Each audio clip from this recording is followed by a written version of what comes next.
Harper Audio presents Blood Red, Mundy's Landing, Book 1, by Wendy Corsi Staub, performed by Allison Ryan.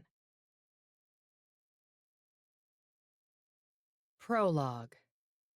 March 22nd, 2015, Erie, Pennsylvania. She isn't the first redhead to cross Casey's path on this blustery Sunday evening. She's not even the best fit. Earlier, there was a woman in the frozen foods aisle who had exactly the right look. Her hair was, if not naturally red, then at least dyed the appropriate cinnamon shade. It was pulled into a ponytail, but if the elastic band were to be yanked away, it would undoubtedly fall in waves to the middle of her back. Casey's fingers clenched the metal handbars of the crutches, itching to sink into that hair and pull hard so that her head jerked back and her neck arched, the creamy skin of her throat begging to be sliced open by a freshly honed blade. Her eyes were probably green, though she wasn't standing close enough to be sure. Even if the pupils weren't the distinct and exquisite blend of sage and olive that have always reminded Casey of military camouflage, the rest of her was dead on. She was petite, but not too skinny, fair-skinned at first glance. If it were summer, the faint scatter of freckles across the bridge of her nose and her cheekbones would be plainly visible, but in winter, you'd have to look hard to see them. Yes, that first woman would have been perfect. But she had a baby strapped across her chest in a sling, and a toddler on board her shopping cart heaped high with boxes of diapers and cereal and cartons of milk and juice. "Sierra, stop that," she said patiently, as the child in the cart threw a sippy cup onto the floor, yet again, laughing gleefully each time the woman stooped to pick it up. Casey sensed her glancing over as if hoping to exchange a kids do the darndest things eye roll. "Sorry, sweetheart, you're not gonna get that from me." Casey swung the crutches into motion and hobbled around the corner, leaving her behind. Clearly, she had her hands full already. A little later, in the hardware section, there was another redhead. She was wandering up and down the aisles in search of something. "Excuse me," she said to Casey the second time they passed each other. "Have you seen rock salt anywhere?" "No, I haven't." "I bet they're sold out, too. Every store is because of the ice storm, but someone told me they had it here. Oh well, thanks." "No problem." Casey watched her wander away. She had almost the right build, albeit a little too padded, but her coloring was off. A true ginger, she had wiry shoulder-length hair and a ruddy, speckled complexion. Casey decided to keep her in mind and move on. If no one better came along, she would do in a pinch. Someone better has come along. This new woman is in the pharmacy department, dropping off a prescription. Feigning interest in an ace bandage display, Casey watches her approach the counter. She's alone, and she does have dark red hair, though that's where the resemblance stops. She's tall, curvy, and olive-skinned with Mediterranean features. But there's something about her, something about the way she walks, about the facial expression that radiates goodness. But you're not good, are you? And nobody knows that but you and me. An old man with a walker is heading in the same direction. Many people would have skirted around him, but the redhead takes her time, allowing him to get to the counter first. She waits patiently while he searches his pockets for his prescription bottles, at least half a dozen of them. Seeing this, Casey nods with satisfaction. When it's the woman's turn to hand over the prescription, the pharmacist checks the shelves. I have it in stock, but it's going to be about 15 minutes. Do you want to wait for it or come back tomorrow? She'll wait. She isn't in a rush. Good. Casey leaves her behind in the pharmacy department, finds a cart, and maneuvers it awkwardly, tossing in enough items to fill several bags. The clock is ticking. There's a line at the single checkout lane. 15 minutes. 15 minutes. At last, the cashier rings up the items, asking, "Do you need a hand getting out to your car?" "No, thank you." Casey balances on the crutches and hands over cash. "Are you sure?" According to her name tag, the cashier's name is Althea, and she wants to know how she may help you. "Positive," Casey says briskly, silently answering the name tag's printed question. "You may help me by moving a little faster, handing over my change, and then forgetting you ever saw me." The redhead from the pharmacy appears, heading toward the front of the store. Althea persists. "I can call someone to—" "No, I'm fine." The words come out too sharply, and Althea frowns. She painstakingly takes a couple of bills and coins from the drawer and starts to hand it over in an agonizingly unhurried manner. Casey grabs the cash, thrusting it into the back pocket that doesn't contain a wad of dry-cleaning plastic, before wrestling the crutches and cart toward the door, a few steps behind the redhead. Outside, sleet falls from the night sky, and a gusting wind propels a wayward store flyer across the parking lot. The woman hastily puts up the hood of her jacket, obliterating the view of that glorious red hair, which gives Casey momentary pause. Maybe she isn't the right stand-in. Stand-in. That's how Casey has come to think of the women, like an almighty casting director who aims to spare the leading lady until opening night. I decide who gets to live or die on any given day. It's all up to me. I control their fates. Maybe there's someone else, someone better. No, it's now or never. Casey has to leave town first thing tomorrow morning, and there will be no extending the stay and no coming back for her. Those are important rules, self-imposed and designed to stay one step ahead of the authorities. One step, try miles. They're so far behind, they have yet to connect any of the stand-ins to each other. The new candidate pauses to zip her jacket, allowing Casey to catch up to and then pass her, making a show of clumsiness with the cart and crutches, stumbling and nearly falling. "Whoa, do you need a hand?" she asks. Casey turns with a relieved smile. "That would be great. I'm still getting used to moving around on these things. I guess I didn't realize it would be so hard to push a cart." "Here, I've got it." She grabs the handle. She's not wearing any rings, and the skin on her hands looks soft and smooth. Casey imagines her rubbing almond-scented lotion into them, imagines the fingers clutching and clawing, the nails broken, knuckles raw and bloodied. "Where's your car?" "Over there." Casey points out into a dark and distant corner of the lot before pushing the crutches into motion, leaning and hopping fluidly alongside the redhead in the cart. "The store was a lot more crowded when I got here," Casey adds as they pass one empty space after another. "It took me forever to find what I needed and get out of there." "I can imagine. You don't have a disability parking sticker?" "No, not yet. My doctor is working on it, though." "What happened?" She gestures down at the blue mesh post-op shoe strapped to Casey's bad foot.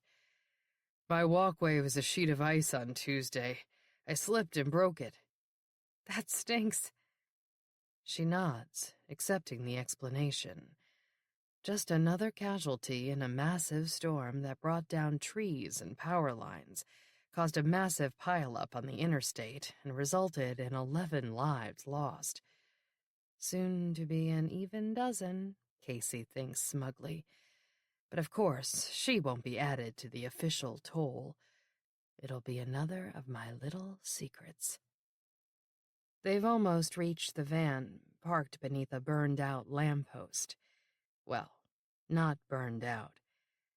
The rubber tip of one of Casey's crutches comes down on what looks like a sliver of ice, but of course it's a shard of glass from the overhead bulb that had been easily shattered with a well-aimed rock last night, long after the store had closed and the parking lot had emptied. Casey pulls out the keys, presses a button, and the van's back hatch unlatches and rises slowly. No interior light, though. It, too, has been disabled, long before last night.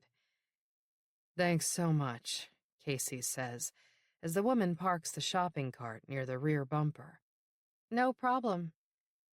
She smiles and starts to turn away, never seeing the metal crutch arcing into the air before it slams into her head, never feeling the hand that roughly jerks down the hood of her jacket and briefly caresses her long red hair before yanking her into the van. From the Mundy's Landing Tribune Archives, Opinion, September 10th, 2015. Protect our precious children. To the editor. When my husband and I relocated to the Hudson Valley after having been born and raised in Manhattan, we were looking for a safe, old-fashioned, small town where we could provide our treasured daughter with the wonderful childhood she deserves. We thought we had found it in Mundy's Landing. Imagine our dismay when our Amanda came home from her first day of school yesterday and informed us that her fourth-grade class would be making an educational field trip in December to the Historical Society. Aware that the society houses macabre relics connected to the infamous murders of 1916, I was outraged and immediately called her teacher to protest. Ms. Mundy seemed unperturbed and informed me that this year's social studies curriculum encompasses New York State history, which to her way of thinking entails taking advantage of the fact that some of the most colorful chapters unfolded here in the Hudson Valley. She added that the trip is a long-standing tradition. Just because something has always been done doesn't make it right. I invite fellow parents of our village to join me in taking a stand to protest this inappropriate local rite of passage. Aren't our children entitled to an anxiety-free school experience without exposure to a disturbing tragedy under the guise of education? Barry Hicks, Mundy Estates. Chapter 1. November 30th, 2015. Mundy's Landing, New York. 6 minutes. That's exactly how long it takes to drive between the elementary school where Rowan Mundy teaches and the riverside home where she lives with her family. The route meanders along the brick-paved streets of the Heights, a sloping residential neighborhood. Its landmarks include her childhood home, the little white clapboard church where she was baptized and married, and Holy Angels Cemetery, where her parents and father-in-law are buried alongside generations of local citizens. Among them, the trio of unidentified young girls, whose murders during the village's sesquicentennial celebration a century ago sealed Mundy's Landing's notoriety. Most days, she drives on past all of those sites without taking note, her mind on whatever happened during the past few hours, or on whatever needs to get done in the next few. Once in a while, though, she allows herself to get caught up in nostalgia for long-gone loved ones and places that will never be the same. Today is one of those days. Christmas music plays on the car stereo, and the business district is decked out in wreaths and garlands that seem to have materialized overnight. She wistfully remembers cozy holidays when her parents were alive, and her brothers and sister weren't scattered from East Coast to West. Now her two oldest children are gone as well. Braden is a junior at Dartmouth, Katie a freshman at Cornell. Both were here for the long Thanksgiving weekend that just passed, but it was all too fleeting. They headed back yesterday in opposite directions. "I hate this letting go thing," she told Jake, wiping tears as they stood on the front porch, watching taillights disappear. "They'll be home on break for a whole month before you know it, and you'll be counting down the days until they go back to school in January." "No, I won't." "Oh, right. I'm the one who does that."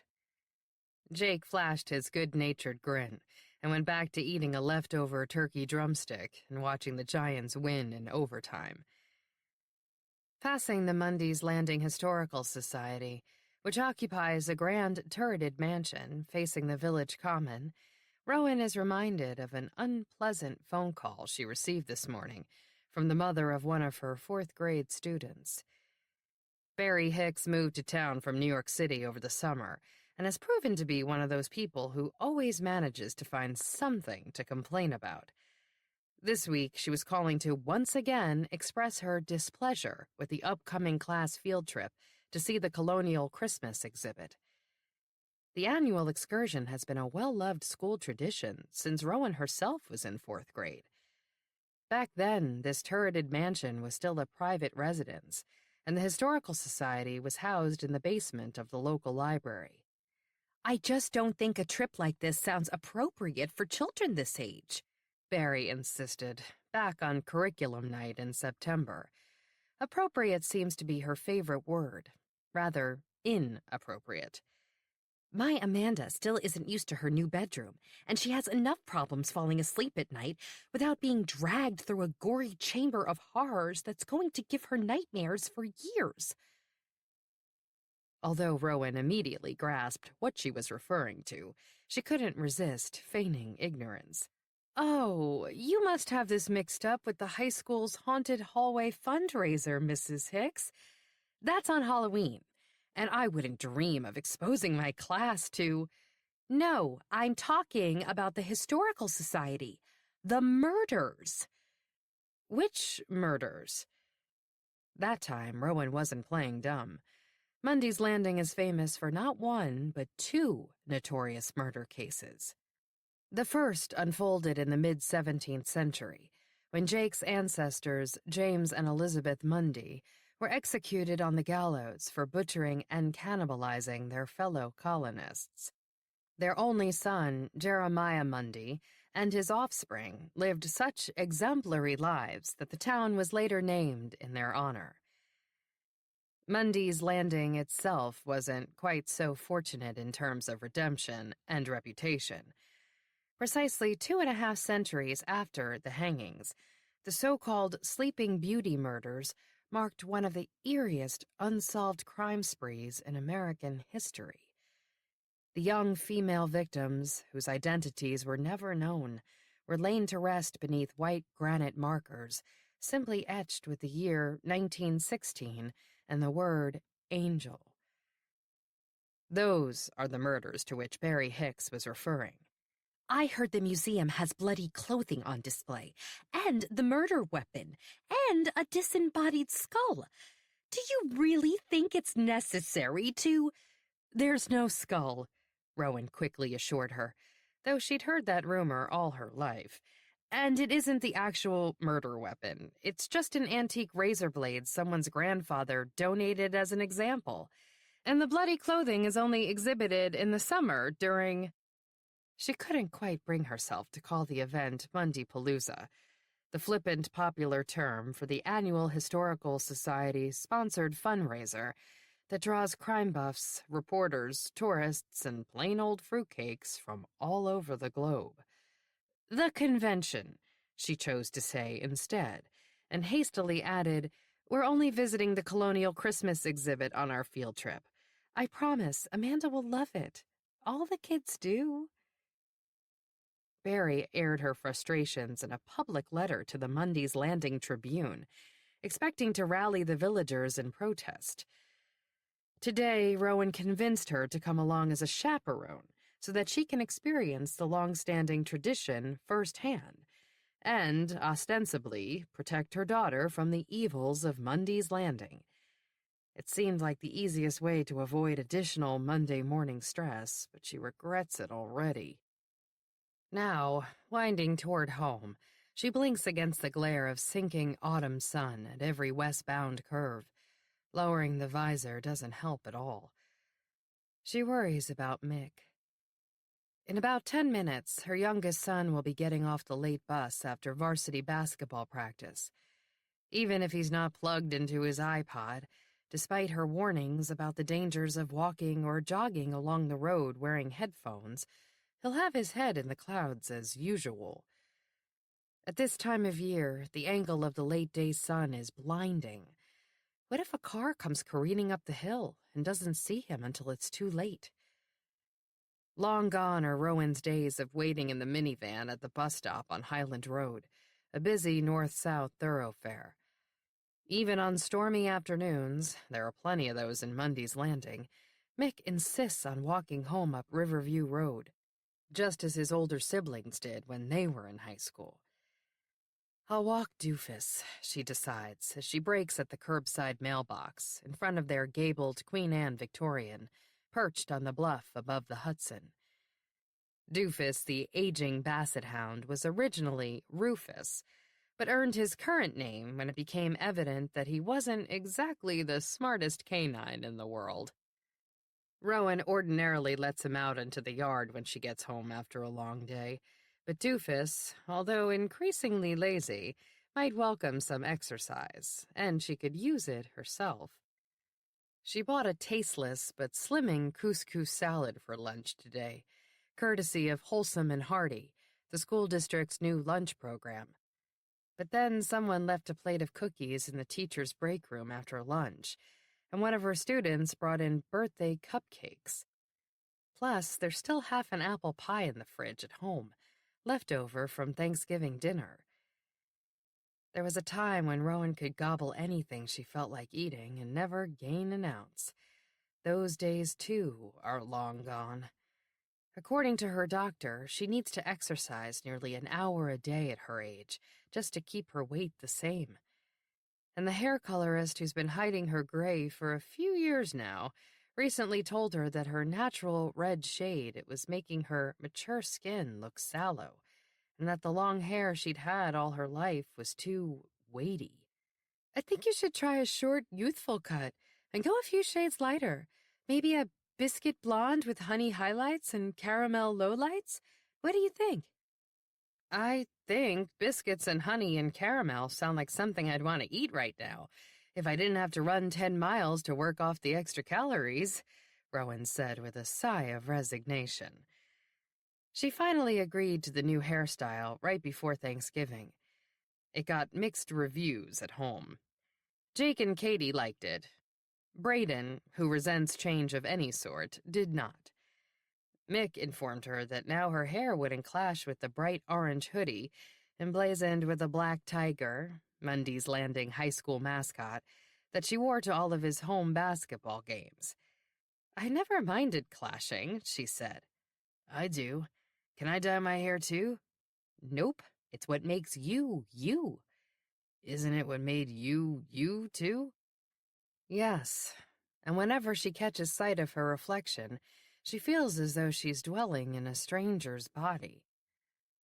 Back at work today, her colleagues complimented her, her students questioned her, and the janitor told her she looks hot, which might be inappropriate, but as the 47-year-old mother of 3 nearly grown kids, she'll take it. She gets out of the car, goes around to grab the mail out of the box, and finds that it's full of catalogs.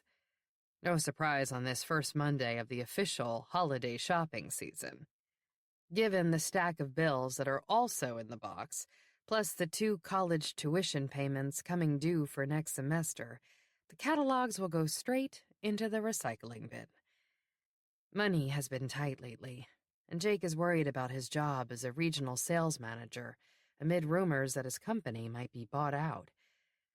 Lead us not into temptation, she thinks, tossing the heap of mail, which also includes a red envelope addressed to the family in her older sister Noreen's perfect handwriting, and a small package addressed to her onto the passenger seat.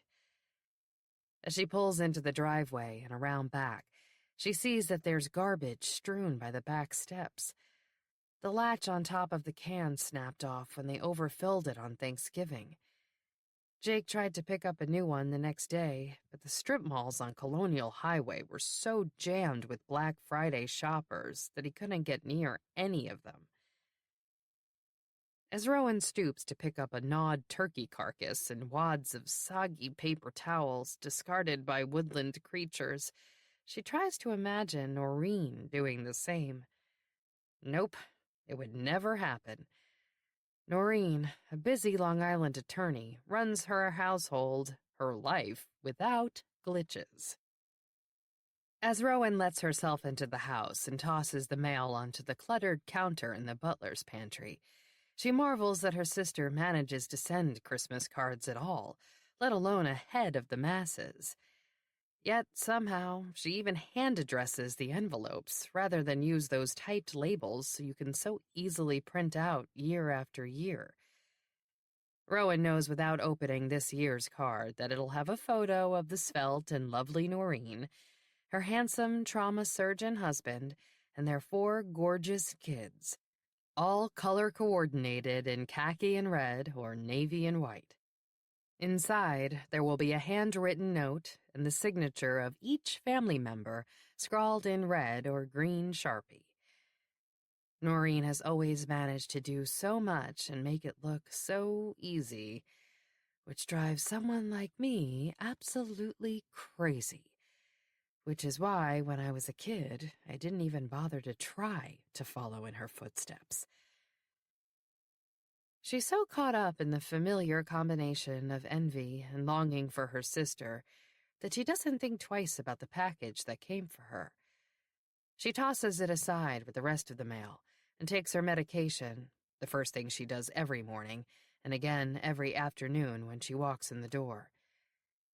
It wasn't until Mick was diagnosed with ADHD back in elementary school that Rowan learned that it was hereditary. "With this disability, the apple doesn't fall far from the tree," the doctor told her, leading her to recognize similar symptoms in herself. It was as if a puzzle piece she hadn't even realized was missing had suddenly dropped into place to complete a long, frustrating jigsaw. If only someone, her parents, her teachers, her doctors, had figured it out when she was Mick's age. Now she understands why she spent so much of her childhood in trouble, academically, behaviorally, and why she so often felt restlessly uncomfortable in her own skin, even as an adult.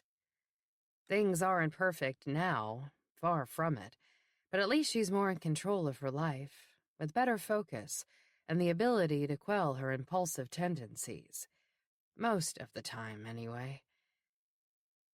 After swallowing the pill, she walks the dog down to the bus stop and returns with a grumbling Mick. "Where's all the turkey?" he asks, poking his stubbly auburn head, exactly the same shade as her own, into the fridge. "I tossed it last night." "What? Why?" "Because it was old, Mick. You can't eat leftovers after a few days." "You didn't toss the pie?" He pulls out the dish. "Pie isn't poultry. That's still good." She watches her son put the whole thing into the microwave and punch the quick start button, then open the freezer. So much for Rowan's dessert plans. Oh well. She can't afford to indulge, and Mick can. Half a pie smothered in vanilla bean Haagen-Dazs is nothing more than a light afternoon snack for a famished, lanky 16-year-old athlete who begins every morning with a 3-mile run. The stack of mail still sits on the granite counter in the butler's pantry by the back door, along with her tote bag and the usual household clutter, plus additional clutter accumulated over Thanksgiving. Clean platters that need to go back to the dining room, a bread basket filled with cloth napkins that have to be washed, bottles of open and unopened Beaujolais. She should get busy cleaning it up. She should do a lot of things. As always, now that the medication has begun to take hold again, it all seems more manageable. After returning the platters and napkins to the built-in cabinets in the dining room, she asks Mick, "What time do you have to be at work?" 3 nights a week, he's a busboy at Marana's Trattoria in town. 5:30. I need you to do me a favor while you're there. Can you please get me a gift certificate for $25? She pulls the cash from her wallet and hands it to him. Who's it for? Marlena, the library aide. I pulled her name for the Secret Santa. He looks at her as if she's speaking a foreign language. I don't even know what that means. You know. Or maybe you don't know. Secret Santa is something we do every year at work. We pick names and then we have to anonymously surprise the person with a little treat every day next week. I don't really think a gift certificate counts as a treat, Mom. How about cookies or something? No, the gift certificate is for the big gift on Friday. Big? You'd better do $50 then. 25 seems cheap. The limit is 25, big spender. She grins, shaking her head. So, how much homework do you have? Not a lot. Same question every night, same answer. The truth is, he usually has a lot of homework, and it doesn't always get done. Look on the bright side, Jake says whenever she frets that even with an early diagnosis, academic accommodations, and medication, Mick has shortchanged himself. We won't be paying Ivy League tuition when it's his turn. No, we'll just be supporting him for the rest of his life. It might be the other way around. He's an enterprising kid. Maybe he'll invent a billion-dollar video game. Maybe. Or maybe he'll turn himself around academically, find his way into a decent college, make something of himself. You did, she reminds herself, and if Mom and Dad were still alive, they'd still be reminding you they weren't so sure that was ever going to happen. Did you get your grade back yet on the English test? Which test? As if he doesn't know. She'd spent 2 hours helping him study for it last Monday night. The one on literary devices? Oh, that test. Nope. Are you sure? Yep. So stop looking at me like a detective who thinks the witness is lying. He flashes her a grin. See? I know what a metaphor is. I bet I got an A+ on that test. I hate to break it to you, kiddo, but that's not a metaphor. It's a simile. That's what I meant. Mick settles on a stool with a pile of mail, looking for something to leaf through while he eats, which will take all of 2 minutes. What's this? He holds up the brown parcel addressed to Rowan. Probably something I ordered for you for Christmas. Don't open it. Is it the keys to my new car? Because don't forget, I'm taking my road test in less than a month. It is not. She plucks the package from his hand. The keys to your new car, because there will be no new car. Then what am I going to drive? You can share the minivan with me. And you already have the keys to that, so you're all set. Here. She gives him the red envelope. You can open Aunt Noreen's Christmas card. Bet you anything they made Goliath wear those stupid reindeer antlers again. Goliath is a German shepherd whose dignity is compromised, as far as Rowan's kids are concerned, by a costume every Christmas and Halloween.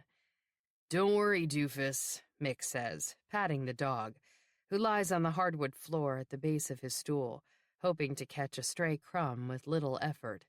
We'd never do anything like that to you if we had a Christmas card picture. He wouldn't know he had a costume on if we zipped him into a horse suit and hitched him to a buggy, Rowan points out. Plus, we do have a Christmas card picture. I mean, we have had one. When? Back in the old days. When?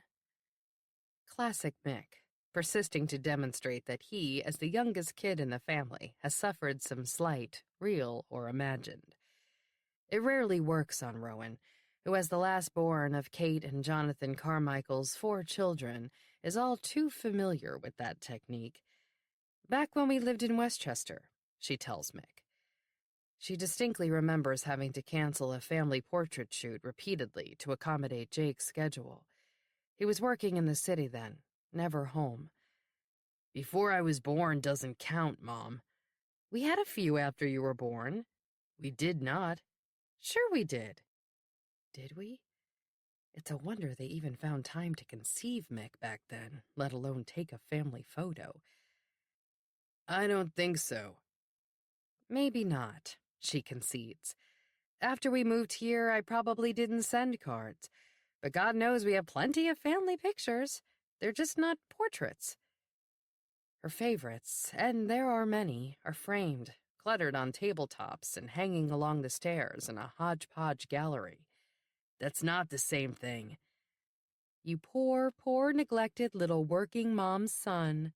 "Stop." He squirms away from her exaggerated, sympathetic hug. "But I feel so sorry for you." "Yeah, right." She shrugs. Her mother never wasted much time feeling guilty for being a working mom, and she tries not to either. She used to be a stay-at-home mom. Giving it up hasn't always been easy, but she's never questioned that it was the right decision for her family or her marriage.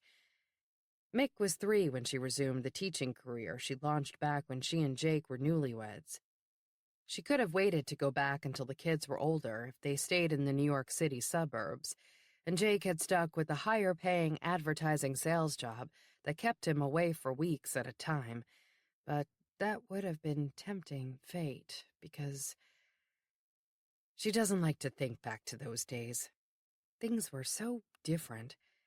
She and Jake were different people then, different from each other, different from the way they are now. He quit his job, and they sold the house and moved back to their hometown. The cost of living is much lower in Mundy's Landing than it had been in Westchester County, allowing Jake to take a lower-paying, less glamorous job as a sales rep in Albany. He was promoted within the first year, but they still couldn't make ends meet on one salary. She had to work, too. "Oh, geez, poor Goliath." Mick waves the Christmas card at her. "Antlers?" she guesses. "Worse, an elf hat. A whole elf costume. Look at this."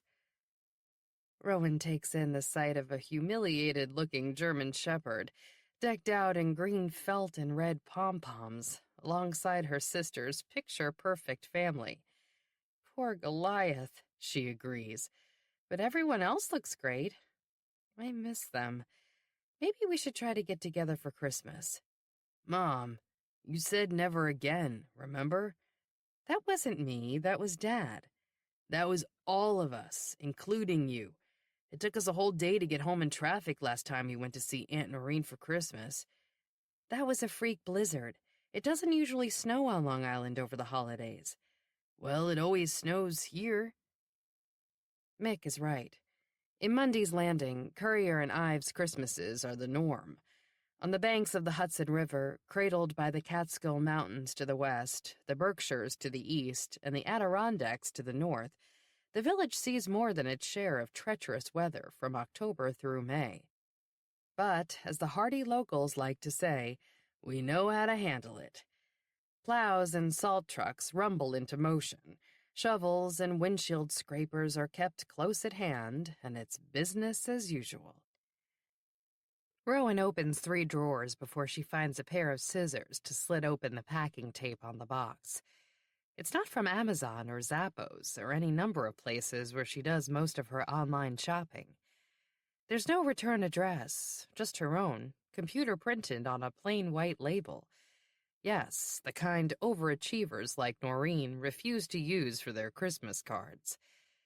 Inside is a layer of crumpled newspaper. Slightly yellowed newspaper, which strikes her as strange even before she sees what's beneath it. "What is it?" Mick asks, looking up from his pie. I have no idea." She pulls out a flat black disc, turning it over in her hands. "Who sent it?" She shakes her head, clueless. "I bet it's from your secret Santa." Mick is beside her, rummaging through the box. "That doesn't start until next week, and we leave the gifts for each other at school. We don't mail them." "There's a bunch of those things in here," he notes, counting. "Yes, a bunch of what? Charcoal? There's a charred smell to the discs, whatever they are." "There are 12, Mick tells her. 13 altogether, with the one you're holding. Unlucky number. Hey, this newspaper is pretty old. Cool. Check it out. It's the New York Times from 14 years ago. I was only 2. 14 years ago? A memory slams into her. It can't be. Nobody knows about that. Nobody other than... "What's the date?" she asks Mick abruptly. "On the newspaper." "Whoa, it's November 30th, same as today. Think that's a coincidence?" No, it's not a coincidence. Nor is the fact that there are 13 blackened discs in the box. A voice, his voice, floats back over the years. 14 years. A baker's dozen. It happened 14 years ago today. A Friday, not a Monday. In Westchester, it was snowing. "Hey, I think these are cookies," Mick says. "Looks like your secret Santa burned your treat." Cookies. Rowan's fingers let go, and the charred object drops back into the box. Either he tracked her down and sent this package as some kind of reminder, or a sick, twisted joke, or someone else did. Someone who knows her secret. Driving along the New York State Thruway, northbound from New York City toward Mundy's Landing, Casey has had the same tune looping on the car's speakers for almost 2 hours now. The songs are important. You can't just play any random tune when you're driving. That's one of the rules. You have to play a specific song over and over until you get to where you're going. Sometimes it's country. Glenn Campbell's Wichita Lineman, or Willie Nelson's On the Road Again. Sometimes it's rock and roll, Journey's Lights, or The Doors' Riders on the Storm. Today's song has great significance, a strong reminder of why this has to happen. Every time it begins anew, Casey's fingers thrum the military drum beat on the steering wheel until it's time to howl the chorus again. Sunday, bloody Sunday. By now, Rowan must have gotten the package that had been mailed on Friday from the city. If her weekday unfolded the way it usually does, she was the one who reached into the mailbox this afternoon and found it. Throughout the fall, Casey watched her, documenting her daily routine. Sometimes that could even be accomplished from inside the school where she teaches. Security at Mundy's Landing Elementary is a joke. There are plenty of news articles online that would seem to indicate otherwise, dating back to the most recent school shooting and meant to reassure jittery parents that their precious children were well protected under the new security measures. It's true that all visitors have to be buzzed past the locked front door, but there are plenty of other ways into the building. It's surrounded by woods on 3 sides, so you can easily hide there watching for some delivery man to leave a door propped open, or try tugging doors and windows until you find one that's unlocked. Once, feeling especially bold, Casey even showed up at the front door wearing a uniform and got buzzed in by the secretary. She didn't even bother to request credentials or double-check the made-up story about a faulty meter in the basement. That was in the early morning, before the students arrived. Casey wandered the halls, searching the teachers' names, written in black Sharpie on cardboard cutouts, shaped like bright yellow pencils, and taped beside every classroom. Rowan's was evident even before Casey spotted the pencil marked Ms. Mundy. She was in there talking to another teacher, and her voice echoed down the halls. Some might find her chattiness endearing. I used to. Now it grates. 4 days a week, Casey knows, Rowan leaves school not long after the bell, just after 3:30. But she always stays at least an hour later on Mondays. That's when she supervises the tutoring organization that matches volunteers from nearby Hadley College with local elementary school students. Perched with binoculars high in a tree across the road from the house, a vantage that never failed to inspire a unique exhilaration in and of itself, Casey loved to watch her pull up in front of the mailbox at the foot of the driveway. She'd usually rifle through the stacks of letters and catalogs quickly, toss them onto the seat, and drive on up to the house. But once in a while, something seemed to catch her eye, and she'd open an envelope or package right there at the curb. Sometimes, Casey seized the opportunity to stick around watching the house, long after she'd disappeared inside, occasionally daring to scale a tree right on the property. Daring not because of the height. Casey has always been exhilarated by great heights, but because of the proximity to the house. All any of them ever had to do was take a good, hard look, and they'd have seen me, but they never did.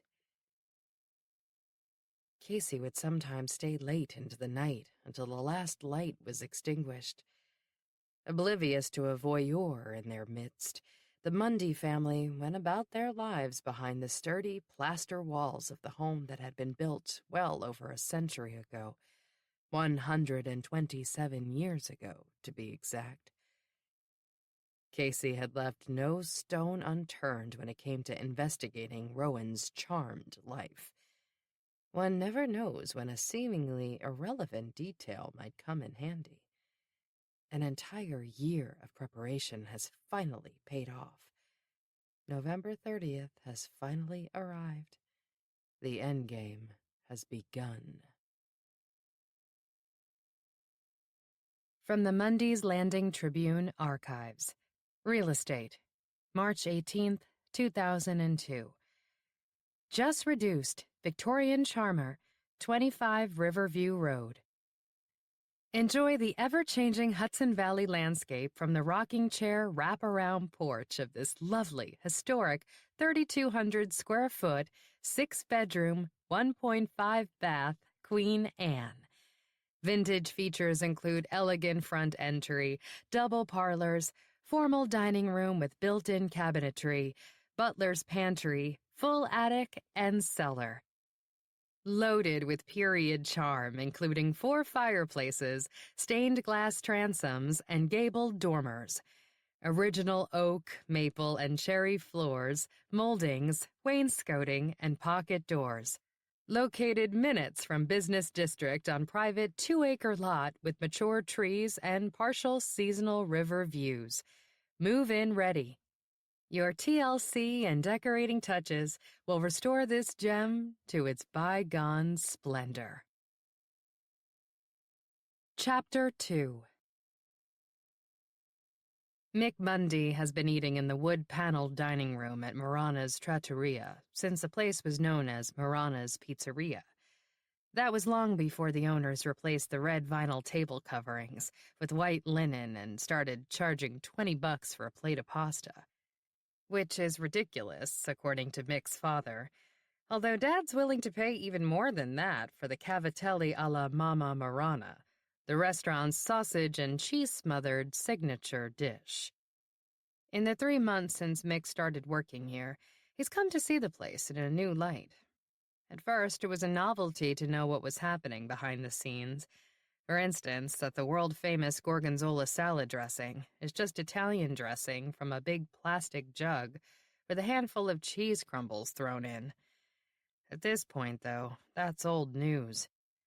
Now that he's the one who has to scrape the leftovers from diners' plates into the garbage, He's even lost his taste for cavatelli alla mama. Still, for the most part, he likes his job. The place tends to get busier as the week goes on, and those lucky enough to pull weekend shifts make decent money.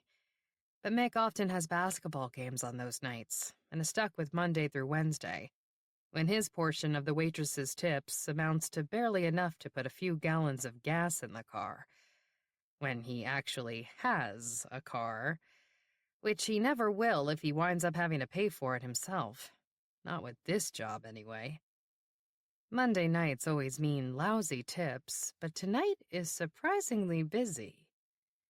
"Why do you think that is?" he asks Brianna Armbruster, seizing any excuse to talk to her as they stand shoulder to shoulder loading desserts onto a tray. "No clue," is her reply. "Maybe it's because no one feels like cooking after Thanksgiving." "Maybe." Brianna walks off with a swing of her red ponytail. Not in a snotty way, just disinterested, basically, which is the way most senior girls treat junior guys at Mundy's Landing High. It's not like he isn't used to it. Still, he keeps trying with Brianna, because this isn't school. He's not a junior here. He's a working man. This is the real world, where age doesn't matter. Well, anyway, it shouldn't, he thinks, staring after her. She fills out her waitress uniform, a basic black polo shirt and jeans, nicely. He's known Brianna forever. You can't live in Mundy's Landing and not be acquainted with all the kids in town who are roughly your age. For 2 years, they played on the same youth soccer team. He didn't pay much attention to her, though, didn't fall in love with her until the summer before his freshman year. There he was, just riding his bike along Prospect Street on his usual morning paper route, tossing newspapers onto porches, when she jogged past with some guy.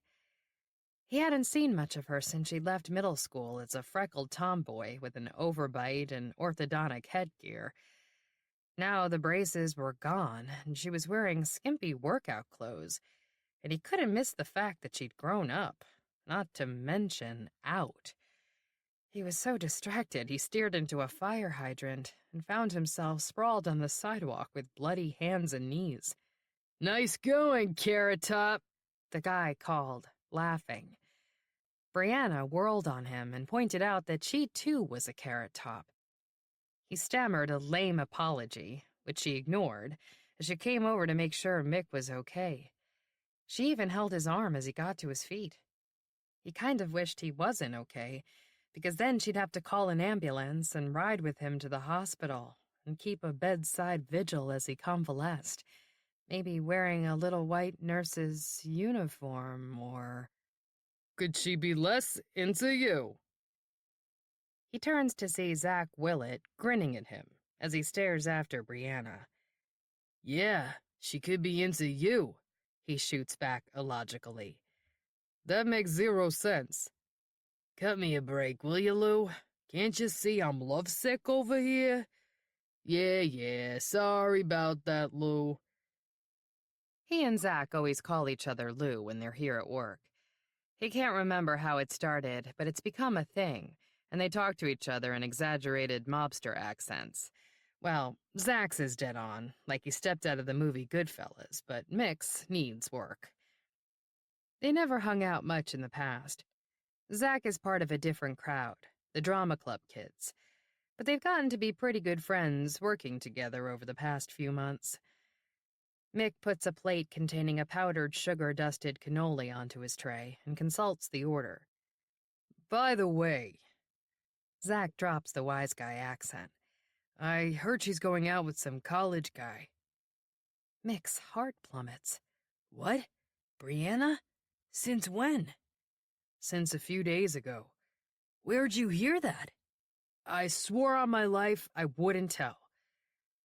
That means it came from Gina Marana, a.k.a. Jiffy Pop. Her parents own the restaurant, and she's the only other high school kid here tonight. She always seems to know everything about everyone in town. On slow nights, she brings Mick up to speed on the gossip. You swear on your life you won't tell? Gina always asks, wearing her usual "I'm bursting with news and I'll explode if I don't tell" expression that spawned her nickname. Mick always swears, although he's broken that vow quite a few times. But he's still alive, so... "Why would Brianna go out with a college guy?" he asks Zach. "Dude, come on. Seriously?" "Okay, well, what else do you know?" Might as well size up the competition. "He's from New York, but he's a freshman at Hadley, and I think his parents have a summer house near Saugerties," Zach rattles off. "Oh, and he went to private boarding school in New England." So he's rich. Mick thinks of the wealthy people, most of them from New York City, who have homes in the area. Back on Columbus Day, he served a middle-aged Manhattanite who called his a country estate, which you'd think would make him a big tipper, but he left 10%. Jerk. "When you say going out," Mick says to Zach, "do you mean she's going to go on a date with him in the future? Or going out like boyfriend and girl?" "I hate to break up your little chill sesh back here," Jiffy Pop herself interrupts, "but my mother's looking for you guys." Zach follows her back out into the dining room as Mick goes back to his dessert order. Tiramisu, biscotti, which reminds him of the crazy package that came in the mail today. The way his mother reacted, you would have thought someone had sent her a severed human head instead of just a bunch of burnt cookies. Mom tried to cover up how freaked out she was, though. First, she claimed it was probably from her secret Santa after all, but he reminded her that it wasn't exactly a present, and anyway, she'd said that didn't start until next week. Then she said it was just a joke, and that one of her old college friends had sent it. He didn't believe that for a second. She didn't seem amused. She seemed terrified. Even more troubling, she told Mick not to tell his father about it. "You want me to lie to Dad?" he asked, just to be clear. "No, I don't want you to lie. Just don't mention it. Unless, he asks about it." "So, like, if Dad comes walking in and says, 'Hey, by any chance did someone send Mom a weird package in the mail today?'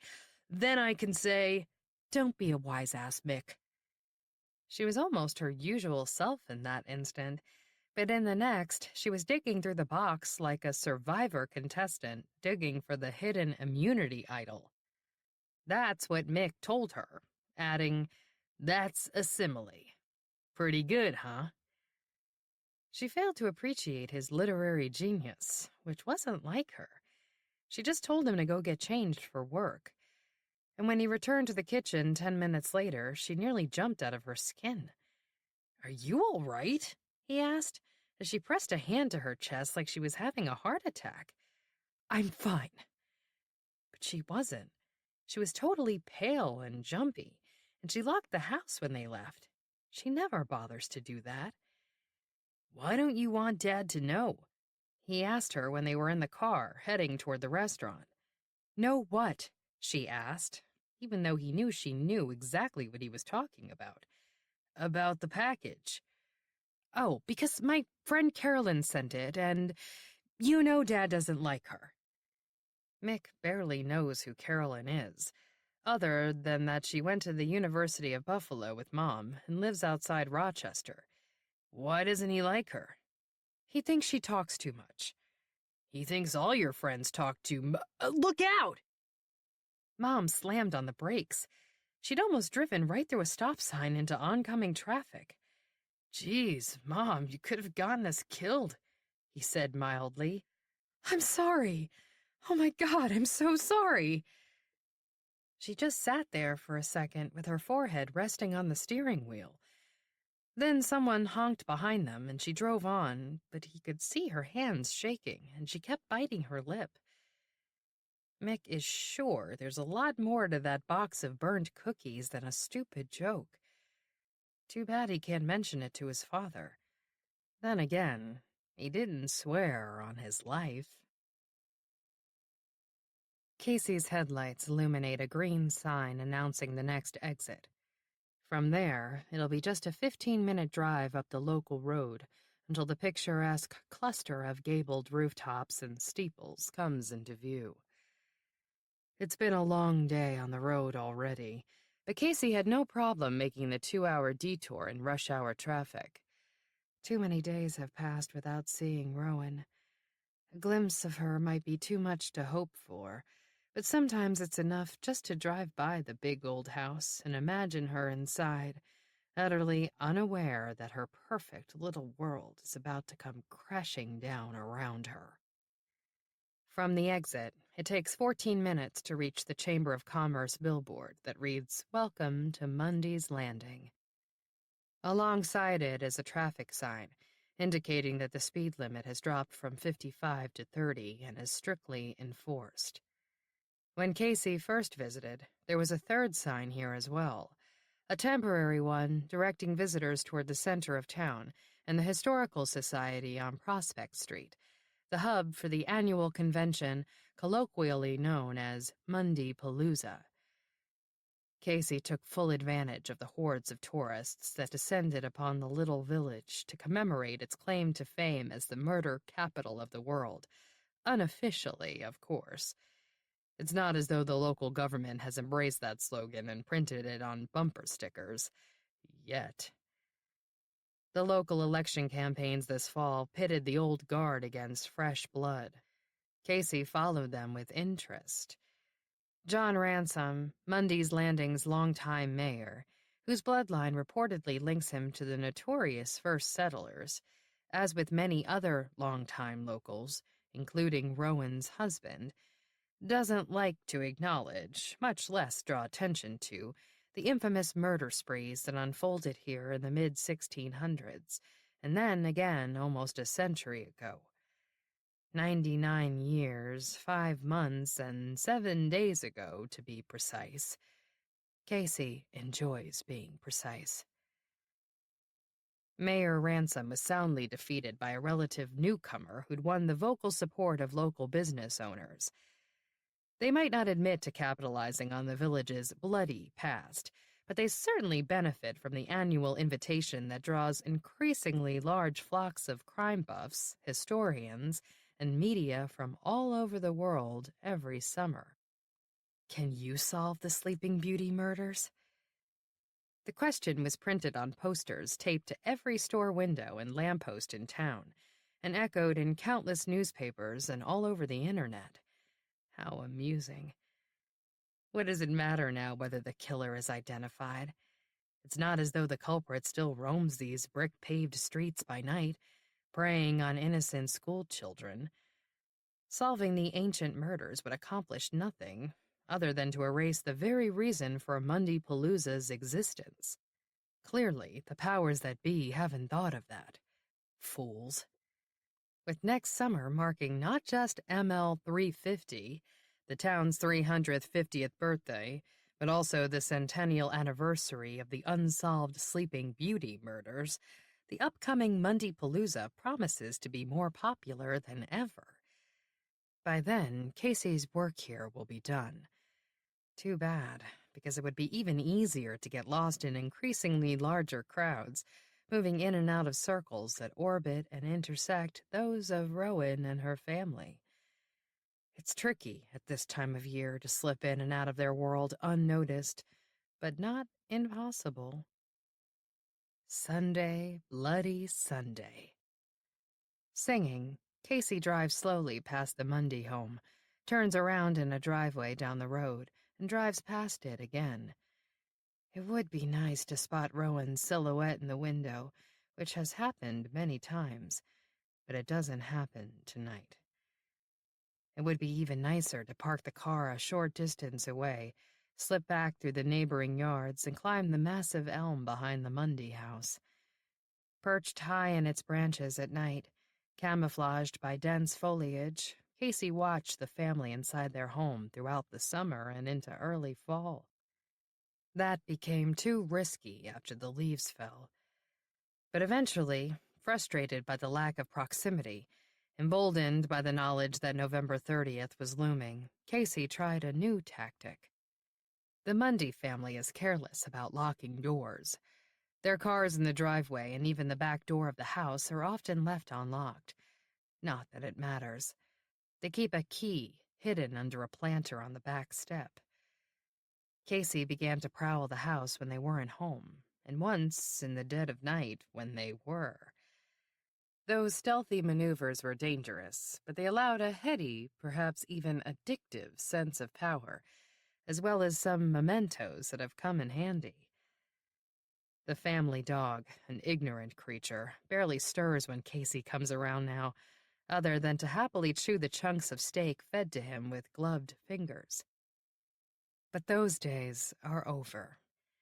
Now isn't the time to throw caution to the wind. You don't painstakingly scale a towering tree, only to remove your safety harness just short of the apex. But this is a special night, one that calls for a celebration, and I know just the place. The village common is aglow with white twinkle lights. The surrounding streets are quiet, though hardly deserted. The red brick village hall, stately Dapplebrook Inn, and cobblestone library building are aglow. The old Opera House marquee advertises a current showing of a popular art house film. Restaurants are busy, and a couple of shops have extended holiday shopping hours. There are only a few available parking spaces in the municipal lot. Casey pulls into one of them and waits for the song to come to an end before stepping out into the chilly night air and striding toward Marana's. Back when Rowan and Jake got engaged, long before they decided to move back to their hometown, they built their dream home, a shared, imaginary one. They pictured themselves in a house with fireplaces and wooden floors and staircases, with tall paned windows and a gingerbread porch. They pictured themselves here. Neither of them had ever been inside it, or even noticed it during all the years they'd spent growing up in Mundy's Landing.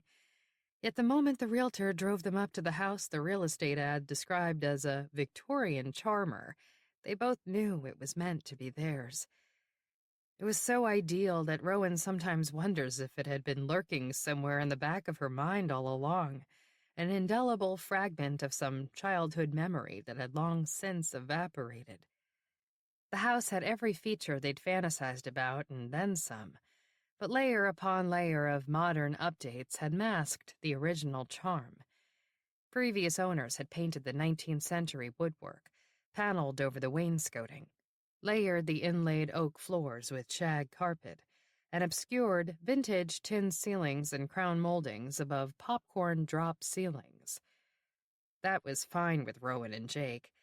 The house was a bargain fixer-upper, well within their budget. Restoring it had encompassed the better part of a decade and a good chunk of money, but it was worthwhile. Their dream home has become a reality, something Rowan doesn't tend to take for granted. Most evenings, when the day is fading and the rooms glow with lamplight, hushed, aside from the electric hum of the dishwasher or television, she soaks up the cozy ambiance. Tonight, as usual, she settled into the quiet nook off the foyer that serves as her home office. A few hours stretch between now and bedtime, to be filled with lesson planning or reading or poking around on the internet, something she doesn't get to do at her day job, unlike many of her friends. Officially, this room, which has solid cherry pocket doors, a marble fireplace, built-in bookshelves, and vintage wall sconces that were originally gas, was intended for the entire family to use. Unofficially, it's hers alone, cluttered with her books and files, and decorated with tag sale finds, a fainting couch upholstered in rose velvet, a doily-topped pie crust table, an antique baby buggy with a yellowed christening gown draped over the handle. Hearing the familiar opening music for NFL's Monday Night Football coming from the TV in the living room across the foyer, she quickly sets aside the stack of social studies tests she's been grading. Rather, trying to grade, and pretending to grade when Jake slid open one of the doors and poked his head in here earlier, to ask what had happened to the pistachio nuts he'd bought over the weekend. "They're in the top left cupboard," she told him, red pen poised as though he'd just interrupted her from doing something other than fretting about the mysterious package she'd received this afternoon. "No, they aren't. I just looked." "They're there." "They're not," he volleyed back, and they embarked upon yet another discussion of the sort they've had countless times over 2 decades of marriage. "Mick must have eaten them," Jake decided. "Mick doesn't like them." "No, he just doesn't want to be bothered with the shells. But if he was hungry enough, and when isn't he, then he probably—" "Shut up." That was what Rowan wanted to scream at her unwitting husband in that moment. Didn't he realize how insignificant his stupid pistachio nuts were? Didn't he know she had other things to worry about? No, he didn't. Still doesn't. Thank God. She's not about to bring it up. And Mick was already at his busboy job when Jake walked in the door after work. He won't be home for at least another hour. By then, with luck, he'll have forgotten all about the package that came in the mail, which is currently stashed in a dark corner of the attic.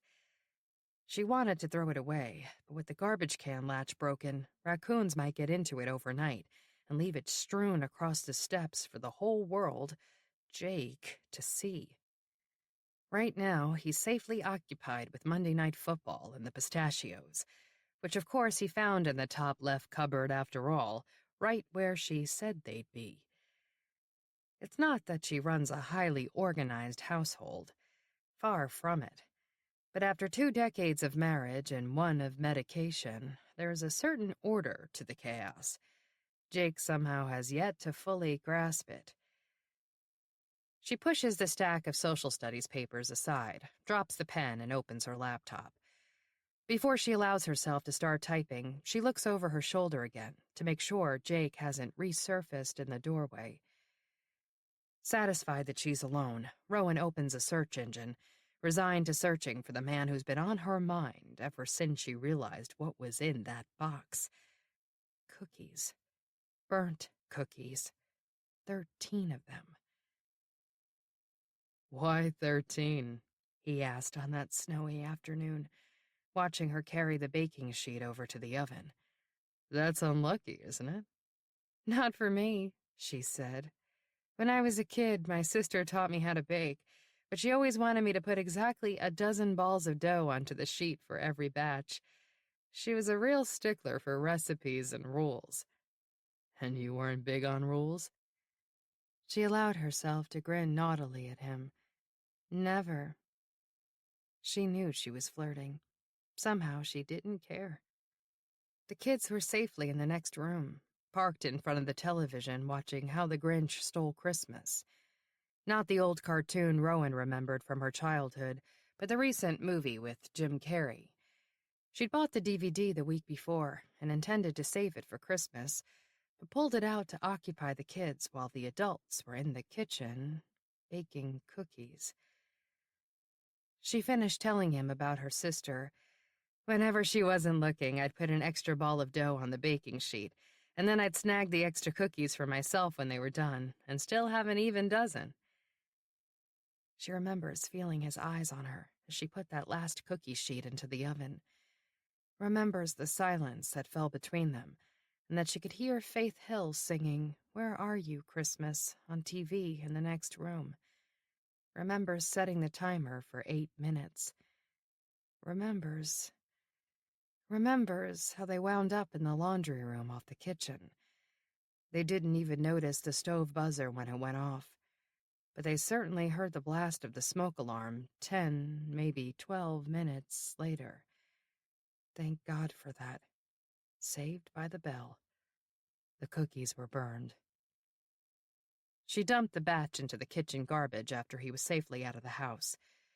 She remembers putting the closed white kitchen bag inside a black trash bag, closing that tightly and putting it inside another bag before carrying it out to the trash can. She was uneasy about it being there for the next few days until garbage pickup, as if it would somehow incriminate her should Jake stumble across it.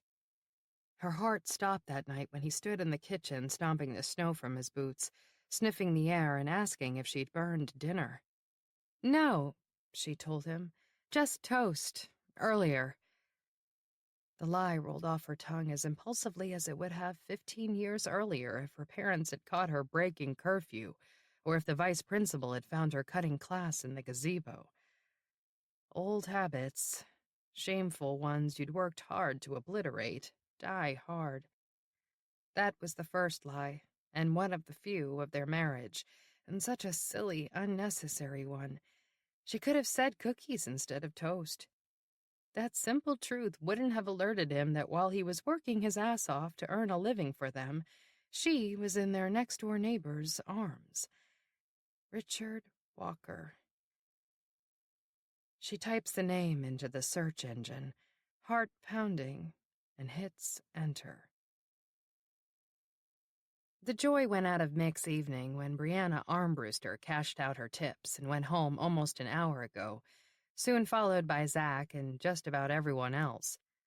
He's more than ready to call it a night, but a couple of solo diners are lingering, and he can't leave until they do. They're both alone at tables for two and finished their meals long ago with dropped checks waiting to be paid. If they didn't have their backs to each other, Mick might think they were interested in each other, each hoping the other might make a move. But they appear to be in their own little worlds. The guy is sipping bourbon and reading a book, the woman drinking tea and endlessly typing on an iPad. Standing in the corner of the dining room with Patty, the waitress who's stuck here with him, Mick is quickly running out of things to talk about. She's a lot older than he is, and she's not a sports fan, which eliminates most topics that come to mind. So, did you start your Christmas shopping yet? He asks. Started and finished it on Black Friday, except a couple of gift cards I need to pick up. Gift cards? Thanks for reminding me. He reaches into his pocket and pulls out the money his mother gave him. I need to get a gift certificate to Marana's for my mom. No offense, but maybe you should get her something a little more personal. Does she like jewelry? Because they have those new trinkets over at Vernon's apothecary. New what? Trinkets. You know, the bead charm bracelets with the little stick figures. All the high school girls are wearing them. Brianna isn't, and anyway, that has nothing to do with this. My mom has been out of high school for a few years now, Mick reminds Patty.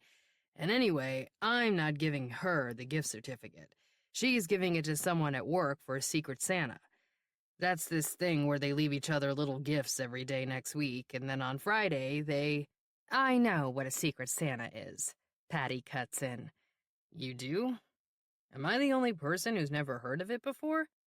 Pretty much, she says, walking over to the cash register. Okay, I'll ring up your gift certificate. In a lower voice, glancing at the two customers who show no signs of leaving anytime soon, she adds, Too bad I can't ring up their checks, too, so we can get the hell out of here. Maybe we can flicker the lights or something. Not allowed. The first rule Mrs. Marana ever taught me was never to rush customers out the door. Mick doesn't bother to point out that Mrs. Marana herself rushed out the door earlier and will never know. Patty has worked here much longer than he has, and she's probably even more eager to get home to her boyfriend than Mick is to go finish an overdue chemistry lab. If he doesn't hand it in tomorrow, it'll cost him a letter grade. That wouldn't be that big of a deal if he wasn't barely hanging in there with a C-.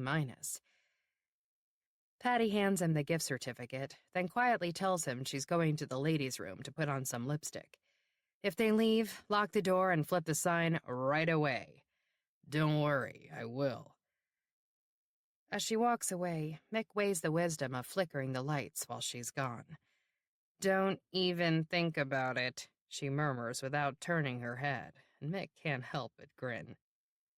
It fades when he glances again at the two customers who stand, or rather sit, between him and freedom.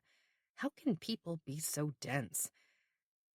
Both appear to be in their 30s, or maybe 40s. He can never tell how old older people are. Both are wearing business-like clothing. Neither wears a wedding ring. The guy has a beard and glasses. The woman is slightly overweight, with strawberry blonde hair and a pretty face. Mick watches her absently lift the little teapot to add more hot water to her cup, only to realize it's empty. As she glances around to summon a refill, he quickly busies himself sorting clean silverware that's already been sorted. Twice. "Excuse me," she calls pleasantly. "Can I please get some more water for my tea?" Actually, we're closed." She looks at her watch. "What time do you close?" "Well, the kitchen closes at 9:30 on weeknights, so—" He shrugs and adds, "I'm really sorry." Her pleasant tone and expression evaporate. "I'm not asking for another entree, just some hot water so that I can finish my tea." "You just did," he wants to say. Instead, he offers another unapologetic apology. She scowls and looks over at the man at the next table, clearly expecting him to speak up and protest this outrage. He turns a page of his book as if to punctuate the fact that he's ignoring them both. With a beleaguered sigh, the woman goes back to typing on her iPad, probably posting a negative online review about the rude busboy at Marana's Trattoria. 5 minutes later, she's still typing, and Patty is still in the ladies' room when the man abruptly snaps his book closed, reaches for the check folder, glances at the bill, and tucks a few bills inside. He stands, retrieves a navy peacoat from the rack, and heads for the door with a cursory, "Thanks." "Good night," Mick calls after him, hoping the female customer will take the hint. She does, so promptly that for a moment Mick wonders whether they'd arranged some kind of secret rendezvous without him noticing. But as he locks the door and flips the sign, he sees them walking in opposite directions down the street, neither taking a backward glance. This isn't the first time Rowan's looked for Rick since she moved away from Westchester County, but never before has it seemed so important to find him. The problem with a name like Richard Walker is that you can never be sure you found the right one based on the name alone. There are hundreds of Richard Walkers scattered through the tri-state area, and thousands beyond. She scans page after page of search results, looking for a listing that fits everything she knew about him before they lost touch 13 years ago. She remembers that his favorite color was orange, that he was left-handed, that he was obsessed with airplanes as a little boy, that his family's house burned down not long before he graduated high school. Those details don't count, but they come rushing back at her along with countless others, none of which are useful. She doesn't recall, or more likely never knew, concrete details like his birth date and graduation years and wedding date, the name or location of his Midwestern hometown, his parents' names, or even what he did for a living. He'd grown up dreaming of becoming an airline pilot, but that hadn't happened because, as he told her, "I could barely afford college, let alone flight training, and the military didn't want me." "Why not?" "Smoke inhalation from the fire. I had a collapsed lung, and it took me a long time to heal." He was between jobs when she knew him, and she can't even remember what his career had been, only that it had nothing to do with aviation. It was insignificant in the grand scheme of things. She clicks on one Richard Walker entry after another, looking for details that might fit. He'd be in his late 40s or early 50s, and is probably still somewhere in New York. The package was postmarked there and packed with a crumpled local newspaper. Why the hell would he do such a thing after all these years? The man she'd known hadn't seemed capable of a malicious prank. Okay, so maybe he didn't send the package. Maybe it was someone else. His wife, Vanessa? Had she, after all these years, somehow found out what happened? But nothing happened. Not really. That's what Rowan told herself afterward. And all right, when time eventually burned off the fog that seemed to have settled over her in those days, she knew it wasn't nothing. But it wasn't what it might have been, what it undoubtedly would have been if the smoke alarm hadn't gone off, or if she'd ever dared let herself be alone in a room with Rick for even 5 minutes after that day. But I didn't. I made sure.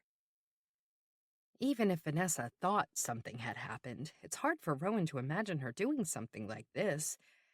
She was a Wall Street executive, the breadwinner while Rick stayed at home with the kids, two of whom were hers from a prior marriage. Rowan would wave at her sometimes as she scurried to and from her car in a suit, with a satchel over her shoulder and a cell phone pressed to her ear. She'd wave back distractedly, setting herself apart from the wistful working moms who loved to tell Rowan how lucky she was to be at home with the kids. Lucky that she never missed a parent conference or a choir concert or had to scramble on sick kid days and snow days. She only recalls one snow day when they were living in Westchester. November 30th. That was the day. Maybe Vanessa found out about... But nothing happened. Nothing happened. Or was it someone else? Only one other person besides Rick Walker knows about that day. You shouldn't have told. Why did you tell? The words that have been marching through Rowan's mind all night like a news crawl are the same ones she thought as soon as she'd unburdened her deep, dark secret years ago. So many difficult moments in her life were impulse-driven, especially back then. But at least she confided in someone she trusted, someone who promised never to tell. But promises can be broken. From the driver's seat in the municipal parking lot off Market Street, Casey has a clear view of Marana's restaurant when the last remaining waitress and busboy emerge. The woman locks the door after them and has a quick word with the kid before lighting a cigarette and walking off down the street, smoking it. Rowan Mundy's youngest son is left alone on the deserted sidewalk to wait for his ride home. It's an interesting and tempting scenario, to be sure. Ever the opportunist, Casey clenches the wheel hard, trying not to imagine what it would be like to squeeze the kid's skinny neck instead. But that's not part of the plan. Not this stage, anyway. It might be different if Brianna, that cute little red-headed waitress, had been the one to walk away alone in the dark.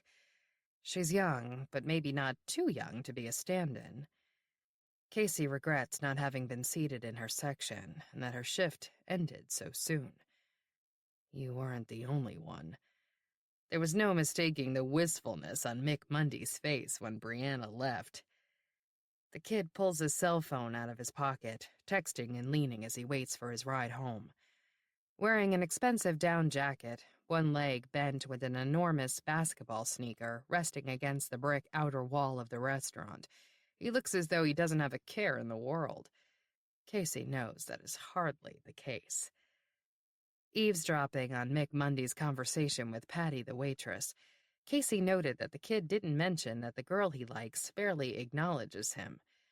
He did, however, confess that his lousy grades might preclude him from going to Vermont for an upcoming ski weekend. Never mind that they won't get him into a decent college. He also mentioned a few times that he was really hungry and that his feet hurt. Mick Mundy's concerns don't seem to focus very far beyond the immediate future. Considering that his two older siblings and his father were your classic high school overachievers, that characteristic must be attributed not to age but to heredity. Maternal heredity, that is. Mick doesn't just look like his mother. He acts like her. Yes, he's afflicted with the same attention deficit disorder, but that's no excuse. Even with medication, he goes careening through life with the same reckless attitude, thinking only of his own immediate needs, heedless of consequences his selfish actions might inflict upon other people's innocent lives. Mick and Rowan will never learn the error of their ways unless they're made to suffer the way they've made others suffer. And they will. Very, very soon. But not yet. Just as it was very important to wait until November 30th to alert Rowan that her transgression had not been forgiven or forgotten, it's only fitting that the last days of her life be laced with anguish and dread. As for Mick, Casey has yet to decide whether his punishment includes execution, or simply witnessing the hideous death that will soon befall his mother. Time will tell. Plenty of sons lose their mothers at a young age. Some are crippled by the loss, others are made stronger. Headlights swing around a corner, illuminating the sidewalk in front of the restaurant. Casey is expecting, hoping to see the familiar minivan, but it's a dark SUV with Rowan's husband behind the wheel. He pulls up to the curb, the kid jumps into the passenger seat, and they're gone. But that was excellent. It really was. To have spent this night, of all nights, incognito and in the company of Rowan's son. To have been the source of the kid's frustration, holding him captive in the restaurant with the unwitting assistance of a fellow patron. Heady with power, Casey starts the engine, looks into the rearview mirror to back up, and is struck by the still unfamiliar reflection. This look wasn't initially meant to be a disguise, and yet, you look nothing like yourself. She wouldn't know you if she saw you. Casey dared to get close enough to Rowan in public to test that theory a couple of times. It was at once vexing and exhilarating to have her brush on past in the supermarket aisle with an oblivious, "Excuse me."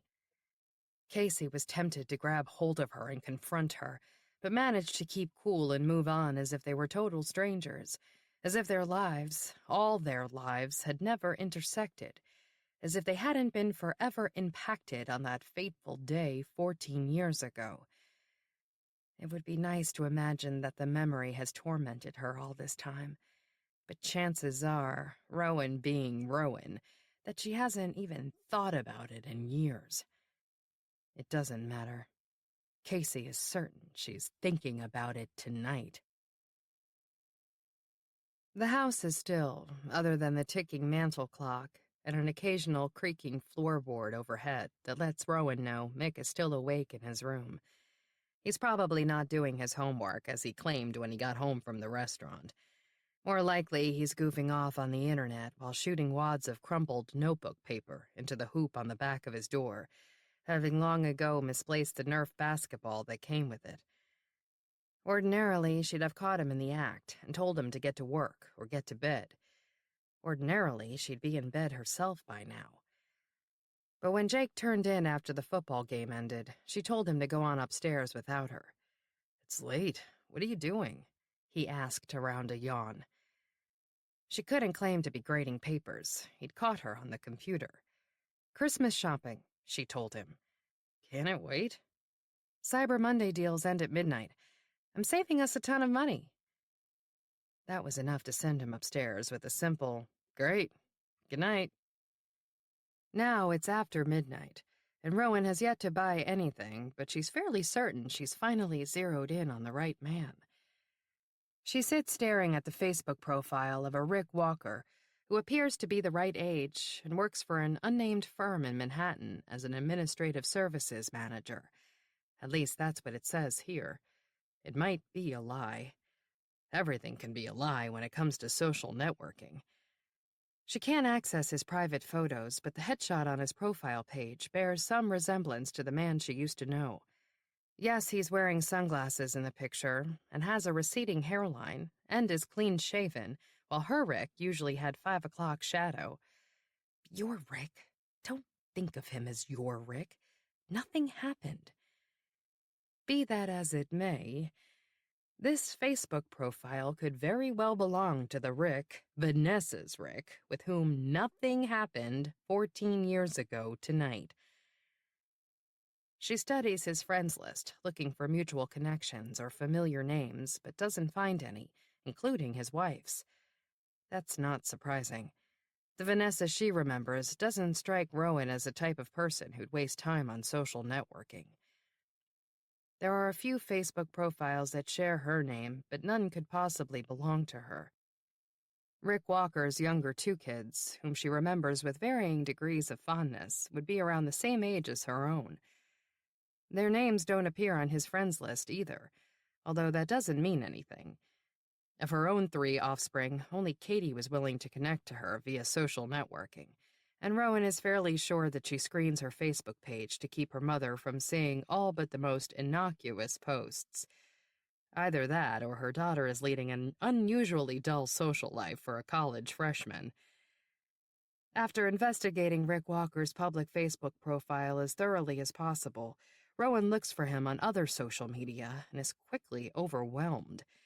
It's just too hard to tell whether any of the Rick Walkers out there are the same man she used to know. She can always send him a Facebook friend request and see if he accepts it.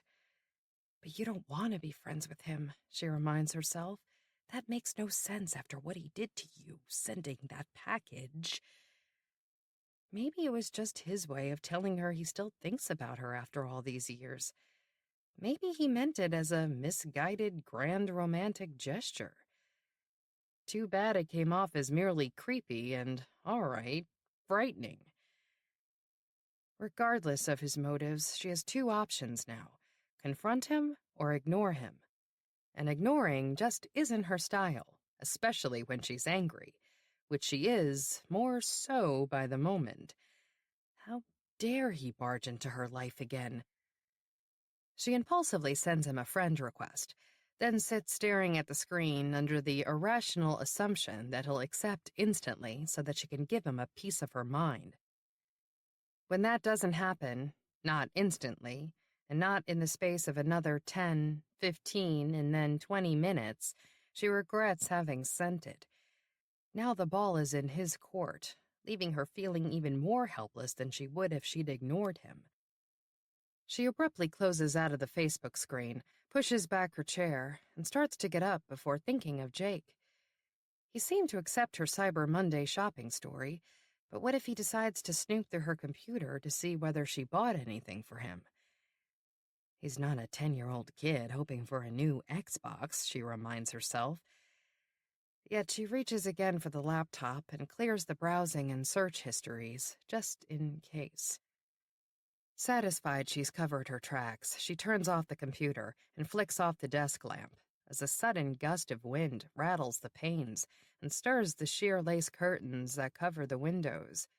They are closed, of course, and poorly insulated. Still, she's rarely spooked in this big old house, but there have been times over the past few months when she could have sworn she saw someone out there in the night looking in, and once she had the eerie feeling that she was being watched in her second-floor bedroom. When she mentioned that to Jake, he asked, "So which do you think it is, a ghost or a peeping Tom?" His tone made it clear that he thought they were equally unlikely options, and she dropped the subject. But now, standing alone in the dark, unsettled by the moving curtains, she feels a familiar twinge of apprehension. Is it any wonder? It's been a hell of a day. Time to put it behind her at last. As she starts to turn toward the doorway, a human shadow materializes outside the window. She sees it in the corner of her eye, amid the silhouettes of shrubs and trees in the yard, and a gasp catches in her throat. Spinning to face the glass, she realizes that it's only the maple sapling she and Jake planted one spring to replace a mighty oak felled by a fierce winter storm. Braden took a photo of them that day, arm in arm, wearing jeans and holding shovels. It sits framed on her desk. 100 years from now, our great-grandchildren will tie a swing to its branches and push our great-great-grandchildren in it, she told Jake, as he dragged the hose over to soak the soil at its base. "I like that you're assuming the house will still be in the family and that the kids will want to stay in Mundy's Landing." "Why wouldn't they? We did, and this house is our happily ever after." It was one of those rare days when she appreciated it all, the house and the life she and Jake had built there together. The day before and the day after were undoubtedly fraught with the usual tensions, but on that April day, in that moment, it all seemed idyllic. Dogged by the memory of it, and by a fresh wave of fear-tainted guilt, Rowan scuttles up the stairs to bed, heart pounding. As she slips beneath the covers beside her snoring husband, she wills sleep to overtake her quickly, a complete and dreamless sleep. But she finds herself staring up through the skylight above their bed at the bare tree branches moving against the night sky, thinking of the past and the mysterious box in the attic. Now, not only does she feel as though she's inhabiting a blonde stranger's body whenever she looks into a mirror, but she's been enveloped by the strange sense that she's inadvertently trespassed into someone else's life. Oh, who is she kidding? It's like she's been thrown back into her own life, the one she tried so hard to leave behind with her teenage years. 14 years ago, having long since transformed herself from a rebellious kid to an upstanding wife and mother and a fourth-grade teacher, she'd nearly ventured back into dangerous territory. Teetering on the familiar good girl, bad girl precipice, she could easily have lost sight of who she really is and what matters most. But in the end, that hadn't happened. Sheer conviction kept her on the straight and narrow. That was all that counted. That, and the fact that Jake and the kids would never find out. Or so she believed. Now someone, Rick? Damn you, Rick, wants her to be aware that her secret was never safe, that she isn't safe at all, even now. Her entire world can unravel in an instant, and she's no longer in charge. Sleep refuses to claim her, just as it did 14 years ago tonight, dooming her to greet the cold and gloomy December dawn with restless exhaustion and the sense that the battle she thought she'd won long ago has begun anew. From the Mundy's Landing Tribune Archives, Society page, June 20th, 1993.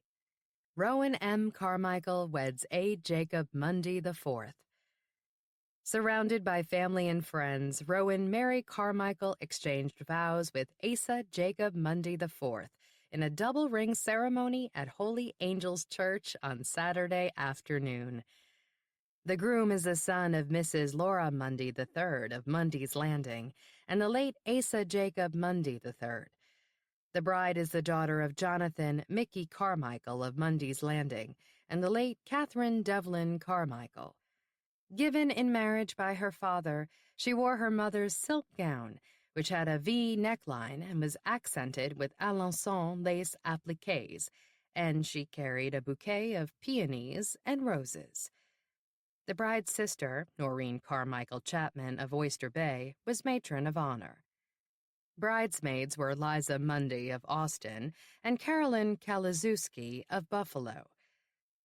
Edward Mundy, cousin of the groom, was best man, and ushers were Mitchell and Daniel Carmichael, brothers of the bride. Andrew Carmichael, the bride's nephew, was the ring-bearer. Following a honeymoon in Cancun, the newlyweds will make their home in Westchester County, where Mrs. Mundy will begin a teaching position in the fall. Mr. Mundy is employed as an advertising executive in New York City. Chapter 3. The work week passed without further incident. For that, Rowan is grateful. She hasn't allowed herself to completely forget about the package of burnt cookies, still tucked away beneath the attic rafters, but she's gone from dwelling on it in a constant state of paranoia to accepting that it happened and trying to move on. That's much easier to accomplish in some moments than in others. During the days when she's busy in the classroom, she barely has time to think about it, much less check her Facebook page to see whether Rick Walker has responded to her errant friend request. But her nights at home have been marked by frequent and futile Facebook patrols, and by restless worrying and wondering and very little sleep. By the time Friday night rolls around, she's feeling utterly drained. She'd much prefer climbing into bed in her pajamas to climbing into the bleachers in the high school gym. But Mick has a home game, and she never misses one. Her friend Nancy Vandergraff does a double-take as Rowan settles onto the bench beside her. "Rowan, I didn't recognize you without your red hair. What happened?" "I got old," she says wryly. "If you're old, then I'm ancient." Nancy, who used to be Nancy Morrison, graduated Mundy's Landing High 2 years ahead of Rowan and steadily dated her brother Danny. He went on to marry his college sweetheart and lives in California, while Nancy married and later messily divorced Danny's former best friend, Christian Vandergraff. Rowan wasn't living here when that particular small-town drama unfolded, but Nancy has long since filled her in. She talks a lot and spares very few details. She particularly enjoys bringing up their shared high school past, which she remembers far more fondly than Rowan. Nancy was a class officer, an honor student, whose glory days unfolded beneath this very roof, while Rowan was the quintessential party girl, whose memories of that era are often shrouded in a haze of forbidden substances. "So, where's Jake tonight?" Nancy wants to know. "He's having dinner with a couple of sales reps in Albany, but he's going to try to make the second half of the game." Rowan presses a hand to her mouth as a yawn escapes her. "Sorry, long week." "Tell me about it." Nancy launches into a drawn-out personal drama involving a plumber, a flea-ridden dog, a cold sore, and a Christmas gift that's been back-ordered until February. Nancy, whose only child plays on the team with Mick, is one of those irritating people who, if you're tired, will tell you she's more tired. If you're busy, she's busier. If you've had bad news, she's had worse. Sometimes Rowan nips her monologues in the bud, but tonight she lets her talk. The tirade blends with the chatter of the gathering crowd around them, and the cheerleaders' chants and the squeaking of basketball shoes on the polished hardwoods as the team warms up. Then Nancy interrupts herself to whisper, "Look at Diane Westerly pretending she has no clue who's sitting behind her." Rowan looks. "What do you mean?" "You're kidding, right?" "Wrong. Who's sitting behind her?" "Linda Carlotta." When that fails to get a reaction, Nancy adds, "You didn't hear?" "Obviously not." Rowan rubs her burning shoulder blade, not really caring whether she hears now or not. "Diane's having an affair with Jim Carlotta." Affair. The word brings Rowan right back to Monday, and the box filled with burnt cookies, and Rick Walker. "How do you know that?" "Everyone knows. Everyone except Linda, anyway." Nancy shakes her brunette head. "I can't believe she'd do something like that." "Like not knowing about her husband's affair?" "What? No, I'm talking about Diane. She's the horrible one, not Linda. I mean, they're friends." "What about Jim? They're married." "He's horrible, too," Nancy agrees in an offhanded way that somehow implies the cheating husband isn't quite as blameworthy as a backstabbing woman. Or maybe Rowan is reading too much into the conversation. Maybe she's identifying with Diane Westerly, a perpetually frazzled, stay-at-home mother of 4, imagining how she might have, in a brief, wayward moment, found herself in the arms of a man whose kids have long shared sandboxes and cafeteria tables and carpools with her own. As Nancy talks on, Rowan surreptitiously pulls her cell phone out of the back pocket of her jeans and sneaks a peek at her Facebook account.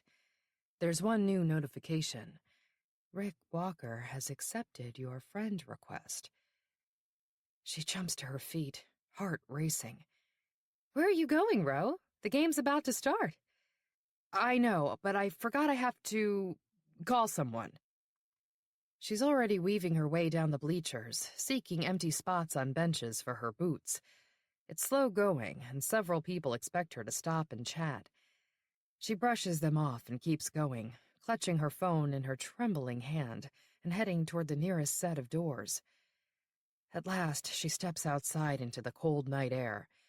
Only then does she exhale. She hadn't even realized she'd been holding her breath. A light sleet is falling, landing in droplets on the backlit screen. "Moisture isn't good for electronics," she hears herself telling Mick, who's always leaving his own phone by the tub or kitchen sink. "It's okay," he invariably responds. "It's not okay."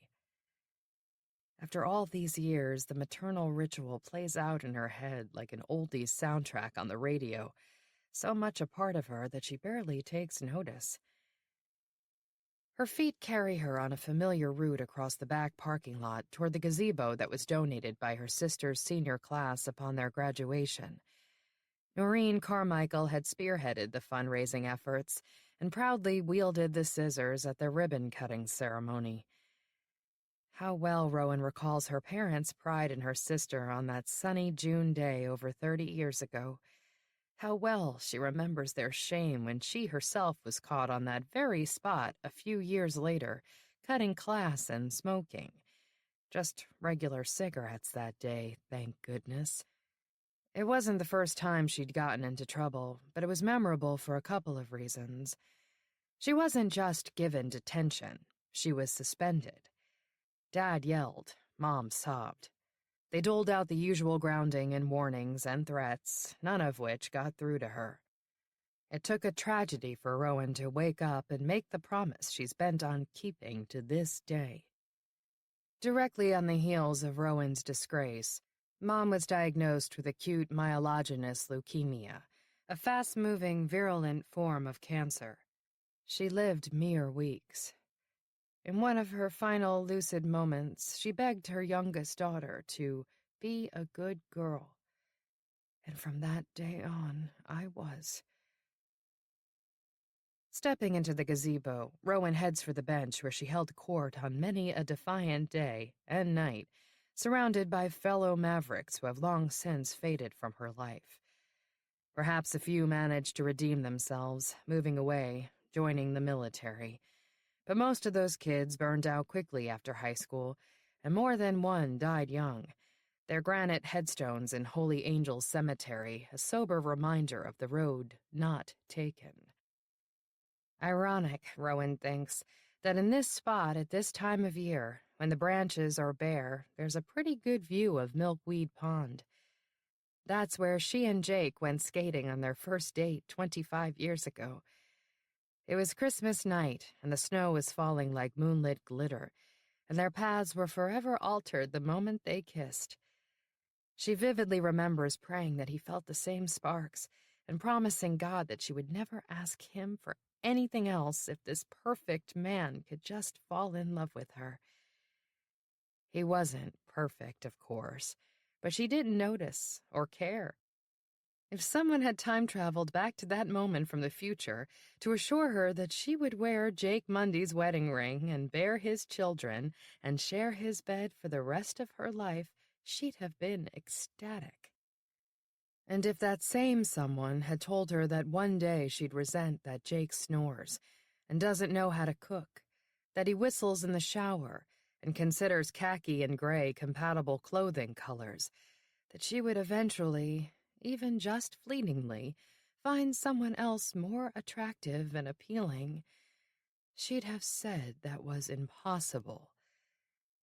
Even now that it's actually happened, that last part seems impossible. Beneath the shelter of the octagonal wooden roof, she pushes away her first date memories of Jake on a sickening tide of remorse. Again, she focuses on her phone. She is indeed now Facebook friends with Rick Walker. Now that she's been granted access to his private profile page, she can see that he's not prone to frequent updates, and when he does post something, it's nothing particularly relevant. Photos of meals and sunsets, and a few shared cartoons and articles about golf courses. Did Rick even golf? Is this the wrong man? Even as she wonders whether she's befriended some random stranger, she clicks on his private photo album, and suddenly there he is, the man she used to know. He's wearing a dress shirt with rolled-up sleeves and a tie, standing between a pair of middle-aged women, neither of them Vanessa. He has more wrinkles and less hair, but the grin is familiar. She's so taken aback at the sight of him that she doesn't immediately realize that she also has a new private message from him. Rowan, wow, what a surprise. Thanks for finding me here. I actually found your profile last year when I first got on Facebook, but I didn't know if I should send you a friend request. I'm glad you made the first move. You look great in your pictures, and I'm happy to see that you and Jake are still together, and the kids seem to be doing well. I'm working in Manhattan and living in New Jersey, single and dating, with an empty nest. I'd love to connect in person sometime, so let me know if you're ever in New York. Shaken by the casual words and by his admission that he's single and dating, she reads the message several times, searching for hidden meaning. Wow, what a surprise. I'm glad you made the first move. I'm happy to see that you and Jake are still together. One moment those phrases seem to resonate irony, the next sincerity. Either he sent the package and he's baiting her, or he's utterly oblivious, in which case he needs to be told. But not, she decides, in writing. I'm going to be in New York this weekend, she types back quickly. Can we get together for coffee? Thinking better of it, she stands with her thumb poised over the send button, thoughts flying through the scenario. Jake doesn't have to know she's going to New York. She'll tell him she's going to have lunch with her sister. Then again, what if Noreen happens to call? Asking her sister to cover for her is out of the question. She'll just have to tell Jake she's going to spend the day Christmas shopping. But the same excuse? Is it getting tired? No, she knows he won't question her. She and Katie have spent plenty of Saturdays from dawn to dusk at the Woodbury Common Outlet Mall down in Central Valley, well over an hour away. She hasn't had the heart to go back there since her daughter left for college, but with the holidays looming, she'd probably have gone alone sooner or later.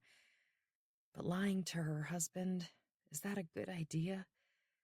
Of course not. It's a terrible idea. But what choice do you have? The truth. That's her choice. Maybe she should just tell Jake that she's going to the city for the date tomorrow. Leaving out the part about meeting Rick would make her guilty of omission, but not a lie.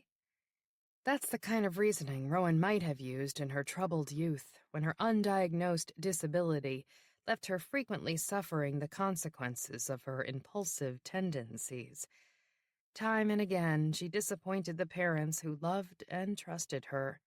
"Don't you let her down," her ravaged father told her the day she made her deathbed promise to her mother.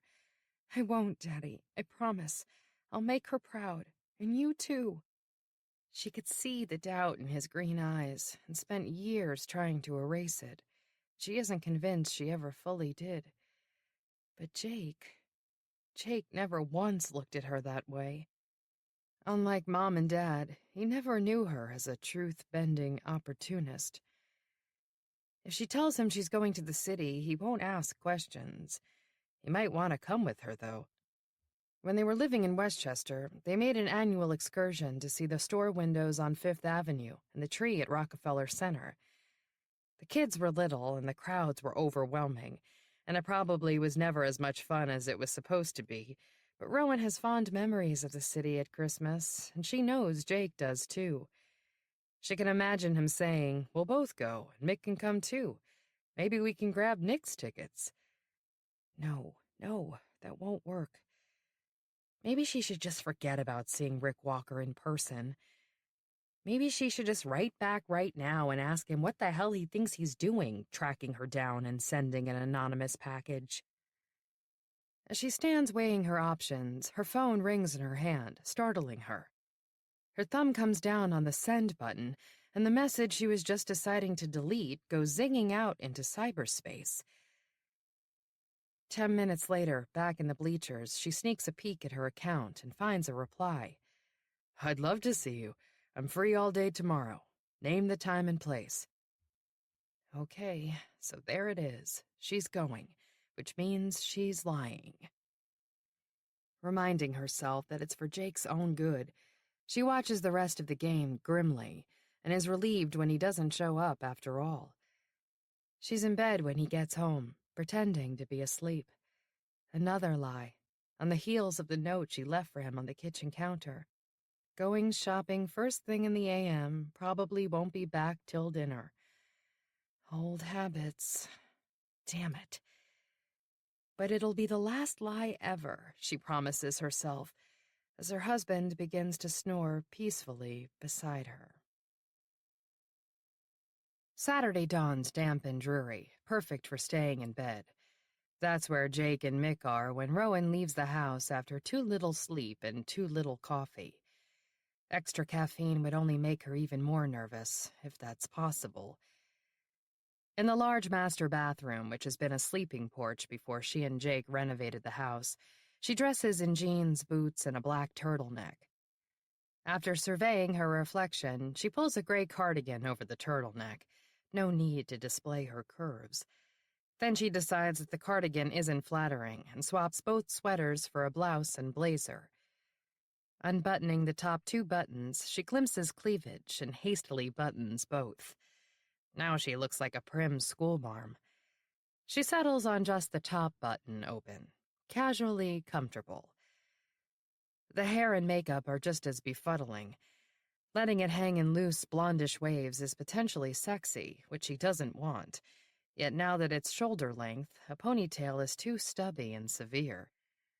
Her lashes and thin lips tend to disappear without cosmetic enhancement, but the liner and lipstick she wears on a daily basis suddenly seems suggestive. She doesn't want him getting ideas. Oh, come on. He probably already has ideas. Unless he really is the one who sent the package, in which case he's all but summoned her presence this morning. But if he's expecting a walk on the shady side of memory lane, he's in for an unpleasant surprise. In the end, she skips the lipstick and eyeliner, goes with the ponytail, and turns her back on the mirror. Downstairs, she finds Doofus blissfully snoozing on the rug and has to shake him awake. You'd make a lousy watchdog, you know that?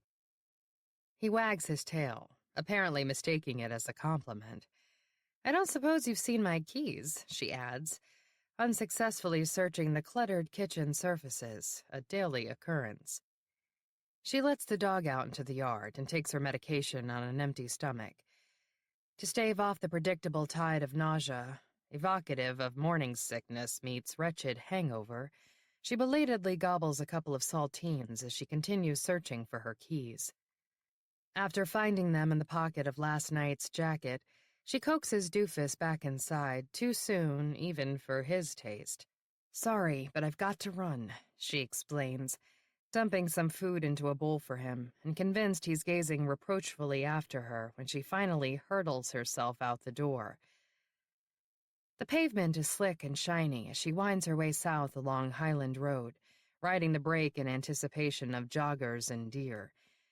Tendrils of mist obscure portions of the highway she knows so well. Growing up in Mundy's Landing, she longed for the day she could leave the village behind. But when it finally arrived, she found herself longing to go back home. It took her well over a decade to do that. After a year as a commuter student at Hadley, the only college willing to admit her, probably only because the admissions people were local and knew about her recently deceased mother, she transferred to her mother's alma mater, the University of Buffalo. Like Mom, she majored in education, not because she particularly wanted to become a teacher, but because it made her feel closer to her mother, and it made her widowed father happy. Weary of Western New York winters, she went south to Virginia for her master's. But while she was back home over Christmas break, she met Asa Jacob Mundy IV, though no one ever called him that. He was just Jake. He was 7 years older than Rowan, having graduated high school just ahead of her oldest brother, Mitch. Like most graduates of Mundy's Landing High School during their era, Jake had gone away to college and stayed away. His father had died fairly young, and his mother was still living in Mundy's Landing, but she's long since settled in Texas with Jake's older sister, Liza. Jake hadn't strayed so far. He was working for an ad agency in New York City when Rowan met him. They were married the June after she got her master's degree. She'd had her fill of steamy southern summers and welcomed the chance to move north again. She found a teaching position in the New York suburbs, and that's where they settled. Her father adored Jake, not just because everyone likes Jake, but because he was a hometown boy, a Mundy. Dad lived to walk Rowan down the aisle and hold her firstborn, but died while she was pregnant with her second. He never met the daughter Rowan named for her mother, or his own namesake, Mick. Never got to see her come full circle back to Mundy's Landing. Not a day goes by that she doesn't long for her parents, or remember the promises she made to them both and struggled so hard to keep. What would they think of her now? They wouldn't be proud of me, that's for damn sure. Resisting the urge to feel sorry for herself, Rowan swallows over the lump in her throat and merges onto the thruway headed toward New York City, determined to make things right again. The drive should take only 2 hours, but 3.5 have passed before she's finally pulling into a parking garage in the West 50s. It was pouring by the time she reached the northern suburbs, and steady traffic gave way to notorious holiday gridlock within the city limits. She'd expected to have plenty of time to gather her emotions before meeting Rick, but she's got less than 15 minutes to make her way to the Hell's Kitchen restaurant he'd suggested. She covers those blocks beneath a dripping umbrella, pausing on every corner to exchange texts with Jake, who's back home and filled with the usual questions about where to find things that have gone missing in the laundry room or kitchen. A phone call would be easier, but she knows there'll be no passing off the rumbles, honks, and shouts of urban street noise for a shopping mall. She signs off with a quick TTYL when she arrives at the designated meeting spot. It appears to be more of a no-frills coffee shop than the upscale cafe she was for some reason anticipating. He suggested it, saying it was close to the West Side Highway and the PATH trains to Jersey, where he now lives alone. That his marriage to Vanessa didn't survive probably shouldn't surprise Rowan, but it does. There, but for the grace of God, she thinks, pausing in front of the door to silence her phone. Then, taking a deep breath, she steps inside the restaurant. She recognizes Rick Walker immediately, sitting alone in a booth with his back to the door. There's something strikingly familiar about the poised, pensive posture, elbows propped on the table, raised cup clutched in both hands, head bent. Either he's got her right where he wants her, or he's in for one hell of a nasty surprise. "Table for one?" a waitress asks, and she shakes her head and points toward Rick. "I'm joining someone." The woman waves her on, but Rowan hesitates, unwilling to approach him.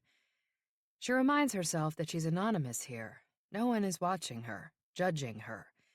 But it isn't easy to push aside the guilt and trepidation. At last, she walks over to the table and steels herself for the confrontation whose script has been running through in her head all night. "Rick?" Her voice works. So far, so good. He looks up, lights up with a grin that crinkles the corners of his eyes, just as she remembers. He sets down the mug. Tea, she sees, noting the string dangling over the edge. He always chose tea over coffee. "I'm surprised you don't," he said once, soon after they met. "Why?" "Because you grew up in an Irish household. So you assume we drank tea? You didn't?" "Sure we did. And whiskey, too. And we ate corned beef and cabbage every night, and wore kilts and danced jigs." "And hid pots of gold at the end of the rainbow, right?" "Exactly," she agreed with a laugh. Snippets of that light-hearted exchange float into her head as he gets up to embrace her like a long-lost friend. "Rowan, it's so good to see you. I almost didn't recognize you without your hair." "I still have hair." He does too, but it's thinning. "I meant your long red hair. But you look great. Sit down." She'd been worried until this moment that she'd take one look at him and become infatuated all over again. But that isn't the case, and it's not just because he's a middle-aged man now. His looks were never the draw in the first place. It was more that Rick understood her, or rather she perceived that he understood her, far better than Jake did at the time. Unlike her husband, he knew his way around the kitchen and the supermarket, the playground and the pediatrician's office, the preschool parking lot, and, perhaps most important, the circle of moms. Neither of them could relate to the designer stroller-pushing crowd that populated their suburb. Rowan and Rick seemed to be the only two parents on the playground who hadn't grown up in Westchester, didn't come from money, and didn't have doting parents willing to write fat checks and babysit the grandkids. nor had they swapped demanding corporate careers to spend days at home with their toddlers. They used to laughingly speculate that some of those moms managed their kids the way they used to manage their corporate minions. Jake would never have grasped the humor in imagining a brisk memo delivered to a sandbox with a CC to a crib, bearing the subject line, potty training objectives, or nap time agenda. Rick got it. He got her. She used to wonder whether she'd married the wrong man. Now I'm positive I didn't, she thinks, as she sinks into the booth, missing Jake already. What a difference 14 years, a lifetime, has made. She'd give anything to be at home where she belongs instead of here with Rick, exhuming memories. The place feels familiar. They sometimes took the kids out for lunch after preschool pickup to a diner just like this one. Maybe that's why he chose it. Yes, and one of his boys, or was it Braden, was going through a stage when he'd eat nothing but simple white carbs. Bagels, cereal, buttered pasta. Funny that she doesn't remember whether it was his son or her own, but she clearly remembers sitting across from Rick in a corner booth, crammed with kids and crumbs, talking endlessly about parenting challenges she might have discussed with the other moms if they weren't so cliquey, or with her own mom if she were still alive.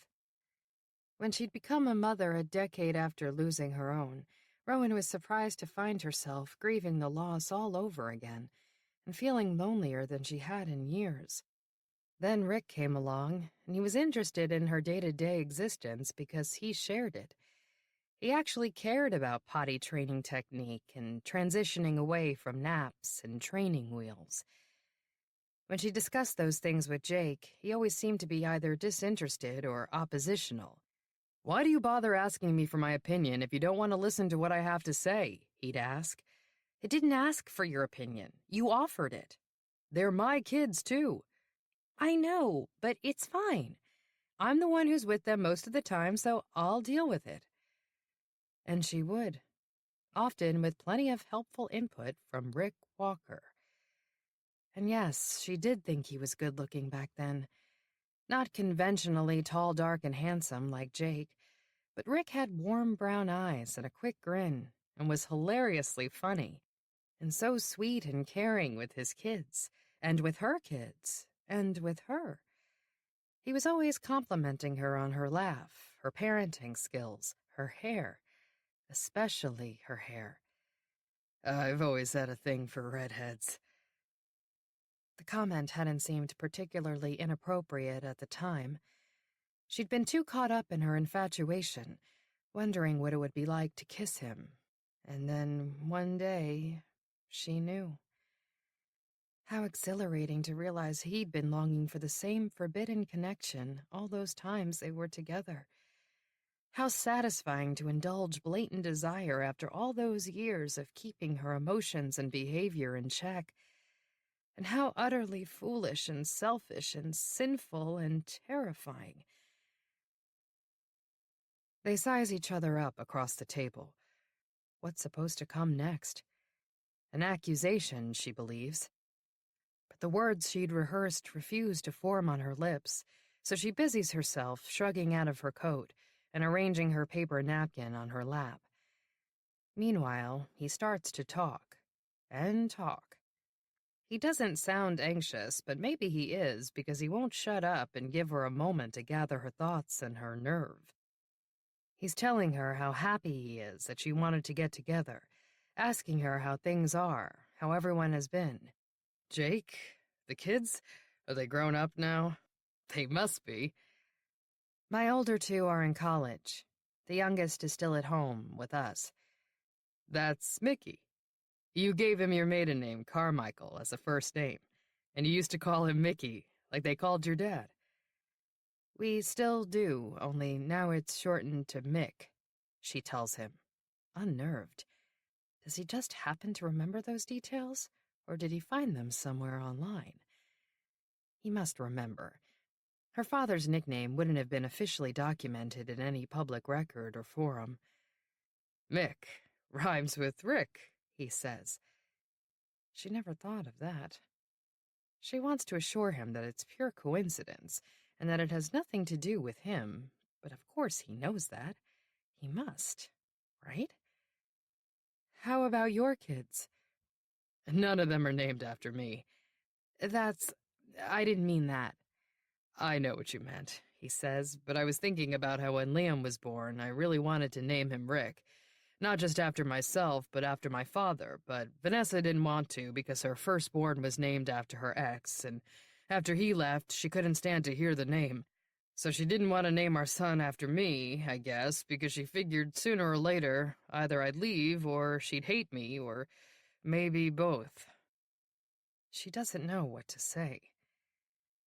After an awkward moment of silence, he says, "You know what I want to know? Did you ever get your Victorian?" "What do you mean?" "Don't you remember how much we both hated our raised ranches when we were living in Westchester? I was always fantasizing about moving to a farmhouse somewhere, and you wanted a big old Victorian. You used to talk about exactly what it would look like. Gingerbread porch, pocket doors, high ceilings." He's describing her house. Does he know? Has he seen it? "And you were going to furnish it entirely in period furniture," he goes on. "You were so crazy about that era. Remember how we'd go to tag sales so that you could look for antiques? That one time it took us an hour to walk 2 blocks with all the kids because we had to use one of the strollers to push that big old fringed lampshade you found." Unsettled by the memory, particularly when she recollects that she casually lied to Jake about how much it had cost, she quickly changes the subject. "Wait, you haven't told me about your kids. How are they?" "Liam and Aaron are both in college, like your older two. And Vanessa's boys have been grown up and out on their own for years now. They're both still in the city, but ever since she died, it's been—" "She died? I thought, I mean, I assumed you'd gotten divorced. I'm so sorry. I didn't—" "It's okay. We were divorced a while back, and then she died." What is there to say to that other than "I'm sorry" again? To think she'd considered that Vanessa, poor dead Vanessa, might have been responsible for sending the package. But Rick? Could he really have sent it? The waitress appears, providing a brief respite from the conversation as Rowan orders the coffee she'd sworn off earlier. She needs it desperately now, having expended every ounce of energy she possessed just to propel herself to this place, not just physically, but emotionally. Now that the initial confrontation is over, the sheer exhaustion of the night before, the week before, has caught up with her. She's finding it difficult to sort through her thoughts, and the conversation has already drifted so far off script that she has no idea how to steer it back. She toys with the upside-down coffee cup on her scalloped paper placemat as Rick orders a toasted sesame bagel. "Cream cheese?" "No, butter. Thanks, Bernice," he tells the waitress. And Rowan remembers that he always did have a folksy way of addressing waitstaff by the first names printed on their name tags, and that he never did like cream cheese. He always ordered his bagels with butter. Sesame bagels. Real butter, not margarine, which he specifies to Bernice an instant after the memory flits into Rowan's mind. "Real butter," Bernice nods, writing it down. "Anything else?" "Just ice in a Go cup with a lid and a straw, and a lemon." A new wave of memories. He'll keep adding hot water to his tea as they sit here, and when he leaves, he'll dump what's left into the cup and take it with him. Voila, iced tea. 2 beverages for the price of 1, he used to say, and she thought it was clever. Now it seems like cheating. "What about for you, hon?" The waitress has turned to Rowan, pen poised on her pad. "Just the coffee, thanks. I'm not hungry." "You can share my bagel if you change your mind," Rick tells her after Bernice leaves. An image flashes into her brain. Rick leaning across the table, feeding her as they laugh together. It's not a memory. It never happened. and never will happen. How dare he offer to share his food? Irrational anger flares within her. He has no business getting so cozy with her, especially considering that they haven't been alone together since the moment 14 years ago when they were jerked back to their senses, courtesy of the blasting smoke alarm. Rick. She clenches her hands in her lap. About the package. He just looks at her, waiting. Not a hint of recognition in his eyes. If he were responsible, there would at least be a telltale flicker, right? But if he didn't send it, and Vanessa is dead, then who else could it have been? You sent it. I know you did. He blinks. Sent what? The box. What box? Come on, stop playing stupid. I know that you... All righty, here we are. The waitress is back to turn over Rowan's cup and fill it with steaming black coffee. Cream? Please. They gaze at each other in uncomfortable silence as the waitress briefly steps away and returns with a small silver cream dispenser. More hot water? She asks Rick, gesturing at the little teapot in front of him. Please. Although I think I'm in hot water, he replies, and I'm not sure exactly why. Don't worry, I'm sure she'll tell you, Bernice returns with a sly grin, probably assuming this is one of those typical men from Mars, women from Venus conversations. After she's gone, Rick tells Rowan, I'm not playing stupid, I swear. Apparently, I just am stupid because I have no idea what you're talking about. You didn't send the package. To you? No. What kind of package? Come on, Rick. Please, it had to be you. He frowns, shaking his head. As much as I'd love to take credit or blame for whatever was or wasn't in it, I can't. She wants desperately to believe him. Oh, hell, maybe she does believe him. Now who's stupid? What happened exactly? Someone sent you something? What makes you think it was from me? She hedges, unwilling to go there just yet, or ever again. It was just a guess. I'm sorry. I honestly thought it was you. But why? What was it? There's no way around it. The only way to explain the situation is to acknowledge that, despite all her self-denial, something did happen between them that snowy day. Yes, it could have been much worse, and yes, she nipped it in the bud, but the uncomfortable reality can never be erased. Clearing her throat, folding and unfolding the corner of her paper placemat, she begins, Do you remember? She trails off. Maybe he doesn't remember. No, of course he remembers. He must. Unless she was just one in a long line of extramarital conquests that eventually led to the demise of his marriage to Vanessa. I have a pretty good memory, he prompts, and there's a gentle undercurrent in his tone that causes her to look up sharply. He's thinking of that day. She can tell by the look on his face. She shouldn't have come here. Shouldn't have hunted him down, or lied to Jake, or snuck away to the city on a weekend afternoon when she should be home taking care of her husband and son, who can't even find their clean socks or the grape jelly when she's gone, damn it. Damn it. Off she goes on the emotional roller coaster again, but when it careens back around to the starting point, the anonymous package, she knows she couldn't have done this any other way. You don't ignore something like that, and you don't share it with your husband. Whoever sent it was counting on her to act, and she's acting. Who else knows, she asks abruptly, about what happened that day? He doesn't even pretend not to know what she's talking about. The snow day? The snow day, yes. No one. I never told anyone. Did you? She hesitates. Did you tell Jake? Jake? No. She shakes her head vehemently. Did you tell Vanessa? Are you kidding? No way. He rubs his temples briefly. Why are we here, Rowan? Because someone sent me a box of 13 burnt cookies wrapped in an old newspaper from that exact day 14 years ago. He absorbs her words. November 30th. You remember the date? I told you I have a pretty good memory.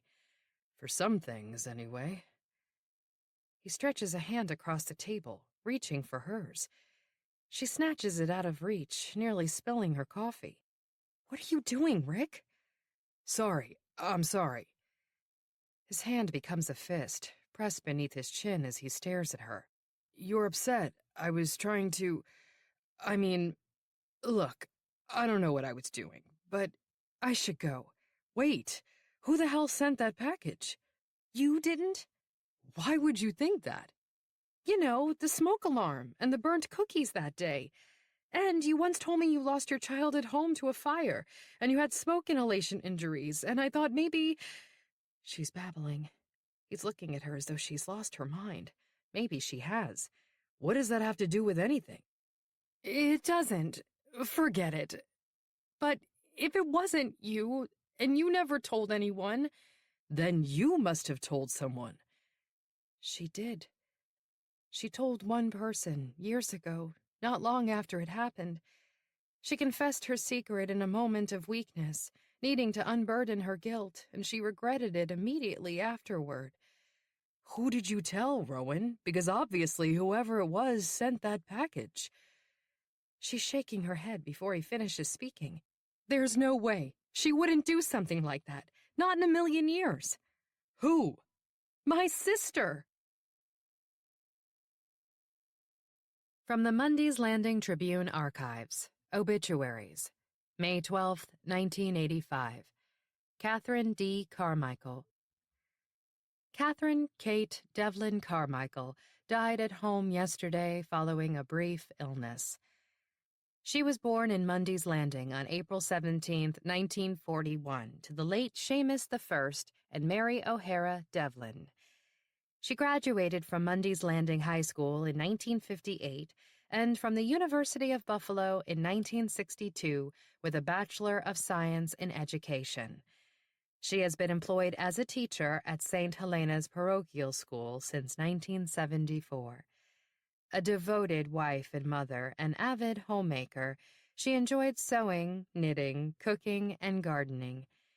She was an active parishioner at Holy Angels Catholic Church, where she served as president of the Blessed Sacrament Society and sang in the choir. She is survived by her devoted husband, Jonathan Mickey Carmichael, whom she married on July 14, 1962. Their 4 children, Mitchell, Daniel, Noreen, and Rowan, 3 brothers, Seamus Eileen Devlin of Schenectady, Thomas, Joanne Devlin of Mundy's Landing, and Reverend Robert Devlin of Boston, Massachusetts, 2 sisters, Margaret, Anthony Bartone of Punta Gorda, Florida, and Maureen Devlin of St. Louis, and many nieces, nephews, and cousins. A wake will be held at Dunnewick Funeral Home at 225 Fulton Avenue in Mundy's Landing tomorrow from 2 p.m. to 4 p.m. and 7 p.m. to 9 p.m. A Mass of Christian burial will be celebrated Tuesday morning at 10 o'clock at Holy Angels Church, followed by interment at Holy Angels Cemetery. Chapter 4. As Noreen Carmichael Chapman pulls her Mercedes SUV into the private subdivision after dropping 2 of her 4 kids at Saturday lessons, she notes that the Holdens have yet to put up their Christmas decorations. The other half-dozen brick mansions on the cul-de-sac off Cove Neck Road, including the Chapmans, are tastefully decked in live wreaths and garlands. At dusk, the surrounding landscape will come alive with white twinkle lights and spotlights. The Holdens, when they finally do get around to decorating, won't use the local florist service to hang their greens and set up their lights, unlike every other house here.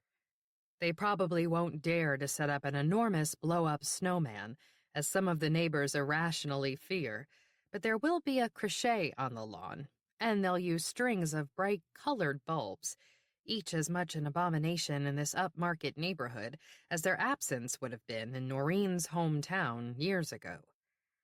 Growing up in her parents' well-worn Dutch colonial in a village that had seen better days, She always envisioned a different sort of future for herself, and one very much like the life she now lives, transported to a classy New York City suburb, married with children and a career, and enough money that she's never had to make a week's worth of groceries last a month the way her mother sometimes did. Mom never seemed to mind, though, and she gladly went back to work as a teacher at the parochial school when Rowan started first grade, though her paycheck barely covered gas money to get there, Dad often pointed out with a laugh. Mom always responded that she loved being back in a classroom so much she'd do it for free. Whenever autumn rolled around, Dad supplemented his insurance salesman's paychecks working weekends at the local hardware store so that Santa Claus could pay his annual visit in December. Christmas gifts were one of the few things that were never in short supply in the Carmichael household. And love. There was always plenty of love to go around. We just didn't appreciate it then. Pulling into the large, circular driveway in front of her house, Noreen briefly considers leaving the car parked by the door, but quickly decides against it. Having survived the chaotic Carmichael household, she thrives on domestic orderliness, everything in its proper place, not to mention everyone, though that particular objective has been elusive of late. Opting to exercise control wherever she still can, she pulls around into the 4-car garage, even though she has to leave again shortly to deliver the kids from their lessons to a sports practice and a birthday party. Kevin's work at an understaffed, overburdened inner-city hospital keeps him away for days at a time. Their eldest, Sean, is enrolled at Notre Dame University, but spending a semester abroad in Paris. High schooler Shannon is away this weekend at a debate team tournament. That leaves just Noreen to shuttle the others, Sabrina and Samantha, from one weekend activity to another. She'd willingly traded her commute to a large Manhattan law firm specializing in CEO and celebrity divorces for motherhood in a local practice in Garden City. Her work is mostly confined to weekdays so that she can be here whenever her kids are, which is not as often as it used to be. They're growing up, busy with their own lives. She presses the alarm keypad and lets herself into the house. Her heeled boots tap hollowly across the hardwoods, accompanied by the steady hum of the housekeeper, Luz, running the vacuum upstairs. In the marble-tiled foyer, she takes off her coat and hangs it in the cedar-lined closet. The woodsy fragrance mingles with the scent of furniture polish, this morning's coffee, and the fresh evergreen garland draped along the curving banister and hall balcony above. Next weekend, the florist who decorated the house inside and out will bring in a pair of fresh-cut 10-foot balsam firs. They'll be elegantly trimmed with white lights and Waterford ornaments and velvet bows, one in nice blue to complement the living room decor, the other in maroon to match the great room. Right before Christmas, one more tree will be delivered, this time to the beach house in Southampton, where the Chapmans always spend the holiday itself. This year might be different. When the time comes, though, she'll take it in stride, just as she has everything else, just as she always taught her kids to do. Change is never all bad, any more than it's all good. She closes the closet door and finds herself looking into the full-length mirror, remembering her son's high school graduation day. As he stood in this spot, checking his reflection and adjusting his cap and gown, she stood by with a camera, wondering where the years had gone, and wondering where Kevin had gone, wondering why he never seemed to be here when he should have been. And now you know. "Why do they call it commencement?" Sean asked her, wise beyond his years. "It's not really about the beginning, it's the end." She told him what her own mother had told her when she left for college decades ago. Because it's easier to say goodbye if you focus on what lies ahead instead of what lies behind you. The irony, of course, is that Mom's immediate future held the hardest goodbye of all. Noreen chose not to remind her son of that, and as she studies her own reflection, patting her wind-tousled hair into place, she wishes she hadn't thought of it now. On the sidewalk outside the coffee shop, Rowan buttons her coat in the drizzle, watching Rick do the same. She wishes she'd never come here. She's run out of things to say to him. Ran out after the first 5 minutes, which they spent speculating about who might have sent the package. But they stayed for another half hour, mostly sharing details about where their lives had led them since they'd left Westchester. It turns out Rick and Vanessa moved away not long after Rowan and Jake did. He said Vanessa was tired of the long commute, so they moved to Hoboken, which was much closer to her office in the financial district. Like Rowan, and like her mother before her, he went back to work when his youngest started preschool. "What do you do?" "These days, I'm in administrative services." "Really? Where?" "Trust me, you've never heard of it." She asked him if he had a card, and he said, "I gave you my cell number when we messaged on Facebook, if you need—" "I know, but I like something tangible." He searched his pockets, and then told her he didn't have a business card on him. Maybe it was the truth, maybe not. Maybe he works in administrative services, maybe he doesn't. Maybe he was evading her, maybe she's just paranoid. Who the hell knows? He didn't talk much about the divorce, other than to say it was a long time coming, and they stuck it out until the kids were more or less out on their own. And he hasn't revisited Vanessa's death at all. She's curious to know how it happened, but it's not the kind of thing you come right out and ask. And he didn't volunteer the information, though he's spoken pretty freely about some things. When she asked where in New Jersey he's living now, he gave her the exact address in Weehawken, adding that it's almost on the very spot where Aaron Burr and Alexander Hamilton famously dueled to the death. "You probably teach your students about that in social studies, right? 4th grade?" She was almost positive she hadn't told him which grade she's teaching. A little later, he let it slip that he knows where Katie is going to college. "Winters can be brutal that far upstate," he commented when she mentioned her daughter in passing. "My kids didn't have the grades to get into Cornell, but I thought maybe they'd like Ithaca College, so we drove up and looked. It was snowing like crazy, and that was in late April. They wouldn't even get out of the car to take the tour. Liam wound up in Texas, and Aaron's in California. They're both at decent colleges, but nothing like Cornell." Had she even told him where Katie goes to school? She was almost positive that she hadn't. To be fair, he'd admitted in his message last night that he'd found her on Facebook long before she found him. But she never mentions her job there because the principal frowns on social networking, and Katie's Facebook profile is privacy protected, so even if he'd spotted her on Rowan's friends list, he wouldn't see anything more than her name and headshot. Okay, so what if he snooped around online to find out where she works and where her kids go to college? Maybe she's reading too much into his motives. Plenty of people look up old friends and neighbors online. It doesn't have to mean anything ominous. But it might, and she's anxious to be alone with her thoughts in the car on her way home. "I'm glad we finally got to see each other again after all these years," he says, as she fishes in her bag for her umbrella and keys and parking stub. "Even if it wasn't just to catch up and talk about old times. When you figure out who sent that package, let me know." "I will." "Maybe it didn't have anything to do with, that snow day." She just looks at him. "You're right," he says quickly. "It must have something to do with it. But I didn't send it, and I swear I never told a soul. And if the only person who knows is your sister, then maybe she was just playing a joke." Noreen would never joke about that. She shakes her head, remembering her sister's reaction years ago to her secret. Noreen came down hard on her, claiming that an extramarital emotional affair is as damaging as a physical one. Maybe she was right, but Rowan resented her just the way she used to when they were kids.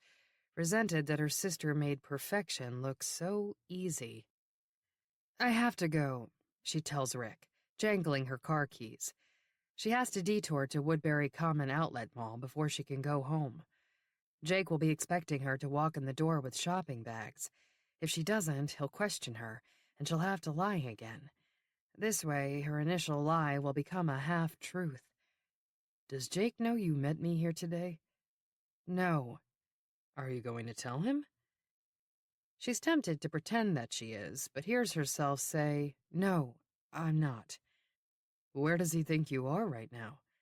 He was sleeping. I didn't talk to him. You just took off? No, of course not. I'd left him a note. It was no big deal. She shrugs, unwilling to tell him the details of her lie to her husband. Hating that she lied to Jake, who means everything to her, but can't lie to Rick, who means nothing.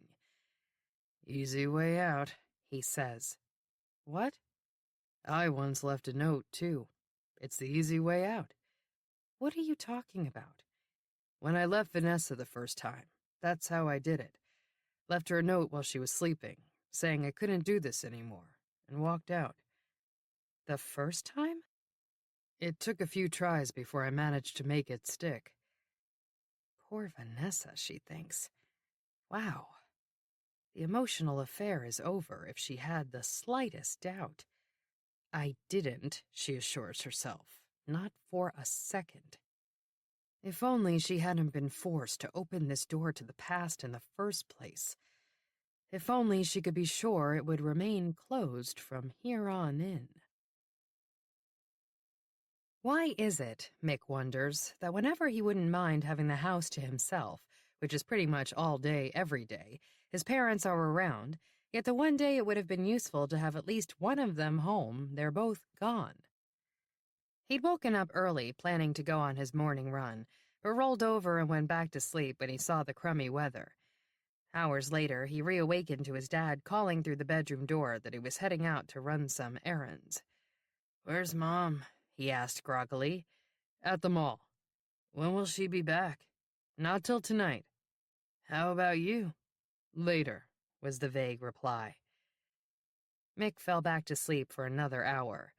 When he finally got out of bed, he realized he'd have to ride his bike into town.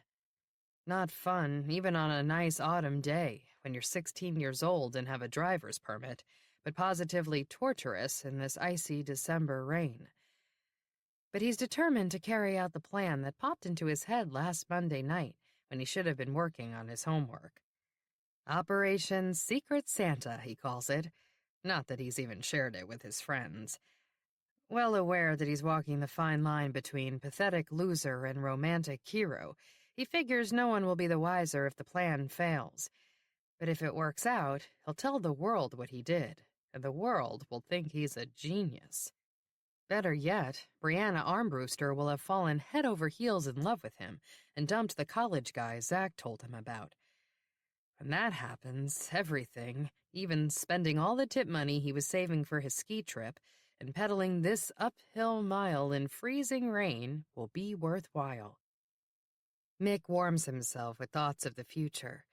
When he and Brianna are married with kids, they'll talk about Operation Secret Santa, the way his own parents often talk about the good old days when they first fell in love.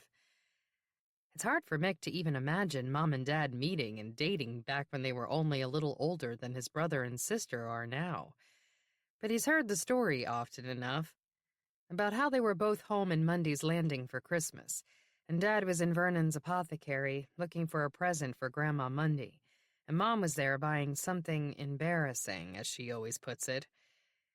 Even if Mick had the slightest desire to know what it was, there's no interrupting his parents when they volley the story back and forth.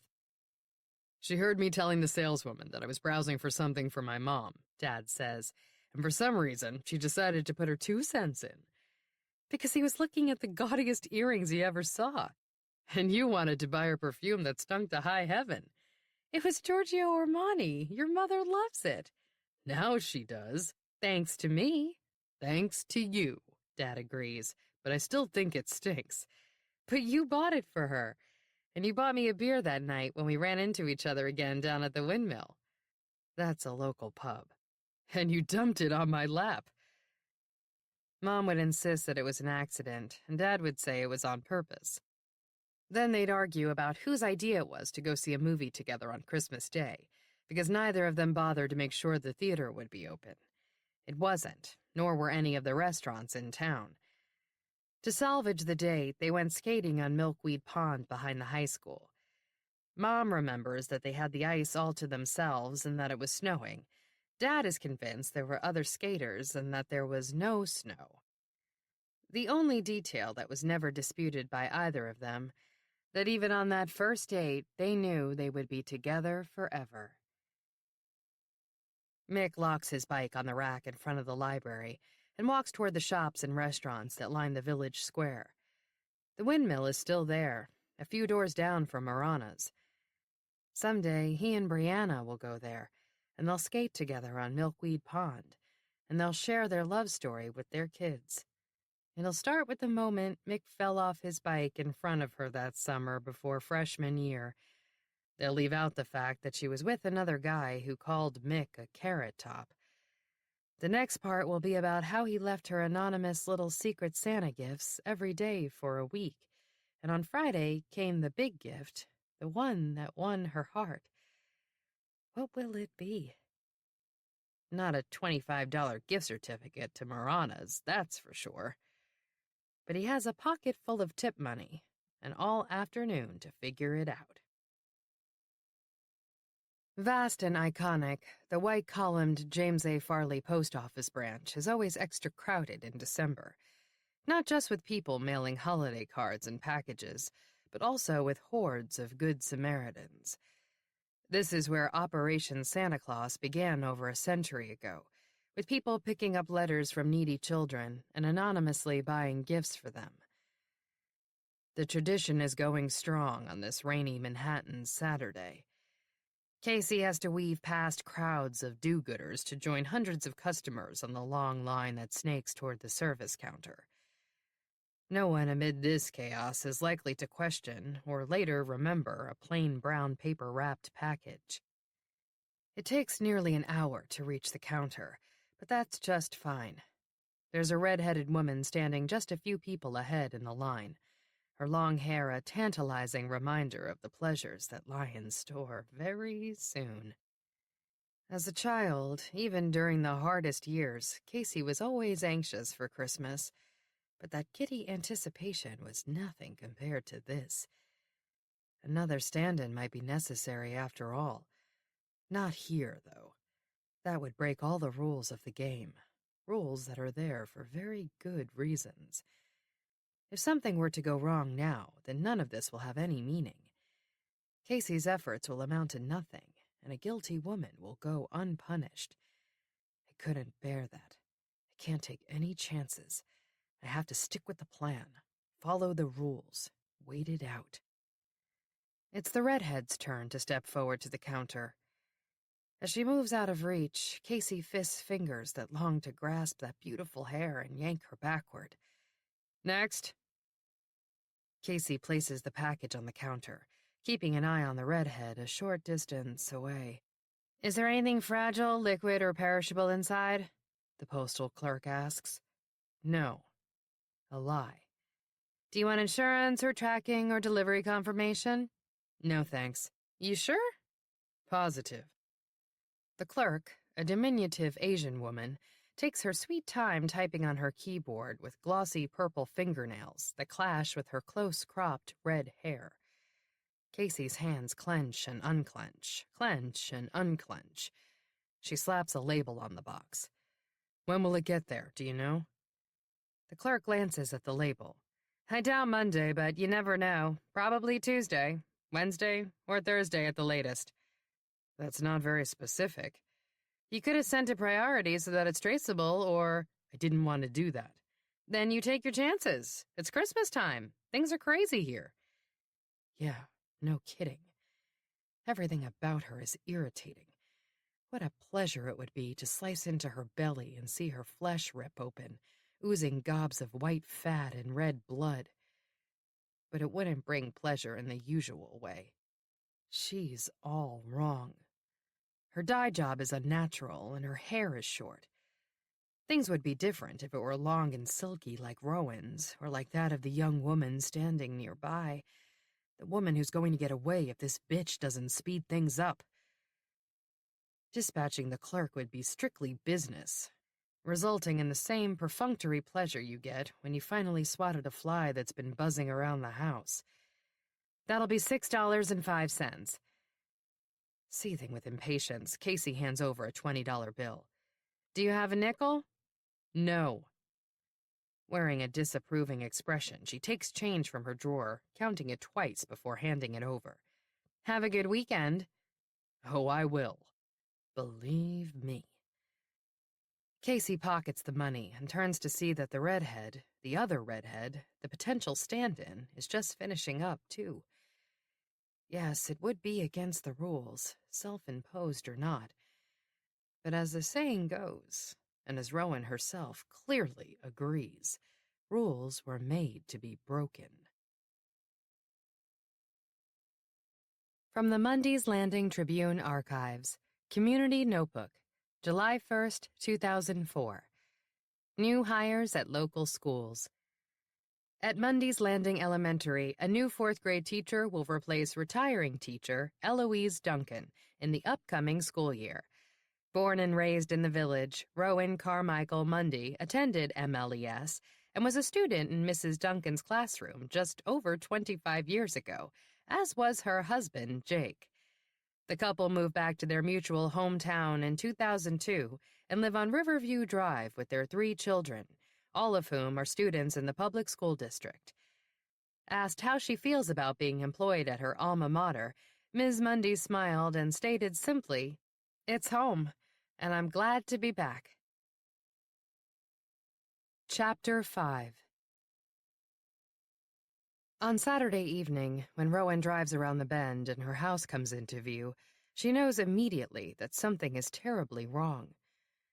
Night fell over an hour ago, but the windows are dark from attic to basement, and the porch light and lamppost are off. She had exchanged text messages with both Jake and Mick shortly before leaving Central Valley to make the long drive home. Mick was already gone, out for pizza with friends before tonight's varsity hockey game, but Jake was home and suggested that they go out to dinner. Date night? Marana's? Sounds great, she'd responded, even though it's the last thing she feels like doing. She has to force herself to keep driving toward the dark house, her heart pounding wildly as her mind flits through the possibilities, each horrific in its own way. Jake knew she'd lied about where she was going this morning and decided to give her a taste of her own medicine.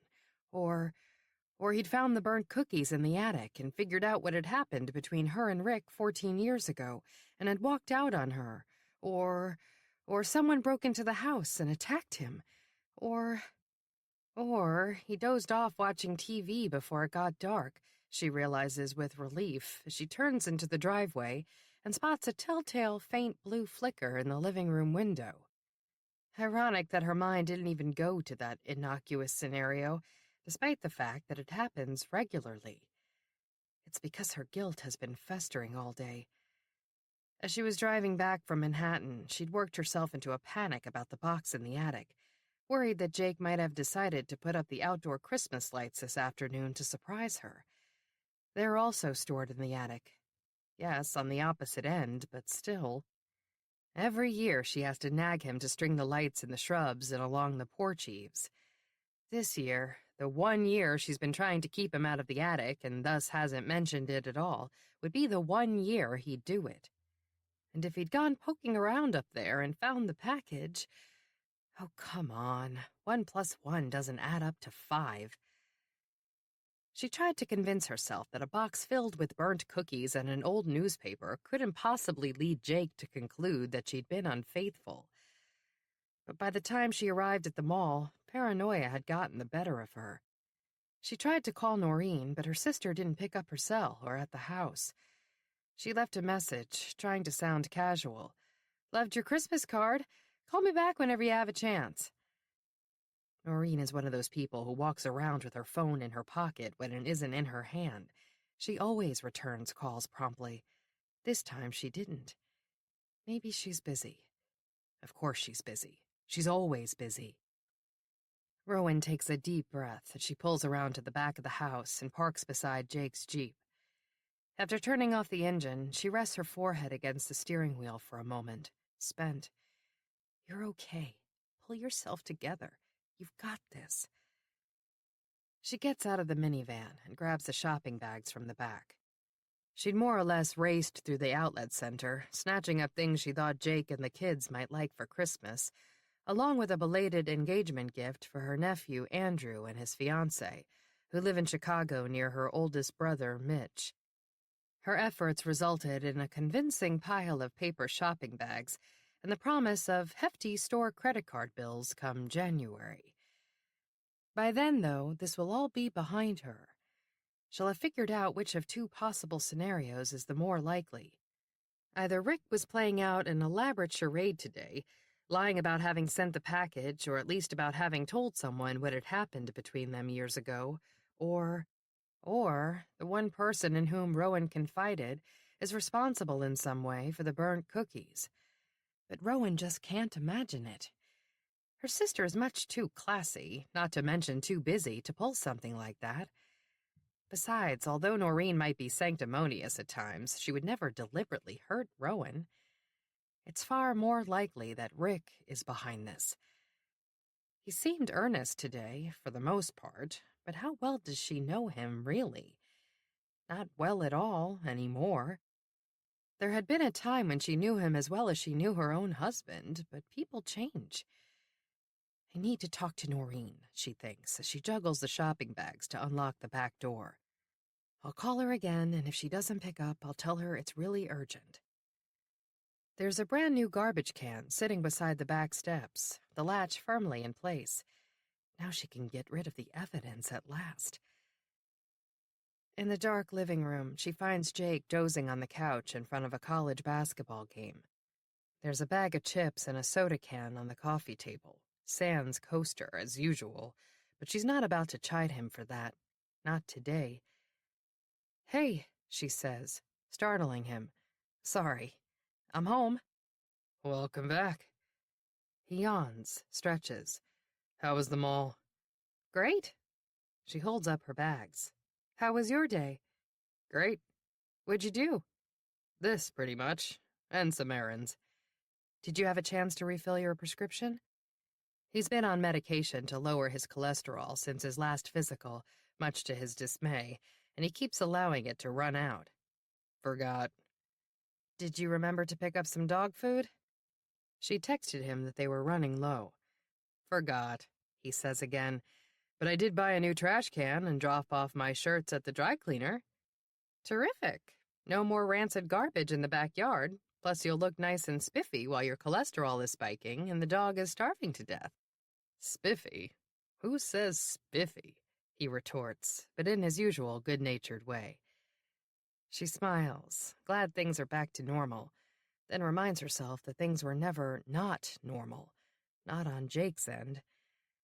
And that's the way it's going to stay, she vows, drinking in the gallery of happy family photographs beside the stairs as she heads up to change for dinner. The call to her sister will have to wait until later, or tomorrow morning. Tonight is date night with her husband, and Jake deserves her undivided attention at last. Noreen is finally finished driving the kids around. For today, anyway. What a whirlwind. She just dropped off Sabrina and her friends at a bat mitzvah in Great Neck, and someone else's mom is picking them up at midnight. She ran to the mall with Samantha to get a birthday gift for a friend, then delivered her and the gift and a trio of other girls to the birthday girls' sleepover. Shannon won't be home until tomorrow, and Sean won't be home until Christmas, and Kevin is still at the hospital, and God only knows when he'll be home. She texted him earlier to make sure he'd seen the billing statement for Sean's spring semester tuition. No response. He's probably in the OR. She's used to that. He nearly missed the delivery of their fourth child because he was miles away in surgery when her water broke. The contractions progressed so quickly that she was pushing by the time he got her message. The labor room nurses reassured her that he'd be there on time for the birth, and in the end, they were right. But everyone else seemed more disturbed by her husband's absence than she was. I can take care of myself. I've never needed anyone there holding my hand or, God forbid, looking over my shoulder. Rowan called her cell phone twice today. Called the house, too. Not urgent, according to her messages. As always, the thought of her younger sister is accompanied by an intermingling of nostalgia, affection, and deep-seated antagonism. Her relationship with Rowan is perhaps the most complicated one in her life, and considering the state of her life at the moment, she's in no hurry to return her sister's call. In the master bedroom, she folds the jeans she'd worn today back into the bureau drawer and hangs her silk blouse in her walk-in closet. She pulls on a cozy long-sleeve t-shirt, a pair of fleece-lined yoga pants, and soft yarn socks. At times like this, small doses of comfort go a long way.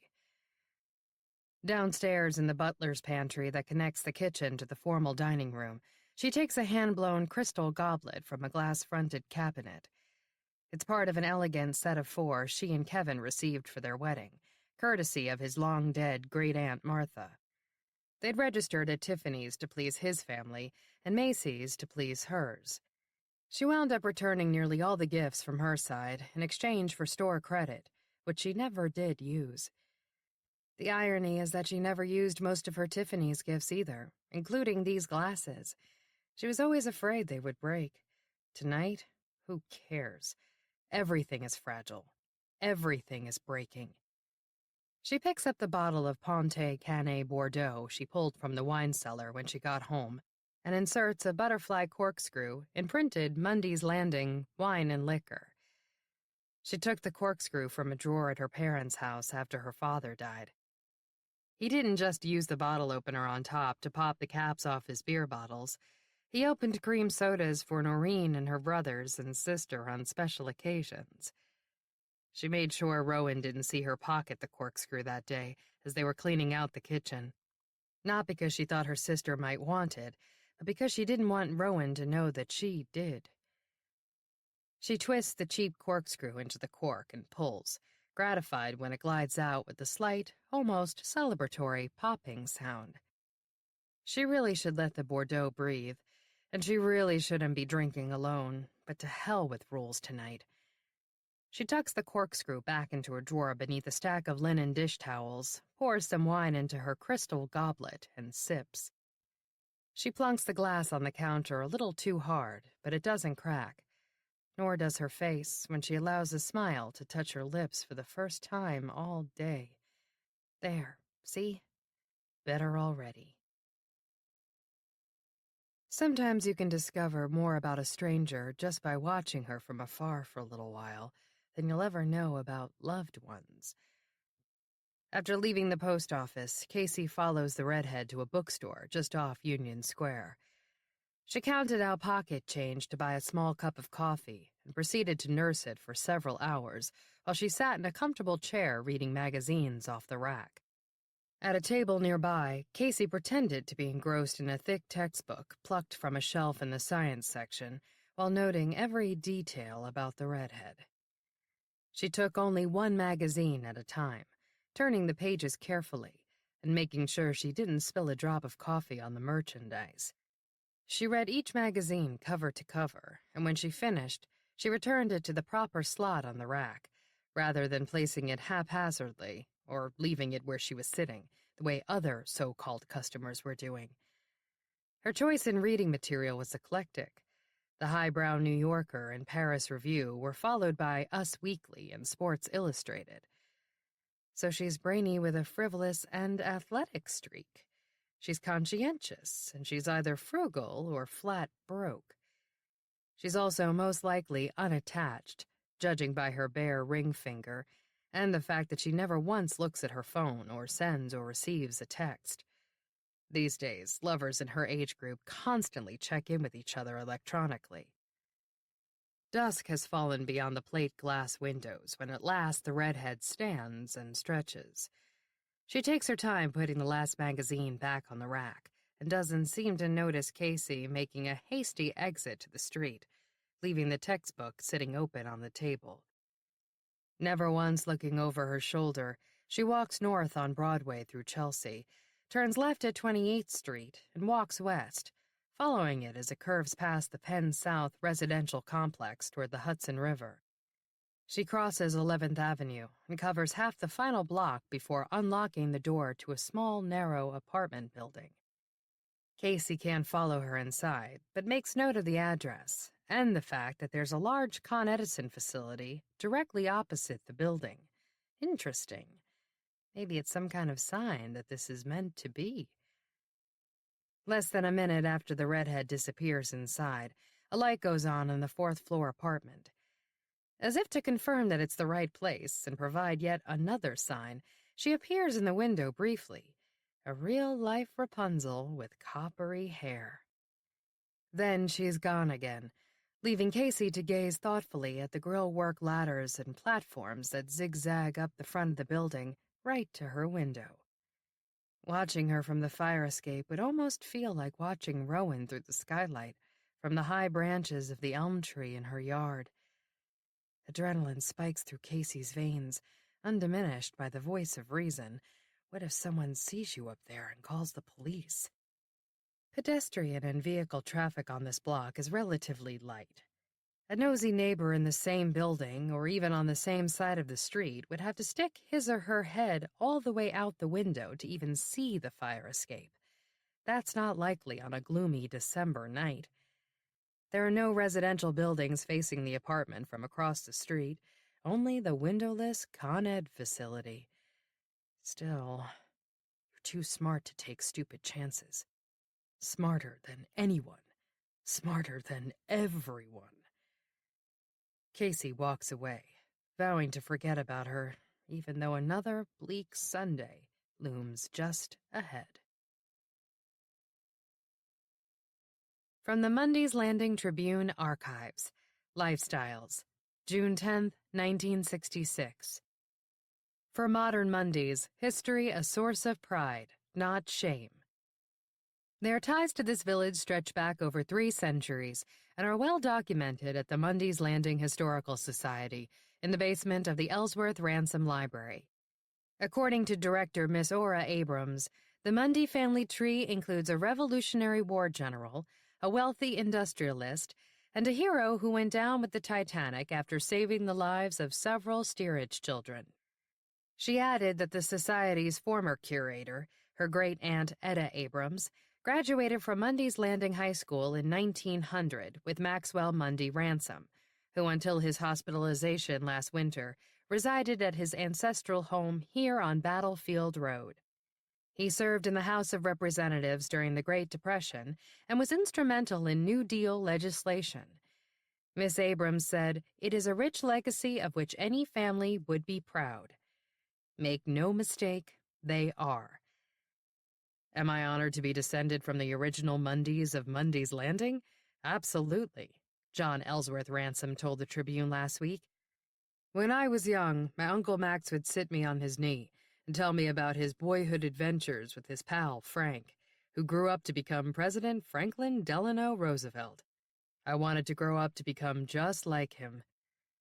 Fresh from his final semester at Harvard Law School, alma mater of both his uncle and FDR, with political aspirations and the New York State bar exam looming, he's well on his way.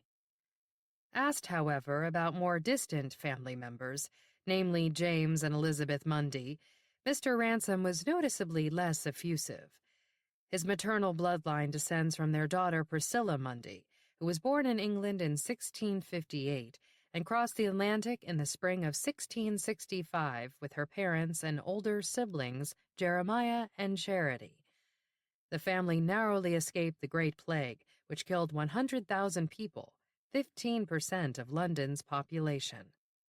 They arrived on what is now the island of Manhattan. Having been surrendered by the Dutch Republic a year earlier, its name had changed from the province of New Netherland to the province of New York, after James, Duke of York. The ship sailed 100 miles north up the Hudson River, landing in an idyllic spot at the mouth of a creek on the eastern bank. Today, the location is designated by a stone marker at what is now Shapskill Nature Preserve. During the ferocious winter of 1665 to 1666, the frozen river stranded a long-awaited ship loaded with sorely needed supplies. When it finally arrived in the spring, only 5 of the original 30-odd settlers had survived, James and Elizabeth Mundy and their 3 children. There's no arguing the fact that husband and wife resorted to cannibalism to keep their family alive as their fellow settlers were dying of starvation. They weren't the first early American colonists to do so, and the longtime consensus among historians, local and beyond, is that they didn't murder anyone. But in June of 1666, newly arrived colonists convicted them of murder and hanged them with their children watching. While most modern scholars theorize that the Mundys were guilty only of consuming the flesh of those who were already dead, a stumbling block emerged in 1947. An archaeology team from nearby Hadley College unearthed a partially shattered, severed skull found among discarded human bones behind the Mundy home site. A medical examiner concluded that it belonged to a young woman and contained fractures consistent with a sharp blow to the head. That can be attributed to an accident, yet some historians consider it evidence that the Mundys themselves killed their victims before eating them. Today, the skull reportedly rests among the 17th century artifacts in Mundy's Landing Historical Society's private collection. John Ransom hasn't viewed it, nor is he interested in doing so. His distant cousin, Asa Jacob Mundy, a direct descendant of Jeremiah Mundy, the doomed couple's only son, concurs. All I care to know is that this village was named for Jeremiah's great-grandson, Enoch Mundy. He was a brave general in the Revolutionary War and a hero to many. My father taught me to be proud of my heritage, and I've taught my son and daughter the same thing. Mr. Mundy's namesake son, who goes by Jake, may be only 7 years old, but the boy is well aware of the hefty legacy that goes along with being born and raised in a town that bears one's own name. My great-great-great-great-great-great. He paused and looked up at his father to ask, "How many greats again?" The senior Mundy laughed and patted his son's dark crew cut. "Too many to count." The child declared that he would settle on 10, and counted off the generations before breathlessly punctuating them with the remainder of the sentence. "Grandfather was named Jeremiah Mundy, and he was very brave. He sailed all the way across the ocean when he was just a boy like me." Questioned privately by this reporter, his father admitted that young Jake wasn't aware of the tragic postscript to his ancestors' arrival in the New World. "Sooner or later, I'm sure he'll find out," he said with a shrug. "We all do." Chapter 6. Sitting across the table from Jake, Rowan watches him study the menu as though he hasn't eaten at Marana's dozens of times before. Hundreds of times, probably. She admires the familiar furrow between his dark brows and his full mouth, and the masculine angle of his stubbly jaw, even though she's always preferred him clean-shaven. "What are you having?" he asks without looking up. "I'm not sure. I forgot my reading glasses at home, and I can't see the specials." "So you're my blind date, then, is that it?" "Good one," she says, deadpan, her usual response to his corny jokes. "You can borrow my readers in a second," he tells her, focused on the menu again. "Maybe I should order something different this time." He always says that, then after much deliberation, orders his usual cavatelli alla mama, and salad with blue cheese dressing, hold the cucumbers, and a glass of Chianti, just one because he's driving. But he'll urge her to have two, and she will. And she'll tease him that he's hoping to take advantage of her when they get home, and he'll tell her she's absolutely right. He'll have a cup of coffee and dessert, spumoni in summer, cannoli in winter, while she finishes her wine, and then they'll drive home at around 9, and he'll walk the dog while she falls into bed. She'll try to stay awake, but most of the time she won't, and he'll give her a good-natured goodnight peck on her cheek and go back downstairs to watch SportsCenter. There was a time, all right, there have been many, many times, when the predictable rhythm of date night made Rowan long for the passion they'd shared back in the early days of their relationship. Tonight, however, maintaining her vow to focus on Jake, she finds herself cherishing every mundane marital moment. "Yeah," he says abruptly. "I know." She blinks. "What?" I know I should have shaved. That's what you're thinking, right? I can tell by the way you're looking at me. Ordinarily, that would be exactly what she's thinking. It's okay, Jake. I know you hate to shave on weekends. Yeah, but I really did mean to do it this morning. It's getting gray. The beard? See? He strokes his whiskery chin. You're married to an old man, Ro. You're not old. You're middle-aged. And you're married to a middle-aged lady. Nah, you're a hot blonde now. If I'm not careful, someone's going to steal you away. She tries not to flinch, smile pasted firmly on her face. I doubt that. Maybe I should dye my beard. Blonde? He grins. That might look kinda cool. I like the gray. It's distinguished. You think? Sure. She can't hold back an enormous yawn. Past your bedtime?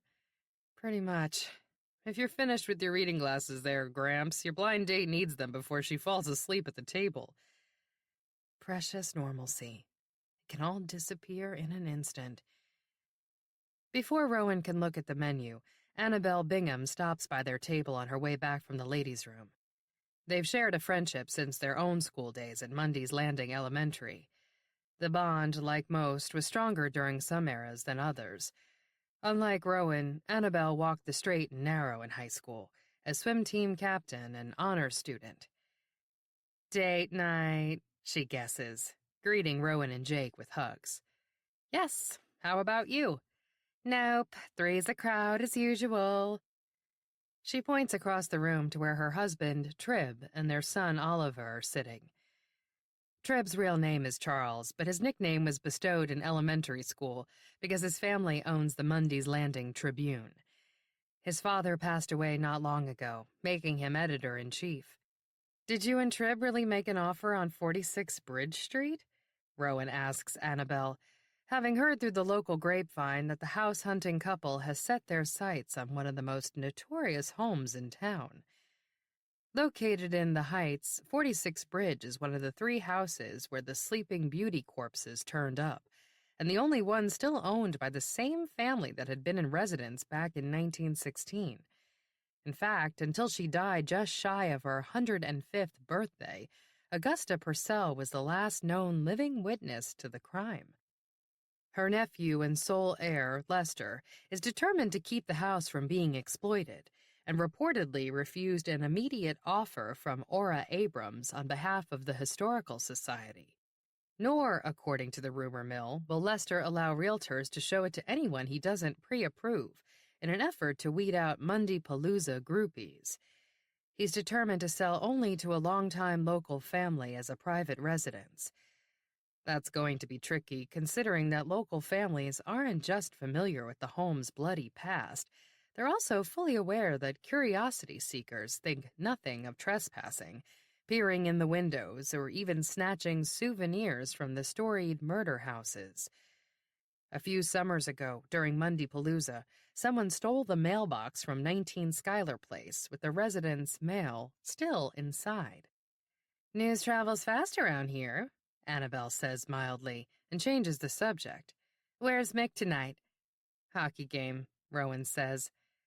Jake adds, It's not like he'd want to be with us if he were free, though. Oliver never wants to be without us. Annabelle's smile is wistful. Rowan taught Annabelle's son in her 4th grade class 2 years ago.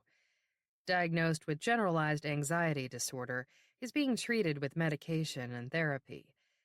She asks Annabelle how he's coping with middle school this year. Let's just say it's been a rough transition, she says, and Rowan notices the worry lines around her eyes and dark circles beneath them.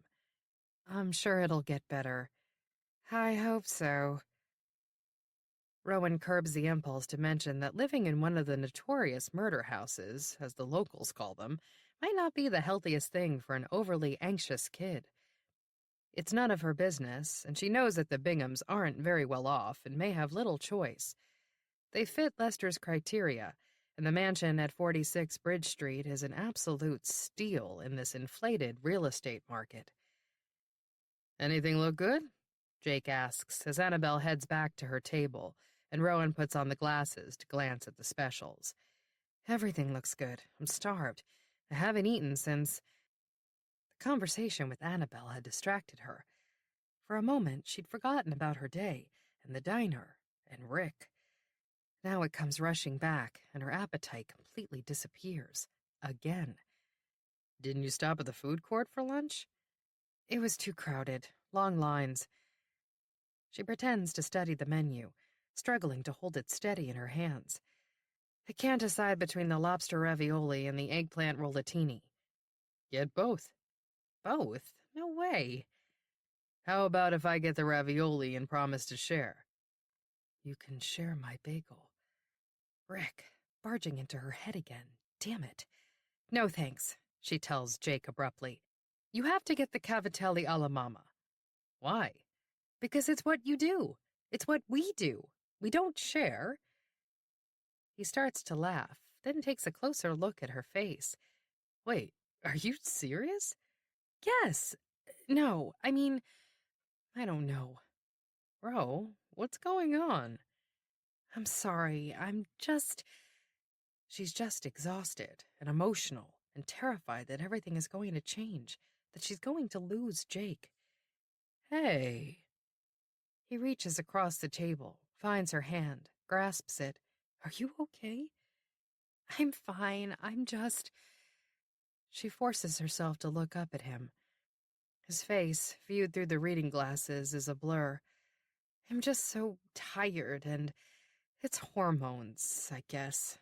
I told you, you're married to a middle-aged lady. This is what you get. Isn't it fun? She manages a laugh, and he squeezes her hand. I love my middle-aged lady, he says, and someday I'll love my little old lady, too. She swallows hard, unable to find her voice. She's grateful when the waitress, the owner's daughter Gina, comes over to take their order. The usual for Jake, eggplant rollatini for Rowan. She notices that Jake doesn't call Gina by her first name, even though he's known her all his life, and it's printed right there on her name tag in case he can't remember what it is.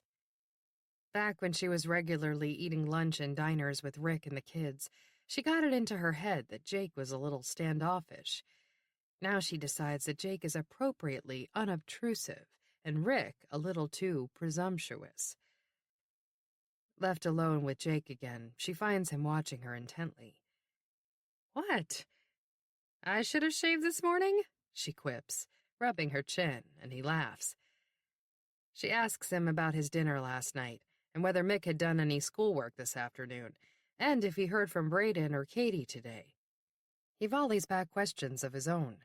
Perhaps too many questions? He's just asking about your day. There's nothing unusual about that.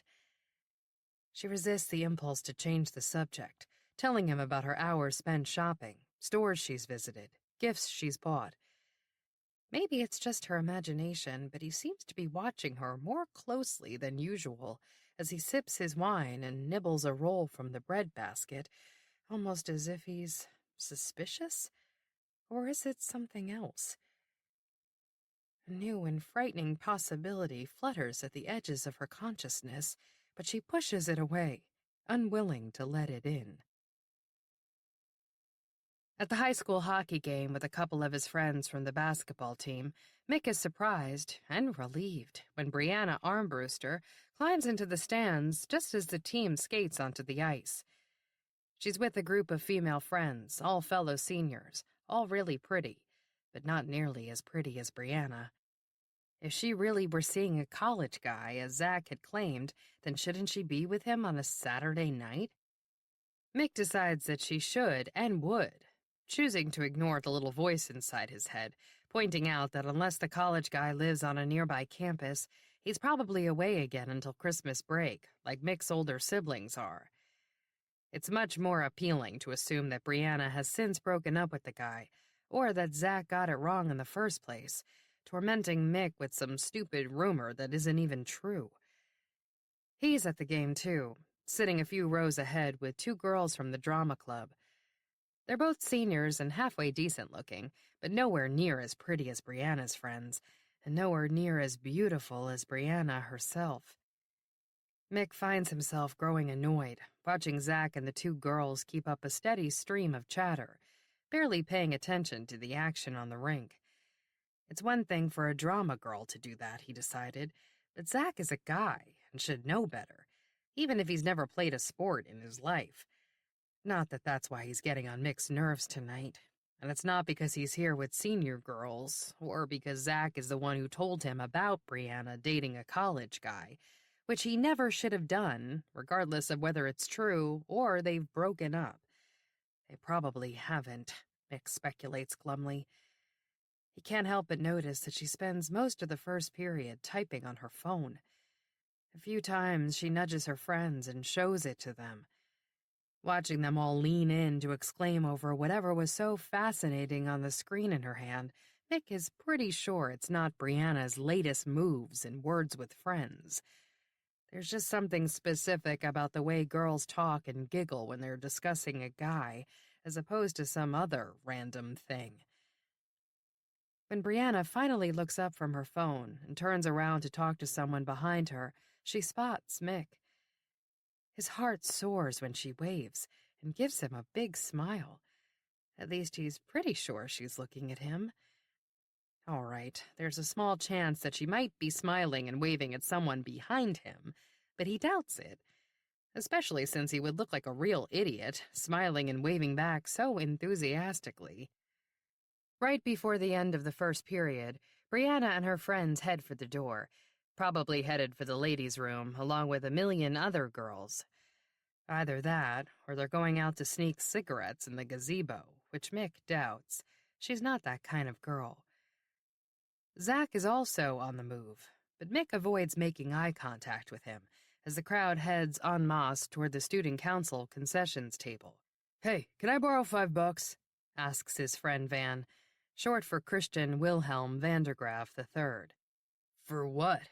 An apple and a box of raisins?" Mick asks moodily. The school is no longer allowed to sell candy, thanks to some health fanatic mom who pushed them into enforcing a new district wellness policy. "For whatever.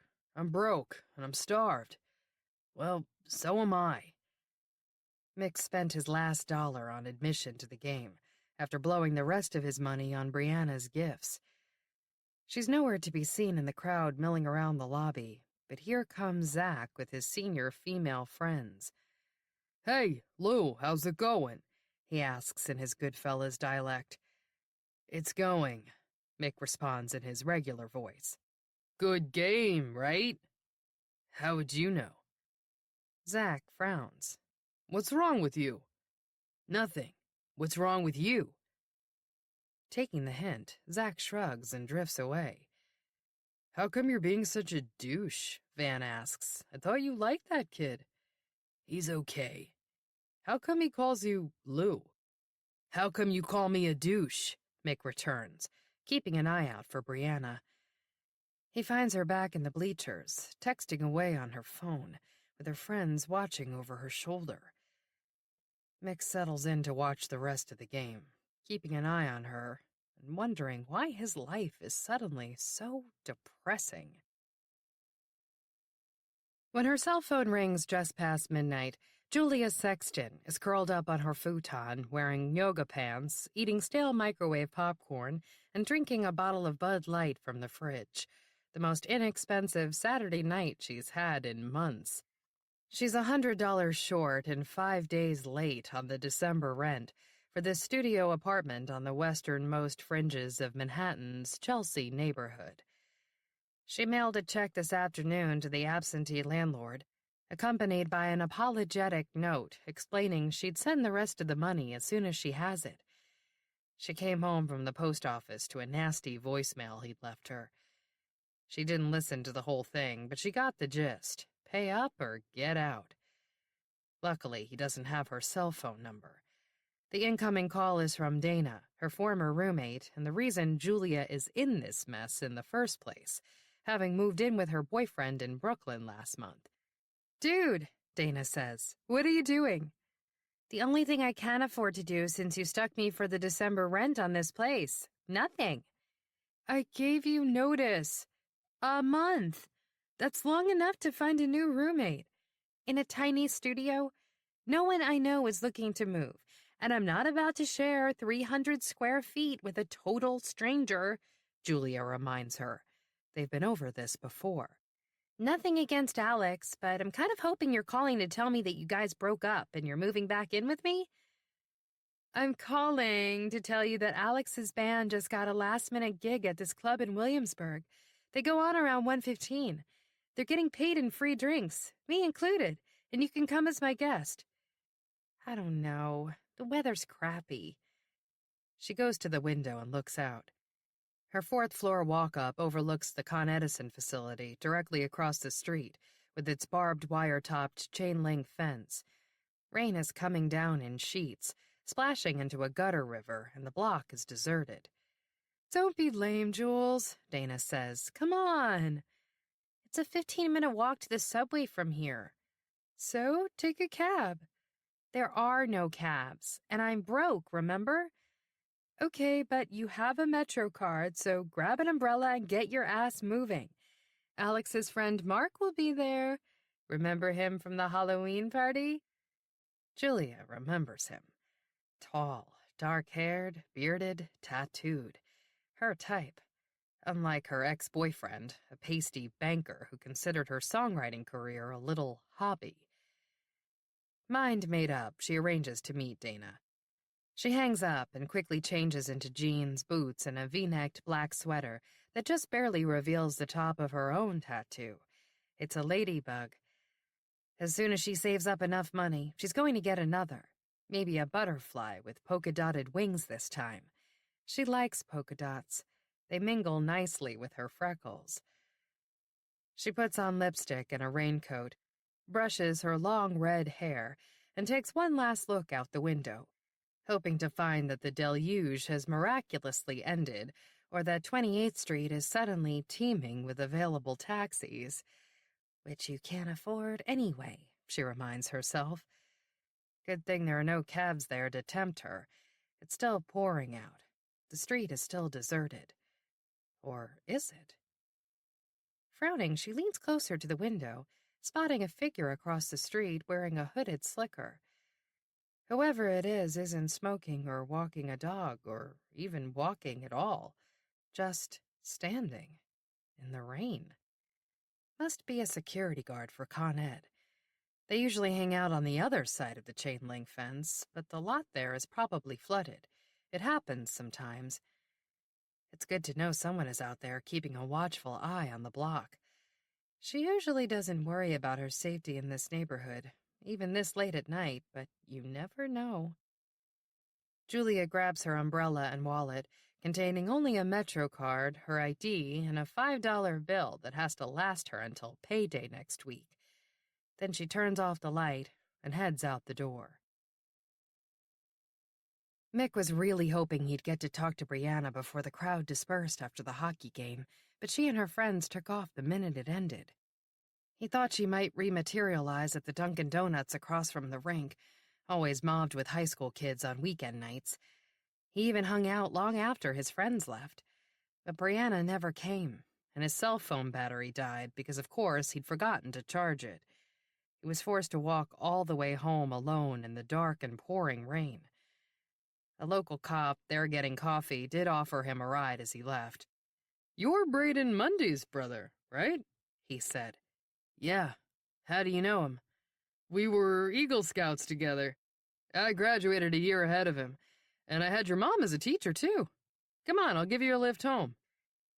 Mick had momentarily hoped his perfect brother might have had a run-in with local law enforcement at some point in his otherwise charmed hometown life. He turned down the offer. He regrets it now. It's not that he isn't perfectly capable of making the walk. He's jogged it 1,000,000 times, but that's always during the day. Even plugged into familiar music on his iPod, which wouldn't make Mom happy, he's a little unnerved now that he's left the brightly lit village streets behind. He jogs up the last stretch of Riverview Road toward home, past the scattering of neighboring houses, all of them set back from the road, windows darkened at this hour.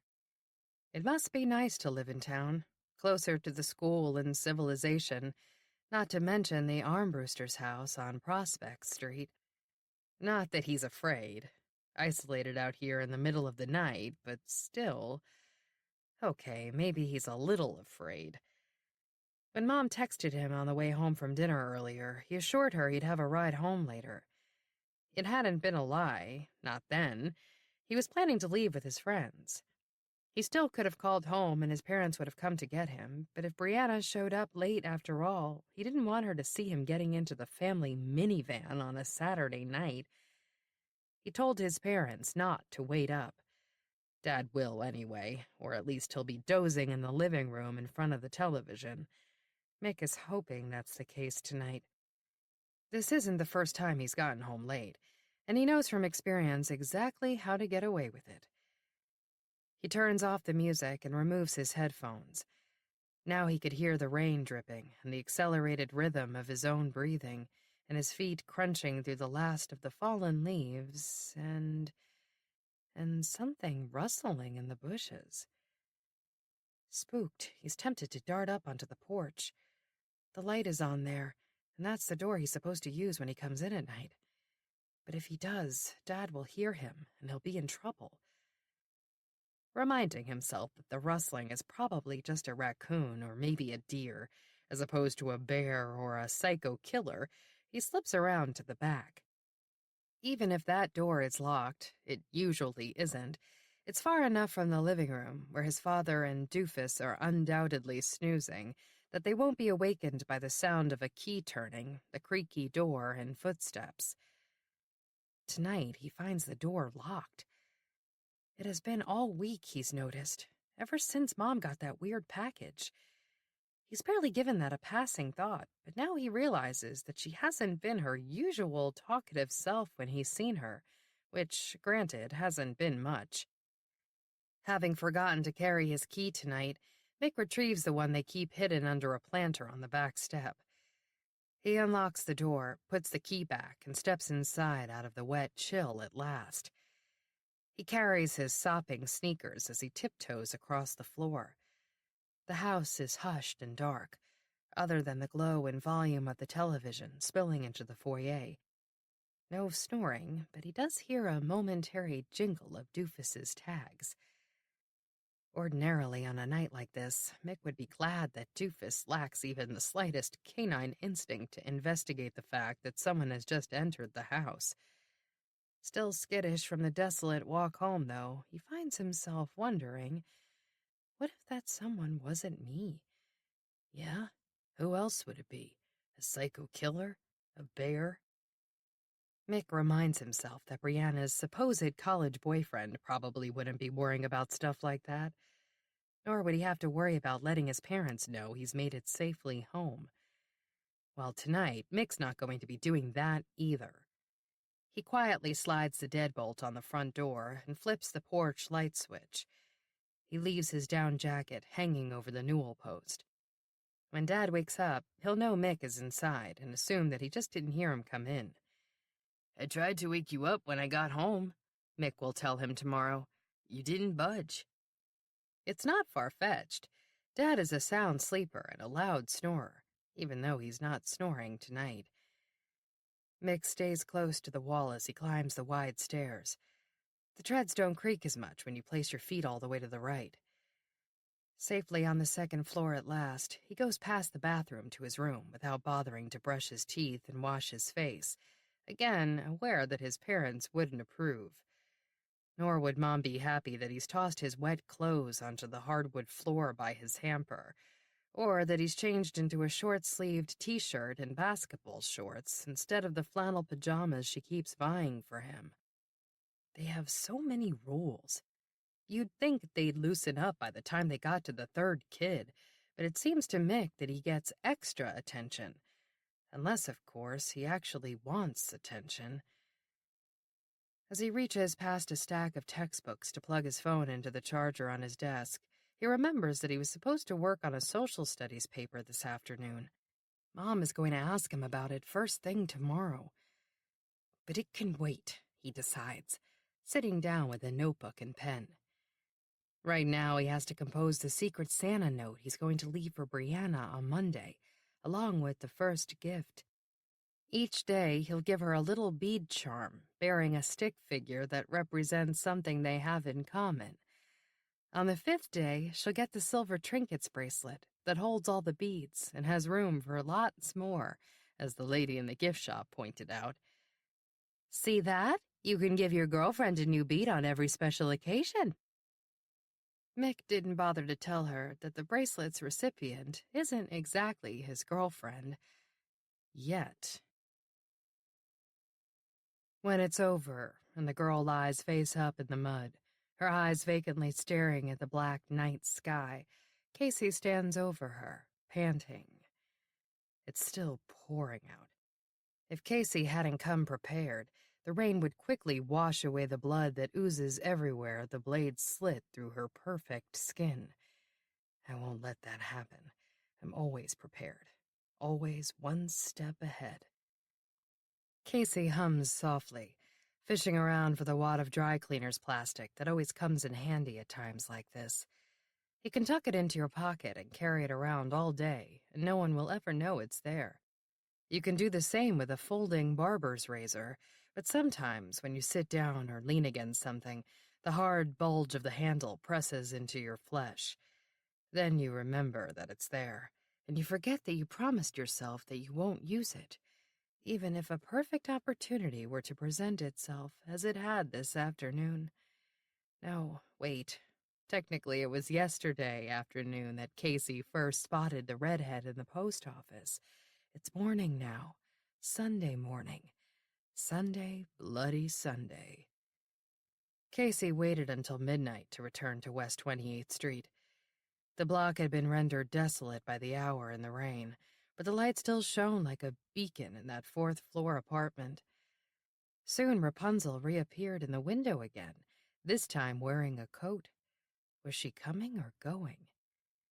Going, Casey realized when the light went out a moment later. It wouldn't be necessary to scale the wet and slippery metal fire escape after all.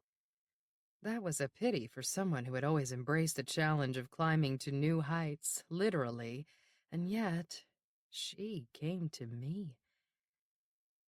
Casey unfurls the plastic wrap and drapes it over her body to keep the rain from diluting the blood and washing it away.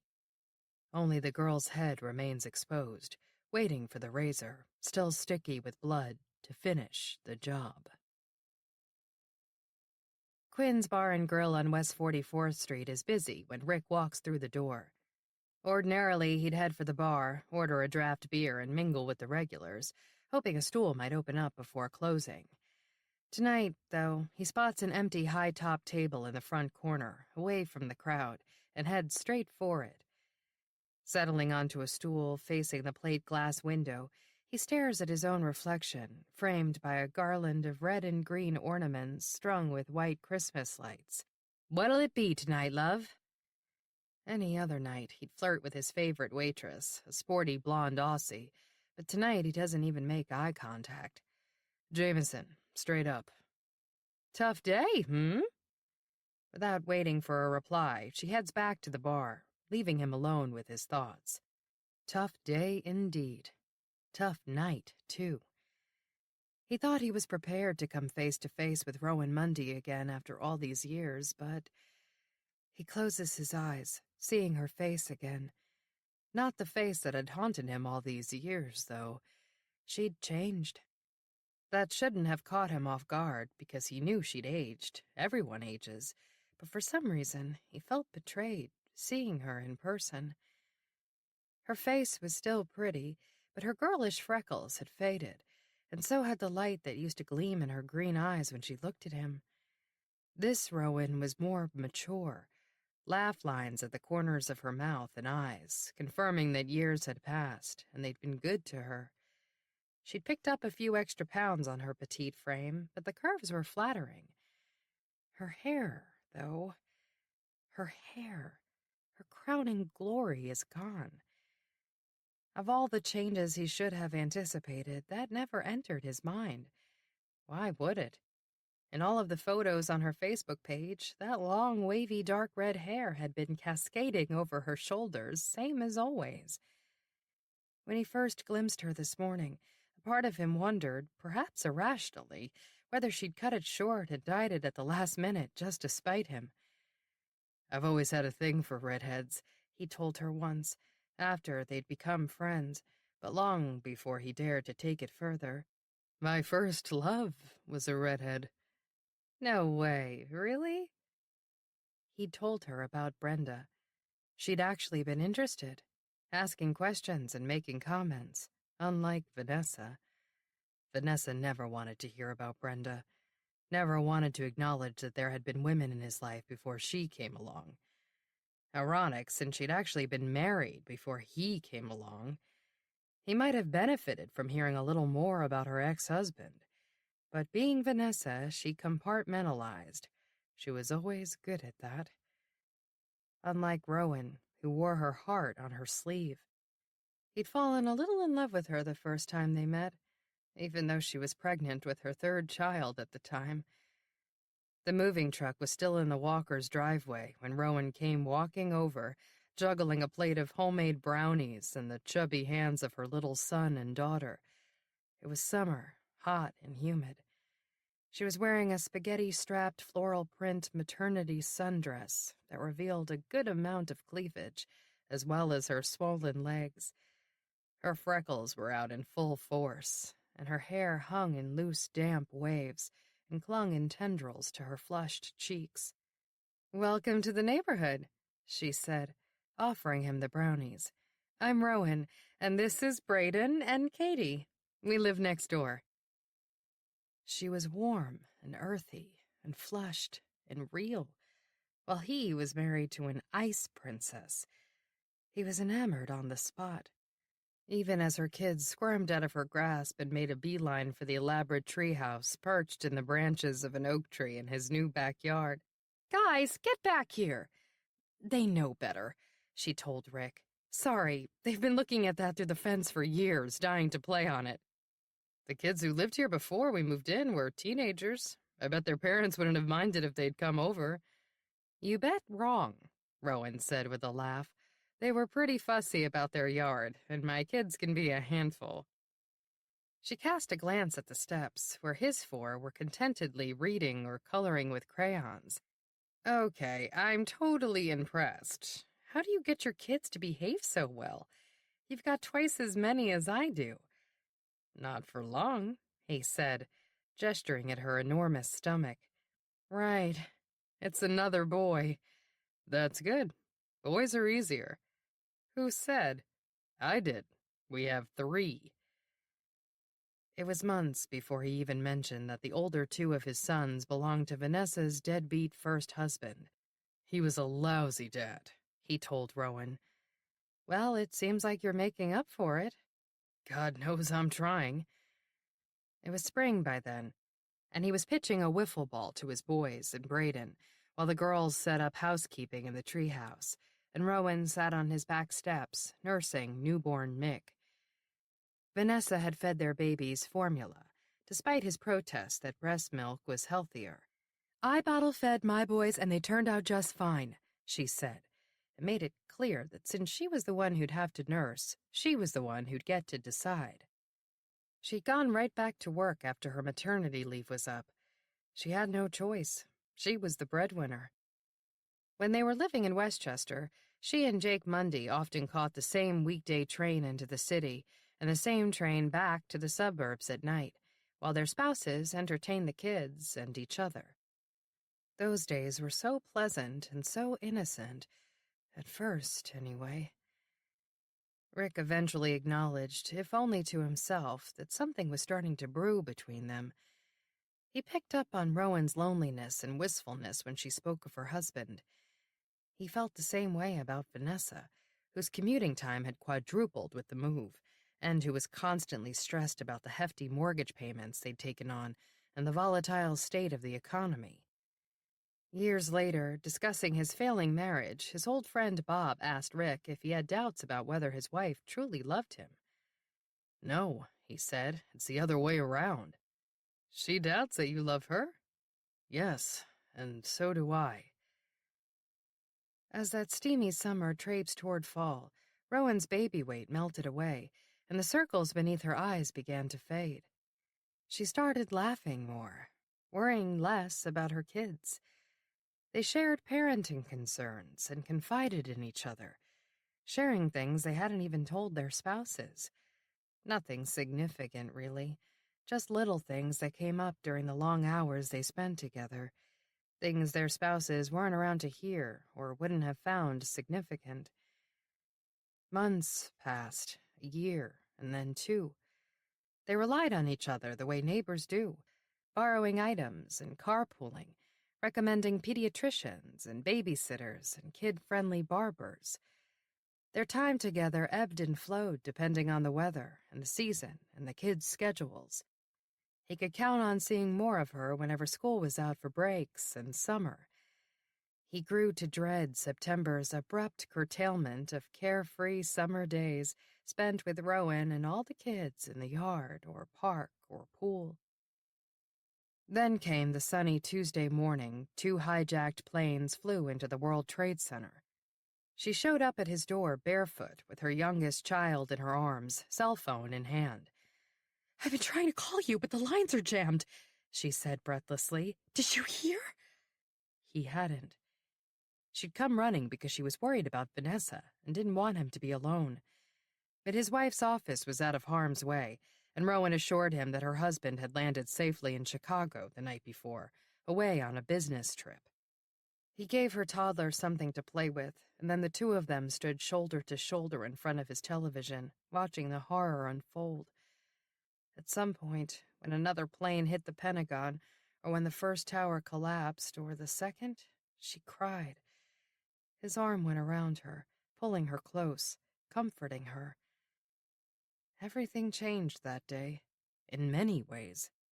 Globally, locally, politically, emotionally, romantically, physically.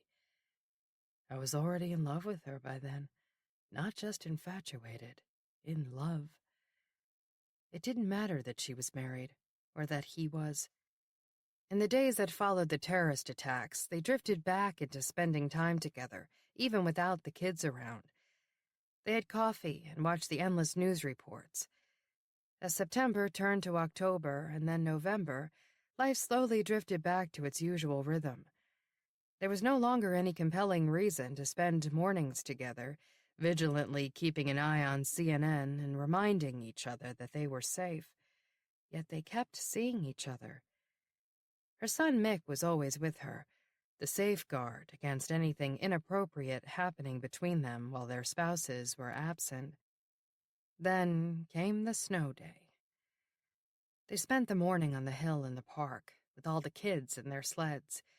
Then she promised them hot chocolate and home-baked cookies, so they all trooped back to her house.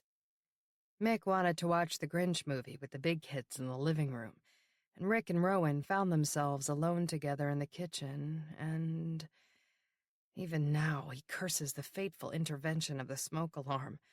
They were close, so close. Afterward, if she'd been willing, Rick would have embarked on a full-blown affair.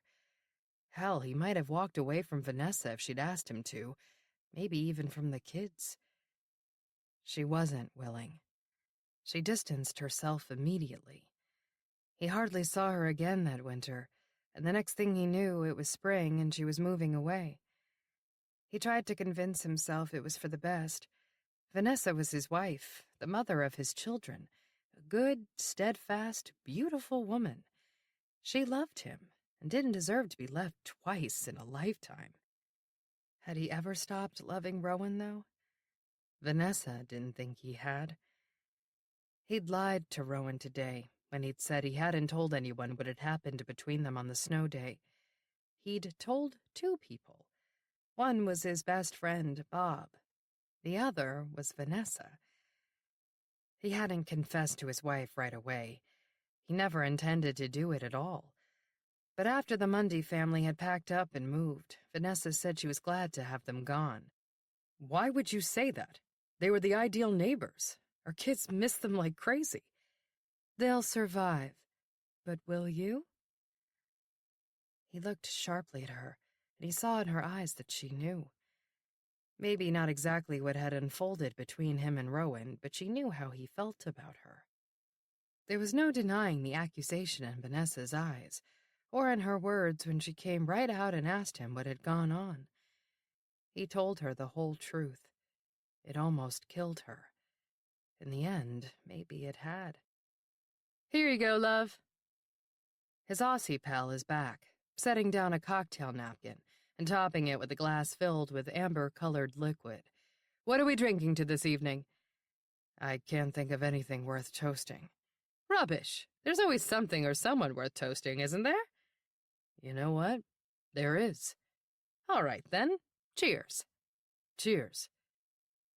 Rick raises his glass, not to her, but to his own reflection in the rain-spattered plate glass window. From the Mundy's Landing Tribune Archives, Local News, January 6, 1975. Longtime institution to shutter. Thomas N. Westerly, proprietor of Westerly Dry Goods on Market Street in the Village, announced yesterday that the store will close at the end of the month. Established by his grandfather, Nelson Westerly, more than 80 years ago, the small department store thrived until early this decade. Mr. Westerly attributes its demise to a confluence of factors that include the decline in population, the economic downturn, and in the wake of inflation, shoppers abandoning the business district in favor of two recently opened discount chain stores on Colonial Highway, as well as the new Duchess Mall in Fishkill. "We just can't compete," Mr. Westerly said from his office on the second floor of the brick building, where his desk resides in the shadow of a framed sepia photo that shows his grandfather sitting in that very spot in 1920. Other than the merchandise itself, little has changed inside the building Nelson Westerly built in 1893. However, a glance out the window reveals nearly deserted sidewalks, countless available parking spots, and empty storefronts that bear going out of business sale or space for rent signs. Asked what he'll do next, Mr. Westerly shrugged sadly and shared a situation echoed by many local merchants. "This store is the only livelihood our family has known for 3 generations. I'd hoped my son would step in when he graduates from college next year. Now I guess we'll have to figure out something else." Chapter 7. Even on weekday mornings, Rowan's body clock wakes her early, drop-kicking the day's to-do list into her brain before her bare feet even hit the hardwood floor. Most Sundays, she has time to walk the dog, shop for groceries, and put them away long before she leaves for 10 o'clock Mass at Holy Angels. But when she opens her eyes today, she finds that the light falling through the skylight is all wrong. It isn't morning at all. According to the digital clock on the nightstand, it's nearly noon. Jake's side of the bed is empty. Probably has been for hours. She stretches and yawns, thinking about coffee and wondering how she'd managed to sleep so late. The house is quiet. She must have been really tired, or... Oh. Yesterday comes rushing back to her. Not just the day, but the awful week. Her well-rested Sunday morning contentment evaporates in an instant. She closes her eyes, wishing she could beam herself back to last Sunday, when she was up early to make pancakes for Jake and all 3 of her kids before church as Thanksgiving weekend wound to a close. On that morning, her heaviest burden was the knowledge that Brayden and Katie were heading back to college before nightfall. It had been ages since she'd given Rick Walker more than a passing thought. Flash forward a week, and she's thought of little else. Rick was predictably the last thing on her mind last night before she fell asleep, but at least she hadn't dreamed of him. She yawns and starts to stretch, realizing that she'd been so exhausted she hadn't dreamed of any. Hearing the distinct sound of a floorboard creaking overhead, she freezes. Someone is in the attic. She bounds out of bed, opens the bedroom door, and sees that the door leading to the 3rd floor is ajar. A shaft of yellow light spills into the dim hallway. Not pausing to throw a robe over her makeshift nightshirt, one of Jake's old t-shirts, she hurries toward the hall bathroom where the shower is running. Mick must be in there. Jake would use the one off the master bedroom. Still, she opens the bathroom door a crack and calls, "Jake? Hey!" Mick, cranky, is behind the shower curtain. "Geez, Mom, I'm in here!" "Sorry." She closes the door again and calls from the foot of the attic stairs. "Jake?" "Up here." Cursing softly, she climbs the narrow staircase. The rudimentary treads are rough beneath her bare feet. A splinter stabs into her toe. She ignores the twinge of pain and the prickle of goosebumps on her legs as she ascends into the cold, cavernous space beneath the sloping Victorian roofline. Irregularly shaped, draped in cobwebs, and crisscrossed by rough-hewn beams, the space stretches in every direction to low knee walls and paired dormers. Its dusty floor, slatted walls, and towering ceiling are made of aged wood that seems even darker at night or on a gloomy winter day, as the only lighting is a bare bulb perched high in the rafters. While she shudders at the thought of the bats that undoubtedly lurk up there and occasionally swoop their way downstairs in warmer months, Rowan has always found that the attic holds a certain appeal. Its corners have yielded interesting relics of bygone eras: a child's tin toy, coins, buttons, even a stash of empty Prohibition-era liquor bottles. There's a partial view of the Hudson River through the west-facing windows at this time of year, when the leaves are off the trees. She doesn't even mind the smell that wafts in the air. It reminds her of library books and sawdust and the archive room at the Historical Museum. Arriving at the top of the stairs, she can hear rain pattering on the roof and a strong wind swaying the ancient trees that surround the house. She hugs herself, shivering, looking for Jake. "Babe, where are you?" "Here," he calls from the shadows in a corner opposite the one where she hid the box. Thank goodness. "What are you doing?" "Taking a break. I spent the whole morning getting ready for the meeting." "What meeting?" "The regional sales meeting." "When is it?" "Wednesday," he says in a tone that tells her she should have known that. "In Saratoga Springs." "Oh, that's right. My field trip is Wednesday, too. There's a lot going on these days." "When isn't there a lot going on?" "Oh, Jake, you have no idea." Unless he does have an idea, and he lured her up here to prove a point. The point being that he's a terrific husband and she doesn't deserve him. With a grunt, he drags a carton across the floor as a gust of wind rattles the windows, sending a draft over her bare legs. "What's in there?" she asks. "Light strings. I already carried down the other stuff." Her heart skips a beat. "What other stuff?" "You know, decorations, the ones that go inside, not for the tree."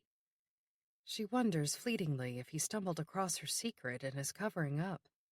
No, they've kept the holiday decorations in the same spot, the spot where he is, ever since they moved into the house years ago.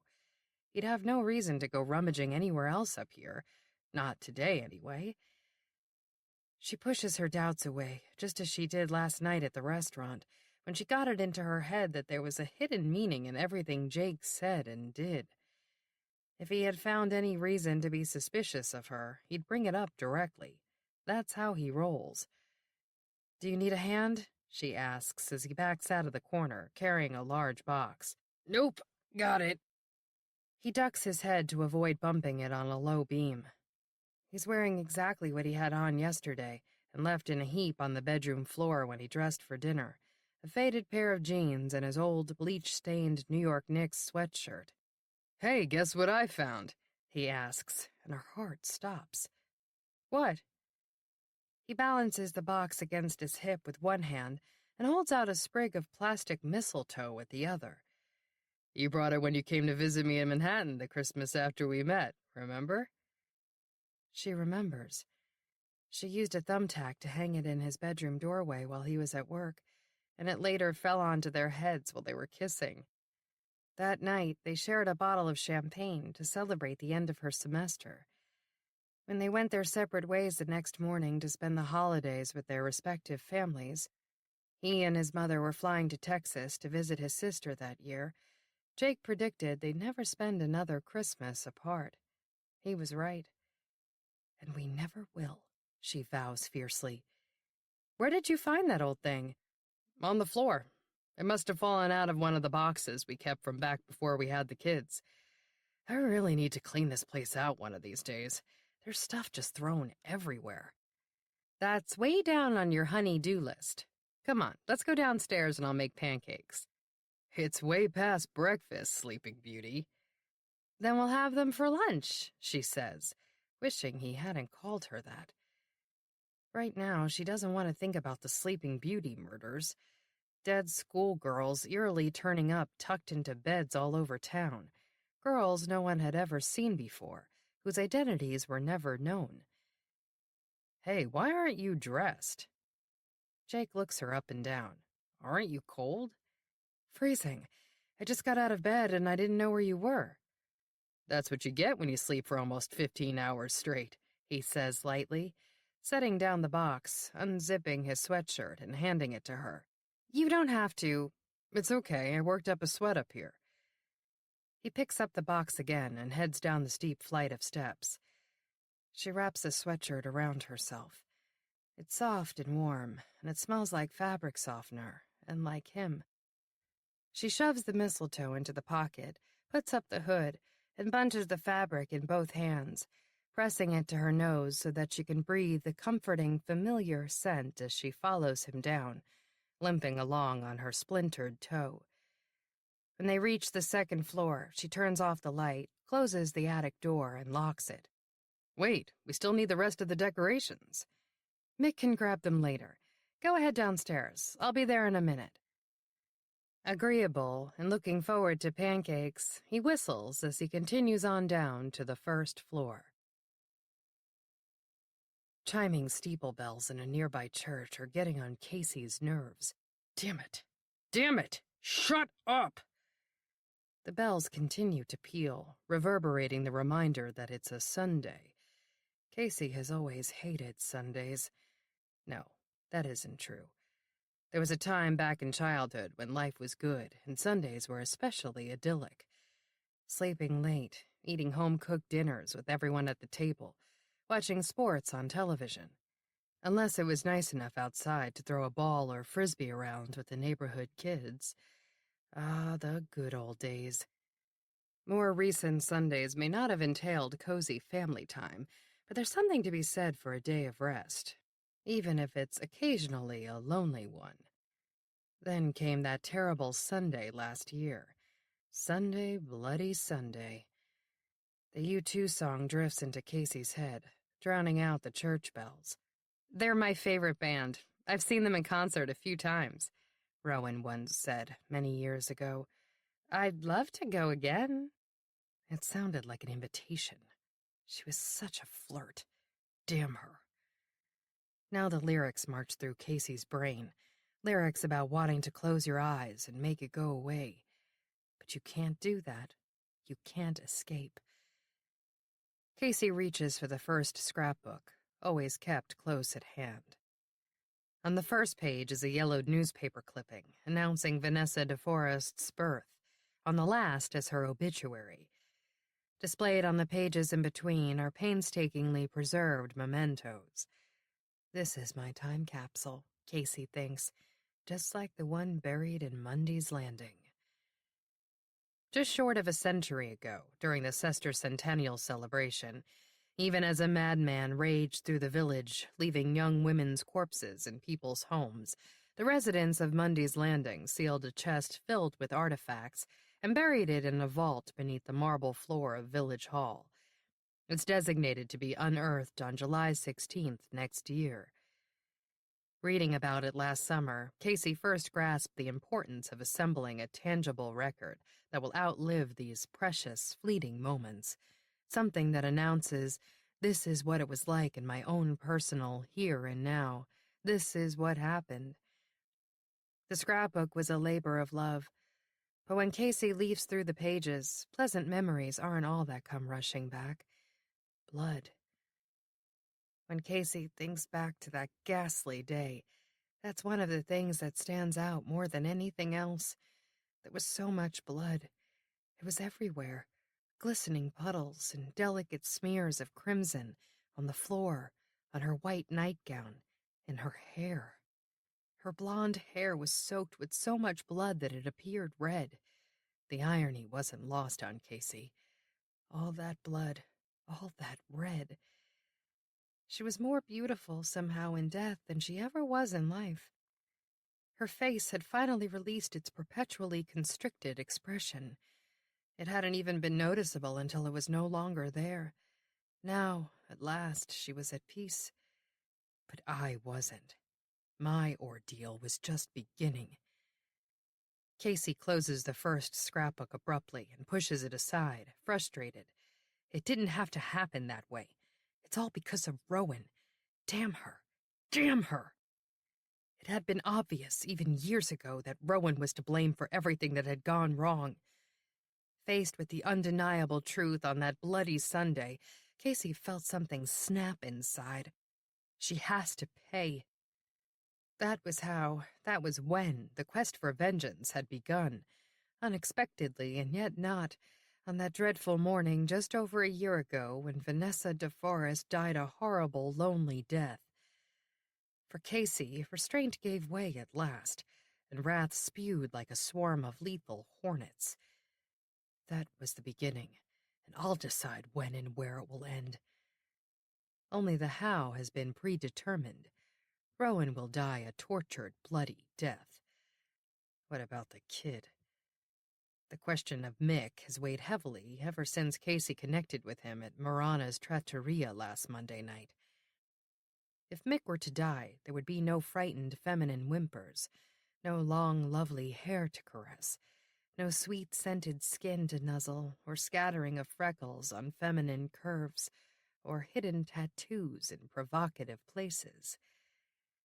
Casey thinks of the girl last night, Rapunzel, also known as Julia Sexton, according to her identification. Casey had cleverly stolen her wallet, just like all the others. Their deaths appeared to be the result of a mugging, making it harder for the cops to identify their bodies.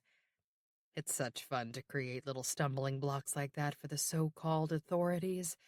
Such a pleasure to watch the police and media and family members try to make sense of a seemingly random homicide. Until now, Casey has had to follow those proceedings from afar. This front row seat promises to be much more satisfying, although there are certain risks involved with a victim found closer to home. For that reason, Julia Sexton must be the last of them. Except, of course, for Rowan. Setting the scrapbook aside, Casey paces over to the window. The church steeple rises against a steel-gray sky, its bell tower having fallen silent. Even if Casey can't fight off the growing urge until it's time to deal with Rowan Mundy, nothing can happen so close to home again. Breaking the self-imposed rule once was daring enough. Twice wouldn't be daring. It would be stupid, maybe even disastrous. Having studied the methodology of the Sleeping Beauty killer and other famously elusive and equally brilliant murderers, Casey is well aware that they managed to evade capture because they remained focused and methodical. Ted Bundy started out that way, but then he sloppily escalated his crimes and failed to resist the allure of an entire sorority house filled with women. That disorganized spree proved to be his undoing. It won't happen to me. I'm much stronger than he was, much smarter. They'll never catch me. Never. 5 minutes late for noon mass, Noreen steps out of her car and hurries through the wet snow towards St. Ignatius by the bay. At least she made it this week. It's been a while, was it October maybe, since she's attended mass. Things have been too hectic at home. Not that that's an acceptable excuse. Even when the kids were babies, or later when all four were playing sports, they almost always managed to get to church together as a family. Sometimes it took so much effort to get 6 people out the door on Sunday mornings, 5 of them complaining, that she'd wonder why she bothered to insist.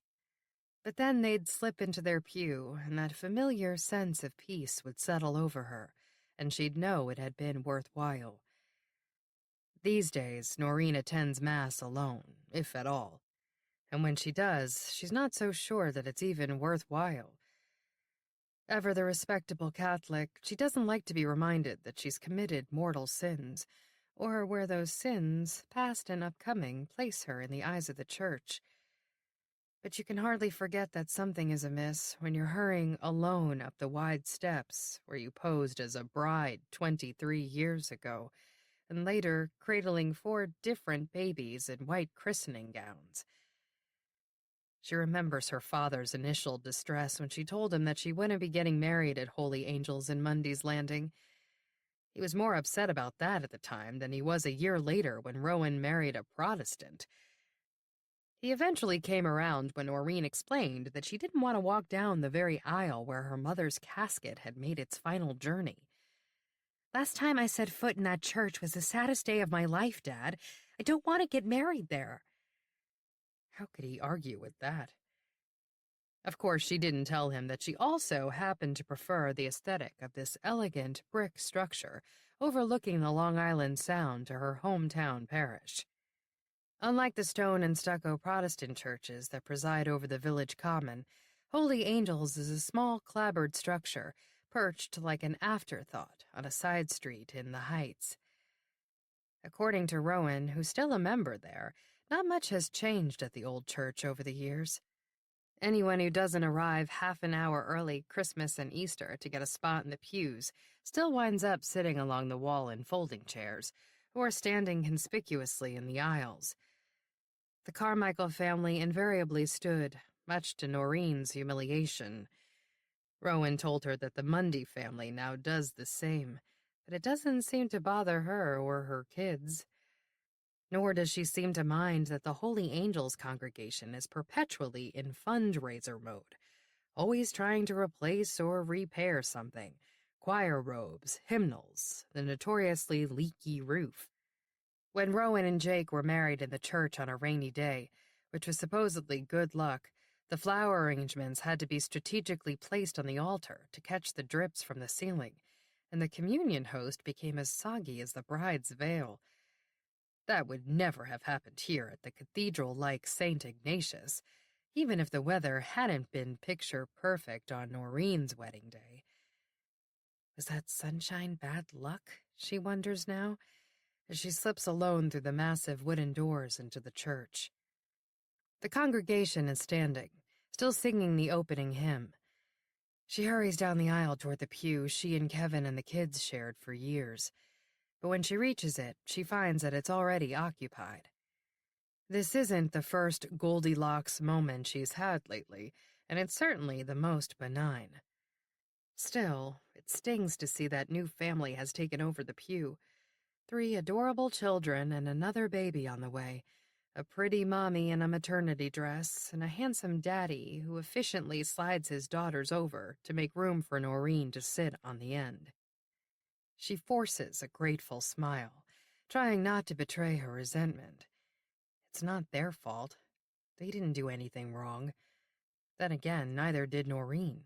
She did nothing wrong, made superhuman efforts, in fact, to do everything right. Everything, damn it, and look how things have turned out for her. Ire begins to simmer like lava, threatening to erupt in a blood-curdling scream. Fighting it back, she reaches for a missal and opens it, blindly looking for today's readings. "What page is it?"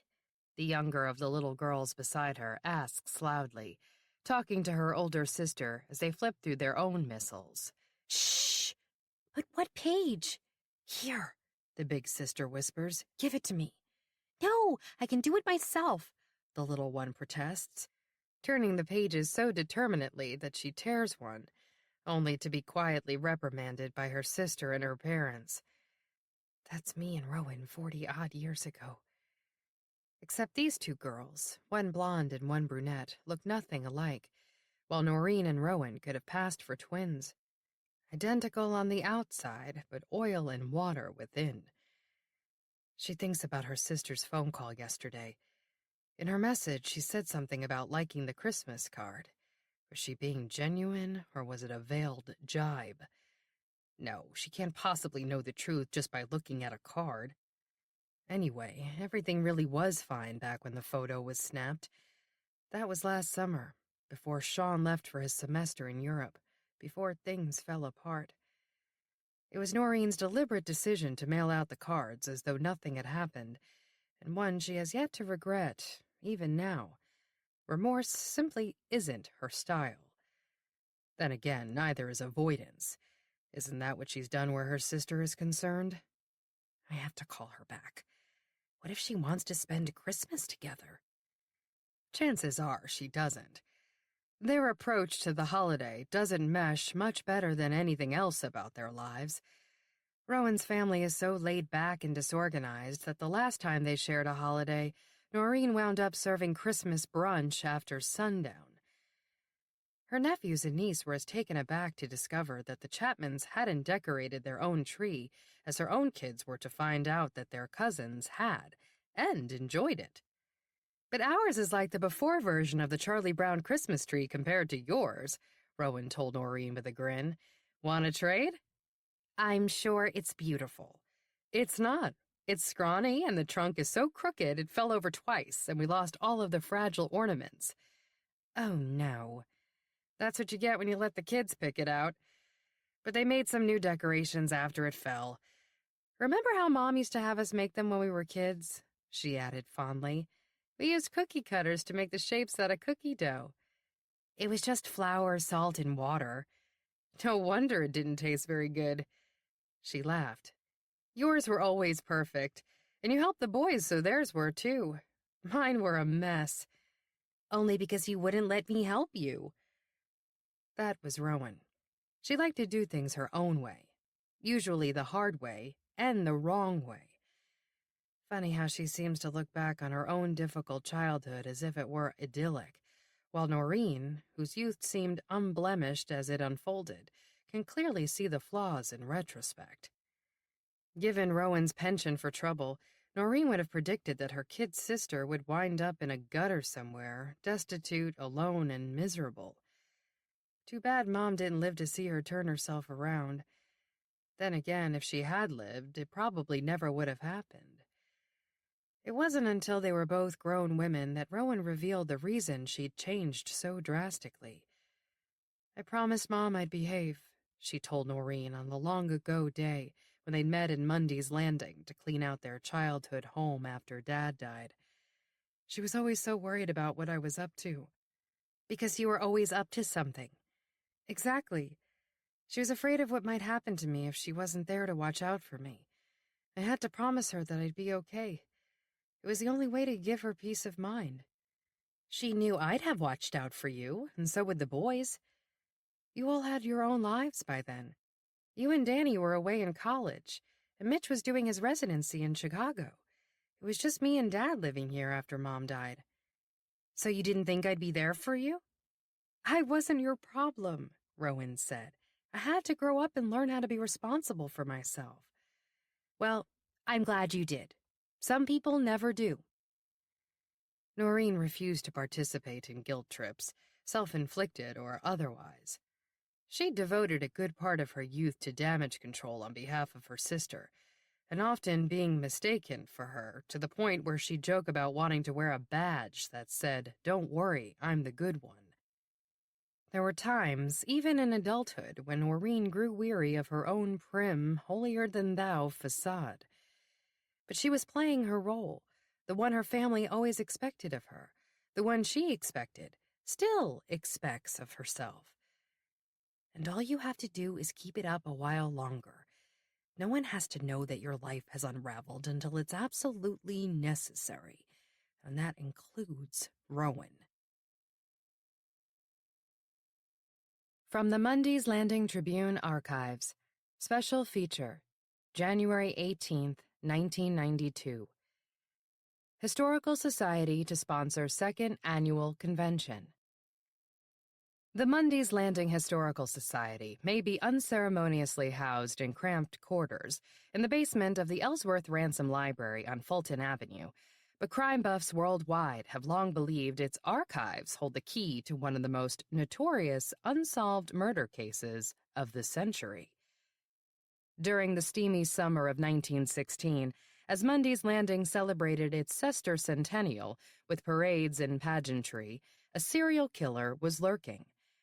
One by one, over a period of days, local families awakened to find the brutally slain corpses of young girls tucked into vacant beds in the house.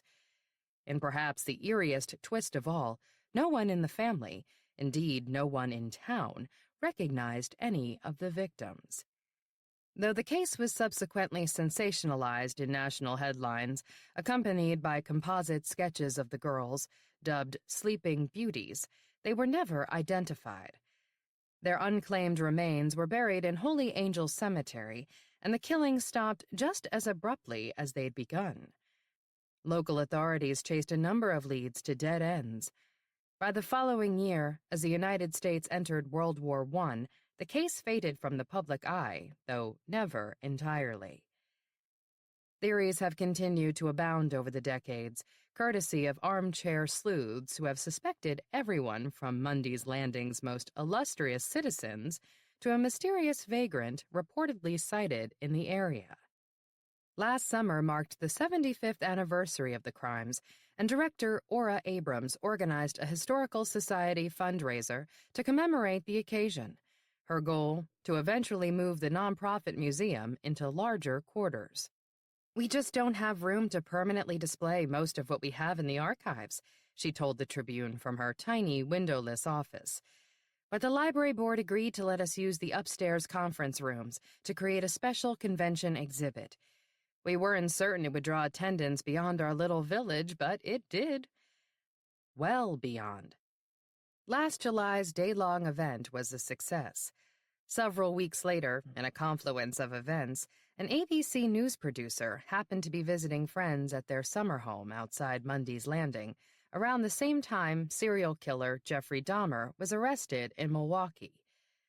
Through her friends, the producer learned of the Sleeping Beauty case and visited the exhibit, where she met Ms. Abrams.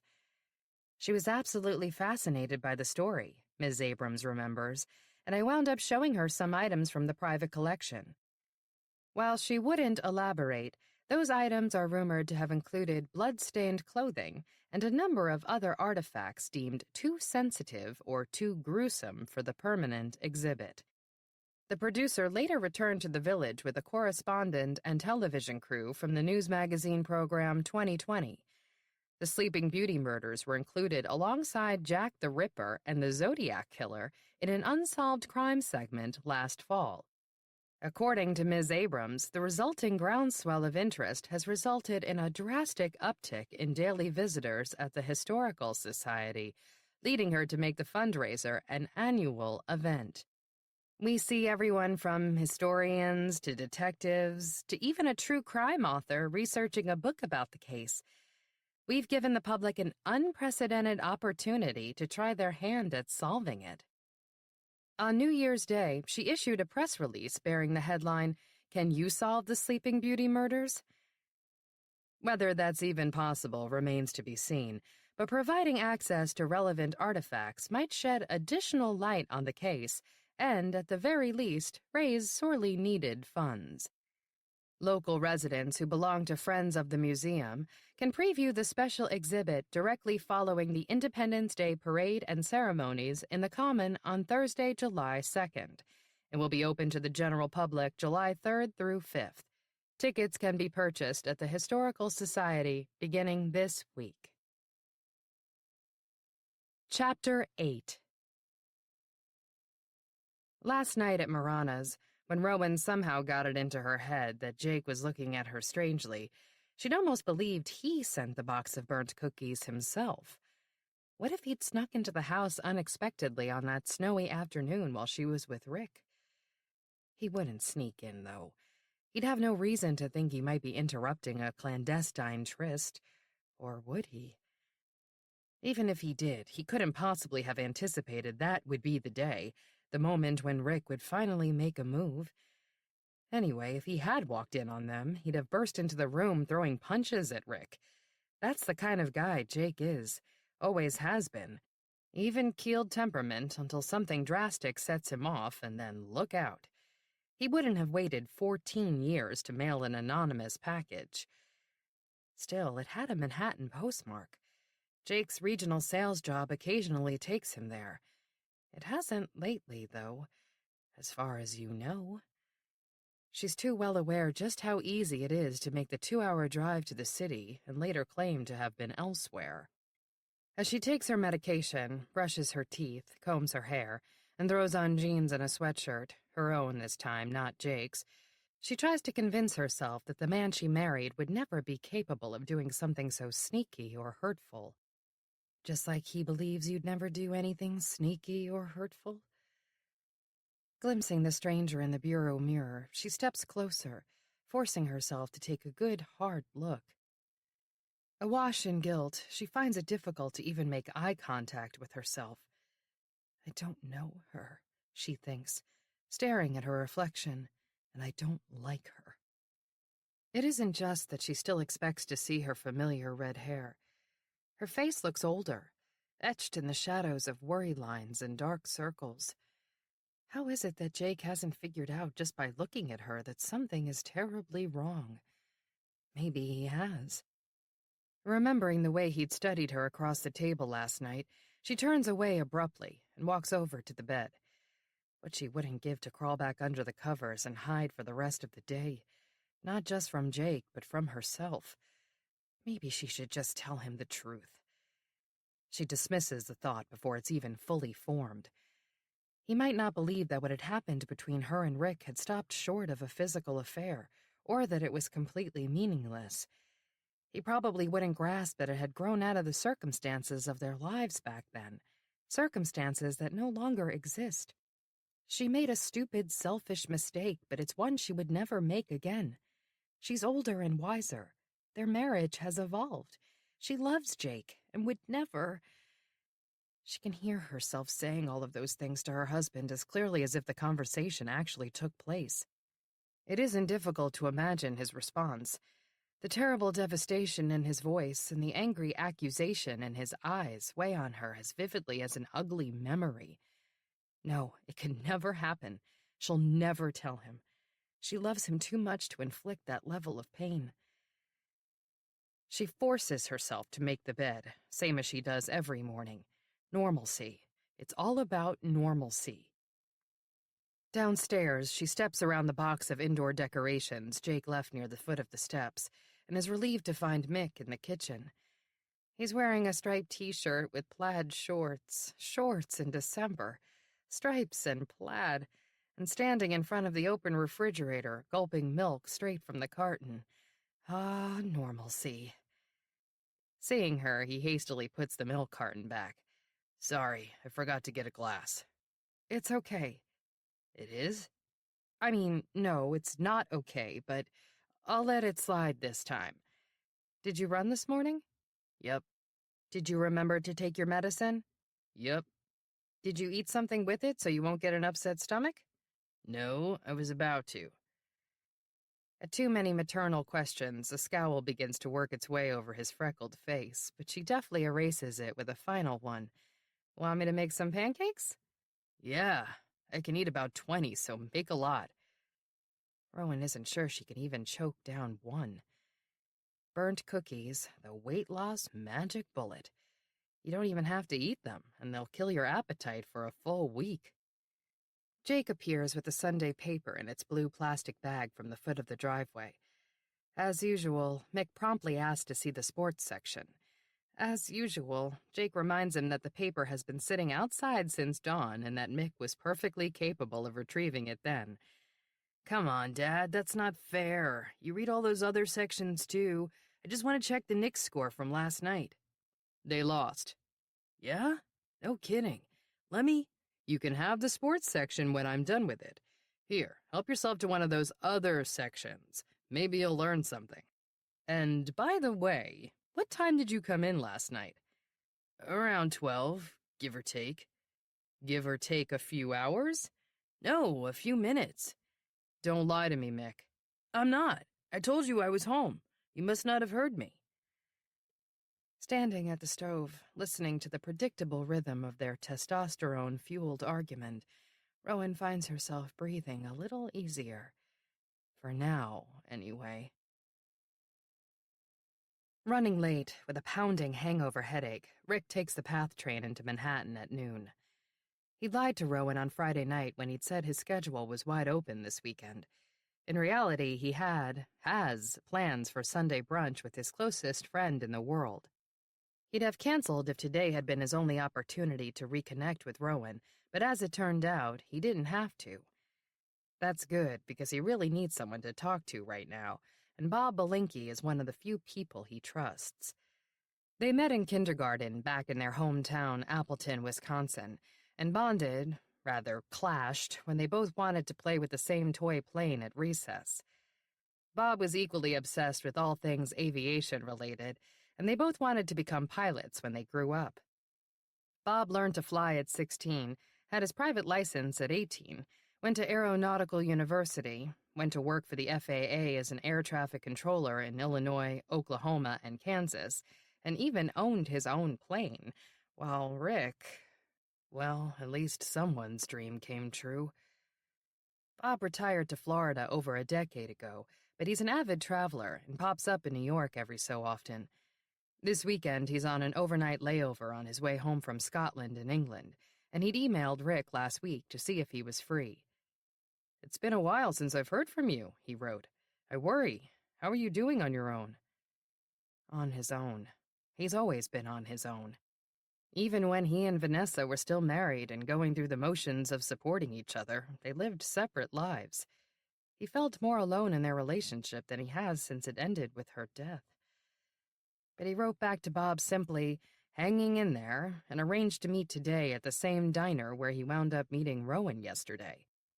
It's near Bob's hotel and the PATH station, and, most important, it's affordable. He hasn't told Bob about his recent layoff. He hasn't told anyone, even the kids.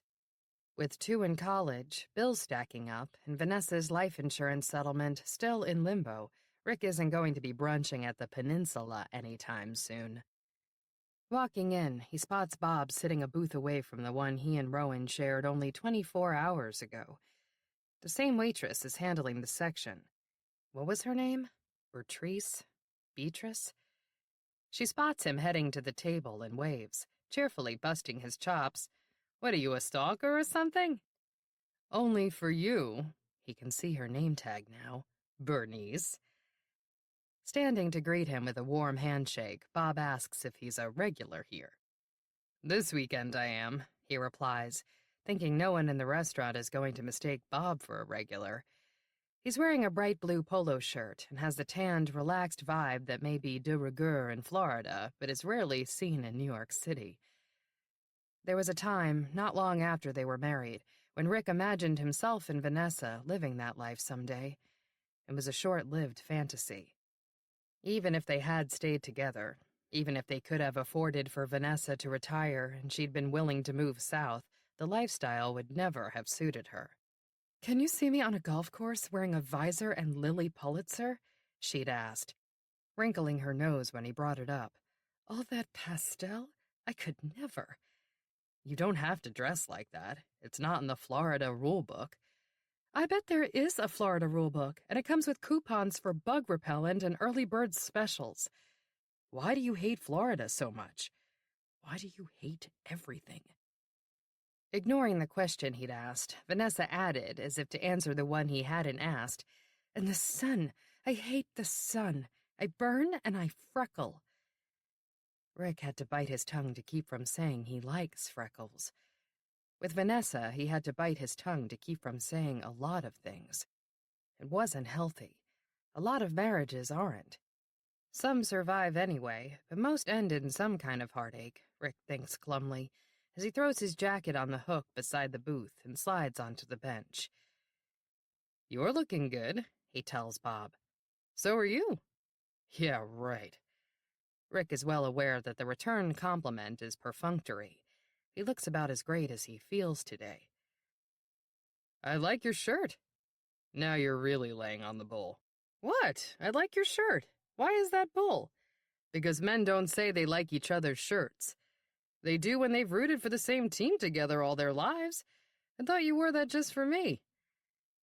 Looking down, Rick sees the familiar Green Bay Packers logo, grins and nods. Might as well let Bob think he's wearing this t-shirt in honor of their shared hometown, which is only a half-hour drive from Lambeau Field, as opposed to it being the only clean item of clothing in his drawer. He asks Bob about his trip, and finds himself envious again as his old friend describes his adventures in England and Scotland, plus a journey last winter to Antarctica, which is where he was when Vanessa died and why he was unreachable for several days afterward. The farthest from New York I've been is Appleton, Rick tells him, and I haven't even been back there in years. Why don't you come down, spend some time on the beach and the golf course? If you haven't been traveling, you must have some vacation time coming.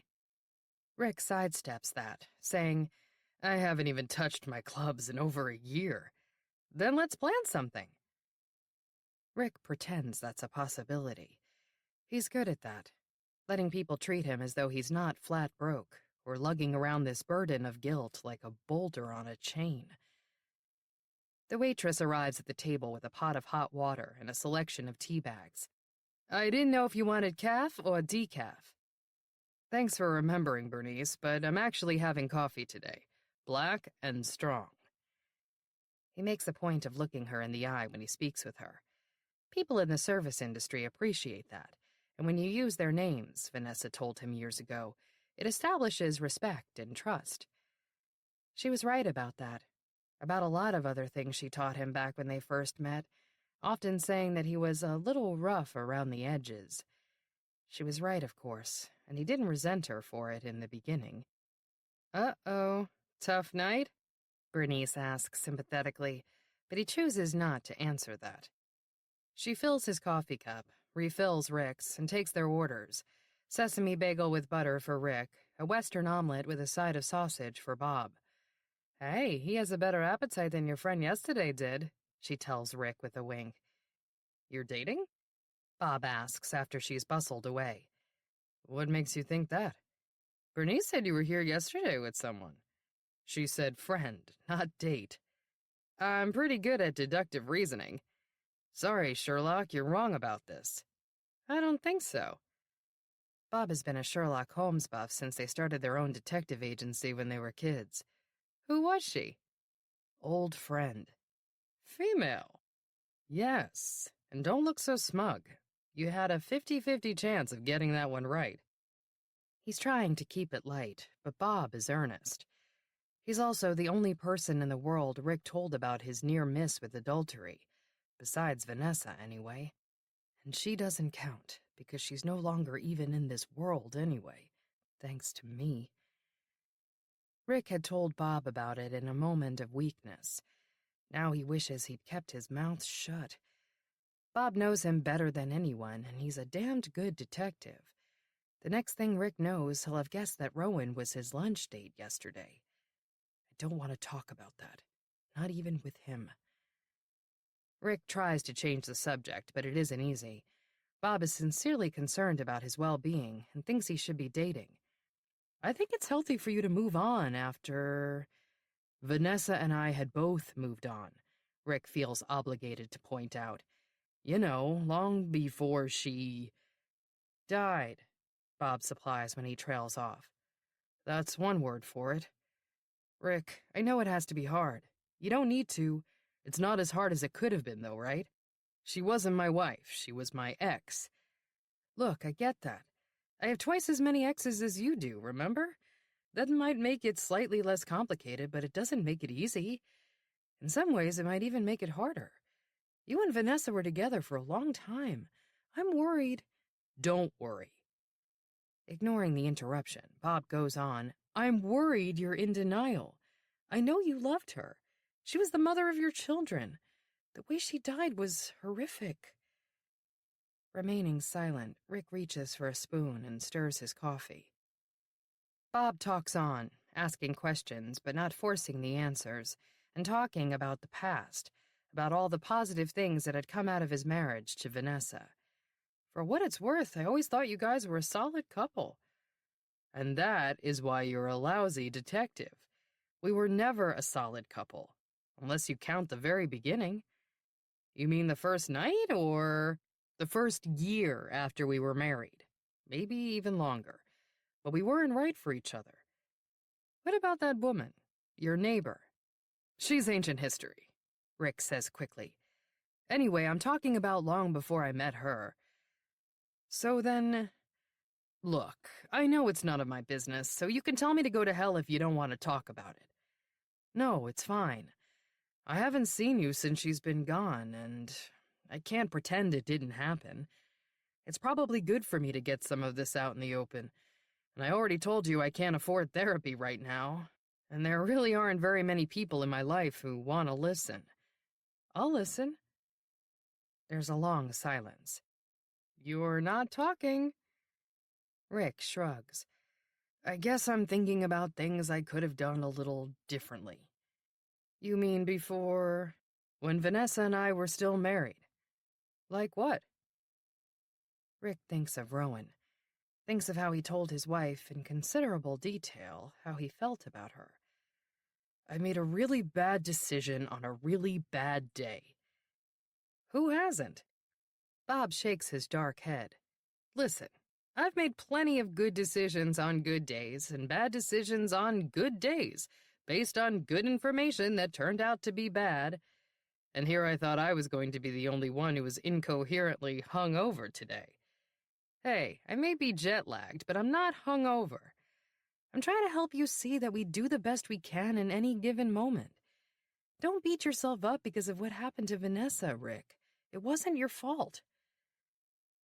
Rick says nothing, just stirs his black coffee, biting his tongue to keep from telling Bob that he's wrong about that. Dead wrong. Gazing down at the nude, violated corpse of a young female, Detective Sullivan Leary shivers as much from the grisly sight as from the bitter chill. She clasps her bare knuckles against her mouth, blowing on them, and her breath snakes misty wisps into the gloomy air. I told you that you should have grabbed your gloves. Her partner, Detective Stockton Barnes, shakes his head. It's colder than a witch's tit out here today. Is that any way to talk in front of a lady? I don't think she can hear me, he replies with a nod at the dead woman. That Barnes fails to consider Sully a lady, much less curb his tongue in front of her, can be attributed to the fact that they've been working together for quite a long time now. Longer than either of them worked with any other partner, and longer than the duration of both their failed marriages combined. No one understands Sully the way Barnes does. No one makes her more frustrated, no one makes her laugh harder, and no one has her back the way he does. In many ways, they're like an old married couple. Their relationship is far more productive and rewarding than the ones either of them shared with their ex-spouses, but it's strictly platonic. So far, anyway. Once in a while, a very great while, usually when they've adjourned to the pub for a couple of whiskeys after a long, hard day on the job, Sully finds herself wondering what it would be like to throw caution to the wind and let the man kiss her. Assuming he'd even want to. You never can tell with Stockton. He likes to tease her that he's never been attracted to a scrawny little white woman like her. I like ladies who have a little meat on their bones, he commented just the other day as they sat at the bar unwinding after attending the funeral of a rookie who'd been shot responding to a domestic disturbance.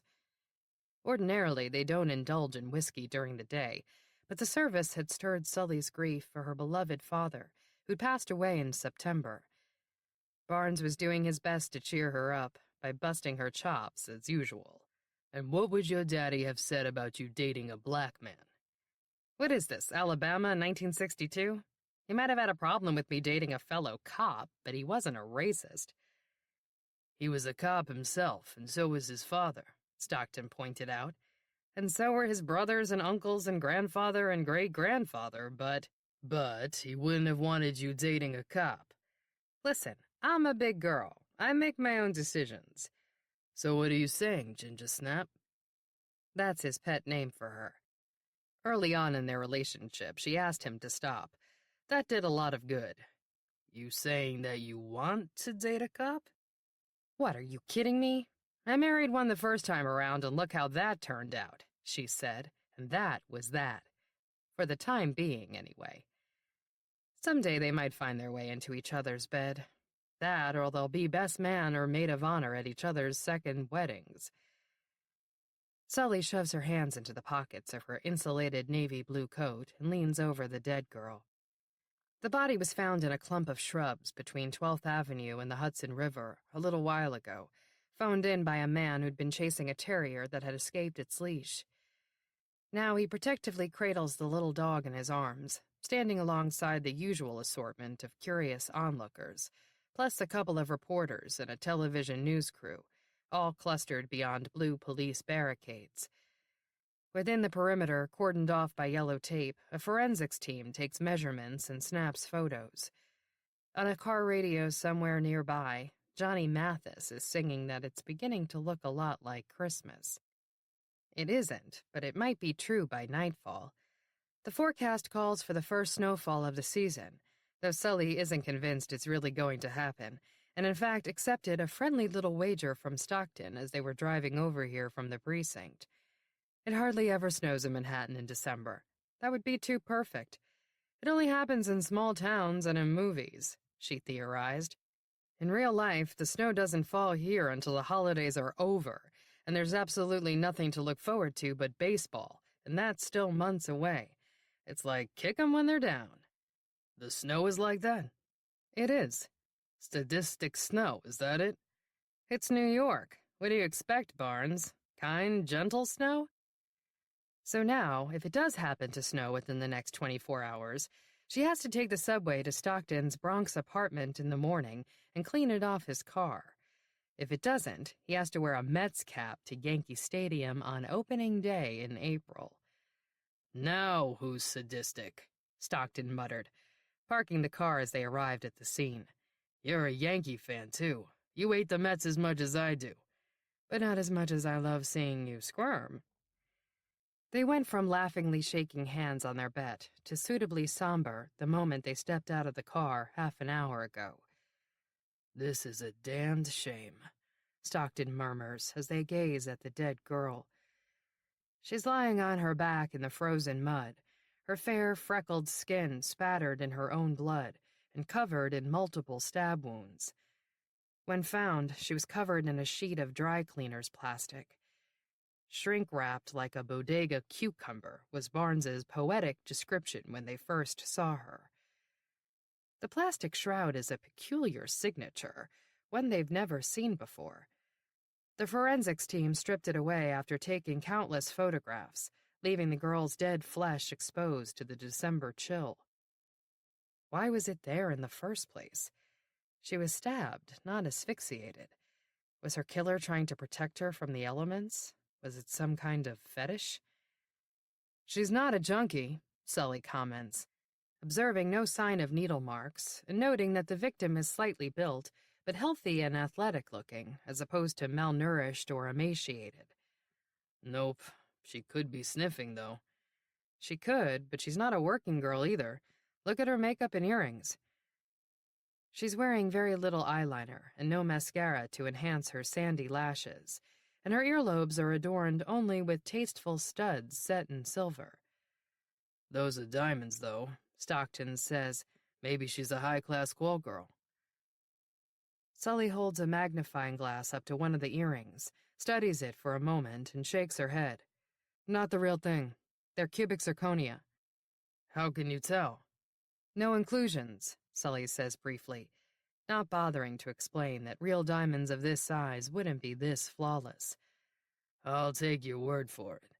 But these days, even a high-class call girl might have fake diamonds. Yeah, but she'd still get a manicure, not to mention a pedicure. Leaning in to examine the victim's feet, she adds, those heels have never been touched by a pumice stone. Again, I'll take your word for it. Is that a tat? Sully follows Stockton's pointing finger back up to the torso. At first glance, the small tattoo perched between the gashes near the victim's collarbone is almost entirely camouflaged by blood and freckles. It's a deeper shade of red, though. A ladybug. They're supposed to bring good luck, Stockton says as she moves the magnifying glass in for a better look. Guess it didn't work for her. Somebody's daughter, somebody's friend. Right now, somewhere in the city, someone might be wondering where she is.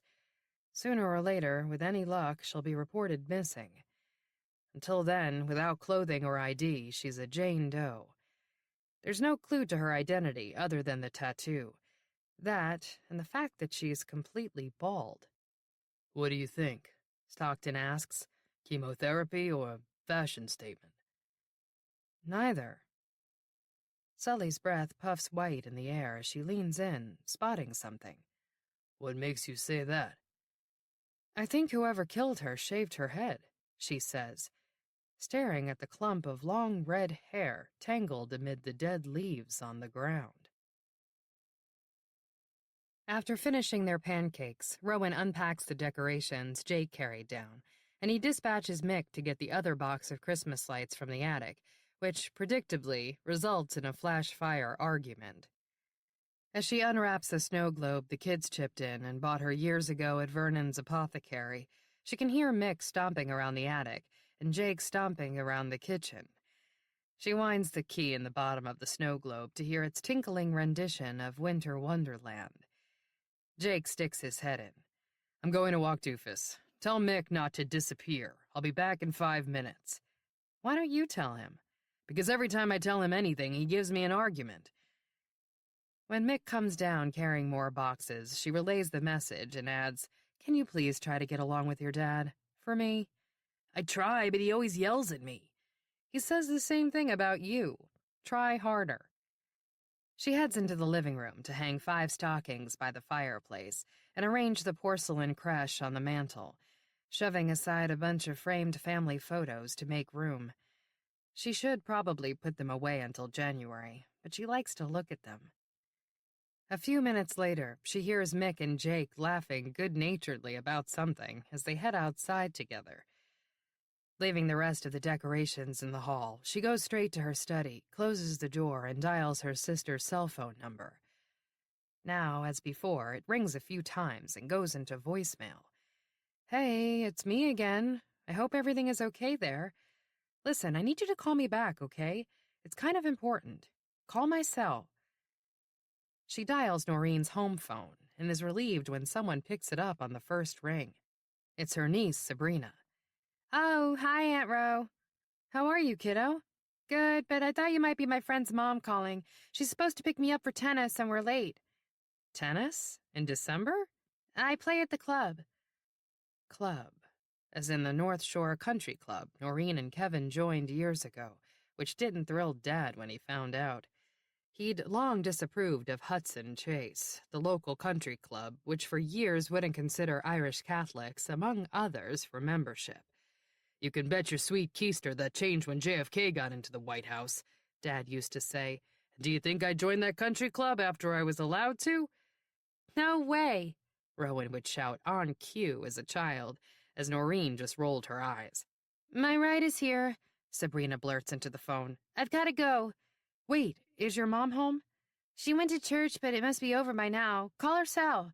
I tried. She didn't. I have to go. See you, Aunt Ro. Bye, sweetie, Rowan says to the dial tone. She can see Jake and Mick through the window. They appear to be arguing again, both gesturing wildly at a tangled light string on the ground. She sighs, wishing Brayden were here. Her even-tempered firstborn has always been the buffer between frustrated Jake and hot-headed Mick. Aware that either her husband or son might come stomping into the house any second, Rowan quickly dials Noreen's cell again. The phone rings several times and then goes into voicemail. Maybe she put it on silent mode during Mass and forgot to turn on the volume afterward. But even if she did that, she'd probably have it on vibration mode. Maybe she doesn't want to talk to you. But why wouldn't she? She doesn't know why I'm calling. Or does she? Frustrated, Rowan hangs up without leaving yet another message. She doesn't want to text or email her. Putting it into writing would mean risking that somebody else might see it and ask questions. The house is quiet, other than the occasional jingle from Doofus's dog tags as he changes nap positions in the next room. Outside, the rain has stopped, though the wind continues to blow. She turns her attention to her laptop. Opening a search engine, she types Vanessa Walker. As before, the results are inconclusive. Nothing that pops up matches what she knows about Rick's wife, not even when she adds the word death or Rick's name to the search. But when she throws in New Jersey, bingo. Among the results, she finds an obituary whose accompanying photo shows a vaguely familiar face. The woman's name is Vanessa, but her last name isn't Walker. It's DeForest. That's right, Rowan remembers now. Rick's wife had kept her maiden name. Or was it her name from her first marriage? She can't recall which it was, only that it bothered him that she wouldn't take his last name. He mentioned that once, adding that Jake must be glad she'd done that when they got married. "I'm sure he'd have been okay either way," she said. "It was my decision." "Everything is Vanessa's decision," he replied darkly, indicating perhaps that the marriage was in trouble very early on. Rowan glances out the window. She can see Jake and Mick out by the boxwood clump near the lamppost, still trying to untangle the first string of lights. Assured that she has the house to herself a while longer, she reads on. Rick isn't mentioned in the obituary, nor is the first husband. Only the names of her 4 children, a brother and her mother, all of whom survive her, and her father, who does not. Basic details about her life are listed: birth date and place, graduation, job. The exact cause of death is absent, but that's often the case in obituaries. Sometimes there's a mention of a battle with a long illness, but not in this case. Sometimes, too, the family requests memorial contributions to a specific charity, which can sometimes serve as a clue. Again, there's nothing like that here. How did Vanessa die? Rowan combs the article again, searching for some detail she might have missed. She finds one almost immediately, and can't believe she overlooked it the first time. It doesn't reveal how Vanessa died, but it reveals when. Last year, on November 30th. From the Mundy's Landing Tribune. Weather, December 8th, 2015. Forecast. Today, mostly pleasant with bright sunshine. Light and variable wind south-southeast at 7 to 10 miles per hour. High 42 degrees Fahrenheit. Tonight, increasing cloudiness with temperatures falling below freezing. Low mid-20s Fahrenheit. Tomorrow, mostly cloudy with snow squalls developing by late morning. Chance of snow, 80%. Northwest wind at 8 to 13 miles per hour with gusts to 30 miles per hour.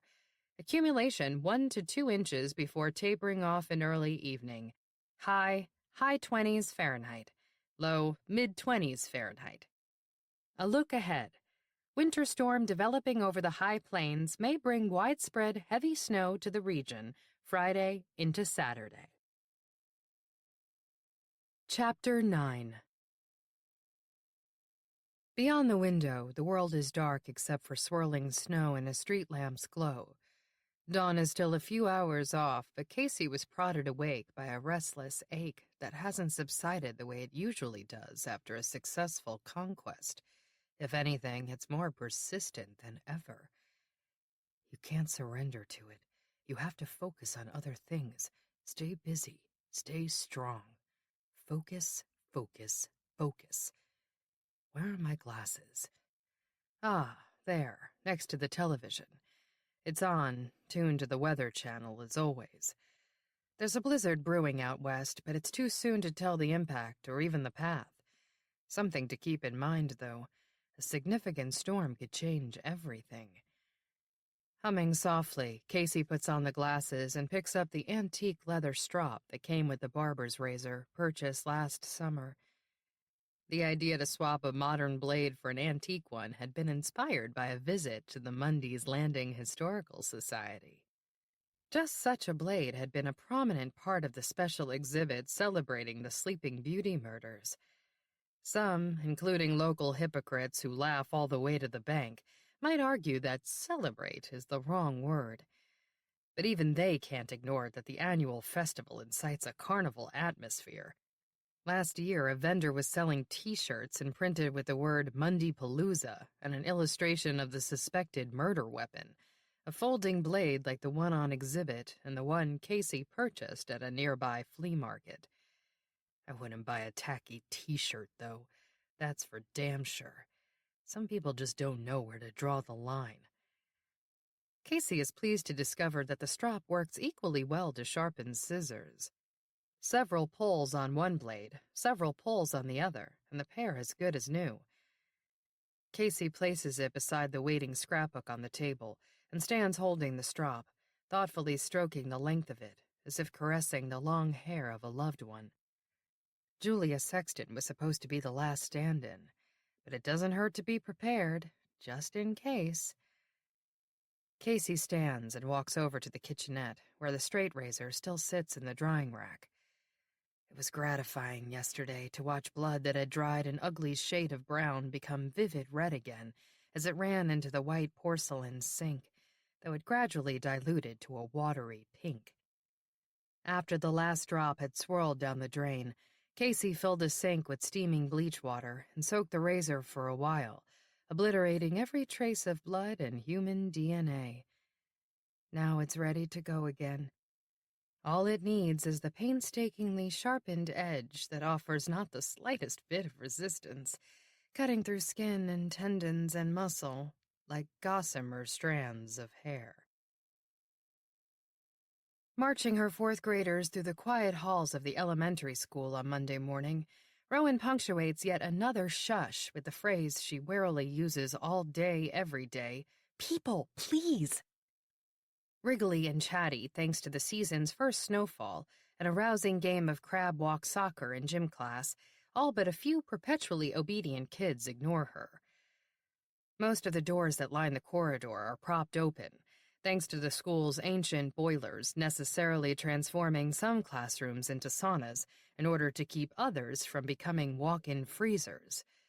The issue dates back to Rowan's childhood. How well she remembers being held captive at her desk, distracted by her more fortunate schoolmates who had been temporarily sprung from their own stuffy classrooms. Her own fourth-grade teacher, Mrs. Duncan, would relish the irony that she's become the person warily dishing out the people pleases. "Miss Mundy, Billy touched me again," Amanda Hicks whines as they enter the stairwell, where their echoes bounce off beige tile. "It was an accident. I couldn't help it." "Billy, please keep your hands to yourself," she says wearily, biting her tongue to keep from calling Amanda a tattletale. "But she stopped walking on purpose so that I would crash into her." Rowan doesn't doubt it, but she didn't witness the incident, and she ignores the accusation. Any reprimand to Amanda would guarantee another phone call from her mother, and one conversation with Barry Hicks is more than enough in one day. While the class was in the gym, she spent 15 minutes on the phone explaining the logistics of this week's field trip to the local historical society, which Barry's chaperoning. She doesn't see why she has to ride the bus over with the group, because buses are loud and bouncy and make her queasy. "We need to have a certain number of chaperones on the bus with the kids," Rowan explained. "I counted you into that equation." "I can take Amanda in my car and a few of her friends. They'll be much more comfortable. I have plenty of room."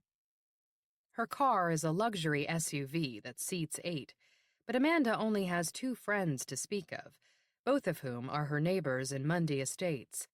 The district doesn't allow that. "I can try to find someone else to chaperone if you're—" No, I'll do it. But I wish you had told me I had to ride the bus in the first place."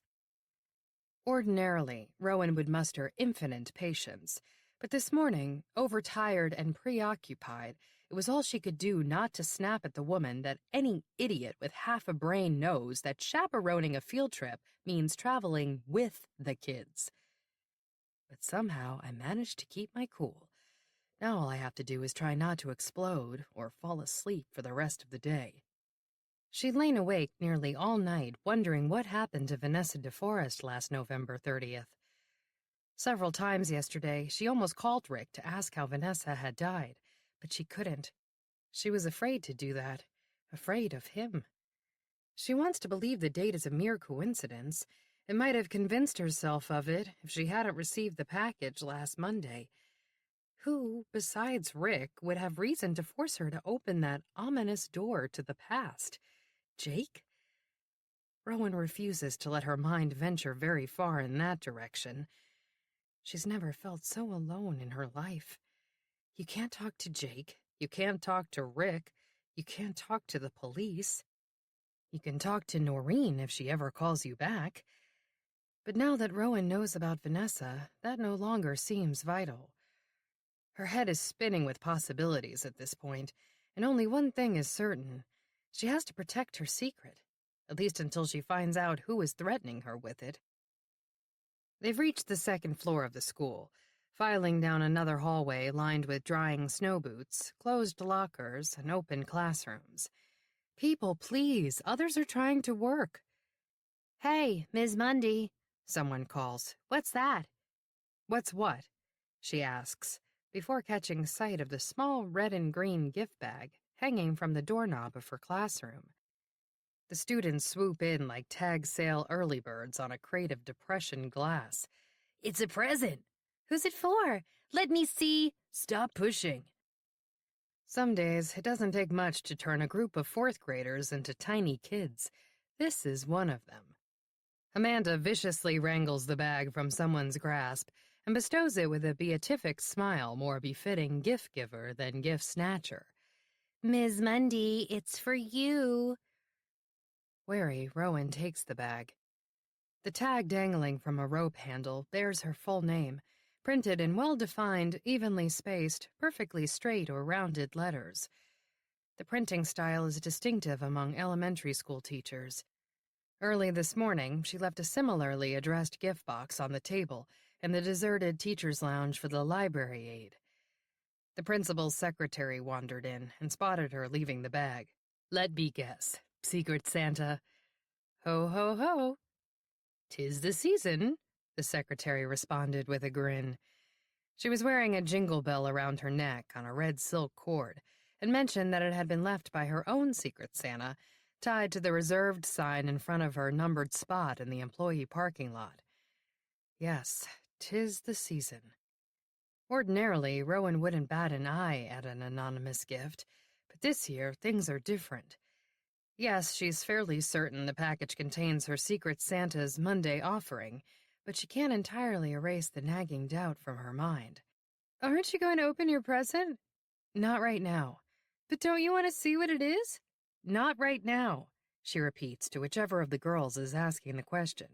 For a change, it isn't Amanda. Wow, what a Grinch. This time, it is Amanda. And while the word Grinch is innocuous in the grand scheme of things a fourth grader can call a teacher, it throws Rowan right back to the snow day again. This is ridiculous. It's consuming her life, and it has to stop. You have to confront Rick. Better him than Jake. For now, she stashes the gift bag in a desk drawer where it won't distract the class or her. Bob Alinky should have been taxiing down a runway hours ago.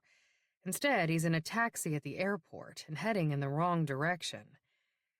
As much as he loves the Manhattan skyline looming in the gray shroud beyond the cab's furiously swiping windshield wipers, he'd prefer to be headed home to the tropical sun.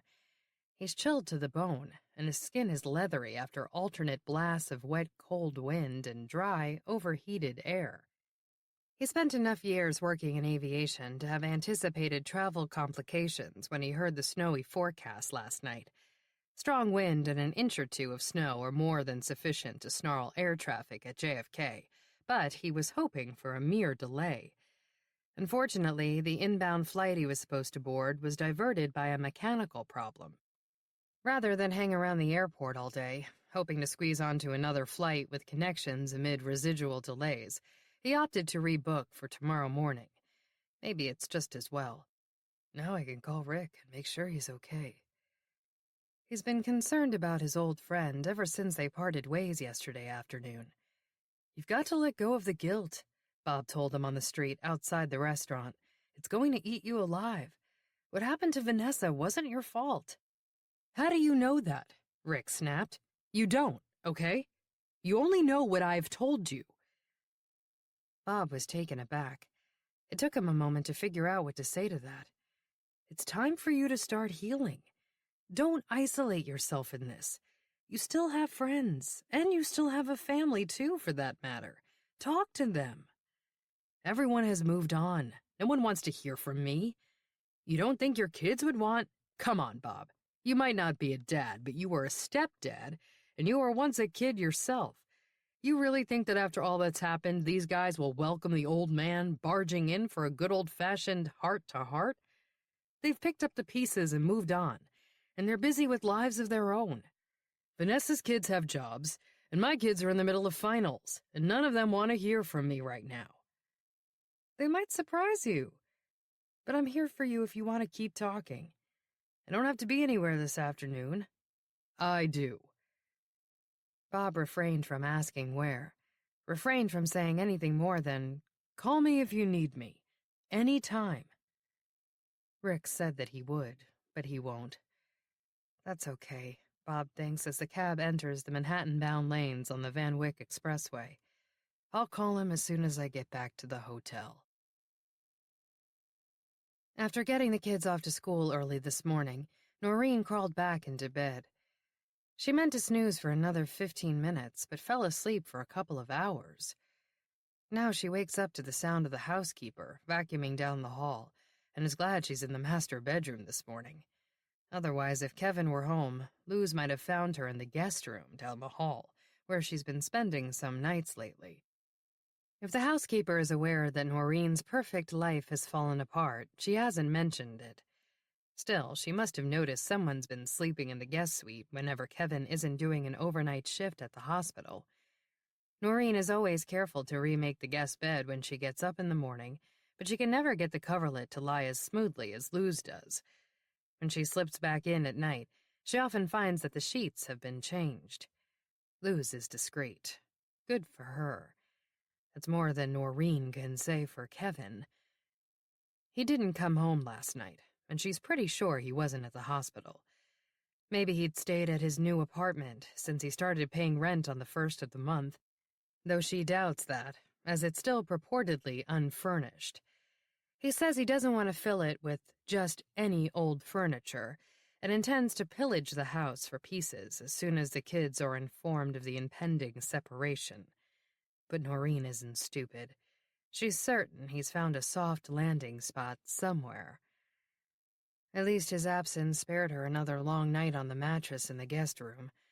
It's a perfectly decent mattress, but it costs significantly less than the 5-figure premium king-sized one in the master suite. You can sleep here, too, Kevin says whenever he's home overnight. I don't mind. That makes her want to scream, well, I do. I mind. But of course she never does. She rolls over, huddling deeper into the goose-down comforter, as the thought of her soon-to-be ex-husband settles over her like a clammy blanket on a raw day. Back in September, when he said they had to talk, she assumed he wanted to discuss their upcoming wedding anniversary. She was wrong. This isn't working, he said, and for a moment she thought he was referring to the cell phone clasped in his strong, well-groomed surgeon's hands. He wasn't wearing his gold wedding band, she noticed belatedly, but only after he clarified that it was their marriage that wasn't working. We've grown apart, he said, and had the audacity to heap on a few more cliches. I want us to stay friends, and there's no one else, topped off by, it's not you, it's me. Really? She said with a bitter laugh. Really? It's not you, it's me? Can't you do any better than that? He could not, other than to assure her once again that there's not another woman. She didn't believe it then, and she doesn't believe it now. You don't walk away from a life like the one they've built here unless you're walking towards something you think is going to be better. But it won't be, after a while. It never is in these situations. Sooner or later, Kevin is going to come crawling back. Or maybe he won't be able to leave her after all. despite having presented it as a fait accompli. She's always given him plenty of space. She's never complained about him being gone so much. She brings in a good income, and she takes good care of the house and the kids and the dog and herself. She may be closing in on 50, but there's not an ounce of flab on her body. She avoids the sun and has regular injections to keep facial wrinkles at bay, and she'd never permit a strand of gray in her long red mane. Hell, she's handled enough divorce cases to know that she's not the kind of wife men leave. She's the kind of woman they leave their wives for. In fact, she shakes her head, pushing away the thought of the man who would have done just that if she'd let him. But I wasn't about to walk away from Kevin, and I was so positive he'd never walk away from me. Yes, well, live and learn. Aware that she has a client meeting in less than an hour, she throws aside the covers and stretches, glad she showered the first time she got up. All it takes now is 10 minutes to splash water on her face, put on some makeup, brush her teeth and her hair, and throw on a suit. Downstairs, she pours lukewarm coffee into a mug and goes over the kids' after-school schedules as she waits for it to reheat in the microwave. Shannon has an SAT prep class. Sabrina has a piano lesson. Samantha, a Girl Scout meeting. 3 different directions, but with enough time between them that Noreen can get each girl to where she has to be and back home again. Piece of cake, she thinks, removing her coffee from the microwave, dumping it into a plastic go mug, and heading for the door. The kids haven't been informed of the looming separation. With Sean overseas until just before Christmas, the news has had to wait. It's the kind that should be shared in person with all the kids at once. They'll undoubtedly be caught off guard by it. Noreen certainly was. Her 3 daughters, who have been living obliviously under this roof as the marriage unraveled, will be upset when they find out, but it's her son who will take it the hardest. Sean is by far the most sensitive of her brood, and he's been homesick this semester. Just last night he texted that he can't wait to come home for Christmas, and reminded her that he doesn't have to be back on campus at Notre Dame until mid-January. I was thinking you and I and Dad can do some skiing while the girls are in school, he wrote. Sounds fun, she replied, which was better than a vague, we'll see, much less letting it slip that he's going to spend part of that break helping his father settle into a new apartment. Kevin wants to officially move in on January 1st. That'll give the kids some time to absorb the separation. 10 days. Great. Even she hasn't absorbed it yet, and she's had 3 months. You must have seen this coming, Kevin kept insisting. She denied it. But looking back, she can't remember if she was lying to him, or to both of them. When exactly did she fall out of love? When did he? Does it matter? Aside from her clients, plenty of couples she knows manage to keep their families intact when the romance fades. They just live separate lives, and no one outside the marriage is the wiser. Why do we have to be different? Why do we have to endure a divorce? No one knows better than Noreen what that can do to children, not to mention finances. Now the world will know she failed spectacularly at something she'd considered one of her greatest successes. For 23 years she was proud, perhaps smugly so, that she'd married so well. And now, I have no control over my future. None. He's decided what's going to happen to me, whether I like it or not. In the front hall, she takes her coat from the closet and picks up her leather satchel, filled with legal briefs for the meeting. Her gaze falls on the wedding portrait in a baccarat crystal frame on the table by the staircase. Just looking at it, she feels a fresh scream beginning to swell inside of her. She reaches a trembling hand toward the photo, displaced by Lou's in her dust cloth. The burgeoning scream, were she to allow it to escape her throat, would undoubtedly shatter the frame, along with every window in the house. As always, she suppresses the rage. She gently nudges the frame back a bit, away from the table's edge, once more at a perfect 45-degree angle. There, that's better. Much better. She gives a satisfied nod and walks out the door. Having wasted the early morning hours prowling the streets for a suitable stand-in, Casey gave up when the commuters began to swarm. Back at home, a nap would have been welcome, but sleep refused to come. A long hot shower, not a bath, never a bath, helped a little. So did some tea and toast, yet Casey remains fidgety as the day wears on. Out on the street beyond the window, a light drizzle washes into the gutters the last traces of snow that had fallen overnight. There was barely enough to stick, but it was sufficient to keep all but the hardiest New Yorkers from venturing out early unless they had to.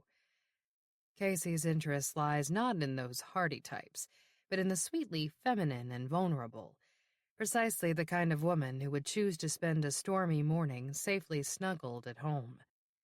At least the futile early morning wanderlust resulted in one fruitful find: a copy of the New York Daily News with its front-page photo of a West Side crime scene and the headline, "Mystery Woman Slain." She's not a mystery to me. How gratifying to be the only person alive who knows her name. And how amusing to find that the accompanying article shares so few specific details about the crime. The authorities hold them back, hoping to eventually trap the culprit into revealing things only the killer would know. They won't trap me. Casey settles at the table with the newspaper and takes great care to cut out the article with freshly honed scissors. On the reverse side is an article about the anniversary of the Pearl Harbor bombing. Today is December 7th. The date lives in infamy, right up there with September 11th and November 30th. Casey smiles contentedly. The second scrapbook is coming along as nicely as Vanessa's, filled with precious relics of a productive and cathartic year. A time capsule, if you will. Really, the collection rivals the archival exhibits at the Mundy's Landing Historical Society. It might even, when all is said and done, compete with whatever lies buried in the vault beneath the marble floor of Village Hall. Casey thinks back to a rainy summer afternoon when the museum was packed with visitors. They were so stupidly oblivious, caught up in dusty old murders when a modern mastermind was right there in their midst, scheming something far greater. One day, these scrapbooks will be part of just such an exhibit. People will travel from all over the world to see it. They'll try to solve the case, try to figure out who I am, but of course they won't be able to. I'll always be one step ahead of them, just like the best of the best, the Sleeping Beauty Killer and Jack the Ripper and the Zodiac. Casey flips chronologically through the pages of the scrapbook. So many memories, so many beautiful girls. I'll never forget them. Here's the blank page. This is where Julia Sexton's story will begin and end. First, the proper tools. A ruler to measure the page and then the clipping 3 times. That's the rule. You measure once, twice, thrice, and then you use a pencil to mark the spot. It has to be a number 2 pencil, because it brings back the memory of the yellow cardboard cutouts taped onto the wall outside each classroom at Mundy's Landing Elementary School. I want the one that says Ms. Mundy, Casey decides. I have to have it for Rowan's scrapbook. Like Vanessa, Rowan has her very own volume. Already, hers is filled with souvenirs. Some were gleaned from Casey's excursions through her house. Others were relevant items picked up here and there along the way. The latest edition, the customer copy of the dinner check from Miranda's last Monday night. The quest to get the pencil cutout will present a bit of a challenge, but nothing insurmountable. In fact, another visit to the school would present the perfect opportunity to deliver another little gift.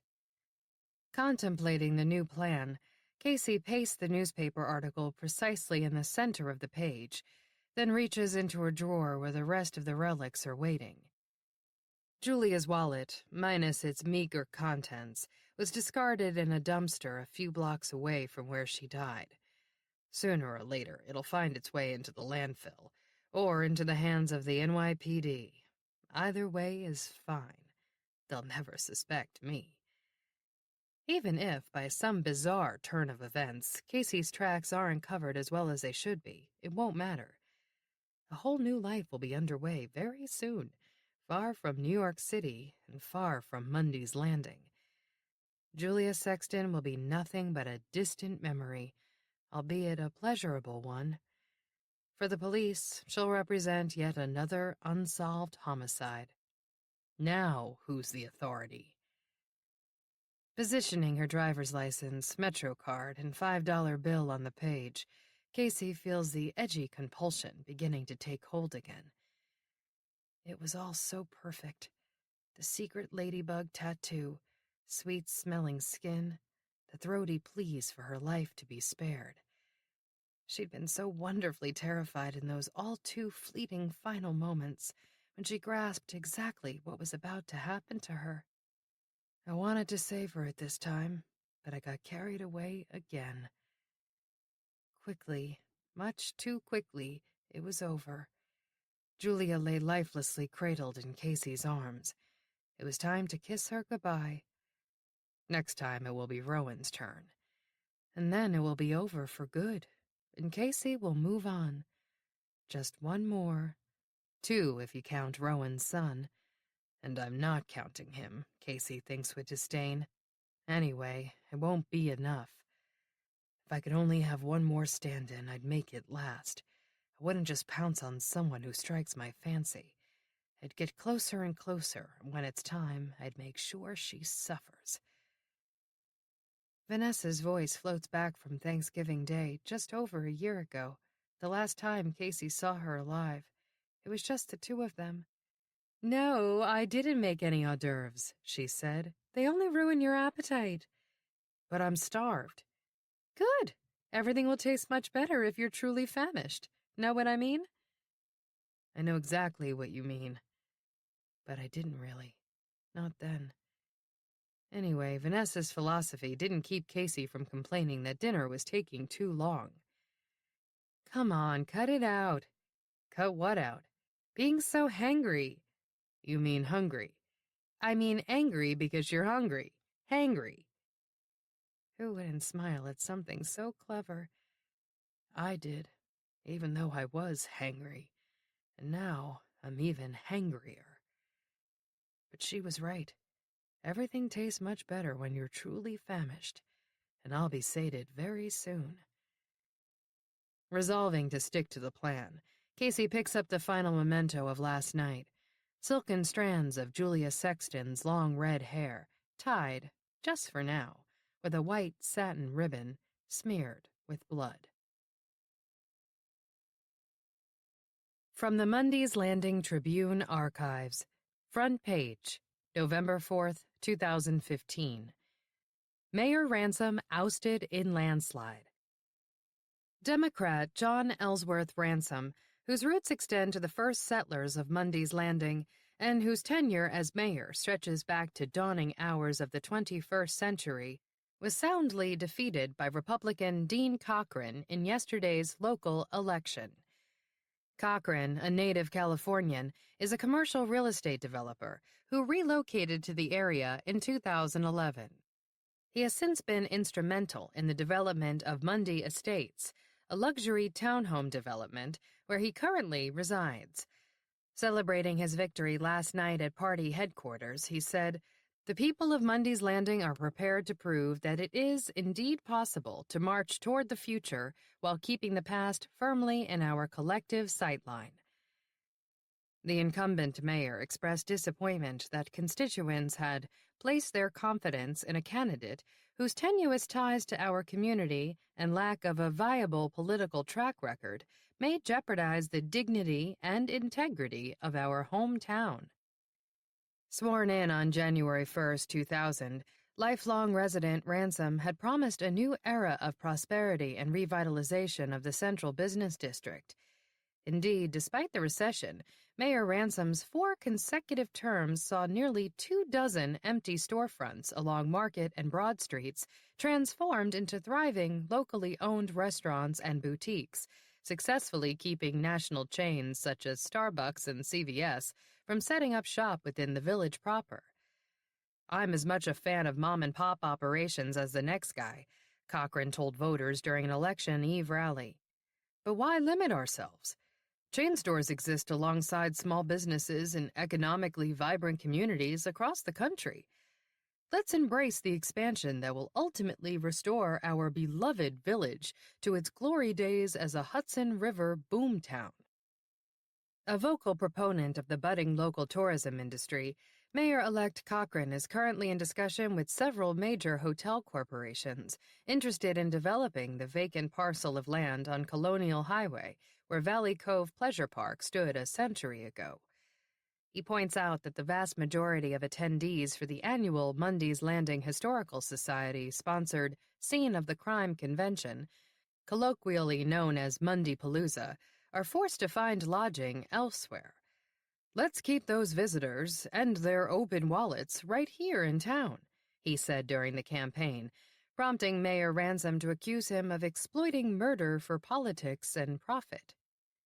The convention, during which crime buffs, armchair sleuths, and curiosity seekers from around the globe tried their hand at solving the Sleeping Beauty murders of 1916, was perhaps the most hotly contested issue in a tension-fraught mayoral race. Ransom has eschewed the event since its inception in 1991, while Cochran serves on the planning board for the 2016 convention, which marks the 100-year anniversary of the crime spree and coincides with ML 350, a planned celebration to commemorate the village's 350-year-old heritage and the public opening of a time capsule buried a century ago. Chapter 10. "I have good news and bad news." Bob's voice greets Rick when he picks up his cell phone on Monday afternoon. "Which do you want first?" No-brainer. "The bad." How bad can it be compared to all that's already happened? "My flight was canceled. I'm stuck in New York overnight." "That stinks," Rick says mildly. "The good news is I'm free for dinner if you are." His immediate instinct is to make up an excuse. He knows he said too much yesterday about Vanessa. Knows Bob is concerned about him and will want to discuss it again. No thanks. But when he opens his mouth to say he has to work late tonight, "Sure, dinner sounds great," comes out. "Great, let's go to the Blue Water Grill in Union Square. I haven't been there in a while." "I don't know, I'm not really—" "My treat," Bob adds quickly. "You don't have to do that. I want to. If I'd been around when Vanessa died, I could have. You could have sent a fruit basket and a card. You don't have to spring for dinner at a fancy restaurant." The quip might have worked in person, but over the phone it lands with an obnoxious thud. I sound like an asshole, Rick thinks. Maybe I am an asshole.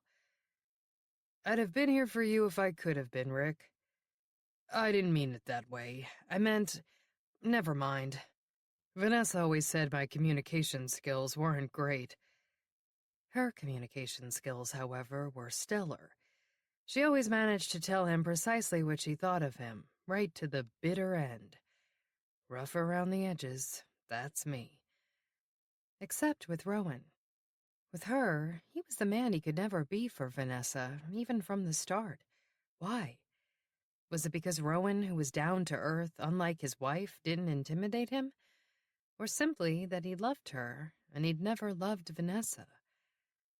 Sometimes Rick wonders how he and Vanessa wound up together in the first place, and how they'd managed to last as long as they did. When they met, they were both lonely. She was looking for a father for her children, and he was looking for... not passion, because he'd met plenty of women who were far less reserved, and, if not more attractive than Vanessa, who was truly striking, then at least more appealing to him. And he wasn't looking for a meal ticket, though she'd accused him of that during the final days of their marriage. Not companionship either, because Vanessa was on the verge of being too busy for him even when they met. After they met, forget it. She had no time for him. Maybe if she'd been more attentive to his needs, he wouldn't have strayed. He regrets having said that to her during their last fight, the one during which he'd confessed, all those years later, that he'd stopped loving her years ago and fallen in love with Rowan. Yeah, communication isn't his forte. Either he says too much or too little or the wrong thing. I'll help you work on those communication skills, Bob offers, and I want you to think about taking my advice. Like I told you yesterday, if you would just reach out to the people who care about you, you might. I did that. And we'll talk. See? That's good. It's a good start. Realizing Bob misunderstood, Rick doesn't bother to correct him. He meant he would talk to Bob about the kids, not that the kids had agreed to talk to him when he'd reached out to them. He'd followed Bob's advice and made 4 phone calls to his stepsons and to his son and daughter. All 4 went straight into voicemail. None has been returned so far. He spends the rest of the afternoon alternately trying to figure out how to get out of having dinner with Bob and looking forward to it. It's been ages since he ate in a place with cloth napkins and a wine list that extends beyond house white and house red. Besides, brunch yesterday was a good distraction from thinking about Rowan. Maybe dinner tonight will be an even better one. And who can tell me the year the first settlers arrived in Mundy's Landing? Rowan asks her class as their afternoon history review winds down. Raise your hands, please. No shouted answers. Let's see. Shane? 1665? Good. And do you know where they came from? Holland? No. The Dutch had lost control of New Netherland the year before to which country? England, Billy blurts, resulting, predictably, in a reprimand from Amanda Hicks, whose hand has been waving in the air since the history review began. You were supposed to raise your hand. Ms. Mundy, he was supposed to... Mercifully, Amanda's final tattle of the day is curtailed by the final bell. People, Rowan calls above the explosion of chatter and scraping chairs. Please hand me your review sheets on the way out. And I'm still missing a few permission slips for our field trip. They were due on Friday. You need to get them in or you're not going. Predictably, she's inundated by questions about the review sheets, the homework, the permission slips, including, what permission slips? And, what field trip?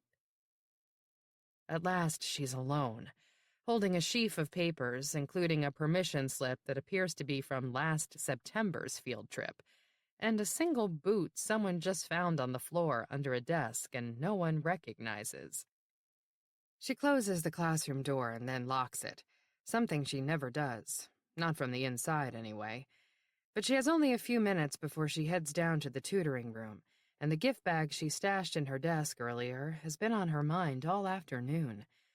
It's time to find out whether it's an offering from her secret Santa or her secret stalker. First things first. She tosses the boot into the lost and found crate with all the other single boots and shoes, and there are many. Then she puts the papers on her desk, tosses the old permission slip into the blue recycling bin, and plucks out the things that don't belong there. An apple core, a cellophane wrapper, a mitten. The garbage goes into the garbage can, the mitten into the lost and found. You're procrastinating. Just look inside the bag. She opens the drawer, takes it out, and takes a deep breath. Go ahead, hurry up. She gingerly pushes aside the white, glitter-dusted tissue paper, tufting from the top. What if there's a layer of yellowed newspaper beneath it? Then that's it. I call the police, she decides. There's no newspaper, only a small balsam-scented jar candle. She recognizes the label from the gift department at Vernon's Apothecary on Market Street. She was just talking about these candles in the teacher's lounge last week. Okay, this is good. And even if it didn't turn out to be just a harmless little gift, how could she have considered calling the police? Even if she asked them not to make the case public or involve her husband, this is a tiny village. Everyone gossips. Everyone.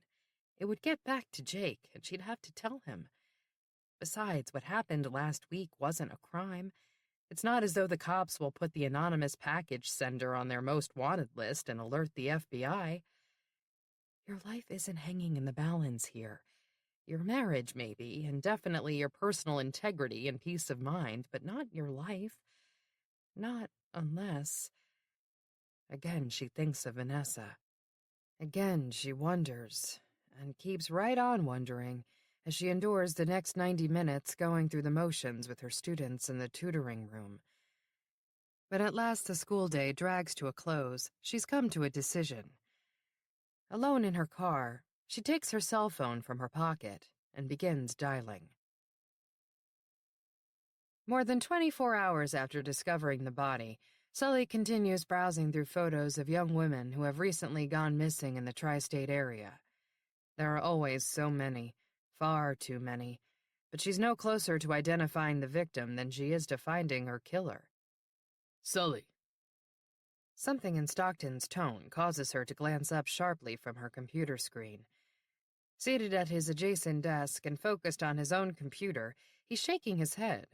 Come and look at this. She jumps up and hurries over. Did you find her? No, but I found this in the unsolved case files. Leaning over his shoulder to see the screen, Sully finds herself looking at a female corpse. Nude, covered in bloody slashes, bald. She curses softly. Who is she? Stockton wordlessly clicks over to a new screen, revealing another photograph. This one shows a smiling young woman with long red hair. That's the victim? Right. It's a selfie she posted on Instagram a few hours before she went missing last March in Erie, Pennsylvania. So she still had her hair when she disappeared. But not when her body turns up a few days later, dumped by the side of a road. Son of a bitch shaves their heads. Looks that way. Forensics already confirmed that the strands of hair that turned up near their victim had been cut or shaved off as opposed to ripped out in a struggle. Are there others? She asks, pulling up a chair. Aren't there always? Stockton asks grimly, and clicks over to another case file. Mick has been looking for the right opportunity to anonymously present Brianna's first Secret Santa gift from the moment he arrived at school this morning. Having memorized her schedule back in September, he did his best to stay one step ahead of her as she went from class to class. That plan resulted in 3 tardy slips on his own schedule, and the small gift bag containing the bead charm was still in his backpack when the final bell rang. That leaves him with 2 options. He can either deliver the gift to her house, or slip it into her bag or coat when she leaves them in the employee closet at the restaurant tonight. If he waits until then, though, the mystery will be over on the first day. She'll guess that it's from either him or Zach.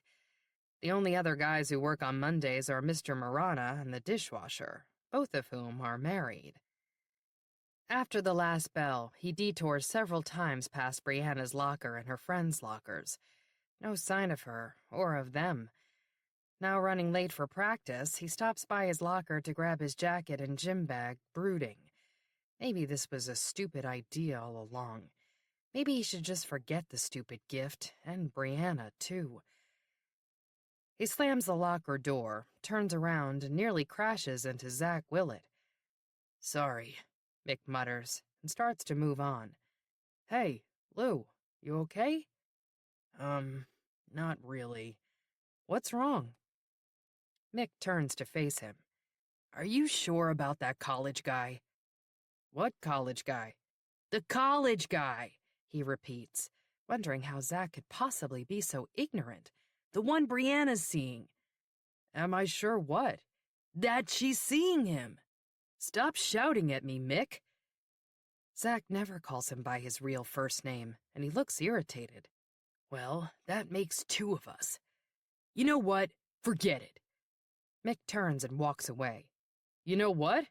I will," Zach calls after him. In the gym, the coach gives him extra laps for being late. Before he starts running, Mick says, "I just want to let you know that I have to leave early today for a doctor's appointment." The coach nods, but he looks a bit suspicious, probably assuming it's a ploy to get out of running the extra laps. To prove that it isn't, Mick runs them hard and fast, and succeeds in purging some of the frustration that's been percolating all day. 90 minutes later, as he covers the few blocks from the school on Battlefield Road to Brianna's house on Prospect Street, he belatedly realizes that this wasn't a great plan after all. Now he can't catch the late bus with the rest of the team, which means he'll have to walk all the way home. Plus, if Mom shows up at the bus stop again like she did last Monday, she'll freak out when he doesn't get off. He pulls his phone out of his pocket, deciding to send her a preemptive text. He can say that he's getting a ride home with one of the seniors on the team, or... No, he can't. His phone battery is dead. He'll just have to deal with the consequences. Tomorrow, he'll make sure it's charged and come up with a better plan for delivering Brianna's gift. Prospect Street runs along the south side of the village common, parallel to Church Street and perpendicular to Market Street and Fulton Avenue. East of the common, it climbs into a hilly residential enclave known as the Heights. Mick's parents both grew up in that neighborhood. Mom on State Street, right around the corner from the Armbruster's two-story yellow house with black shutters. Dusk is falling. The lights are on in some of the houses he passes, and there are even a few Christmas trees glowing in front windows. Not at Brianna's house, though. The first floor is dark, and there are no cars parked in the short driveway beside the front walk. Both her parents work up in Albany, Mick knows. They probably aren't home yet. He looks to make sure no one is around before he stops to stare up at the light spilling from a second-floor window. Is that Brianna's room? Is she there right now, getting ready for work beyond the drawn blinds? Is she dressed? He promptly pushes that tantalizing notion from his head, telling himself that it's probably her kid brother's bedroom anyway. Still, she's probably home. And when she leaves to walk to the restaurant, she'll come out the side door that faces the driveway. He recalls from his paperboy days that the Armbruster family rarely bothered to shovel the walk that leads to the porch because they don't use the front door. After another furtive glance to make sure the street is deserted, he strides up the driveway, unzipping his backpack as he goes. He reaches the side door, finds the gift bag, and hangs it on the knob. Halfway down the driveway again, he thinks better of it and backtracks. This time he opens the door and hangs the bag on the inside knob, where it will keep the door ajar. That way she can't possibly miss it when she leaves. Again he turns away. Again he turns back with hesitation. What if someone sees it before she does and steals it? Glancing toward the street, he sees that one of the neighbors has materialized with her dog, standing by the curb. Terrific. Unfortunately, the leashed terrier isn't as clueless as Doofus and immediately starts barking. The old woman turns, spots Mick, and gives him a long, suspicious look before recognition dawns. "How are you, Mick?" she calls with a cheerful wave as her dog continues to bark. "How's your mom?" "I'm great, Mrs. Gershwin," he responds in a low voice, hurrying away from Brianna's house. "Mom's great." "What's that?" she pretty much shrieks above the barking, and he looks at the upstairs window to make sure Brianna hasn't been summoned by all the commotion. "Great, we're all great," he tells Mrs. Gershwin. "Everyone's great." Maybe he should ask her not to tell anyone she saw him here. He can explain about the Secret Santa. No, that's a bad idea. She's elderly and hard of hearing even without the yappy dog. He'd have to shout to get the point across. It's better just to get away while he can. With any luck, Mrs. Gershwin isn't just deaf, she's also senile and will forget she ever saw him here. Seeing Rowan's number pop up on her cell phone, Noreen immediately excuses herself from the client meeting. If it had been going well, she might have stuck it out and made a mental note to return the call later. but it isn't going well. The man sitting across from her and her partner Jennifer at the conference room table, the wealthy businessman who's trying to hide a 5-year-old love child and major assets from his wife of 40 years, reminds her of Kevin. Welcoming the opportunity to step into the short hallway outside the conference room, she answers the call. Rowan? Oh my God, there you are. What's going on? What do you mean?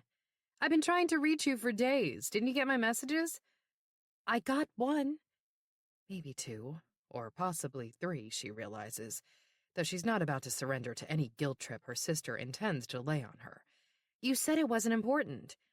Only the first time, and I lied. You always call me back. Why didn't you? I've been busy. You're always busy, but I'm sorry. Is everything okay? There's a pause. No. Ah, there it is anyway. Guilt, trying its best to ooze in despite Noreen's intentions and bringing with it a ripple of concern. What's wrong?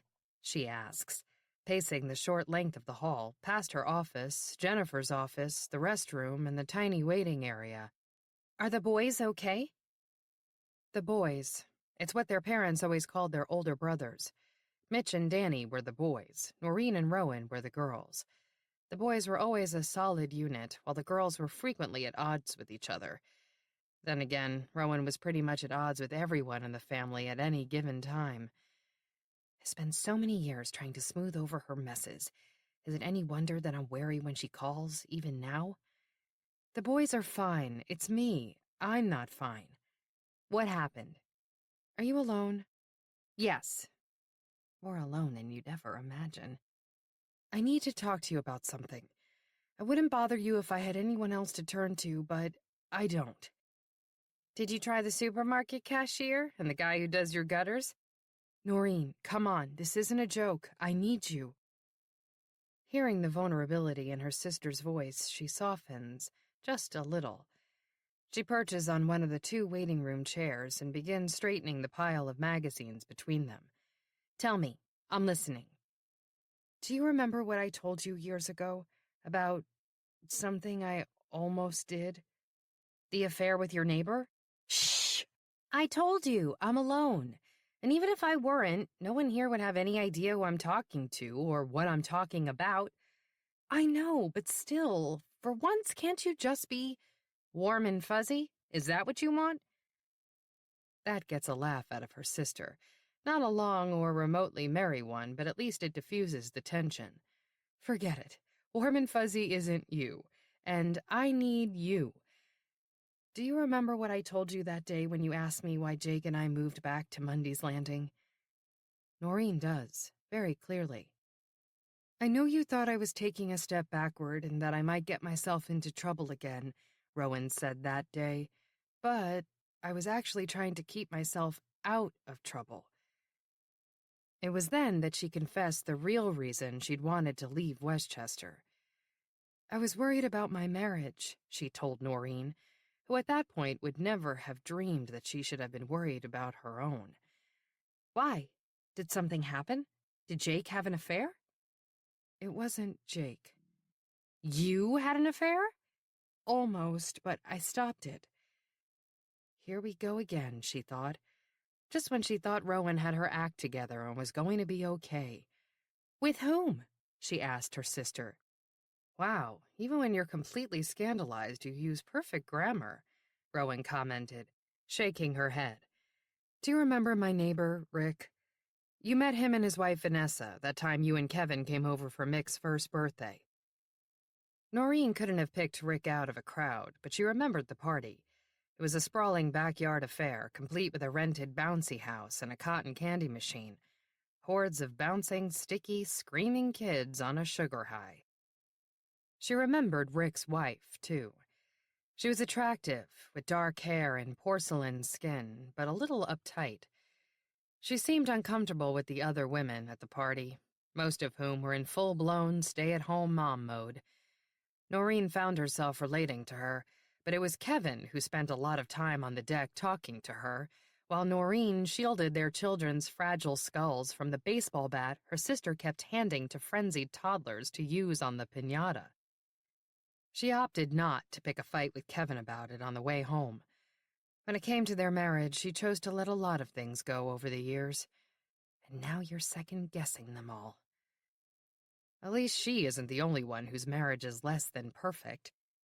Then again, her sister had gone to great lengths to save hers, moving upstate just to get away from temptation. "That's a little drastic," Doreen commented at the time. "Couldn't you just have avoided him?" "No, I didn't trust myself to do that. Sometimes I can be, you know." Yeah, she knew. Self-control had never been Rowan's forte. Not about to relinquish her long-held role as her sister's moral compass, Noreen felt obligated to scold the weakness and near indiscretion. They never discussed it again. "Did you tell anyone about it?" Rowan asks her now. Noreen stopped straightening the magazines. "You made me swear I wouldn't, remember?" "I do remember. That's why I'm asking. Did you tell anyone?" She hesitates, not wanting to admit the truth. Back then, she told Kevin everything. She wished she hadn't told him about that, though. He asked more questions than she cared to, or even could, answer, including some that made her squirm. She even wondered whether deep down her husband had a crush on her sister. Maybe he was drawn to the proverbial bad girl now that he dutifully married the good one. At the time, Noreen couldn't relate to wanting to walk on the wild side, though she can now. Not that she'd ever admit it to her sister, much less to her soon-to-be ex-husband. Let Kevin take the blame for their failed marriage. She's perfectly content to play the role of the wronged and heartbroken wife. No one ever has to know that isn't quite the case. Yes, you take your comfort where you can. Some nights you find it in cozy socks and good wine. Other nights, though not lately, between the sheets at an unfamiliar bed in someone's muscular arms. Kevin would be stunned if he knew he wasn't the only one who'd ever strayed. But he'll never know, or even suspect. If he goes through with the divorce, she'll make good and sure that he's the only villain. Noreen may not have gotten much better at honoring certain vows over the past decade or so, but she's definitely mastered the art of keeping a secret. Her own, anyway. Rush hour on the subway is always crowded, and today is no exception. It might have been tolerable if Rick could have boarded the downtown express at his midtown stop and stepped off in Union Square 5 minutes later, but something had gone seriously awry. For the past half hour, he's been stuck underground on a stalled train, standing shoulder to shoulder, chest to back to chest, or perhaps breast, it's hard to tell, with a throng of strangers who are silently and sullenly resigned to their fate. The lone exception, a deceptively normal-looking businessman with frenetic eyes, who's loudly informed everyone, repeatedly, that there's no cell phone service in this spot. That means Rick has no way of letting Bob know he'll be late for their dinner. Hopefully Bob will figure it out. Or maybe he'll assume Rick isn't going to show up at all. Maybe I shouldn't, even if I ever get off this train. Then again, he and Bob don't have to rehash Vanessa, or, God forbid, Rowan, or the kids, or anything else remotely personal or unpleasant. They could just talk about sports, or old times, or Bob's travels. Something safe. The speaker clicks on to broadcast a garbled announcement from the conductor. Something about police activity on the track ahead. "What did they say?" someone asks from somewhere behind him. "MTA code for someone jumping in front of the train," is the reply. "This happened the other day, too, and that's exactly what they said. Police activity." "Yeah, well, it's the holiday season. Suicide rates are up." "It's the most wonderful time of the year," a new voice sings. "What, just because some idiot loser is miserable, we all gotta suffer now?" Yet another passenger chimes in. "You gotta kill yourself, you gotta be considerate of others, you know what I'm saying?" "Hell yeah, do it at home. Gun to the head, noose to the neck. No fuss, no muss. Well, maybe a little muss." The jokes roll on, because this is a city of extremes. When hordes of New Yorkers find themselves captive in a stressful situation, group interaction tends to go one of two ways. dark humor, or explosive anger. Rick is steeped in the latter by the time the train starts moving again, backward. Downtown express service has been disrupted for the foreseeable future. Dispatched at the previous station, he opts not to wait on the platform to catch the next downtown local with the crushing crowd. As he makes his way up several flights of steps to the sidewalk, where another gloomy, wet December dusk has fallen, his pocket vibrates. Cellular coverage has resumed. Pulling out his phone, he sees that he missed 3 calls while he was stuck underground. Predictably, one is from Bob. The others are far more important. Rowan was late getting home after spending 15 minutes in the car talking to her sister. Mick was already upstairs when she got there. Now she's back behind the wheel with him in the passenger seat, wearing his busboy uniform and a jacket she insisted he put on because it's chilly out. He grudgingly agreed. "You begged me to buy you that coat," she reminds him, as she drives toward Marana's, "and it cost a fortune. Now you never want to wear it." "That's not true." Rather than argue, she changes the subject. "Did you eat?" "Yeah, I had cereal. I couldn't find anything else." "I'm sorry. I meant to get groceries over the weekend, but, there was a lot going on."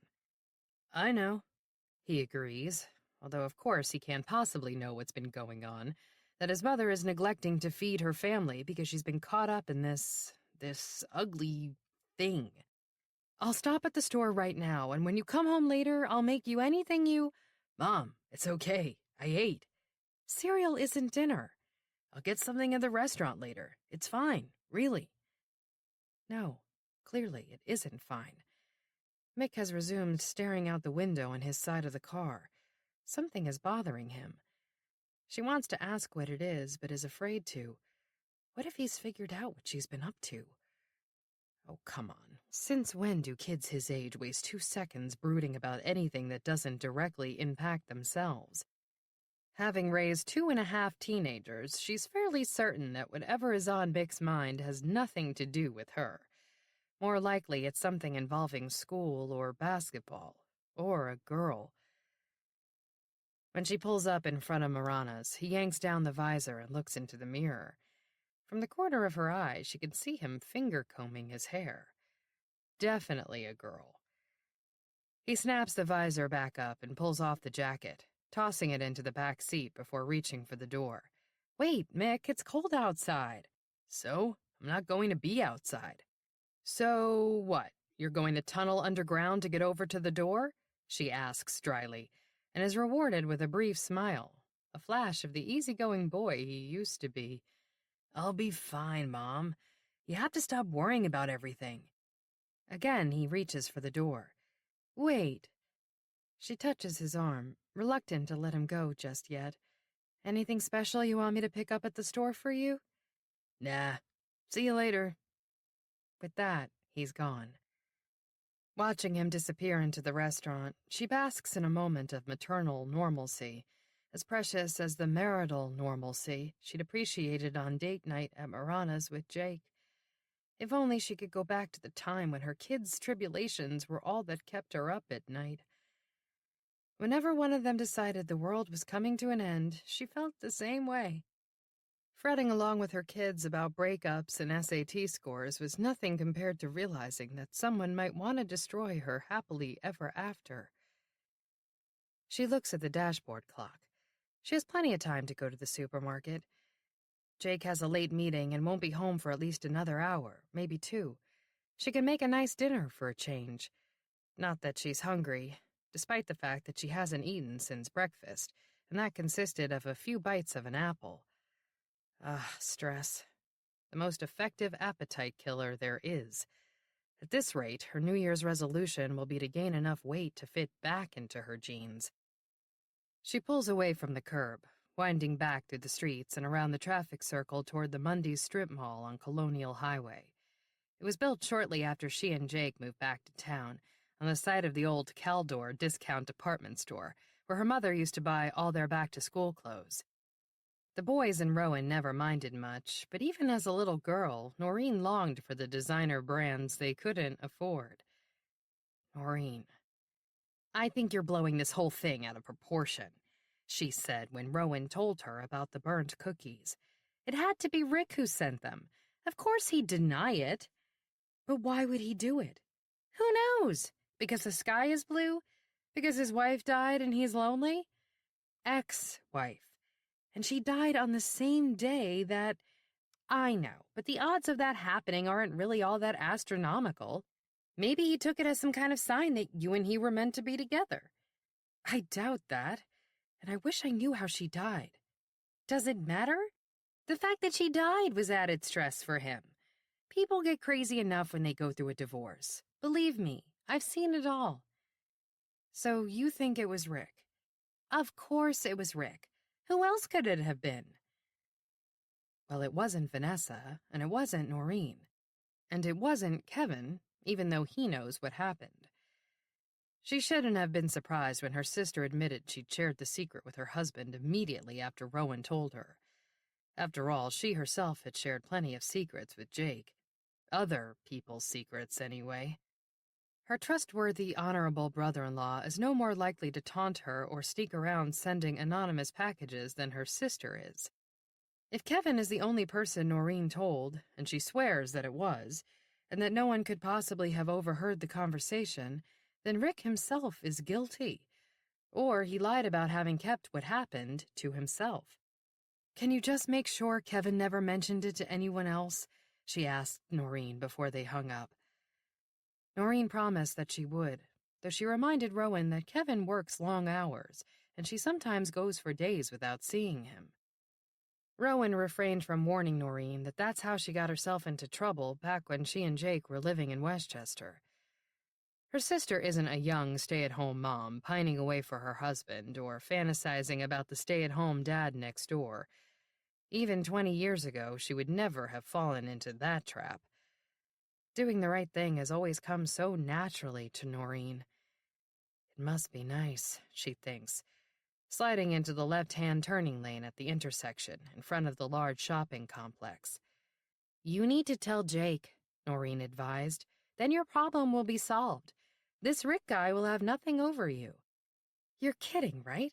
If I tell Jake, what, he'll leave? She hesitated. I don't know. Jake isn't going to walk out on you because you kissed the neighbor 14 years ago. Noreen is probably right, she concluded. About that and everything else. Rick must have sent the package of cookies. Without a spurned wife in the picture, he's the only person who would possibly have the motive to go to such lengths. As she inches the minivan forward, her sister's words continue to ring in her head. You're lucky, Ro. Rejected men are capable of pulling a lot worse than this. But how is he rejected? I mean, maybe he was years ago, but it just doesn't add up. He's nostalgic. It comes with age. He probably thinks of you as the one who got away. So he sent me a box of burnt cookies because God knows that's the surefire way to a woman's heart.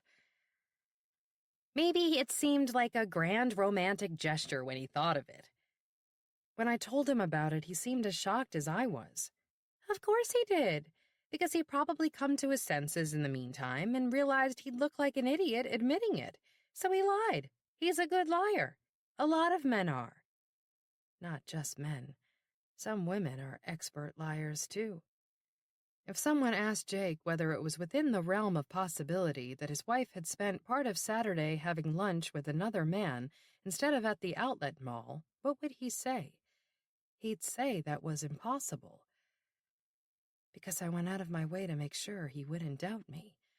I bought all those presents so that I could come home loaded down with bags.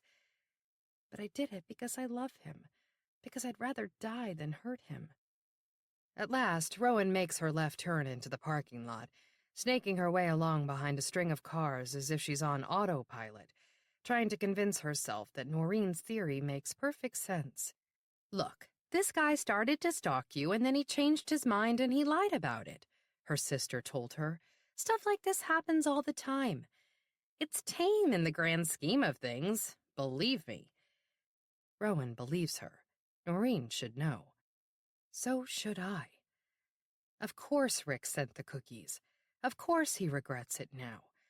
And of course he wouldn't pick up the phone this afternoon when Rowan called to confront him about it. Well, good. That means the tables have turned. All she said when she left her message in Rick's voicemail was, "Call me. I need to talk to you." Too bad she hadn't called her sister first. If she had, she probably wouldn't have bothered calling Rick at all. Oh well, if he was embarrassed enough to avoid her call, he's sure as hell not going to return it. As she pulls into a parking space near Price Chopper, she can almost see her way out of this mess. With any luck, it'll just fade away. For the first time in a week, she's going to focus on what matters most: taking care of her family. According to the forensics team, Sullivan Leary's latest Jane Doe wasn't your run-of-the-mill stabbing victim. She was slashed to death. Her wounds were long and deep, had clean edges and neatly severed vascular structures, and lacked tissue bridges. They were consistent with a straight-edged razor, the kind you might find in a barber shop or your grandfather's medicine cabinet. Not only that, but judging by the streaks of the victim's own blood found on her scalp, which was free of slash wounds, the killer appeared to have used the same razor to shave her head post-mortem. The same was true of Heather Pisano, who had lived just outside Erie, Pennsylvania.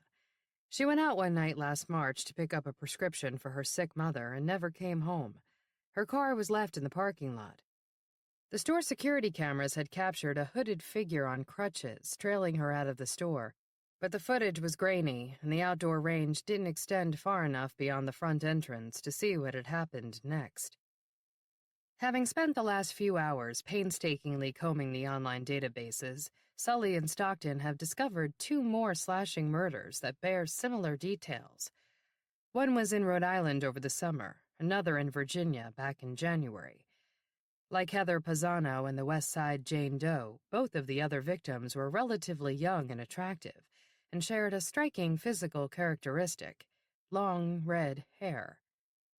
The local authorities in all 3 cases not only confirmed that the bodies were found wrapped in dry cleaner's plastic, and that the hair had been painstakingly shaved off post-mortem, but that the murder weapon was most likely a straight razor and used to do the shaving.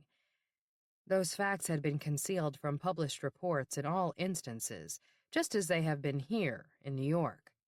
It would have been difficult, if not impossible, for local police investigators to spot a pattern that would link homicides unfolding so many miles and months apart. Viewed individually, the cases would appear to be random, even when checked against a state's unsolved homicide database. The federal databases are considerably more effective than they used to be, but they're far from ideal. Crimes continue to slip through the cracks. Sully and Stockton alerted the FBI that they might have evidence of a highly organized serial killer crossing state lines.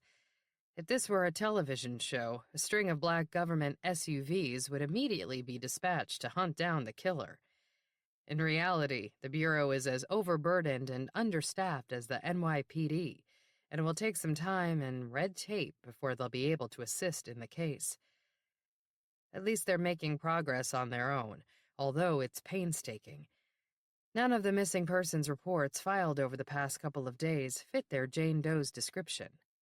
The distinctive ladybug tattoo might help to identify her, but for now, they're holding that detail back from the public as well. You know what I could go for? Stockton asks, leaning back and stretching. Coffee? Sleep? Sanshan soup and shredded beef with spicy Asian green chili leeks and white rice? He groans.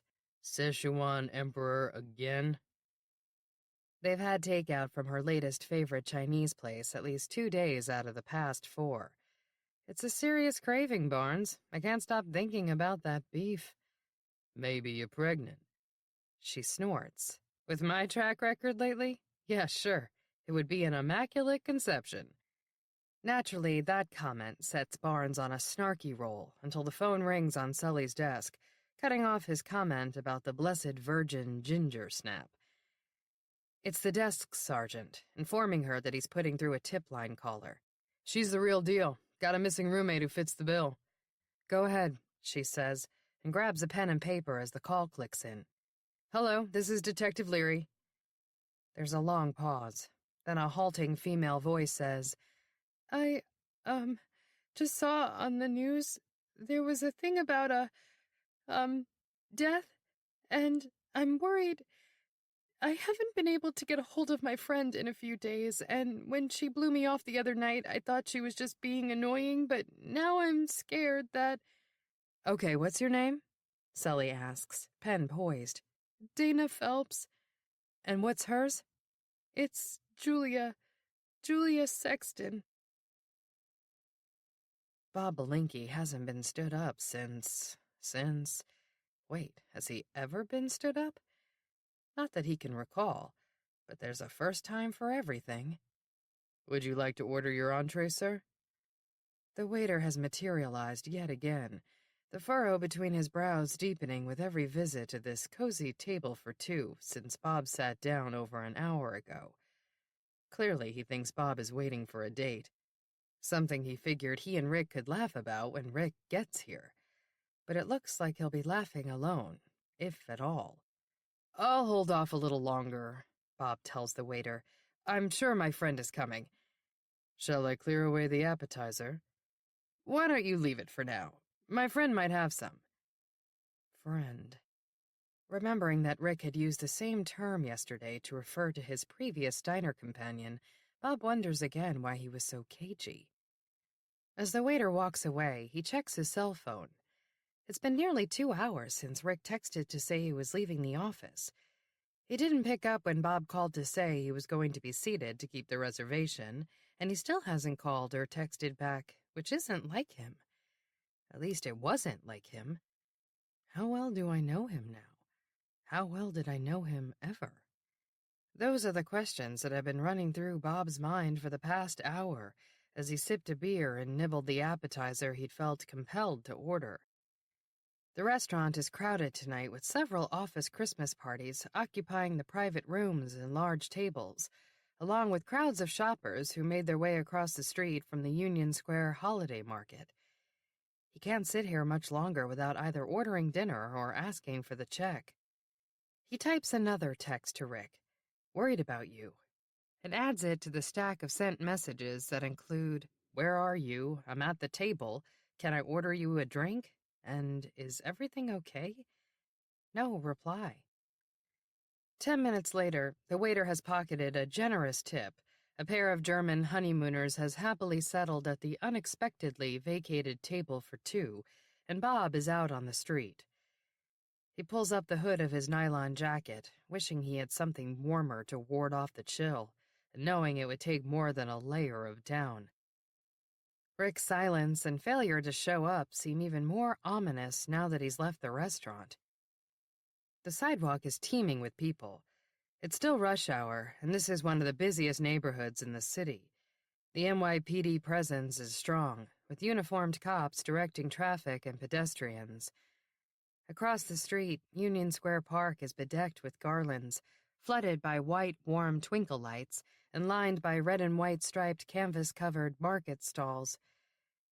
If Rick had taken the subway to Union Square from his Midtown office, as he'd claimed he was about to do earlier, then he would have had to walk through or around the market to get to the restaurant. Maybe he got this far, was drawn over to pick up a last-minute gift, and lost track of time for over an hour and didn't notice his phone ringing or buzzing or vibrating. It seems ludicrous to imagine that something happened to him along the way, though. Not here, anyway.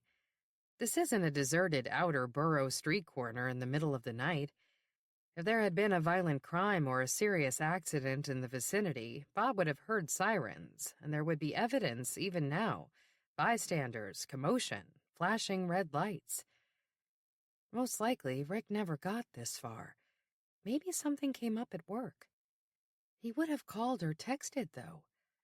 Okay, what else might have happened? Maybe Rick lost his phone. He doesn't have a landline at his apartment. A lot of people don't these days. That's not unusual. He still could have found a way to call, unless he kept Bob's number stored in his phone and not on paper or in his head. That's possible. Or maybe it was plain old cold feet. That might have made sense yesterday, when they were about to see each other for the first time since Vanessa died, but not today. The ice was already broken. Rick seemed to want to talk. Even if he'd changed his mind at the last minute for some reason, he'd have to come up with a reasonable excuse. He was always good at telling white lies, and I was always good at seeing right through them. Rick may have teased him about playing detective, but Bob does have a keen sense of intuition. Right now, his instincts are telling him that something is wrong. A gust of raw wind goes right through him, and he thinks longingly of his warm hotel bed 30 blocks north. He should probably head back there, but this time he isn't going to walk.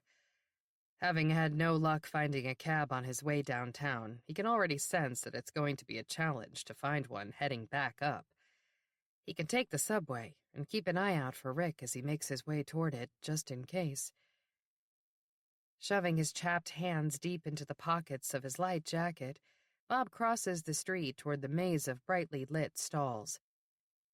The rain has given way to a yellow haze, drifting in the festive glow, fragrant with steamy cider and cocoa, rife with chatter and piped-in music, and a chorus of sidewalk Santa bells. Caught up in the slow-moving crowd of shoppers, Bob gradually makes his way toward the domed subway kiosk on the south side of the park. Todd! A female voice shrieks a little too close to his ear. There you are! Where have you been? I've been waiting an hour. Sorry, calls a guy who's shouldering his way toward her. Some guy jumped in front of my train and I've been stuck in the tunnel. No way, that's sick. Did you see it? Todd's reply is lost as the crowd propels him away, but a new realm of possibility has been introduced that Bob finds either comforting or terrifying. Maybe Rick, too, was delayed by the subway incident, or maybe he was the reason behind it, having chosen to take his own life just as Vanessa had taken hers last November. From the Mundy's Landing Tribune Archives. Editorial. June 23, 1992. On Monday, researchers in Moscow announced that they had used computer modeling to positively identify the remains of Russian Tsar Nicholas II and his wife, Alexandra. Murdered by the Bolsheviks on July 17, 1918, along with their 5 children, 3 servants, and the family doctor, the Romanovs were among 9 skeletons unearthed last year in a shallow grave in Yekaterinburg. Tests will continue on the remaining bodies, along with the search for the missing 2. That this development comes as a prelude to next week's Historical Society fundraiser is an interesting coincidence. Last year's inaugural gathering was such a resounding success, drawing attendees and media attention from across the globe, that the Society determined that it will be an annual event whose purpose is twofold. Primarily conceived to raise much-needed funding for the nonprofit, the event lured armchair sleuths by extending an invitation to solve the so-called Sleeping Beauty murders that took place here in 1916. Never identified, the trio of young female victims is buried in Holy Angels Cemetery. At last summer's event, sitting on a panel of scientists and criminologists, chemistry professor Lena Abu Bakr of Hadley College stated that it might very well be possible now to identify those bodies using modern scientific methods that were unavailable in 1916. The issue will be further examined at this year's convention. Many locals are in favor of exhumation in order to lay the mystery to rest at last. Yet perhaps an equal number of us are opposed to disturbing the remains, citing ethical or fiscal reasons. Indeed, it is prudent in this pivotal presidential election year, with an ever-tremulous economy and unemployment at levels not seen in nearly a decade, to devote significant resources to further investigate a crime whose victims have not only been deceased for 3/4 of a century, but whose loved ones, and yes, most likely the perpetrator himself, are likely also dead or infirm. Chapter 11. Early Tuesday morning, Casey is back behind the wheel of the van, heading north and admiring the winter sunrise, the first actual glimpse of the sun in days, visible through the passenger's side window. Ordinarily on this journey, the speakers would be blasting Sunday Bloody Sunday. But today the radio is on, tuned to 1010 Winds, New York City's all-news station. Politics, sports scores, and even the traffic report hold little interest, but this morning there are 2 reasons to listen. The first is the weather forecast. When your livelihood depends, quite literally, on which way the wind is blowing, you pay close attention. The storm brewing out west is threatening to turn into a full-fledged blizzard. Naturally, the tri-state meteorologists are orgasmic at the idea that it might pick up steam and hit here by the weekend. Casey has been keeping tabs on the potential storm on television, and online as well. But the day's most compelling news involves the latest updates on the West Side homicide victim. She has yet to be identified, but there are reports that she fits a missing persons report filed last night. Looks like pretty soon I won't be the only one who knows her name. But that's okay, Casey decides, leaving the highway at the familiar exit and heading west. Last night was an unexpectedly busy night. It may not have been a Sunday, but it was sufficiently bloody. Perhaps the experience wasn't quite as gratifying as Julia had been, or nearly as thrilling as Rowan will be, but it was satisfying in its own way. Now Casey has a new secret, and the intoxicating afterglow lingers like the faint streaks of red in the patch of eastern sky visible in the rearview mirror. The ache lessened a bit after last night, though it has yet to subside completely. How much longer can you hold out? Not as long as you thought. The storm might force a game change. Up ahead, the bare branches, rooftops, and steeples of Mundy's Landing are bathed in golden light. The streets are stirring to life as Casey drives into the village proper. A couple of delivery trucks are parked along Market Street, unloading stacks of the Mundy's Landing Tribune at the deli and paper-wrapped loaves of fresh bread at the cafe. A few blocks away at the elementary school, a green truck is just pulling into the parking lot, past the row of yellow buses that won't embark on their daily routes for at least another hour. Casey drives on past the school, parks the van around the corner in the empty bank parking lot, and darts on foot through the woods that border the back of the school playground. From that spot, there's a clear view of the green truck parked alongside the back door of the school. The wholesome and hearty delivery man is propping it open so he can roll in a hand truck bearing food service supplies. Casey has witnessed this routine enough mornings to know that the delivery will demand 4 or 5 trips, and that each trip from the truck into the school and back again will take 60 to 90 seconds.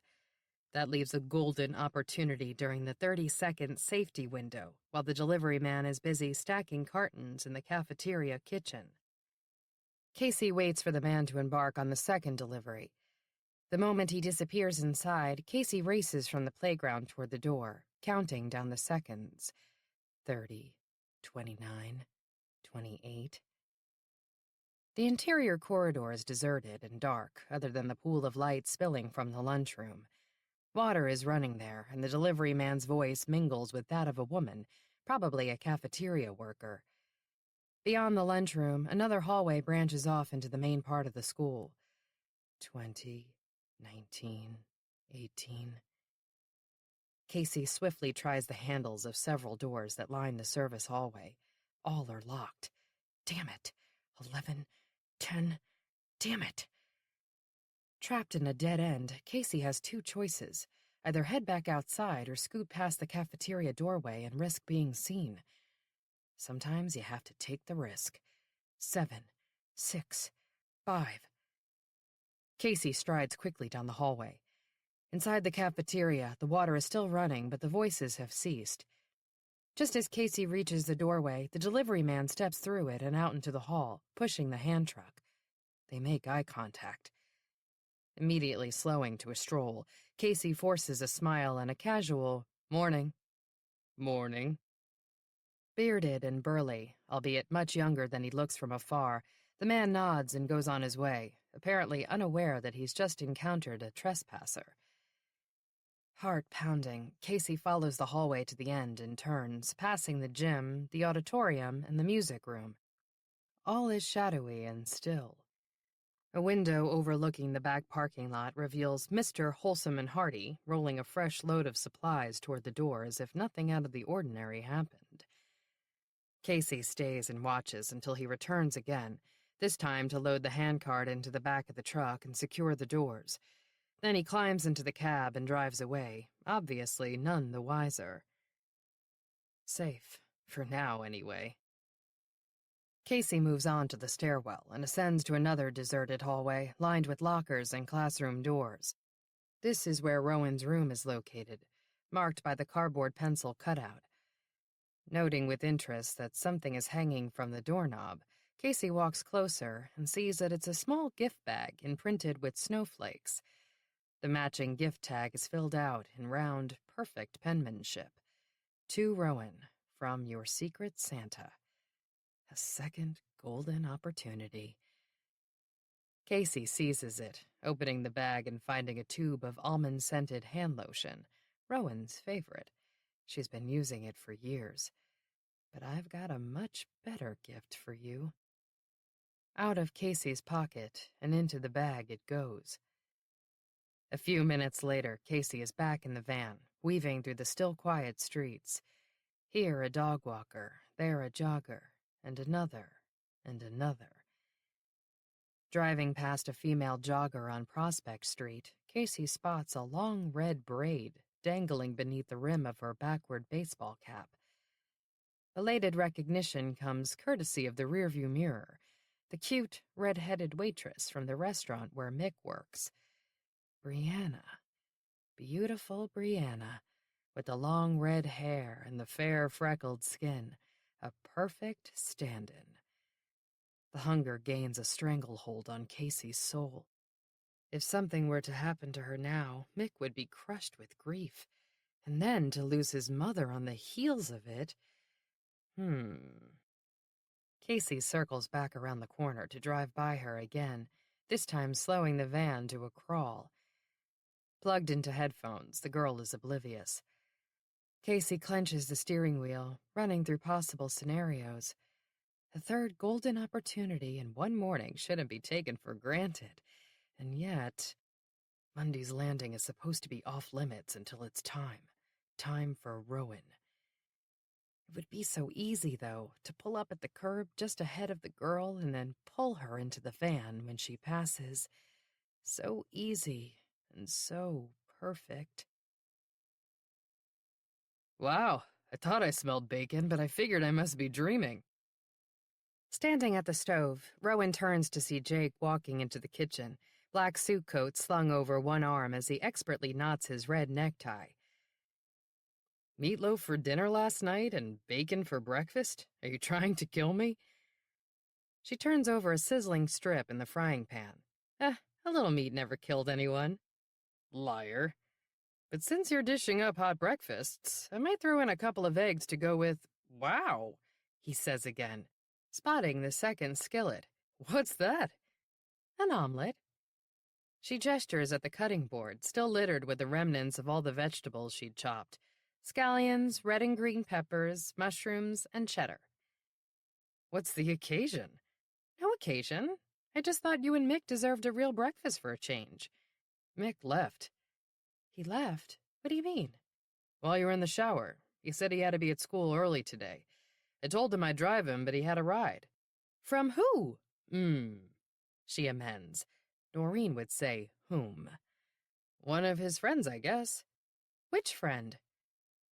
The good mood that settled over her last night, courtesy of her perfect sister's perfectly reasonable explanation for the cookie drama, is rapidly evaporating. You didn't ask? You know me when it comes to questions. Jake shrugs. I never ask enough, do I? No, and he and the kids are always saying that she asks too many, which she suspects is precisely why Mick waited until she was in the shower to head to school.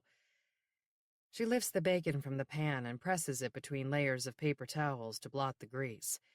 Did Mick eat before he left? I don't know. His medicine upsets his stomach if he doesn't eat. I'm sure he did then. I doubt it. Did he say why he had to go early? I think he had to take a test. For which class? Never mind. I know you didn't ask. I just hope it wasn't math, because if it was probably a makeup test for something he missed or failed, and I guarantee he didn't study last night. She'd kept a plate of gravy-smothered meatloaf and mashed potatoes warm for Mick, but when he got home after work, he said he was too tired to eat and was going straight to bed. When she looked in on him 20 minutes later, she found him tucked in and sound asleep. Remembering that incident and how preoccupied he'd been yesterday when she dropped him off, she asks Jake, "Have you noticed that something seems to be bothering Mick?" Expecting a no, she gets a yes. He was definitely quieter than usual over the weekend, Jake reports. Maybe he's in love. That's what I thought. I bet he's meeting her before school. Did he seem, giddy? He's not Katie. He's Mick. He seemed grumpy and gloomy. Definitely not giddy. Maybe it isn't a girl then. Or it is, and he knows she's not interested. Jake pours a cup of coffee and adds a warm-up splash to the one she was sipping. That doesn't explain why he left early, unless it really was to take a test. It might be. Some people do tell the truth, Jolted by the words, even if he was just kidding, she busies herself dishing up omelets, bacon, and toast. Sitting at the granite counter, mindlessly eating the hearty breakfast she intended for Mick, she makes conversation with her husband, worries about her son, and wonders about Rick. He never did return her phone call last night. If he had, she was prepared to let it go directly into voicemail. It was a relief to put aside a week's worth of toxic stress and get a good night's sleep for the first time since the box of burnt cookies arrived. I don't want to go back to that, she thinks, as Jake puts their breakfast things into the sink and she steps over Doofus to look around for her car keys. Not on the counter, not in her bag, not in the door. Here they are. He puts them into her hand. Where did you find them? Same place they've been every time you've lost them for the past 20 years. In the pocket of the coat you had on last night. You're welcome. And I know you have no idea what you'd do without me, and you love me. I love you too. Go, you're late. I'll walk Doofus. See you tonight. He kisses her on the cheek, and she's out the door with a grateful grin, calling back, "Oh, and I'm making chicken marsala for dinner." You're on a roll, babe. I'll be here. Making the short drive through the village to the elementary school, Rowan drinks in the winter sun splashing through a canopy of bare branches against an ice-blue sky, and revisits her gratitude for the return of precious normalcy, marital, maternal, domestic. Last night, Jake opted for a nice cozy dinner in the kitchen with her over Monday Night Football. They made holiday plans, agreeing to stay home and invite Jake's aunt, uncle, and cousins who still live in the area to come for Christmas dinner. The only vaguely unpleasant moment, for her anyway, was when Jake suggested that they include Noreen and her family. "I doubt they'll come, but I'll ask," she said, though she has no intention of doing that. Her sister's insight might have saved the day yesterday, but Rowan isn't eager to face her lone confidant in the near future. Anyway, it's a moot point. Noreen would never spend Christmas in Mundy's Landing. Rowan recalls the day she called her sister to tell her that she and Jake were moving back here. "I have big news," she said. Noreen laughed. "Are you serious? We're doing it again?" "We're doing what again?" "Being pregnant together." The sisters had been simultaneously pregnant with Brayden and Sean, and then again with Mick and Shannon. So when Rowan called with big news, Noreen, who had just confirmed her 4th pregnancy the day before, was certain she was also having an oops baby. "You're pregnant? Congratulations," Rowan said. "You're not? Are you kidding? No way. 3 kids is enough for us. My news is that we're moving back to Mundy's Landing."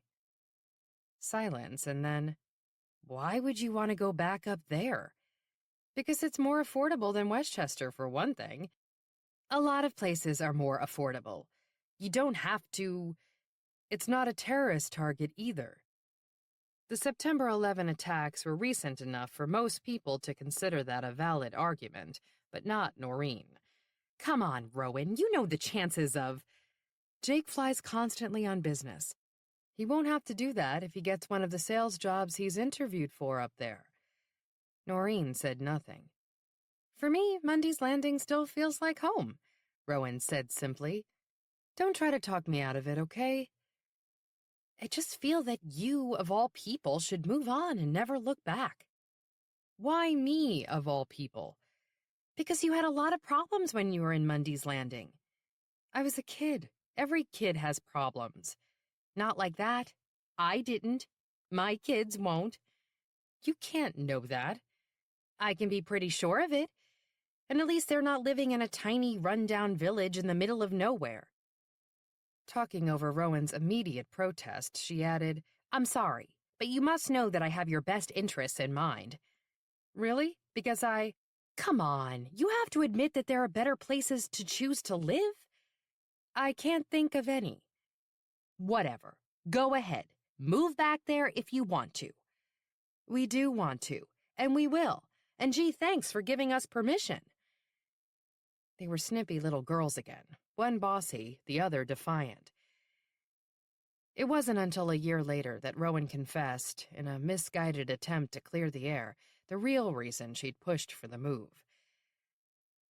She regretted telling her sister the moment it was out there, and she saw the condemnation in her sister's eyes. She should have known better, but people can change. I changed. She didn't. At school, she stops in the main office to pick up her mail and spends a few minutes chatting with the secretary, who found a large pink poinsettia on her desk this morning, courtesy of her secret Santa. Your Santa must be the custodian or a cafeteria worker if he managed to get into the building before you, Rowan says, flipping through her mail.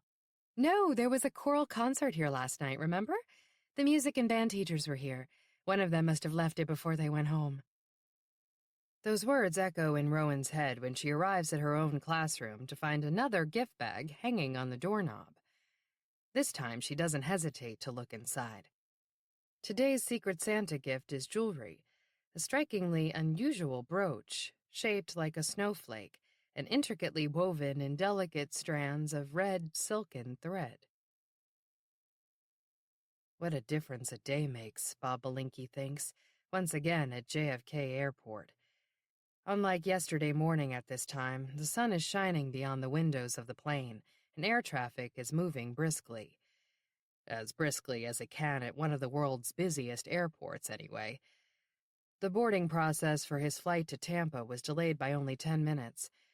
They pushed back nearly 45 minutes ago and haven't taken off yet, but the plane is creeping along the runway lineup and should be airborne soon. A couple of hours from now, he'll have traded cold sunshine for warm. In his window seat, he holds his cell phone. Ordinarily, he turns it off and stows it when he boards a JetBlue flight, happy to let the seatback television entertain him for the duration. But today, having texted Rick when he was waiting at the gate, he's keeping an eye out for a reply. At least he knows it wasn't Rick who jumped in front of a subway train last night.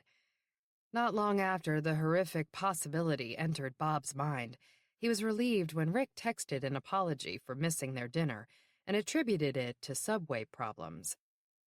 Bob was still in Union Square Park when it came through and texted back that it wasn't too late. He could meet him anyway.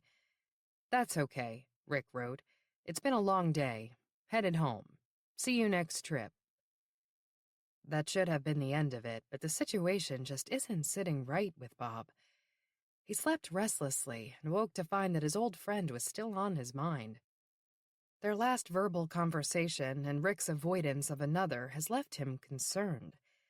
No, not concerned enough to put off his flight home, but when he gets there, he's going to invite Rick to come to Florida over the holidays. God knows a change of scenery would be good for him. If Rick had just responded to that last text, Bob would feel a hell of a lot better about leaving New York. Maybe I should call instead. About to dial, he's interrupted by the captain's announcement. Ladies and gentlemen, we've been cleared for takeoff. Too late for phone calls. Bob turns off the phone, puts it into his pocket, and leans back in his seat, staring out the window as New York City falls away below. Operation Secret Santa isn't going very well. Last night at the restaurant, Mick had anticipated that he'd be able to tell whether Brianna had received the gift he'd left at her house. He didn't expect her to come in wearing the single trinkets bead on a chain around her neck or anything, but he thought she might at least give off some kind of vibe. Like maybe she'd be wearing a mysterious smile and daydreaming, something like that. Instead, she was her regular old self, polite and attentive to the customers, polite but inattentive to Mick. Zach wasn't his regular old self at all. He cold-shouldered Mick, who instantly regretted the way he'd treated him. He'd tried to apologize, blaming his moodiness on being tired, and Zach said it was okay, but he didn't act like it was. Meanwhile, Mick really was tired, having lost sleep over Brianna. Just before he drifted off last night, he came up with a new twist on Operation Secret Santa. It's complicated, but more efficient than following around all day, and definitely preferable to cutting out of basketball practice to lurk around her house. So this morning, he waited until his mother was in the shower to tell his father he had to be at school early. Unlike Mom, Dad doesn't ask questions or check to make sure he really does have a ride.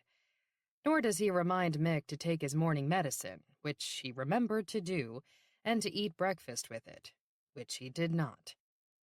Mick feels increasingly queasy as he walks down last stretch of Battlefield Road to school, but at least the sun is shining today. He arrives even before the morning driver's ed kids, when the school is nearly deserted. The boiler system hasn't yet kicked into overdrive in the main building, a 3-story brick structure that everyone refers to as the sweat box. He scours the entire school for locales where he can plant clues for his Secret Santa treasure hunt. Not just the main building, which houses the administrative offices, the auditorium, and gym, but also the classrooms and science and computer labs in the 1-story, flat-roofed modern wings that were built in the 60s when the village was still booming. Then, sitting at a table in the library, alongside a bunch of kids he barely knows, the types who get to school early to study, he writes the notes in block letters. The first one, which he pushes through the vents on Brianna's locker door, reads, "Look behind the Toys for Tots flyer on the lobby bulletin board." Behind the Toys for Tots flyer, he hides a second note, instructing her to go to Mrs. Miller's room and open The Great Gatsby to a certain page. Mrs. Miller is the English teacher Brianna has for second period English. Mick never bothered to read Gatsby when it was assigned last year, but he quickly flips through Mrs. Miller's copy this morning and finds a romantic scene about a kiss. He imagines kissing Brianna the way the guy in the book kisses some girl named Daisy. At his lips' touch, she blossomed like a flower, and the incarnation was complete. And so it goes, until he's perfectly set the stage for Brianna's discovery of his Day 2 gift, another bead charm for the trinkets bracelet she's going to get on Friday. He conceals it in the most secure spot he can find in the school on such short notice, behind the snack-sized bags of prunes in the cafeteria.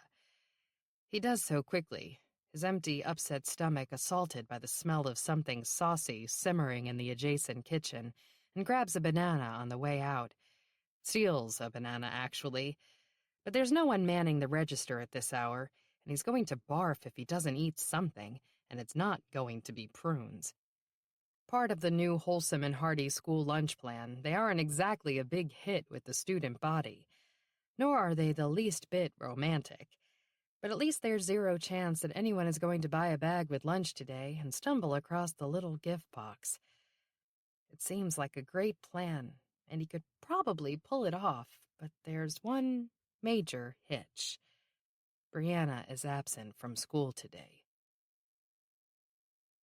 The young woman who turned up dead and bald on Sunday morning was a 28-year-old aspiring songwriter named Julia Sexton. Sully had been sure of that even before her distraught parents, fresh off a plane from St. Louis, identified her an hour ago at the morgue. According to her former roommate, who reported her missing last night, she'd had long red hair and a ladybug tattoo just beneath her right collarbone. Overnight, Sully and Stockton questioned the roommate, a couple of other friends, and an ex-boyfriend. According to them, Julia didn't have an enemy in the world, with the possible exception of her landlord, who wasn't thrilled about her unpaid December rent. But he lives in California and has a pretty airtight alibi. "I was at the Lakers game Saturday night," he told them. "If you don't believe me, look at the game tape. You can see me right behind Leonardo DiCaprio in the courtside seats." They looked. They saw. They were privately impressed. "I'd sell my soul to sit courtside at a Knicks game," Barnes told Sully. "Think he has any connections at the Garden?" "Oh, I'm sure he's plenty connected," she said, and she was right. It didn't take much detective work to link the landlord to organized crime, but they'd quickly dismissed any suspicion that Julia's death had anything to do with that. They're focusing their attention on identifying other possible suspects, starting with her inner circle. Her ex-boyfriend and her friends all seemed genuinely distraught, and none had any motive that Sully and Stockton could uncover. "Who would hurt my baby?" her mother sobbed this morning. Sully shook her head sorrowfully, not yet willing to disclose that her daughter may have fallen victim to a predator who might very well have been a total stranger. "We're going to find out who did this," she promised the Sextons, after guiding them through the morgue nightmare. "We'll do everything we can to bring this person to justice. I promise." She knew it was little comfort to grieving parents about to bury their only child, but it was all she had to offer. Driving home after work on Tuesday afternoon, Rowan is focused on the prospect of tomorrow's field trip. All the permission slips are in, thank goodness, and her students aren't the only ones looking forward to getting away from the daily classroom routine.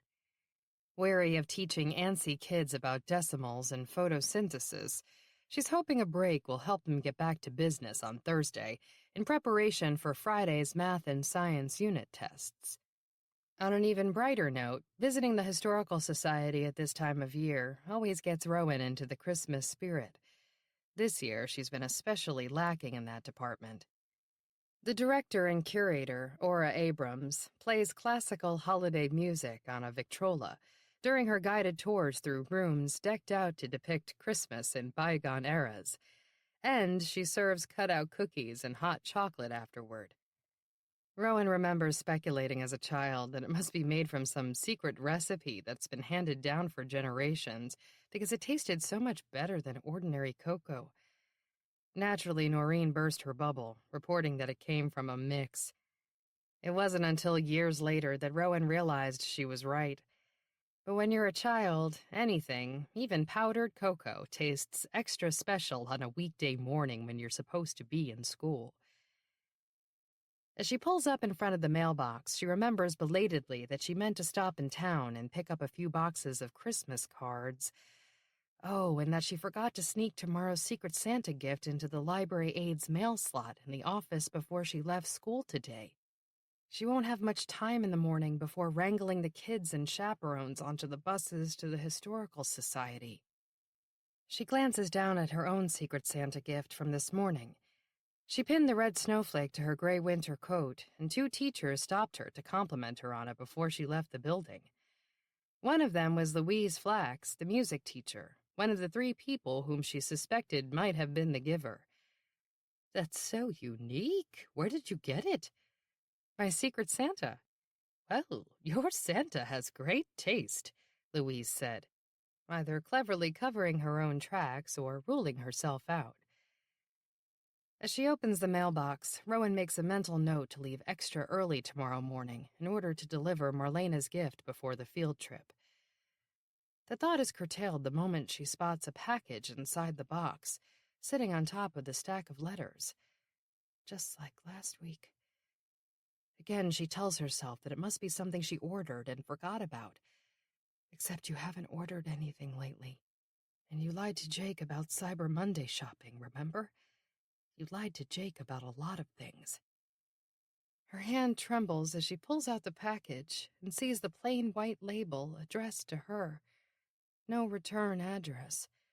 Manhattan postmark. Still watching that blizzard as it makes its way over the Central Plains, the television meteorologist is saying in the background, over the sound of running tap water as Casey stands at the kitchen sink. According to the weather reports, the storm is gathering speed and strength. Interesting how that happens. You'd think it might be the opposite, that the storm would wear itself out, expending so much fury. Then again, it's the same with me. If anything, the storm raging inside Casey is gaining momentum with every passing second. Even now, even after. With a sigh, Casey washes the last traces of blood down the drain and reaches for the bleach. From the Mundy's Landing Tribune Archives, Commerce, November 20th, 2004. Shop locally this Christmas. The Mundy's Landing Merchants Association has announced that most stores and restaurants in the newly revitalized business district will offer extended holiday shopping hours beginning on Friday, November 26th and continuing through Christmas. Up and down the Common, special events are planned throughout the season to draw shoppers to the area from throughout Dutchess County and beyond. Santa Claus will hand out candy canes and hot cider and pose for photos with local children on the portico of the Dappelbrook Inn on Sunday, November 28th. On Wednesday evening, December 1st, Mayor John Ransom will host the annual tree lighting ceremony on the Common with music provided by the Upbeats, Mundy's Landing High School's co-ed a cappella group. Over the weekend of December 11th and 12th, the Mundy's Landing Garden Club will sponsor tours of several historic homes in the Heights that have been beautifully decorated for the holidays. And for the fourth consecutive year following its relocation to the Conroy Fitch Mansion on Prospect Street, the Historical Society will offer a special exhibit throughout December, with rooms decorated to represent holiday celebrations in various eras during which the mansion was a private residence. Several new businesses have opened their doors this fall, including True Blue, an upscale clothing boutique at 25 Fulton Avenue, Bell Tower Books at 16 Church Street, and Valley Roasters Bakery Cafe at 37 Market Street. Even long-standing institutions have something fresh to offer. The Market on Market has added a line of organic artisanal chocolates, and Vernon's Apothecary is featuring framed matted pen and ink prints of local landmarks. Area residents welcome the opportunity to shop closer to home, especially now that the Duchess Mall is closed and Ames and Caldor are long gone. Merchants Association President Stanley Vernon told the Tribune. Why waste time and gasoline when everything you could ever need or want is right here at your fingertips? Chapter 12. Exhausted from a sleepless night and a stress-packed day at the office, Doreen is forced to take the long way home on Tuesday afternoon, detouring to pick up all three of her daughters at their schools and drop them all at various activities. If she didn't have to make the rounds to gather them all up again shortly, she'd crawl into bed right now and sleep till morning. Oh well. At least she can sit in peaceful solitude for half an hour, check her email, maybe make a cup of tea. But as she slows to turn onto the cul-de-sac, she spots Kevin's Lexus coming from the opposite direction. She has her right turn signal on. Kevin is flashing the left. Face off.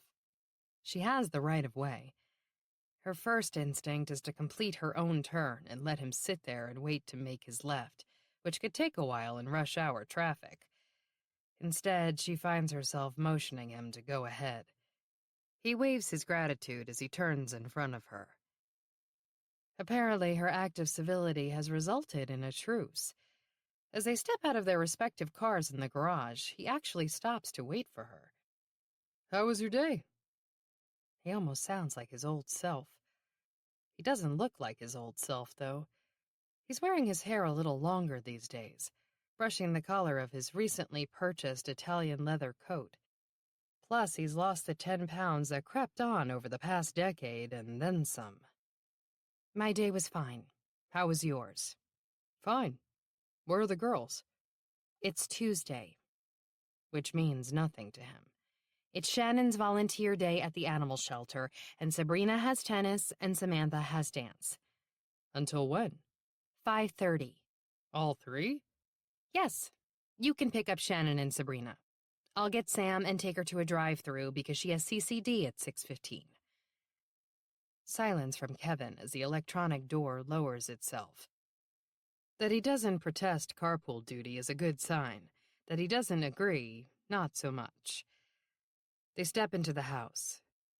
Goliath trots into the kitchen, wagging his tail at his long-lost master, who gives him a cursory pat. Noreen opens the patio door to let the dog out into the fenced yard, wishing she could kick Kevin out after him. She really wasn't in the mood for him right now. As long as no one's home for a change, I think we should sit down and talk. No one is ever home, she points out, as he trails her to the hall closet, including you. I've been at the hospital nonstop. Mm-hmm. What? I have. I didn't say you haven't. I said, mm-hmm. They take turns hanging their coats and return to the kitchen. What do you want to talk about? She asks, resigned. Logistics. Are you planning military maneuvers? Invading a small country? You're quite the comedian. And you're quite the wordsmith. He opens the fridge, removes a bottle of coconut water, and closes it without asking her if she wants anything. She opens it, pointedly takes another bottle of coconut water, and closes it. They sit facing each other at the table. She waits for him to speak, since he started this. All of it. He clears his throat. We need to figure out when we're going to tell the kids. I thought we already decided to wait until Sean gets home. Right, but when? Do you want to make an appointment? Is that it? She asks. Calendar too crowded? Maybe you can squeeze us in between tennis and your massage. I haven't had a massage in weeks. Sorry, my mistake. Seeing Goliath at the patio door, she gets up to let him back into the house. His paws are muddy, Kevin observes, even as she reaches for the towels she keeps in a basket beside the door to wipe the dog's paws. After a pause, he goes back to the matter at hand, deciding when they should break the bad news to their kids. I just think the sooner the better, that's all I'm saying. That isn't all he's saying, unfortunately. He goes on talking, and it's clear that he can't wait to get this separation out in the open so that he can move on, as if he hasn't already. Noreen's phone buzzes with an incoming text. She pulls it out of her pocket. It's from her sister. Ignoring it for now, she asks Kevin, What are you suggesting? Do you want to meet Sean's plane on the runway when it touches down and shout the news through a bullhorn, or... Why are you so sarcastic all the time? Why are you such a jackass? Her phone buzzes again. She checks. Rowan, desperately needing to talk. Why does everyone suddenly need to talk now when all she wants is to be left alone? When do you think we should tell them? Kevin is asking. After Christmas. Let's let them have that at least. Don't you think that's a little extreme? Pretending everything is okay and then dropping a bombshell on them the morning after? I think it's better than ruining Christmas. It's not like they're 5 years old and we're going to tell them that there's no Santa Claus. You know what? It is like that, she says evenly, as her phone buzzes with yet another text. It's exactly like that. Sully and Stockton stare intently at the whiteboard where they've been scrawling details of the related crimes. All within a day's drive of here, she observes. So he travels as part of his job. Stockton circles the word they've already underlined several times, which rules out the barber theory. Unless he's a traveling barber, or maybe he's being careful not to hunt too close to home. Home being... who the hell knows? Sully studies the diagram showing New York in the center, with arrows fanning out in 3 different directions to depict locations west, south, and east of Manhattan, Pennsylvania, Virginia, Rhode Island. "I've never been to any of these places," she tells Barnes. "Have you?" "You've never been to Pennsylvania?" "Philly, not Erie." "Yeah, that's different." "You've been there?" "Philly, Hershey, Pittsburgh. Pennsylvania's a big state. It's not, Rhode Island." "Ever been there?" "Nah. Was supposed to go to Newport last July for the regatta, but..." "Wait, you sail?" "Hell no. But I was seeing this woman who does." "You never told me that." "I never tell you a lot of things. Anyway, there was that freak hurricane, and..." "What was her name?" "It didn't have a name, so maybe it wasn't exactly a hurricane, but it almost..." "Not the storm. I mean the woman you were seeing. But I guess it doesn't matter." "Believe me, it doesn't. Anyway, this storm knocked out the power, and they closed the bridges, and..." "Wait, why am I telling you this again?" "I have no idea." "Okay, I'll stop." They both fall silent, staring at the whiteboard again as Sully pictures Stockton on a sailboat with a leggy, outdoorsy New Englander. "So, is he still nearby?" Stockton wonders aloud after a moment. "Or has he already moved on?" She jerks her focus back to the case, asking, "And why these places? What do they have in common besides proximity to New York?" "That might be easier to tell if we could just figure out the trigger." Stockton rubs a few days' worth of razor stubble on his chin. "What's setting him off?" "Hell if I know, but we'd better figure it out pretty fast. If she's learned anything over 2 decades as a police detective, it's that sooner or later, whatever incident triggers a perp's homicidal rage is going to happen again. When it does, some other innocent person will pay with her life." Sully stares at the diagrams on the whiteboard until the words are swimming before her eyes. Stifling a yawn, she reaches for the mug on her desk, tilts it, and finds it empty. Again. I feel like I've been shot with a tranquilizer dart. I need more tea. "You need something stronger than tea." "You're right. I need dark chocolate, and tea, and the ladies' room. I have to piss like a racehorse." "Nice. Oh, and do remember to extend that pinky finger when you're drinking your tea, Lady Leary," he adds in his fake British accent. She often responds in a brogue that rivals her grandmother's, but today she can't muster the energy. She stands, picks up her mug, and tells him she'll be right back. "You always are, aren't you?" "You say that as if it's a bad thing." "You know I love you." "And I love you. Solve this thing while I'm gone, will you?" "No probs." She swings by her desk to grab the loose-leaf tea and strainer she keeps in her drawer, then heads to the kitchenette. There she notices that the Bun coffee brewer on the countertop is giving off a burnt smell. The carafe is grimy, and the filter basket is caked in crud. As usual, someone has left behind maybe 1/4 of an inch of black liquid and put it back on the burner without bothering to make a fresh pot, leaving that task to whoever comes along and is desperate enough to drink the last of the bitter brew. In a few hours, the scenario will play itself out yet again and again. Forever and ever, amen, she thinks as she fills her mug with hot water, and Stockton wonders why she sticks with tea. Leaving her mug in the microwave to heat, she heads into the bathroom. Her mind is on the case and all the weighty implications and responsibilities that come with it.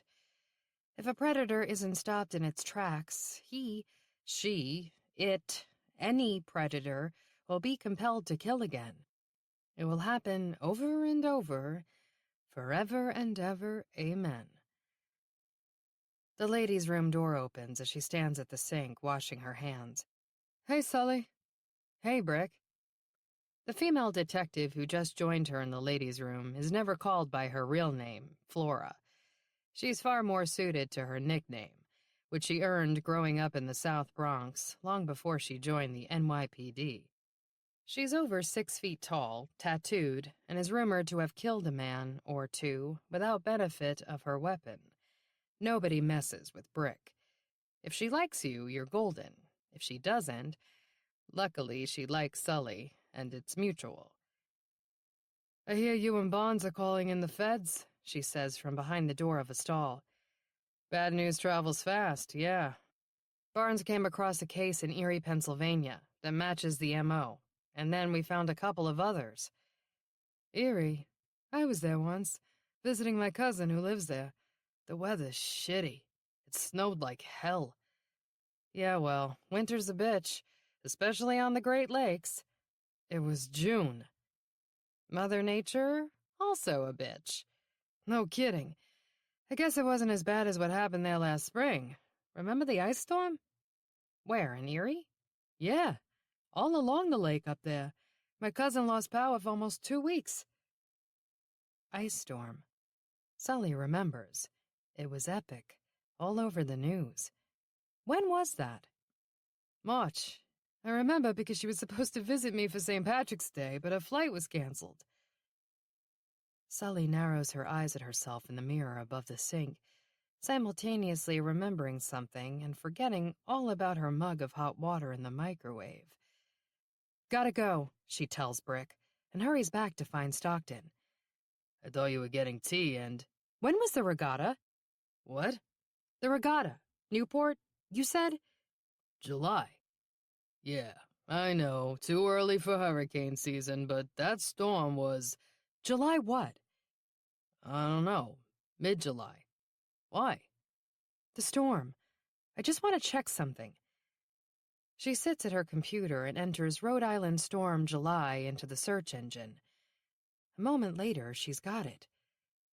"Barnes, give me the date on that Virginia case. Where was it, near Richmond?" "Yeah, just outside. Why?" "I need to check something." A minute later, she's learned that there was a major snowstorm in the Richmond area a few days before a young woman named Emily Hines went missing.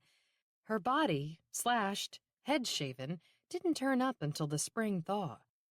"So maybe our perp isn't a crazed barber," Barnes says, as she adds the storms to the whiteboard. "Maybe he's, what, a weatherman? A storm chaser? Is that what you're thinking?" "I don't know. There was nothing major going on when Julia Sexton was killed." "It was raining." "Raining, but not an epic storm like the others. So if we're looking at weather as a trigger—" She trails off thoughtfully, shaking her head.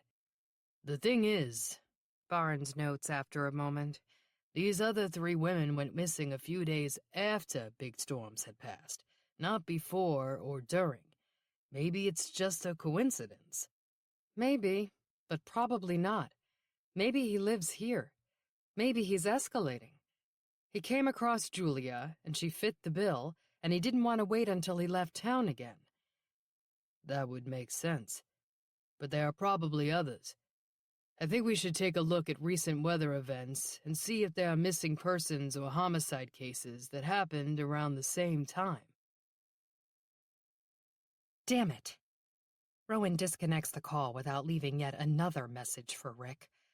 She probably shouldn't be surprised that he hasn't picked up his cell phone, yet somehow she expected him to. Aware that he'll probably delete her voicemail message without even listening, she decides to send him a one-word text message. Maybe he won't reply, but at least he won't be able to miss it. Coward. It feels good typing it, and even better after she sends it zooming through cyberspace. Her phone vibrates a moment later with an incoming text, but it isn't from him.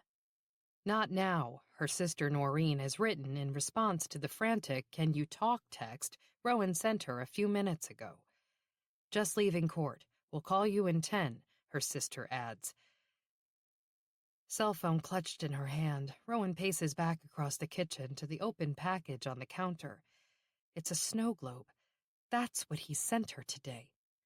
Not the store-bought kind like the one her kids bought her, with a built-in music box that plays Winter Wonderland.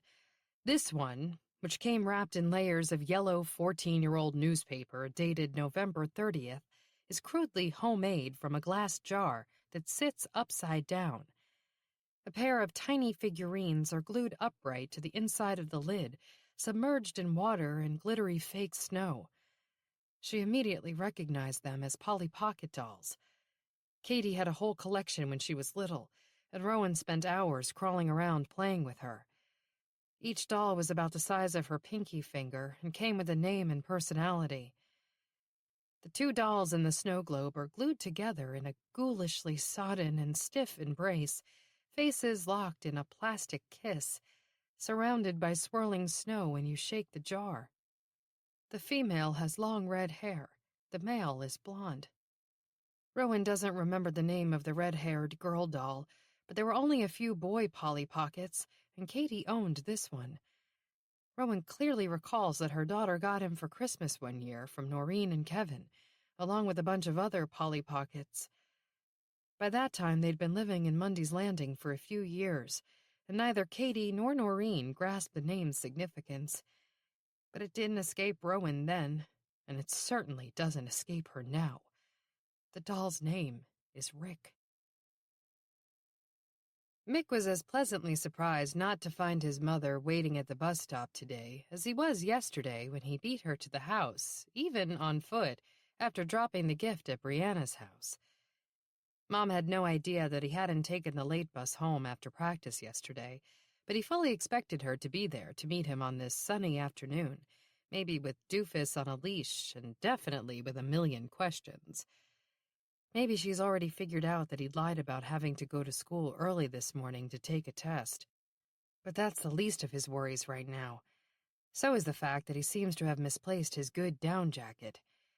He can't believe Brianna was out sick today, of all days.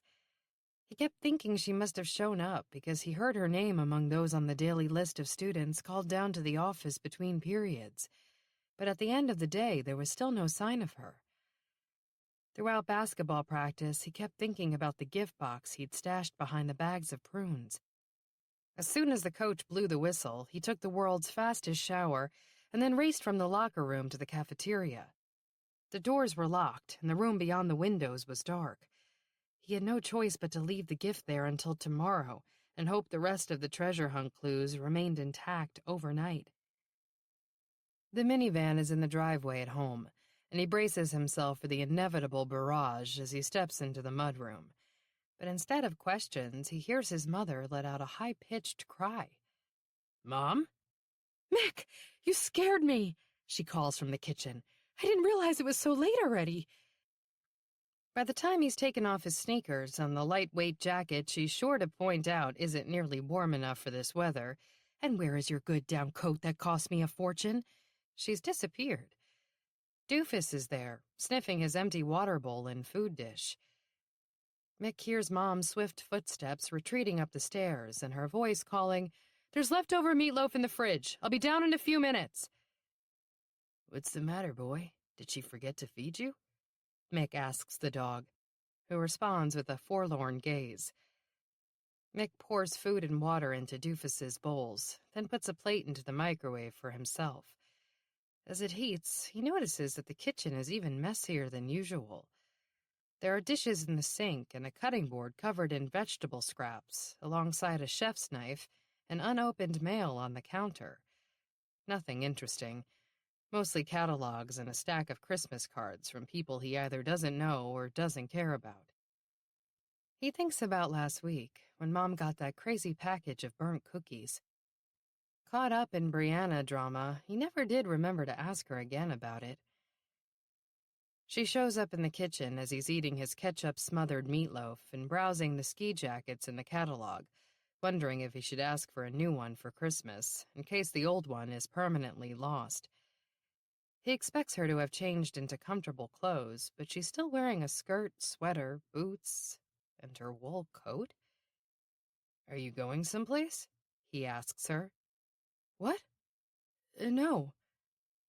She looks down and quickly strips off the coat. "I got distracted when I came in. Same as always in this crazy house." Mick digests that.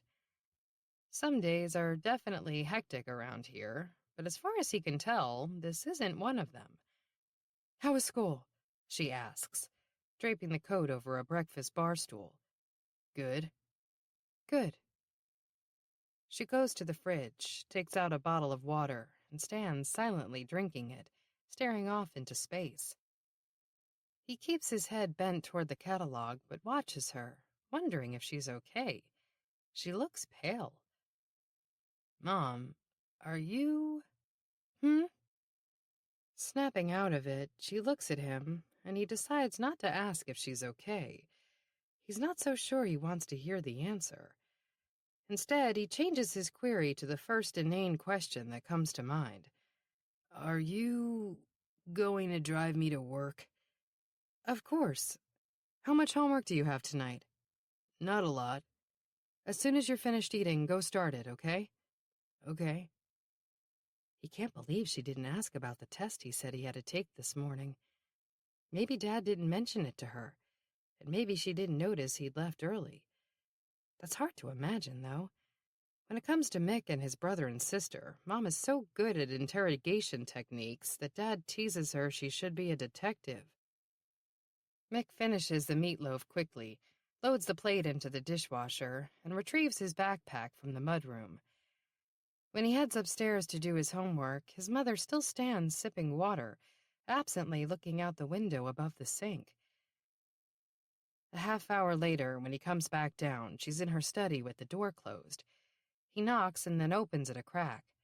Mom, I have to go to work. Okay, I'm coming. He hears her say, I have to go. I'll call you back later, and realizes she's on the phone. Who is that? He asks as she follows him to the kitchen. Aunt Noreen. What did she want? Nothing. You know, we were just catching up. We're not going out there for Christmas, are we? No, she says so quickly that Mick realizes she's no more eager to do that than he is. The funny thing about Mom is that she's always urging him and Katie and Braden to stay close to each other, but she barely talks to her own sister and brothers. Mick's uncles live far away, and their kids are so much older that Mick's cousin Andrew is getting married next summer. Aunt Noreen is within a few hours' drive, but she and Mom are so different. Just like Mick and his siblings. Katie and Braden are pretty close to perfect, while he's just not. Have you seen my keys? Mom asks, rummaging around the kitchen. No. She finally finds them in the pocket of the coat she'd draped over the stool earlier, and they leave for Marana's. Ordinarily, Mick looks forward to working, but not tonight. He knows Brianna won't be there, and that Zach will. They'd passed each other a few times in the hall at school today, and Zach barely said hi. Terrific. He probably screwed up a friendship he'd really come to value. What's going on? Mom's voice startles him, and he looks over to see that they're stopped at a light, and she's watching him. What do you mean? He asks. Something's bothering you. I'm going to guess it's a girl, says Mom the psychic. Well, you're wrong. The lie pops out easily, but it doesn't sound very convincing. What is it then? You don't have to tell me, but I know something's bothering you, and I feel like I've kind of dropped the ball on this Mom thing lately. Caught off guard by that candid admission, he says, What do you mean? I've been so busy with work. I don't think I've given you the attention you deserve. Mom, I'm good. With attention, I mean. And everything else. I was thinking maybe I can get you an appointment with a therapist if you wanted someone to talk to about... No way, no. I don't need a therapist. I'm fine. The light changes, and she starts driving again, looking at the road instead of him. So your heart isn't broken? No, I had a stupid fight with a friend of mine. Who? You don't know him. Another lie. She does know Zach, along with every other kid in Mundy's Landing. So what happened, Mick? It's my fault. I did something stupid. Nothing horrible, just something I wouldn't have done if I'd stopped to think.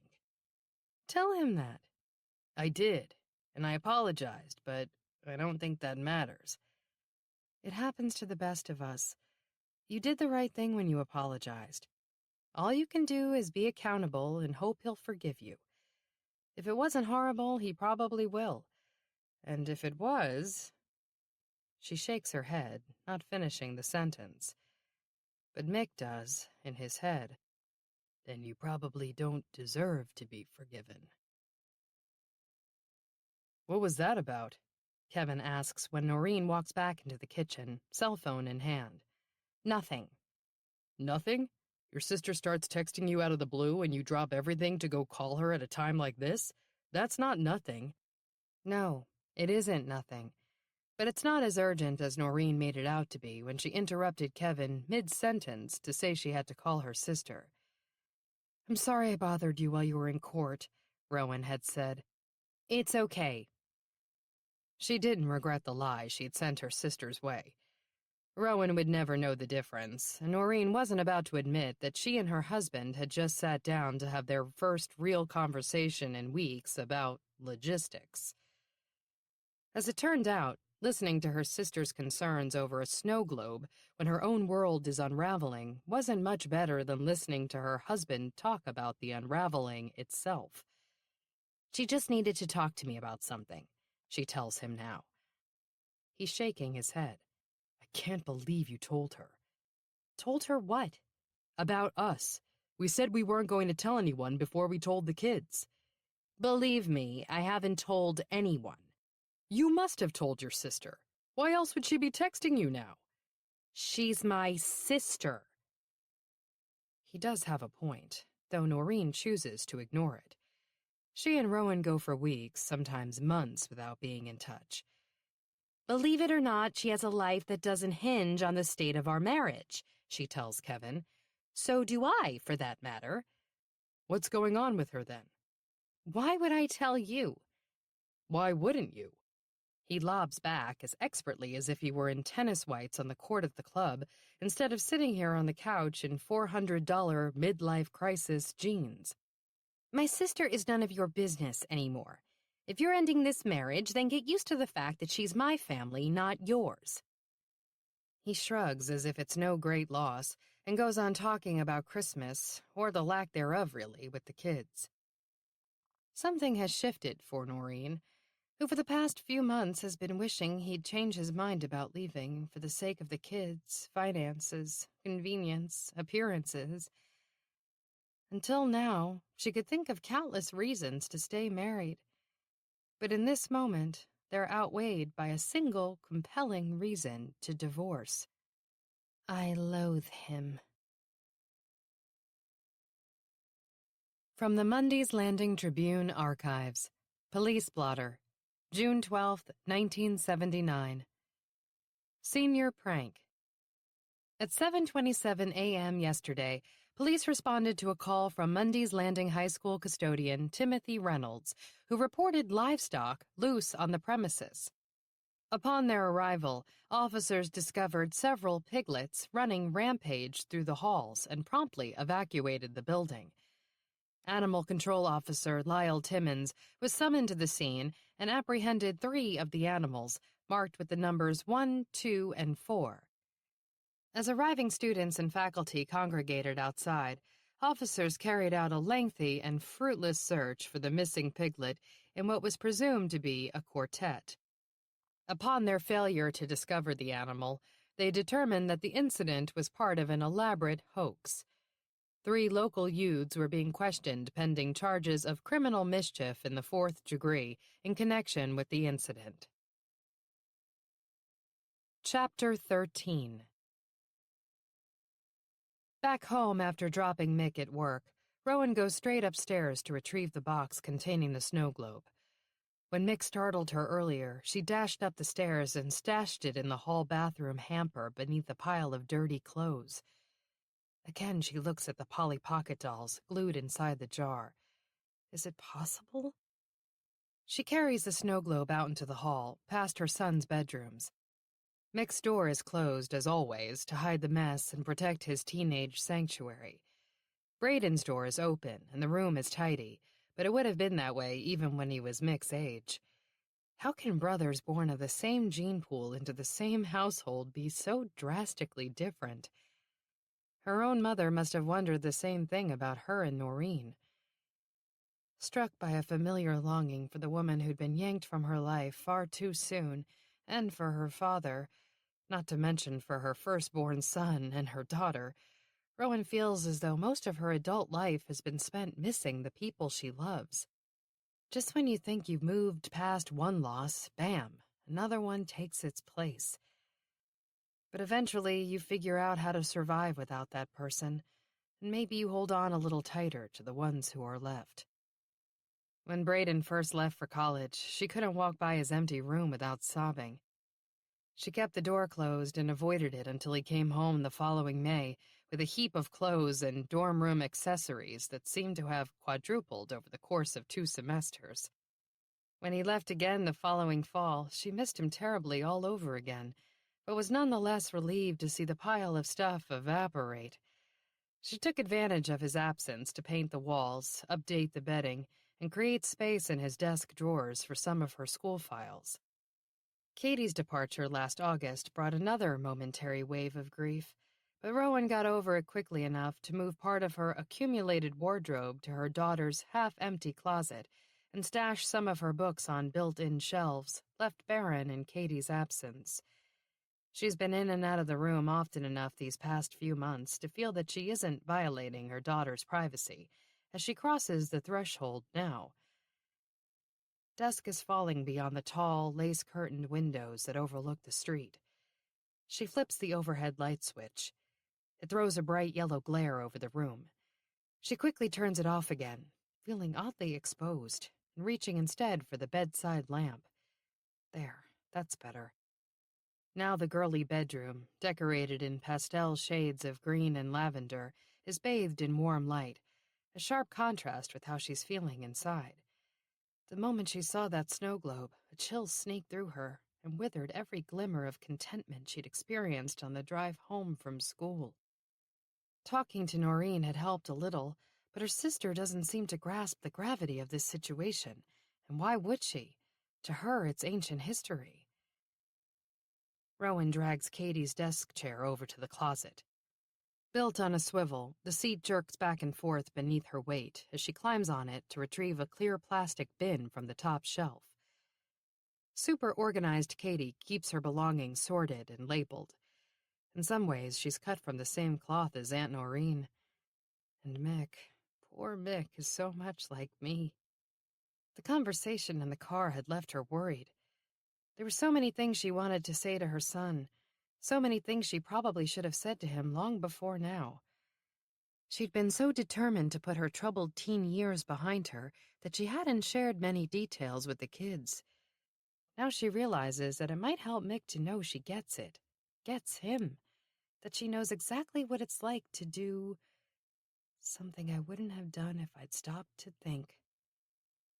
Mick's words, but they could have been her own, 30 years ago and 14 years ago.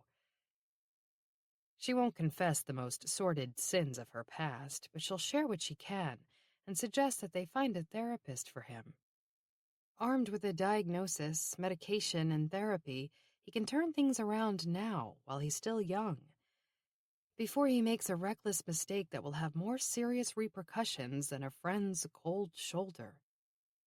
Ah, there it is. The bin marked in pink Sharpie. Polly Pocket, Hello Kitty, and Barbie. As she goes through the contents, she lays the entire collection of Polly Pocket dolls out on the lavender patchwork quilt. They're neatly organized in Ziploc bags, individually marked with each doll's name and clothing and accessories. It looks like Katie kept them all. All except 2? Rowan isn't sure whether her daughter ever owned the little red-headed doll glued inside the homemade snow globe, but she's 100% certain about the male. She goes through the box 3 times, just to be sure. Yes, the Rick doll is missing. Beyond the screen walls of Bob Belinky's Florida room, the insect and amphibian chorus has taken up its nightly serenade. A gentle evening breeze stirs the palm fronds. Ah, home. He's been back for a few hours now, long enough to change into shorts and flip-flops, go through the pile of accumulated mail, and notice that there's nothing in the fridge fit for consumption.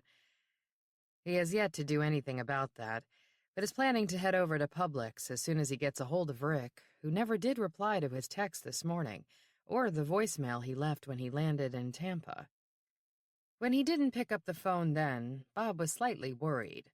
When Rick doesn't pick up now, he decides to do something about it. He goes into the house, sits down at the computer, and pulls up an email from last winter. It was from Rick, and it lists all 4 of his kids' addresses. Bob had asked for their contact information after Vanessa died so that he could send individual condolences for the loss of their mother, since none of them was living with Rick at the time. He sent 4 cards, writing messages telling every one of the kids that he would be there for them if they ever needed anything. He included his contact information.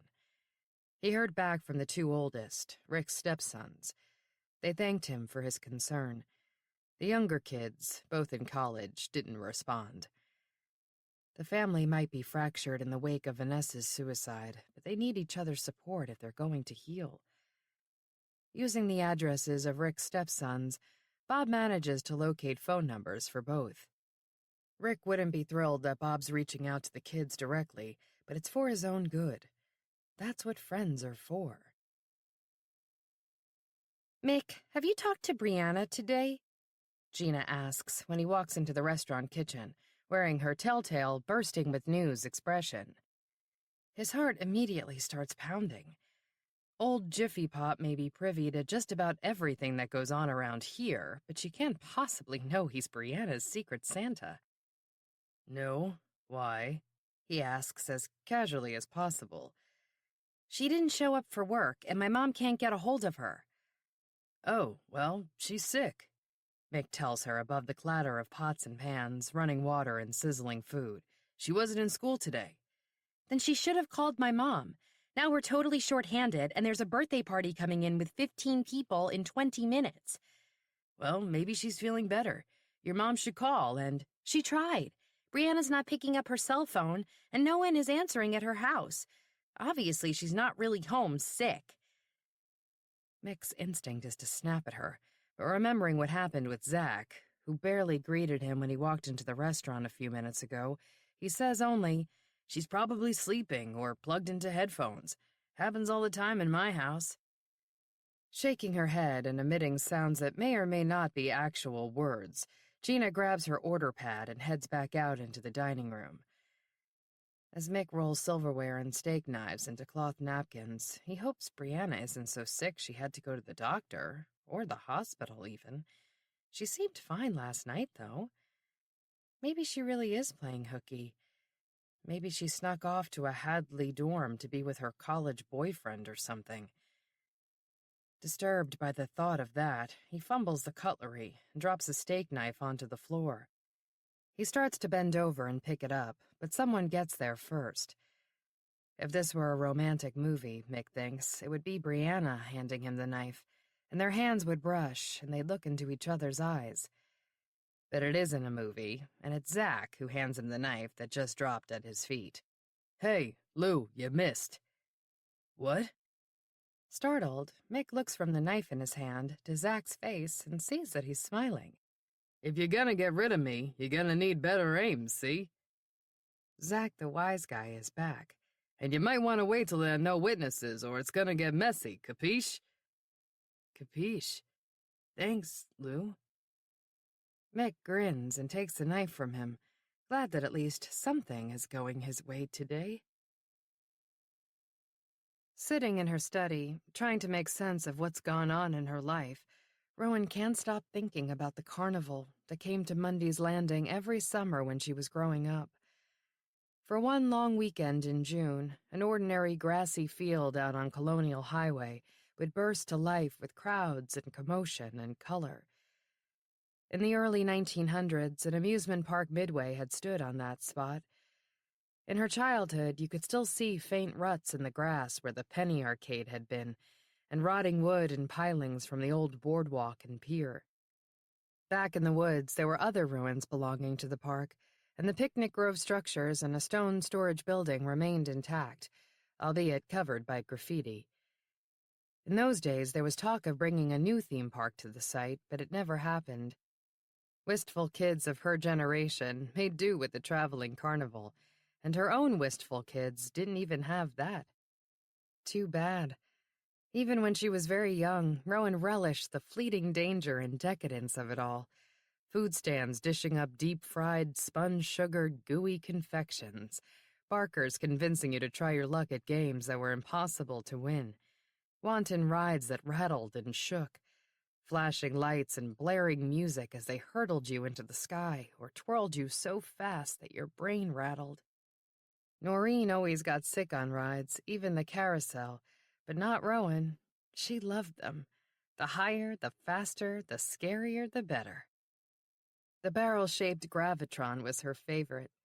She rode it over and over, standing with her back against its padded interior wall as the ride began to spin, picking up speed until the floor abruptly dropped out from beneath her feet. Somewhere in the back of her mind, she always expected to fall, but of course she never did, safely pinned to the wall by centrifugal force. It's been years since she's even seen a gravitron. But today, she feels like an unwilling rider, her back against the wall as the world spins crazily. And you know what's coming, don't you? You know that any minute, the bottom is going to drop out. The moment Rowan's first text message appeared this afternoon, Casey knew the snow globe must have arrived at last. Of course, she didn't mention it directly, but it was clear she was in distress. Mission accomplished. Does she realize that the miniature dolls inside the globe came from a box in her daughter's own bedroom? Casey found them there while browsing a month or two ago and knew that they'd be perfect. Even if Rowan missed that connection, surely she knows that her secret is in jeopardy. Too bad she doesn't yet realize that her life is as well. Maybe the gifts shouldn't have been quite so benign. Maybe she should be made aware that this is life and death. It's not turning out to be nearly as much fun to imagine her squirming with discomfort as it would be to terrify her. The wait that promised to be so tantalizing has grown tedious. Casey read online that the NYPD confirmed Julia Sexton's identity a little while ago. There was a teaser for the story at the top of the evening newscast. Sitting in front of the television in anticipation, especially on the heels of Rowan's text, Casey can't stop glancing over at the razor blade in the drying rack beside the sink. It might as well be flashing a neon beacon.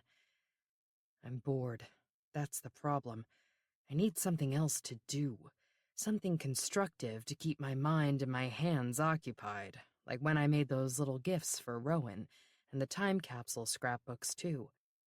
I always was artistic. Too bad I never got to put my creativity to good use until lately. Maybe Casey should become an artisan of some sort when this is all over. A sculptor or a painter, creating masterpieces that will hang on museum walls all over the world. That might make up for the fact that I'll never get to take credit for this magnum opus. The newscast is back from commercial with a chalk outline graphic. This is it. The shot of the news desk gives way to a reporter standing on the street outside a familiar Chelsea apartment building, fronted by a grid of fire escapes. Too bad I didn't get to climb them, Casey thinks, turning up the volume and leaning forward eagerly. Rapunzel made it too easy for me. That's why I'm so tempted to get careless. Even the girl this morning made it easy. The victim in Saturday night's homicide case has been identified as Julia Sexton, a young singer-songwriter who, like many, came to New York City with dreams of stardom. It wasn't Saturday night, Casey thinks critically. It was Sunday morning.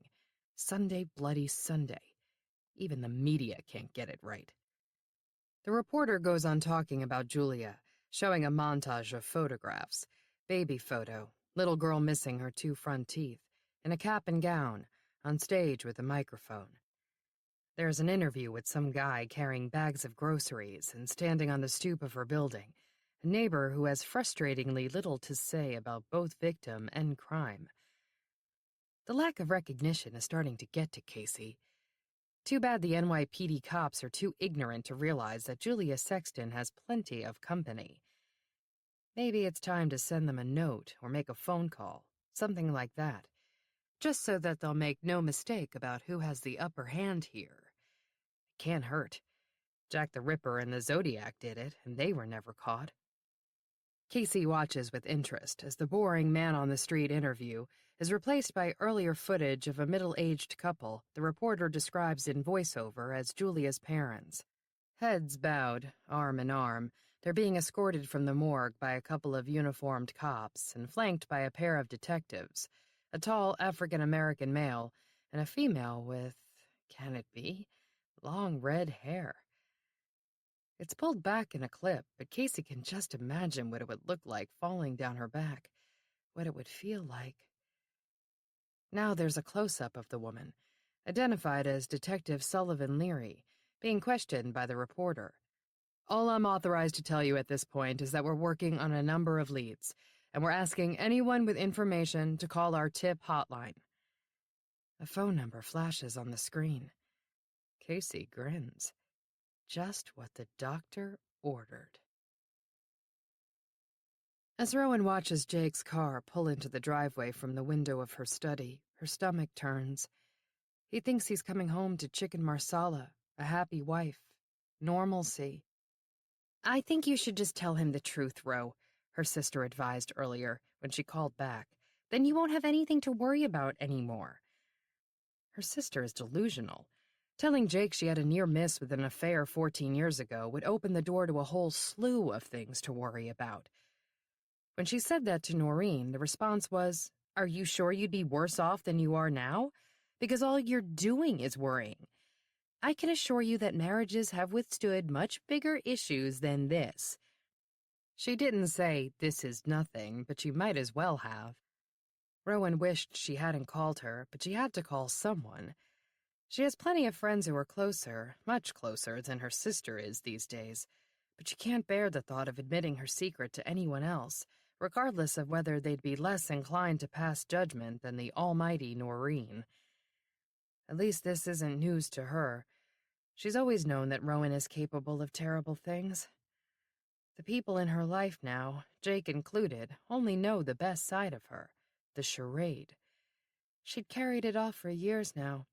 Aside from that momentary blip on a snowy afternoon 14 years ago, when she reverted to her true character and got away with it. No wonder someone wants to see her get what she deserves. Someone? Rick. It had to be Rick. Unless Noreen was lying, or unless Kevin... She's been thinking a lot about her brother-in-law today. About how he, like her sister, seems too good to be true. Ro? It's Jake, calling from the kitchen. In here. She silences the ringer on her cell phone as her husband's footsteps cross the hardwood floors of their dream house. If Rick calls back now, she won't be able to pick up. She hears the slight jingling of dog tags as Jake stops in the hall to pet Doofus. Then he's framed in the doorway, unknotting the tie she'd watched him tie this morning. I thought you were making dinner tonight. Chicken marsala? I didn't have time. I got home late. That's okay. But it isn't. She let him down. I'm sorry. It's just been a crazy day. And my field trip is tomorrow morning, so... She trails off, implying that an impending field trip is sufficient reason not to follow through on a promised dinner. Which field trip? To the Historical Society. You remember. He nods. Of course he remembers. He grew up here. He'd know all about 4th grade and Ora Abrams and the hot cocoa, even if he weren't married to Rowan, and a parent whose 3 kids had gone through the local school. That's the thing about Jake, Rowan thinks. The thing that Rick Walker could never have or be or share. Mundy's Landing is Jake's home just as it is hers. More so because he's a Mundy. Their shared roots are just one more bond that can never be broken. They belong here, together. This village, this house, this man, this life, isn't just her past or her present. It's her future. He is her future, and no one is going to take that away from her. It's just us for dinner, right? Mick is working? Jake asks. Yes, maybe I can throw something together. We can order takeout, or I can have leftover meatloaf. Stop it, she wants to scream. Stop being so nice to me, because you're only making things worse. I don't deserve you. I deserve... She takes a deep breath. It's not about what she deserves. It's about what Jake deserves. The truth. When Kurt Walker's phone rings, he's already in bed. It's not particularly late, but it's been a long day, and all he wants to do is watch some television and get some sleep. But when he sees the Florida area code accompanied by the name Robert Belinky in the caller ID panel, he quickly snatches up the phone. Bob is his stepfather's lifelong best friend, and the one person in the world Kurt would expect to hear from if something happened to Rick. Bob, what's wrong? Like Rick, Bob is a pull-no-punches Midwesterner. He wastes no time on small talk or trying to convince Kurt that everything is fine because clearly it isn't. Have you talked to your stepfather lately? No, but I've been trying to get a hold of him for a few days. He left me a message on Sunday night. Really? What did he say? Just that he needed to talk to me. But he left it on my home phone, and I spent the weekend at my girlfriend's apartment, so I didn't get it until last night. I've been trying to reach him too, Bob says, and I'm a little worried. I was supposed to meet him for dinner last night. I was in New York for the past couple of days, but at the last minute, he couldn't make it. Why not? Subway trouble, he said. There was subway trouble last night during rush hour, Kurt assures him, just in case Bob is doubting Rick's explanation. Definitely. He chooses not to mention what he read in this morning's newspaper, that someone jumped in front of a train. Suicide.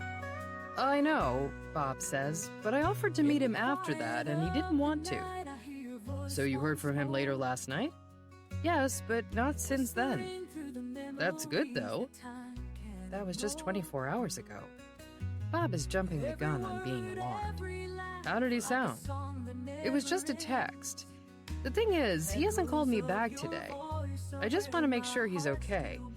I know you don't live right around the corner, but I'll try him again, but I'm sure he's fine.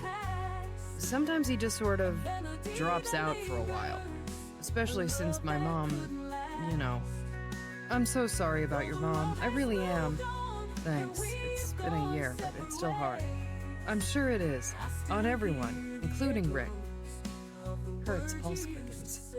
They were divorced. I'm aware, and I've been through it myself, so I know that kids take sides after something like that. But I hope you kids understand that what happened to your mother wasn't Rick's fault. It wasn't anyone's fault. Do you know how my mother died, Bob? Kurt is up out of bed, striding across the small room. Because it's not like it was from natural causes or an accident. She didn't get hit by a bus or have a heart attack. She climbed into the bathtub and she slit her freaking wrists. I know that. I'm sorry. It didn't have to happen. Your father feels the same way. I talked to him about it over the weekend. He told me she'd started taking prescription antidepressants that came with a suicide risk, and he's blaming himself for that, even though she'd been dealing with depression on and off for years. I just want to make sure you kids aren't blaming him as well. Kurt stares at the framed photo on his cluttered dresser top. It shows his mother, young and pretty as a china doll, holding him on her lap. He was just a toddler. Both their faces are cast in shadow. It belongs to the photographer, his biological father, whose long silhouette falls over the photo. Sure, she was depressed from time to time.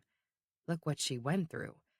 But I can't speak for my brother or my half-brother and half-sister, he tells Bob after a long moment. I promise you that I'm not blaming Rick for what happened to my mother, though. He's the only father I ever knew. I'm glad to hear that. I know he thought of you and your brother as his own sons. And your mom, well, it started out a really good thing, and it just didn't work out in the end. It happens, but... Exhausted, Kurt stops him there. I know all that. It's okay. God, it's been a long day. A long year. 1 year, 1 week, and 1 day since his mother died. Look, if I don't get a hold of him tonight, and if the others haven't heard from him either, then I'll go over and check on him first thing in the morning, Kurt promises Bob. Okay? Okay. And when you reach him, tell him to call me right away. I'm going to talk him into coming down to Florida to visit me over Christmas. You could all come if you want. I've got plenty of room. We might just do that. Thanks. I'll call you tomorrow. When Rowan told Jake to sit down on the only uncluttered seat in her office, the antique fainting couch, she'd fully intended to start from the beginning and tell him the whole truth. The problem, the real beginning, was so long ago and far away that she kept getting sidetracked. Why are you telling me this? Jake asks edgily, as she recounts the first time she ever cut class in high school. I just feel like, I've done some not great things in my past, and we all have. You? She shakes her head. Please, the only bad thing you ever did was senior prank. Jake and a couple of his friends were, in fact, elevated to folk hero status following the legendary missing piglet incident at the high school shortly before graduation. Anyway, she adds, that was genius, and they didn't even press charges, so it doesn't count as getting into trouble. Not true. That it was genius? No, that it's the only bad thing I ever did. It's the only one I have told you about. What else did you do? Chew gum in class? Does this have something to do with Mick? Mick? Why? Because I've been thinking about him all day, and I'm guessing you have, too. She flashes back to the conversation in the car when she drove her son to work. We both know he didn't really have to take a test first thing this morning, Ro. If we both know it, then why am I the only one who acknowledged it? Because you're the mom, I guess. Seeing the look on her face, he adds, Bad answer? Only one I've got. Sorry. I guess I've been preoccupied with work, and I'm a little slow figuring things out. I talked to him this afternoon. He said he had an argument with one of his friends. And? And that's why he's been upset. He shrugs. Maybe that's true, but it's not all that's going on with him. And even if it were, which it's not, it's no excuse for lying. You're right. There's no excuse for lying, she says quietly. He lied about coming home on time on Saturday night, too. I'll admit I was dozing on the couch, but I woke up a few times after midnight, and I know he wasn't here when he should have been. Katie missed curfew a few times, too. She never lied about it. No, she wouldn't lie. Are you hungry? Jake asks, looking at his watch. I've had Italian food on the brain all day. I meant to make dinner, No, it's no big deal. Why don't we go over to Marana's? We can drive Mick home when he's done with his shift. Maybe he'll talk to us. So you think he's in some kind of trouble? Serious trouble? No. But he lied to us, and his grades stink. I think we'd better sit him down and deal with it. He starts to get up off the fainting couch. Jake, wait. What? I didn't finish telling you what I was telling you. Oh, right. He looks at his watch again. Can we finish talking about it over dinner? It's getting late. He has absolutely no clue that for perhaps the first time in their marriage, she's trying to tell him something so grave that it can't possibly be discussed in public over cavatelli alla mamma. She was planning to take her sister's advice and tell him what happened 14 years ago. 14 years ago, Noreen kept saying. It's ancient history. Just get it out in the open, say you're sorry, show him the stupid snow globe, and move on. She made it sound so simple. The reality is anything but. I can't do this right now, Rowan decides. If she does, it will blow up and envelop them both. They won't be able to deal with Mick or with anything. Maybe it's an excuse. Maybe it's a valid reason to wait to tell him until later, or tomorrow, or maybe he doesn't need to know after all. Marana's sounds good, she tells him, noticing that the desk drawer where she stashed the snow globe is open slightly. She pushes it closed as she stands. Barnes went home to get some sleep an hour ago, after extracting a promise from Sully that she'd do the same thing as soon as she finished her paperwork. Now that it's done, however, instead of gathering her things and heading out into the night, she decides to spend a little more time searching the databases. Having identified weather as a possible trigger or a draw that might have lured a transient killer, she and Barnes had identified several catastrophic storms over the past year. A Category 2 Caribbean hurricane and a deadly Oklahoma tornado were likely beyond their perp's range, but you can't stop thinking about the massive Labor Day nor'easter. All 6 New England states were affected, as was Long Island. There were no related homicides during that time frame, but they were searching a large area, both in population and in geography. Wondering if they'd missed something earlier, Sully again combs the records for female slashing victims.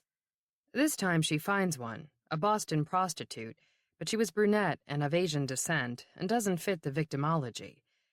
Anyway, her pimp was later arrested for the crime, had confessed, and is behind bars. Turning her attention back to the missing persons files, Sully embarks on a state-by-state search, focusing on the areas that were hardest hit by the storm. In Vermont, she hits pay dirt.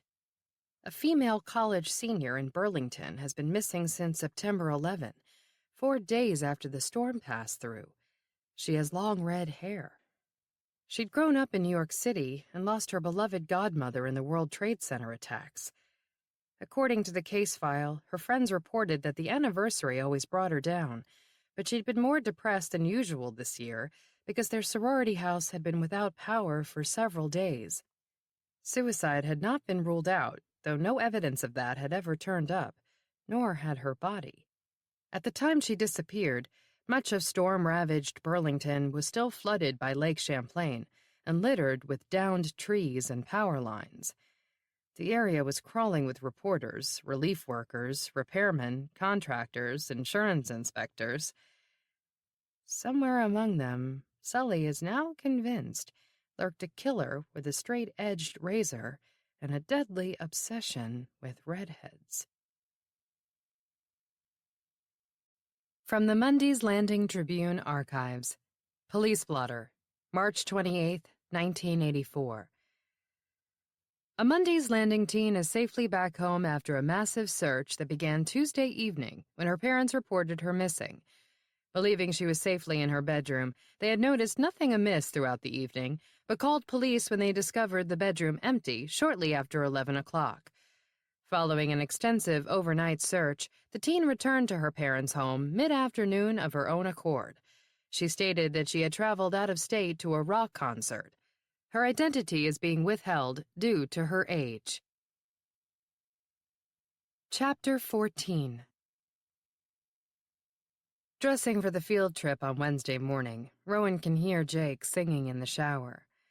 He wouldn't be doing that if she'd had the chance to tell him what she wanted to tell him last night. Now who's a coward? She scolds herself as she pulls a red sweater over her white blouse and zips her feet into a pair of warm boots. It hadn't taken much for Jake to sidetrack her efforts to bare her soul last night. All he had to do was offer to take her out to dinner, and she dropped the whole plan. As they drove over to Marana's, she toyed with the idea of continuing the conversation over dinner, and even momentarily convinced herself that it wasn't as big a deal as she'd made it out to be. As Noreen had pointed out, Jake isn't likely to walk out of their marriage over something that had happened 14 years ago, is he? Wasn't Noreen the one who'd acted as though Rowan might as well sew on a scarlet letter back when she first confessed to having kissed Rick? It is a big deal. She realized she couldn't tell him about it in a restaurant over dinner.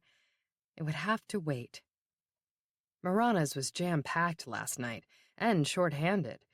Mick was single-handedly bussing tables as the other busboy, Zach Willett, took orders. "Did you get promoted?" Rowan asked him, surprised when he came over to wait on them. "Nah, one of the waitresses didn't show up, so they asked me to fill in. I've never done this before," he added nervously. "I'm sure you'll do a great job," Jake said. He was wrong. Poor Zach fumbled their order and fumbled their plates, dropping Rowan's soup and Jake's dessert. "The only thing he hasn't figured out how to drop is the check," Jake whispered after they'd sat waiting for it, yawning and trying to get Zach's attention. When he finally brought it over, he apologized and said, "You don't have to tip me." "Poor kid," Jake said to Rowan, pulling out his wallet as Zach hurried away. "You're leaving him 20%, right?" "Nope." She frowned and started to protest. "I'm leaving him 50%. They smiled at each other, and she realized how much she loved him, and how much she dreaded hurting him. But she knew she had to do it, and she meant to. She really did. As they drove Mick home from work, Rowan asked if he'd also been asked to pinch hit for the absent waitress. No, just Zach. I'm not good enough. Is that what they said? Jake asked. That's what I say. That evolved into a predictable and unpleasant conversation, between Jake and Mick anyway, about taking pride in your work and being ambitious, which led to slammed car doors on the driveway and Mick stomping up the stairs to slam his bedroom door, too. We were supposed to talk about his schoolwork, Jake protested to Rowan, who could only shrug helplessly. They were supposed to talk about a lot of things. He walked Doofus, and she pretended to be asleep when he came to bed. Long after Jake really had drifted off, she lay awake, thinking about the snow globe. She knows what she has to do today. She has to talk to Rick, and she has to talk to Jake. She's not sure in which order. He comes whistling into the bedroom with a towel wrapped around his waist. Is that a new skirt? He asks, gesturing at the gray wool plaid one she has on. I've had it forever. I like it. Oh, Jake, why do you have to be so sweet today of all days? Why can't you pick a fight with me the way you do with Mick? Thanks, she murmurs, and heads for the hallway. I've got to get going. Firing up the griddle? Bacon and omelets again? I'll take extra cheese this time. Jake, I told you, that was... Turning back, she sees that he's grinning. I was kidding. Have fun on your field trip, babe. Don't forget that I won't be home until really late. I already forgot. Why? The dinner. Which dinner? The one at Hattie's. Hattie's? You mean Hattie's in Saratoga Springs? What other Hattie's is there? He asks with a grin. Hattie's Chicken Shack is a Saratoga institution, and one of their favorite places to eat whenever they get up that way for a long weekend, which they haven't done in at least a few years. Today is the regional sales meeting, he adds. Remember? Of course I remember. I just didn't know about Hattie's. I told you about it the other day. Which other day? The day I was sneaking around the city, meeting Rick Walker for lunch? I don't deserve Jake, and he deserves the truth. Tonight. Well, good luck with the meeting, and have fun at your dinner. Okay, I'll see you later. Love you, he adds, because they always do. Love you too, she returns, and today she means it more than ever. As the crow flies, Kurt's stepfather's Weehawken condo is less than a mile and a half from Kurt's Manhattan apartment, but it takes him nearly an hour to cover that distance in rush-hour traffic, even though he's heading in the opposite direction of most commuters crossing the Hudson River. He'd been surprised when his stepfather chose to stay in New Jersey after divorcing his mother. Why not the city? He'd asked Rick the day he'd helped him move into a high-rise located on the wrong side of the river as far as Kurt was concerned. Too expensive. Not everywhere. He'd managed to find an affordable place a few years earlier, and so had his brother. Then again, they're both probably making more money than Rick is these days, or has in years. He'd always seemed content to stay at home with the kids, and Mom had been fine with that scenario. After Kurt's sister Erin started preschool, Rick went back to work, but his income was a drop in the bucket compared to Mom's. She didn't mind. As far as she was concerned, Rick Walker had been her knight in shining armor at a time in her life when she was on her own with 2 little boys. She loved him. And so did we. Kurt will never forget the sunny afternoon when he and his brother came home from school to find Mom waiting for them on the stoop. The last time that had happened, she broke the news that their father had disappeared. This time, Kurt, then in first grade, braced himself for another bombshell. "Rick wants to marry me," she said. "I won't say yes unless you guys want me to." They were momentarily dumbstruck. Kurt managed to speak first. "Will he live with us?" Mom smiled. "He sure will." "Can we call him Dad?" "That's up to him. Should I say yes?" Their answer to her was yes. Mom's answer to Rick was yes. Rick's answer to the dad question was yes. He was the one who taught Kurt how to pitch a baseball and helped him with multiplication tables and made his lunch every day. He was the one who gave Kurt the big talk after the 7th grade biology teacher sent home a note to all the parents that the reproduction unit was looming. He was the one who sat in the passenger seat on the New Jersey Turnpike after Kurt got his driving permit. The one who tied his bow tie for his senior prom. The one who taught him how to shave, using an old-fashioned straight razor, just like his own father had taught him. "Those plastic safety razors are fine when you're in a hurry," Rick said, as they looked at each other in the bathroom mirror, faces lathered in preparation for the lesson, "but real men use real razors." Kurt wanted to be a real man, just like Rick, who wasn't his real father, not biologically anyway, but was the only one who'd ever mattered. His biological father did resurface a couple of times over the years, wanting to bond with him and his brother. But neither of them wanted anything to do with him, and neither did their mother.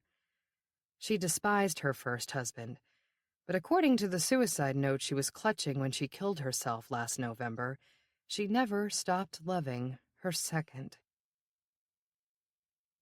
This morning's weather is as oppressive as yesterday's was luminous, with the threat of rain or snow hanging low in the sky beyond the turrets of the Mundy's Landing Historical Society. Rowan stands beside the open doors of the yellow school bus, parked at the curb in front of 62 Prospect Street, counting heads as her class files out onto the sidewalk. The most important rule of a 4th grade field trip, always count heads, always, constantly, seems particularly important this morning. She's seen more police cars than usual around the village, and Barry Hicks mentioned that they're looking for a high school girl who never came home last night. She didn't remember the name, but had heard that the girl had a boyfriend at a college somewhere in New England. "I just hope she wasn't kidnapped." "Around here? I doubt that," the other chaperone said. "I'm betting she'll turn up safe and sound in a dorm room," Rowan told them. The conversation unfolded well beyond earshot of her students, but Rowan wasn't about to confide that she herself had gone missing overnight back in her own high school days. She'd climbed out a window and taken a joyride to a concert in Hartford with a couple of older friends. Prince, Purple Rain. That was the concert. She remembers the set list began with Let's Go Crazy, and the first encore was I Would Die for You. Remembers that she sprayed her long permed hair purple, ratted it, and used a pair of violet tights as a headband. Remembers everything except, what the hell was I thinking? She wasn't thinking. After the concert, no one was in any condition to drive home. They wound up at a party at some cabin, fell asleep at dawn, and arrived home the next evening to find search teams with dogs combing the woods surrounding Mundy's Landing. She was grounded an entire summer for that stunt. That was the plan, anyway. Her mother died before she could see Rowan through the punishment, and although her father was too caught up in his grief to keep tabs on her, she didn't have the heart to resume her previous antics. As certain as she is that today's missing girl will be found, and most likely grounded for life, she's not taking any chances with her students. 23, 24. Satisfied, she nods and holds up her arm, the signal for silence. The excited chatter subsides, though not entirely. The kids are just too keyed up that it's finally their turn to embark on this local rite of passage, many of them having heard about it from older siblings and looked forward to it since kindergarten. Rowan gets that. She was once in their shoes. Barry Hicks is on her cell phone, telling someone that she spent the whole trip on the verge of vomiting. Yes, I'm serious. I know. But the teacher is giving me a dirty look, so I have to run. I'll call you back in a few minutes. Rowan sighs inwardly before she addresses the group. It's going to be a long morning. Okay, listen up, people. Before we go inside, I just want to remind you what we talked about. Use your manners, pay attention, hands to yourselves, And if I see any of you with a cell phone or an iPod or anything that has a screen, what happens? You confiscate it, Amanda Hicks says. Confiscate, Barry beams. What a nice big word.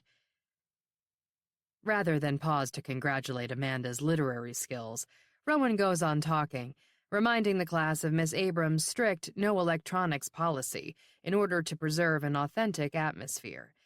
She demonstrates that she's turning off her own phone, instructs everyone to follow suit, and knows that half of them, including a certain chaperone, will ignore the rule. Okay, let's go, guys. Just be on your best behavior. Got it?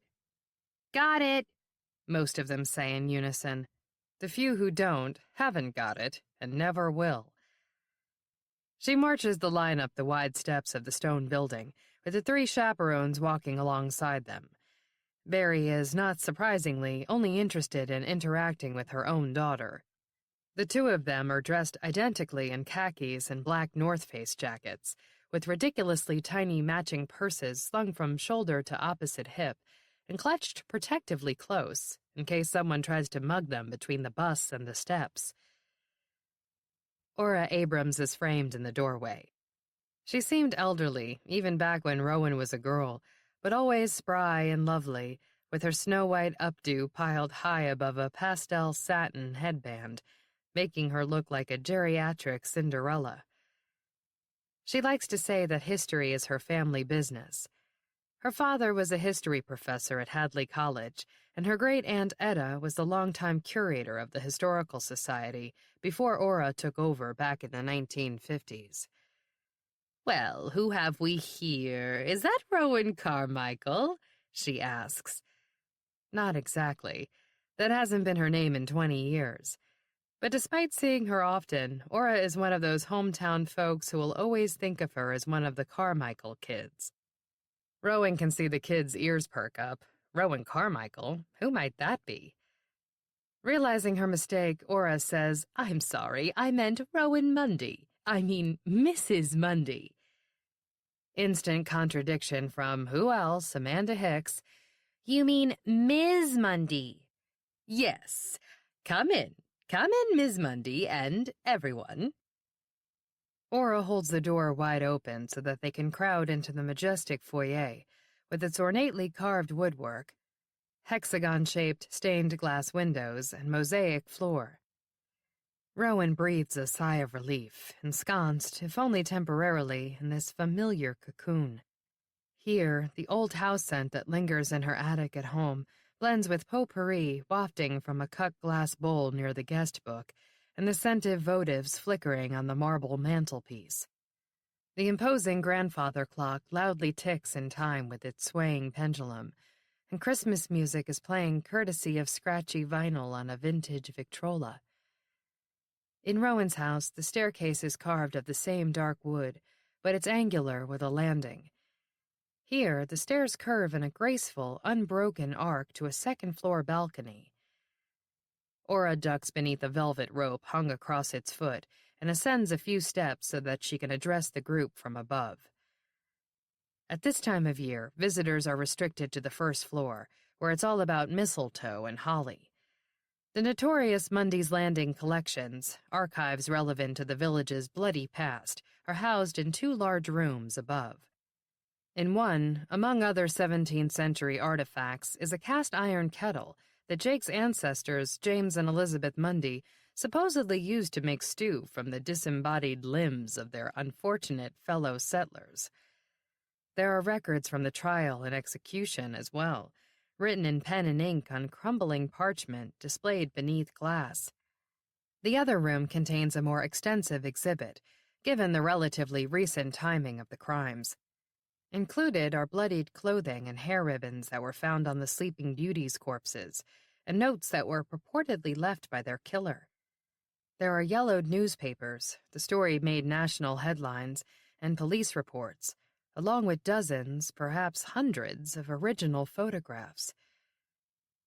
Rowan remembers poring over the collection as a child, when the Historical Society was crammed into the library basement. She was particularly captivated by the macabre images that showed the corpses tucked into beds that weren't their own, arms folded neatly on the coverlets, faces serene, looking for all the world like sleeping children. When she was growing up here, that exhibit was far more disturbing than the other one.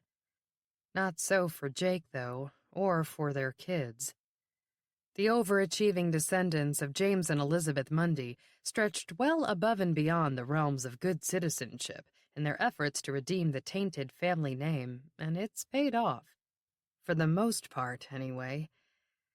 Years ago, forensic testing was conducted at Hadley College on skeletal remains that showed indications of having been crudely butchered, including the fractured skull of a young female. The lab results revealed that the fracture had occurred before, and most likely had been the cause of, the girl's death.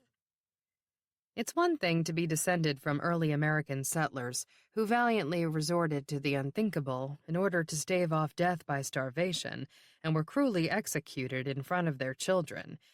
It's another to be descended from cannibals who murdered their prey in cold blood. The truth has been lost in the mists of time. Ora Abrams always concludes dramatically when she relates that chilling tale during the special exhibit tours during the summer convention. Today, however, she tells the students only about the first-floor exhibits. The front parlor is decorated to portray a typical Christmas Eve in 1860. The back parlor depicts what Santa would have left for the children of an upper-middle-class family in 1880. The scullery is in the midst of preparing breakfast on a Christmas morning in 1900, and the dining room is set for a formal New Year's Eve dinner in 1910. Any questions? There are plenty, as always. Where can we put our coats? I suggest you leave them on, Ora says. You'll find that it's quite chilly in here. Why don't you turn up the heat? Because it's very expensive to warm this huge old mansion. When do we get to eat cookies and drink cocoa? Ora chuckles delightedly. So, you've heard about the cookies and cocoa. Very soon, I promise. One last question, an earnest one that comes from Billy. How old are you? Younger than I look and older than I feel, is the good-natured reply. Shall we get started? She descends the staircase and begins leading the group toward the front parlor, nestled in the base of one of the turrets. You have a nice bunch of students this year, she tells Rowan. Very well behaved. They are. There are always a few live wires. The live wires are my favorites, and as I recall, you were one yourself, my dear. Eyes twinkling, she reaches out to touch the snowflake brooch pinned to Rowan's coat. Oh my goodness, where did you get this? It was a gift from my Secret Santa. Isn't it unique? It is. We have a few pieces in the collection, but nothing like this. I'd love to know where your Santa got it when she reveals herself. I'll let you know. You have pieces like this in the museum? So you think it's an antique? I'm sure it must be. Mourning jewelry was wildly popular in the late Victorian era. I didn't know that's what it was called. I guess I'll have to make sure that I don't wear it at night. Oh, no, not mourning. Mourning. The Victorians wore jewelry made from the hair of their dead loved ones. Taken aback, Rowan looks down at the intricate snowflake she'd assumed was crafted from red thread. You think this is made from hair? Human hair? Ora nods. I inherited a similar brooch from Great-Aunt Etta, but it's not nearly as striking. Yours is a rare piece. That's why I'd love to know where your Secret Santa got it. So would I, Rowan murmurs, as the gravitron picks up speed. As Kurt covers the last few steps between the parking garage and his stepfather's Weehawken apartment building, he belatedly wonders whether he should have asked someone to come with him. But who? This is a family matter, and he's the only one in the family available to tend to it right now. His half-sister is at college in California, his half-brother in Texas, and his brother, though he lives nearby in Brooklyn, is working. "Daddy did leave me a message on Sunday," Erin said when she returned Kurt's call late last night. Late for him, anyway. "But he didn't answer when I got back to him Monday night, and I left him a message, but I haven't heard back." His brother said almost the same thing. Rick had left a message on Sunday saying he wanted to talk, but when he got around to returning the call Monday night, Rick hadn't answered. As for Liam, who knows? He's ensconced in an Austin fraternity house and didn't pick up when Kurt tried to reach him last night, nor did he answer his texts. Typical college kid. Not that Kurt has much experience in that area. He lasted 2 semesters at Rutgers. Mom was dismayed when he flunked out, but Rick had his back. "You mark my words, he'll make something of himself, even without a college degree, Vanessa." She was dubious, but Rick was right. Kurt fishes Rick's spare set of keys from his pocket as he walks into the lobby. The doorman, typing on his cell phone behind a desk, doesn't give him a second glance. Maybe he's new and assumes Kurt lives here. Maybe he just doesn't give a crap. So much for security, he thinks, riding the elevator to the 3rd floor. "I know what you're thinking," Rick said the first time he showed Kurt around the place, almost 2 years ago now. "Believe me, I was hoping for something with a better view." "I don't know how you can beat this," Kurt said dryly, gazing at the brick wall across the way and dumpster below. "Wasn't there anything on a higher floor? There must be awesome skyline views up there." "Maybe, but the price is right for this place. I can afford it." Maybe not. Last time he saw Rick, he had his doubts that his stepfather was even holding down his latest job. He'd been pretty broken up after Mom died. Yeah, well, who hasn't been? Heart pounding, Kurt walks toward apartment 3C, jangling the keys. Maybe he should have waited until his brother got out of work to come here. Maybe he shouldn't do this alone. Maybe... No. It was Rick who taught him how to be a man, a real man. You don't run away from the tough stuff. You face your responsibilities head on, and you do what needs to be done. He takes a deep breath. He turns the lock, opens the door, takes a few steps over the threshold, and screams himself hoarse. From the Mundy's Landing Tribune Archives, Sports Page, May 25th, 2009. Local team wins soccer tournament. The Mundy's Landing River Rats defeated the Catskill Wildcats 7-1 in yesterday's championship match at the Youth Soccer Tournament in Albany. Led in scoring by Julia Williams and Carmichael Mick Mundy, the team, a co-ed mix of 10 to 12-year-olds, went into the final game with a pair of round-robin wins. Coach Ronald Calhoun told the Tribune, "These kids played hard, and I'm proud of each and every one of them." Chapter 15. After waiting around near Brianna's locker again this morning, Mick was forced to give up when the first bell rang. She must be really sick, he decides, as he sits through English class, chin in hand, staring absently at the teacher. He's not feeling so great himself today, having remembered to take his medicine, but forgotten once again to eat something with it. He'd better grab a banana from the cafeteria when he goes to retrieve the gift box from behind the bags of prunes in the lunchroom. Operation Secret Santa will have to wait until Brianna's back in school. When the bell rings, he heads swiftly down the hall to make the detour to the cafeteria before his next class. Above the noise of chatter and slamming locker doors, Mrs. Dunlop, the principal's secretary, is talking on the PA system. "Will the following students please report to the main office immediately?" As she begins naming names, all of them female, Mick recognizes that they're close friends of Brianna's. Both his heart and his feet pick up their pace. The cafeteria is quiet and empty other than Denise, one of the workers, who's putting milk cartons into the refrigerated case near the register. "Hi, Mick," she says, looking up. "What's going on?" "I just wanted to see if I could grab a healthy snack. You know we're not open till 4th period." I know, but I missed breakfast this morning. Please? Mick offers her his most charming smile when it's the last thing he feels like doing. Denise, who graduated from Mundy's Landing High School back in the 80s with Mick's dad, shakes her hair-netted head but smiles back. "Go ahead and grab something," she says, "and I'll bill it to your account when I open the register." Thanks. "No problem. Tell your parents I said hello." His stomach is churning, but he bypasses the bananas, making a beeline for the prune display. The gift box isn't there.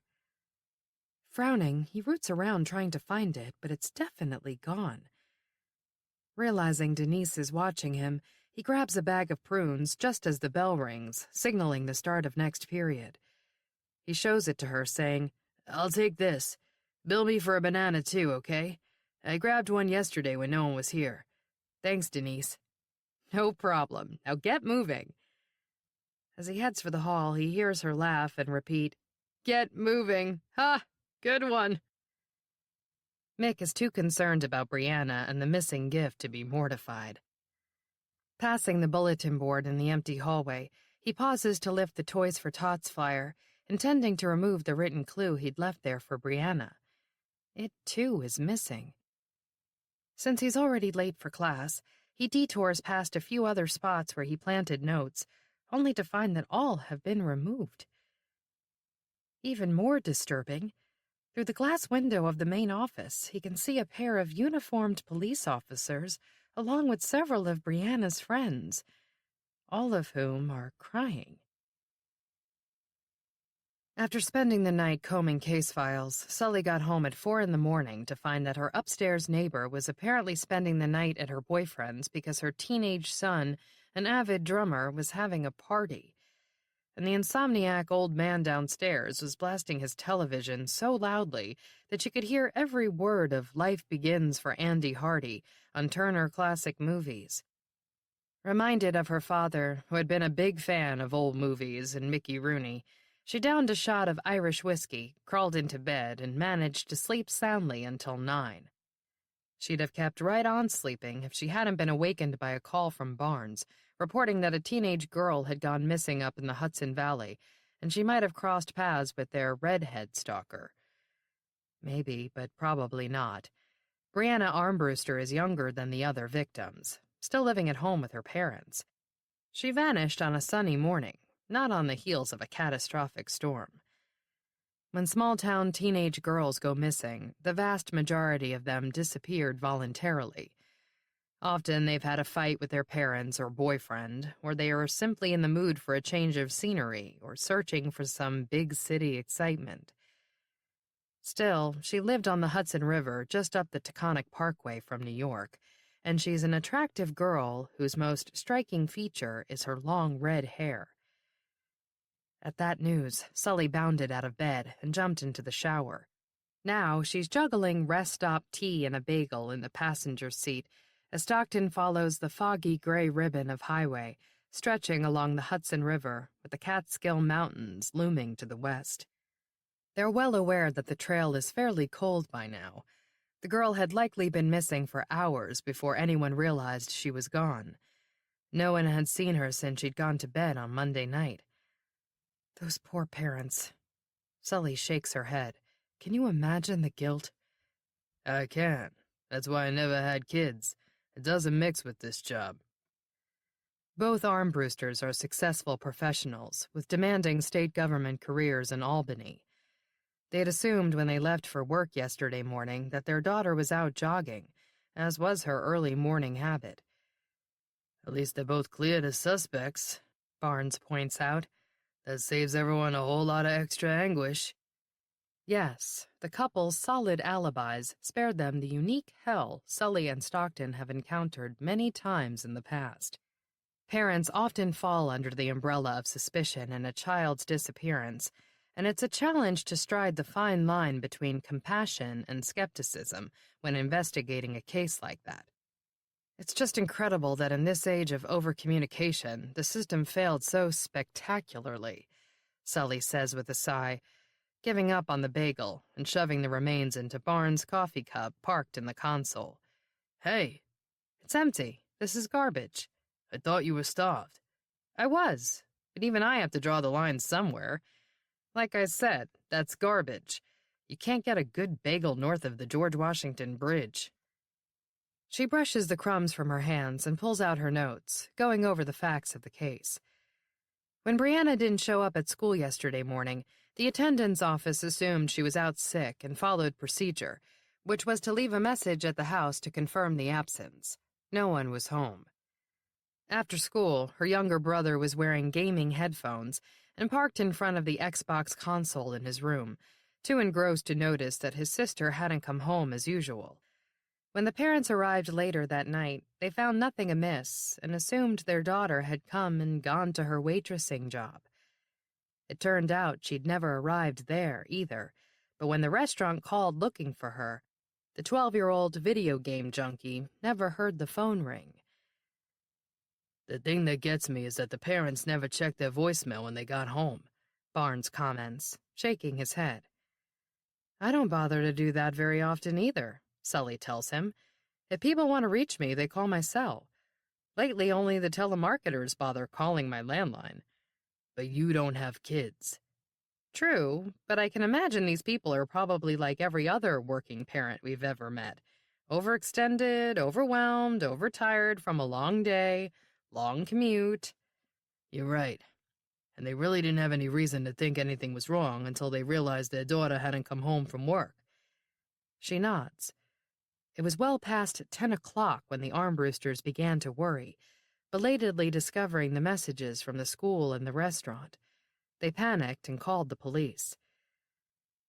The village is small enough that the police chief lives a few blocks away and was once their daughter's soccer coach. He wasted no time in ruling out a runaway scenario. That conclusion seems based not just on assumption and emotion, but on intuition, and Sully has been in this business long enough to respect that. If our perp is escalating, she muses, then he's not holding off until he has a weather-related reason to travel farther from home. He either found himself up here for a different reason, or he singled out the girl because she crossed his path somewhere else, and he hunted her down. Maybe online. Hey, what's the exit number? These mountains are messing with the GPS signal. She quickly opens a search engine on her phone and Googles the name of the village, Mundy's Landing. That's why it sounded familiar, she says, more to herself than Barnes. What? Why? It's that town where they have that big murder festival every summer. Murder festival? What? Unofficially known as Mundy Palooza, she reads off her phone. Crime buffs gather from around the world in an attempt to solve the Sleeping Beauty murders of 1916. Oh, right. Barnes nods. That's the case where people were waking up in the morning to find dead girls in their beds. It doesn't get much creepier than that. No, it doesn't. Do you think what happened to this Armbruster girl has anything to do with it? Maybe it's a copycat killer. Next summer is the 100th anniversary of the murders and the 350th anniversary of the town, and they're already gearing up for a media circus. I wouldn't put that past some sicko. But at least this girl hasn't turned up dead in someone else's bed. She just disappeared. I know. Sully stares past him at mountains cloaked in somber gray. Let's just pray she doesn't turn up bald and shrink-wrapped. Mr. Walker, I'm so sorry for your loss. Kurt looks up to see a middle-aged man standing over him. Everything about him is puffy.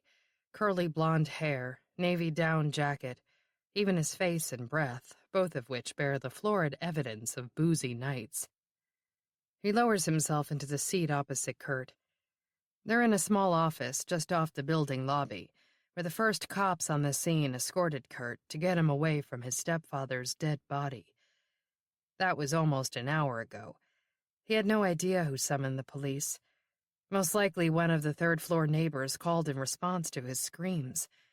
Or maybe the doorman heard the commotion from 2 floors below. Still huffing a little and mopping his brow with a handkerchief, The man in the chair introduces himself as Detective Lindgren with the local police force. Kurt wonders whether he's sweaty and out of breath from the exertion of taking an elevator and walking a few yards, or if the bloodbath upstairs got to him. "Can I get you anything?" the man asks. "Glass of water?" "No, thank you." One of the cops had asked him the same thing, and so did the doorman.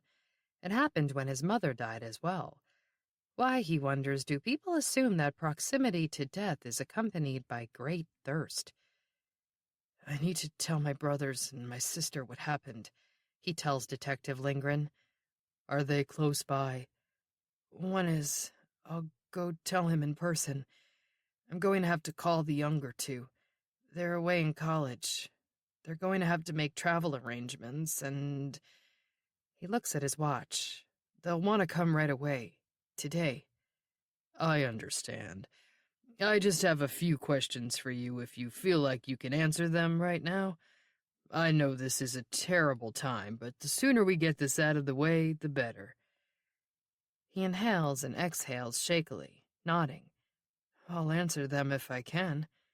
"Thank you. When was the last time you saw your father?" "I don't know. It's been a while." "Why did you come over here this morning?" "To check on him. None of us had heard from him since, I don't know, Monday, I guess." "None of us?"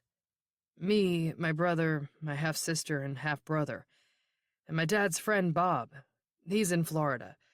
We were all worried." "So he was your stepfather, correct?" "Yes, but he adopted me and my brother when he married our mother." "When was that?" 20 years ago last summer. I was 6 and my brother was 4. "And your father's friend, Bob, who was he?" "Bob Belinkie. He lives in Florida." The detective wants more information, including Bob's contact information. As Kurt answers the questions, he realizes his mouth is dry. Now he wants the glass of water, but if he asks for it, the cop might think it's an attempt to distract his line of questioning. Why is he questioning me anyway? Rick committed suicide. He slit his wrists and he left a note, just like Mom. There can't possibly be any question about that, can there? "What about your father?" "What do you mean?" "Your biological father. What about him?" Kurt presses his hands against his cheeks, suddenly exhausted. "I haven't seen him in at least 10 or 15 years. "His name?" Why does that even matter here? What the hell is going on? He answers the question. "It was Kurt. Kurt Clark." "Same as yours." "My name is Kurt Walker." Now, anyway. But even as a child, long before Rick came along, he resented being named after his deadbeat dad. His mother and brother called him by any number of nicknames that evolved from God only knows where. Cookie, Kiddo, Buddy, Kit Kat. "And you're estranged from your biological father?" "We all are." "All?" "Me and my brother, and my mom was too before she died." "And she took her own life, just as your stepfather did?" "Yes." He finally manages to swallow, hard, remembering. "Exactly the same way. Exactly. She slit her wrists with a razor. Rick's razor. The moment Ora Abrams told Rowan the snowflake was a piece of Victorian mourning jewelry and made of human hair, red hair, she knew it had to be from Rick. She has no idea how he got it to her classroom doorknob, but there isn't a doubt in her mind that he managed. "I've always had a thing for redheads," he'd said on Saturday. Not only that, but he'd remembered her passion for the Victorian era. This is creepy. He's gone too far. She's got to talk to Noreen about it. Maybe there's some legal action she could take against him. That would mean Jake will have to be told, but she was already prepared to tell him tonight anyway. She owes him the truth, even if it is 14 years late in coming. As Ora steers the group from the front parlor to the back, Rowan whispers to one of the chaperones that she has to step outside for a moment. The kids will be so engrossed in the array of antiques beneath the tree, tin soldiers and porcelain dolls, a rocking horse, and an elaborate little theater complete with puppets, that they'll never notice she's gone. Out on the porch, she sees that snow has begun swirling in the air. A police car is parked down the street with its red lights flashing. The officer behind the wheel has his window open and is talking to a pair of pedestrians. They must still be looking for the missing girl. Rowan had temporarily forgotten all about that. Now, well aware that it's most likely one of her former students, she feels a renewed sense of concern. What if the girl didn't just take off to visit her college boyfriend? What if... No. Rowan shakes her head, pulling her cell phone from her pocket, one crisis at a time. Waiting the few seconds for her phone to power up so that she can call Noreen, she gingerly unpins the brooch from her coat. This isn't a crisis, but it's just as disturbing to think that it's made from someone's hair as it is to imagine Rick Walker violating her professional space the way he's violated... Her phone buzzes to life, and she sees that a text came in a little while ago. Speak of the devil, it's from Rick. It's about damned time. As she reads it, her anger gives way to a new wave of concern. We have to talk. I'm driving up there this afternoon. I'll text you when I get there. Mick shouldn't have bothered going to class after seeing Brianna's friends crying in the office. He should have marched right in there and demanded that someone tell him what's going on. Instead, his feet went on autopilot and carried him to the next classroom on his daily schedule. All he has to show for it now is a failing grade on a quiz that was handed back, a late slip that needs to be signed by his first period teacher in order to avoid detention, and a pounding headache courtesy of staring unflinchingly at the teacher for the past 44 minutes. Brianna must be sicker than he thought. Maybe she has some kind of horribly contagious disease or, God forbid, cancer. Whatever it is, he's certain she can get through it, and he'll be with her every step of the way. The moment the bell rings, he rushes out into the hall and heads toward the office, intending to burst in and demand some answers. Halfway there, his friend Van flags him down. Mick, did you hear? Hear what? Brianna Armbruster disappeared. What? No one's seen her in a couple of days. She's gone. Gone? Gone? Gone? Stepping off the elevator again on the third floor of the Weehawken high-rise, Detective Steve Lindgren pauses to take a deep hit off his asthma inhaler. The hallway is bustling with activity. At the far end, an officer is talking to a couple of neighbors who knew the victim. A crime scene investigator is removing equipment from a duffel bag as an officer stationed at the open door of apartment 3C talks into his cell phone. Steve tucks the inhaler back into his pocket alongside his Marlboro Lights.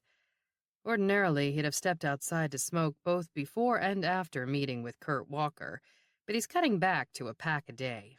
Doctor's orders. Well, actually, doctor's orders were to quit altogether. You have asthma, and you've had one heart attack already. You have a death wish? Steve doesn't have a death wish, no. Apparently, Richard Walker did. Suicide is the immediate assumption when someone slits his wrists in a bathtub and is found with note, in what is almost definitely his own handwriting, that reads, "I can't do this anymore. You'll be better off without me. I'm so sorry." Still, all unattended deaths are investigated as potential homicides when accidents and natural causes have been ruled out, and in this case they have. There's always a suicide spike at this time of year, and it's not a stretch to think that this guy might have been depressed. Divorced and living alone, he'd been laid off back in October, which was news to his son. Plus, his ex-wife killed herself almost exactly a year ago using the same means, according to her son, maybe even the same razor. Kurt Walker seemed to think so. Losing one parent to suicide is bad enough, but two? And only a year apart? Steve feels for the guy. He really does. He offered to accompany the poor guy to notify his brother in Brooklyn, and also offered to send local law enforcement in Texas and California to notify the younger siblings. No, thank you. Kurt shook his head, eyes solemn behind his glasses.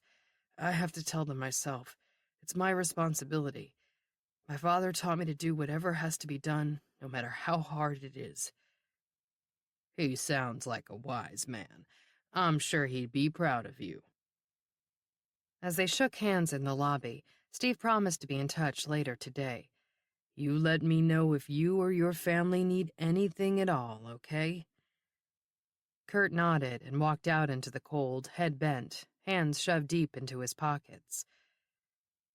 Thinking of what lies ahead for him and his siblings now, Steve sighs to himself as he re-enters apartment 3C.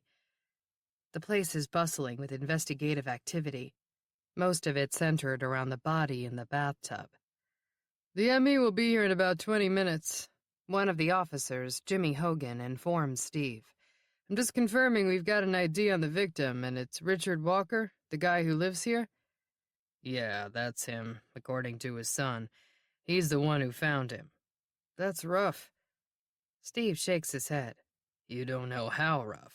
The mother did the same thing, same way, last year at this time. Jimmy's response is a colorful curse, followed by an even more colorful one as he steps back to let a police photographer pass by and knocks a water glass off a table in the process. It shatters on the parquet floor. Clean up on aisle 6, Steve announces through cupped hands.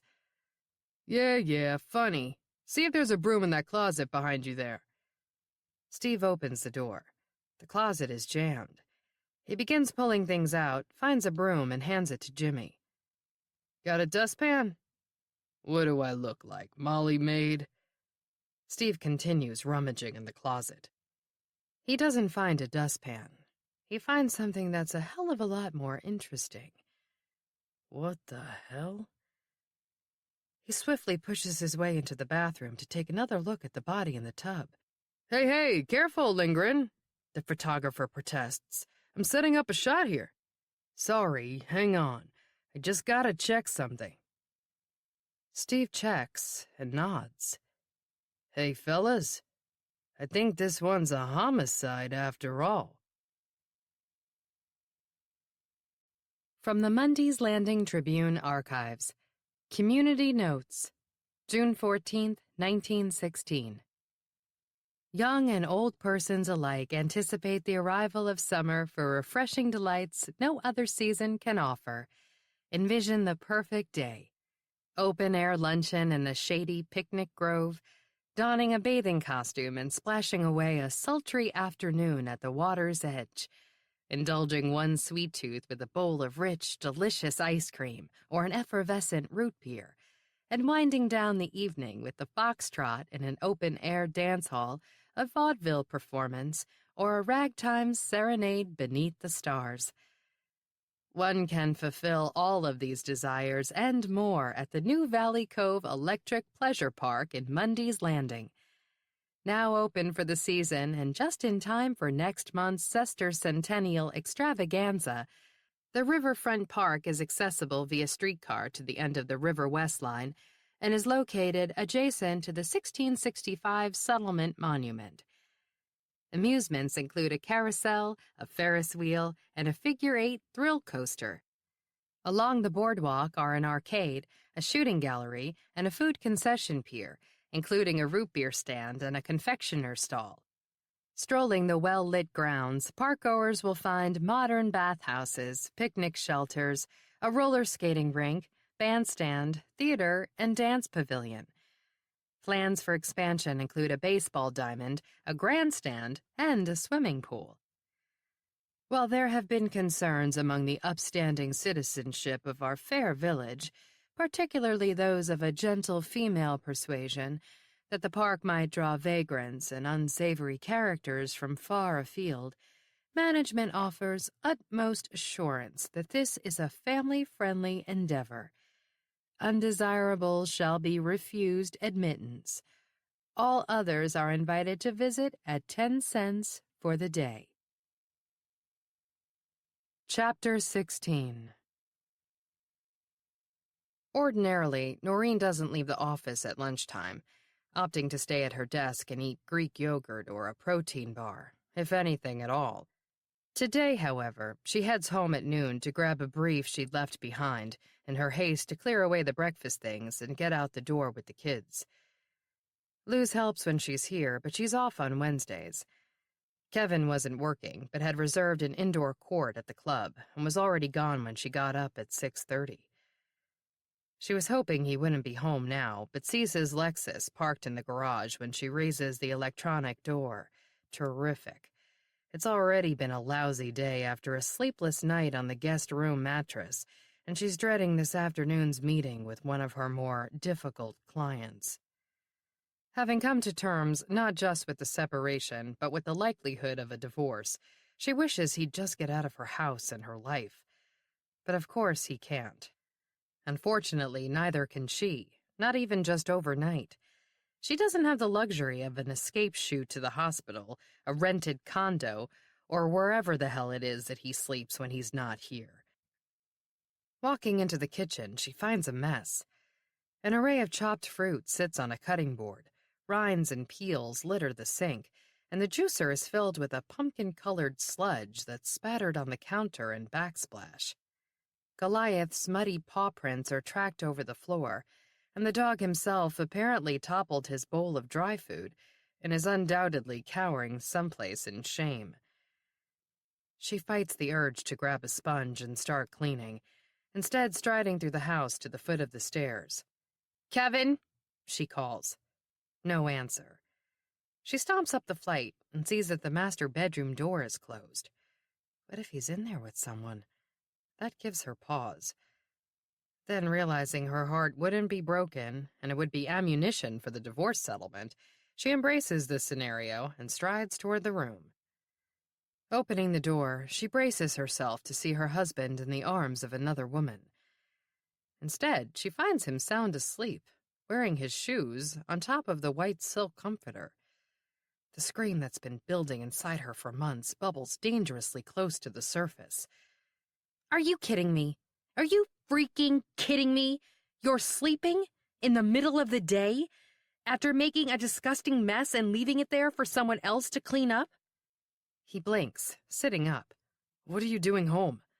"I live here. Remember? I live here." She wishes he'd yell back, wishes he'd do something other than sit there and stare at her. "My God, don't you have anything to say?" "What else do you want me to say?" "I don't know. I'm sorry would be a good start." "For what?" "For destroying the kitchen. End our lives." He has the nerve to dismiss that with a wave of his ringless left hand. "You're a lunatic when it comes to stuff like that. You make us all crazy with your nitpicky, neat-nicky." "Us all? Who all?" "Me, the girls, Sean when he's here, even Luz." "That is not true. Don't you dare tell me how my children feel about me unless you want to hear how they feel about you." "Go ahead, tell me. How do they feel?" Oh no, no way. She's not going to drag the kids into this ugliness. She shakes her head and leaves the room. As she descends the stairs, her throat aches fiercely with the effort of swallowing the scream. Her eye falls on the wedding portrait in the baccarat frame, angled a little too close to the table's edge. She reaches out to straighten it and gazes for a moment at herself as a young bride, eyes filled with confidence. Not tears, not hope, not misgiving, just confidence. She was so certain on that day about what their future would hold. So wrong. She could no longer hold back the scream. It erupts from her throat, and she picks the crystal frame and hurtles it with all her might against the wall. It explodes into glittering shards that seem to hang in the air for one long moment before raining onto the floor. As the scream dies away, punctuated by Goliath's alarmed barking, her cell phone rings in her pocket. After chain-smoking 3 or 4 cigarettes in the falling snow while making twice that many phone calls, Steve Lindgren rides the elevator back up to the 3rd floor. "What did you find, Jimmy?" he asks Hogan, who has an array of papers spread out on the kitchen counter. They contain various examples of Rick Walker's handwriting, on a grocery list, medical insurance forms, and plenty of unemployment paperwork. Visible through a transparent evidence bag, the suicide note found next to the bathtub is laid out alongside the papers. "I'm no handwriting expert, and I know you're going to run this by one," Jimmy says, "but this thing looks like a match to me. What do you think?" Steve leans in closer to study it. Jimmy's right. "I think that's Rick Walker's handwriting. That's what I think, but that doesn't make this a suicide," he adds, heading back into the hall. There, he spots the telltale blonde ponytail of Mary Ellen Kramer from the medical examiner's office. She's standing in the bathroom doorway, talking to one of the patrol officers. They've worked together on a number of cases over the past couple of years. He's come to appreciate her professional opinion almost as much as the other guys on the force appreciate her good looks.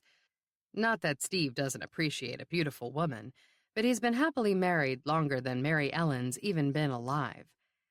"What's the word?" he asks her. We're past rigor mortis. This happened over 36 hours ago, but probably no more than 48. So, sometime late day Monday night? That's my guess, and the wounds are suspicious, just as you thought. Keep in mind that this is just my initial impression. Well aware that nothing is conclusive at this stage, Steve nods. "Tell me what you see." There are no hesitation wounds. The cuts on his wrists appear to be of equal depth, and were made with equal pressure, appear to have severed the tendons. "Meaning it would be impossible to use the hand on whichever side was done first to do the other side with that much precision.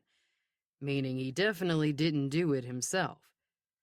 Impossible and definitely are strong words, Steve, but you're probably on the right track. Pretty impressive that you were suspicious about the wounds just at a glance.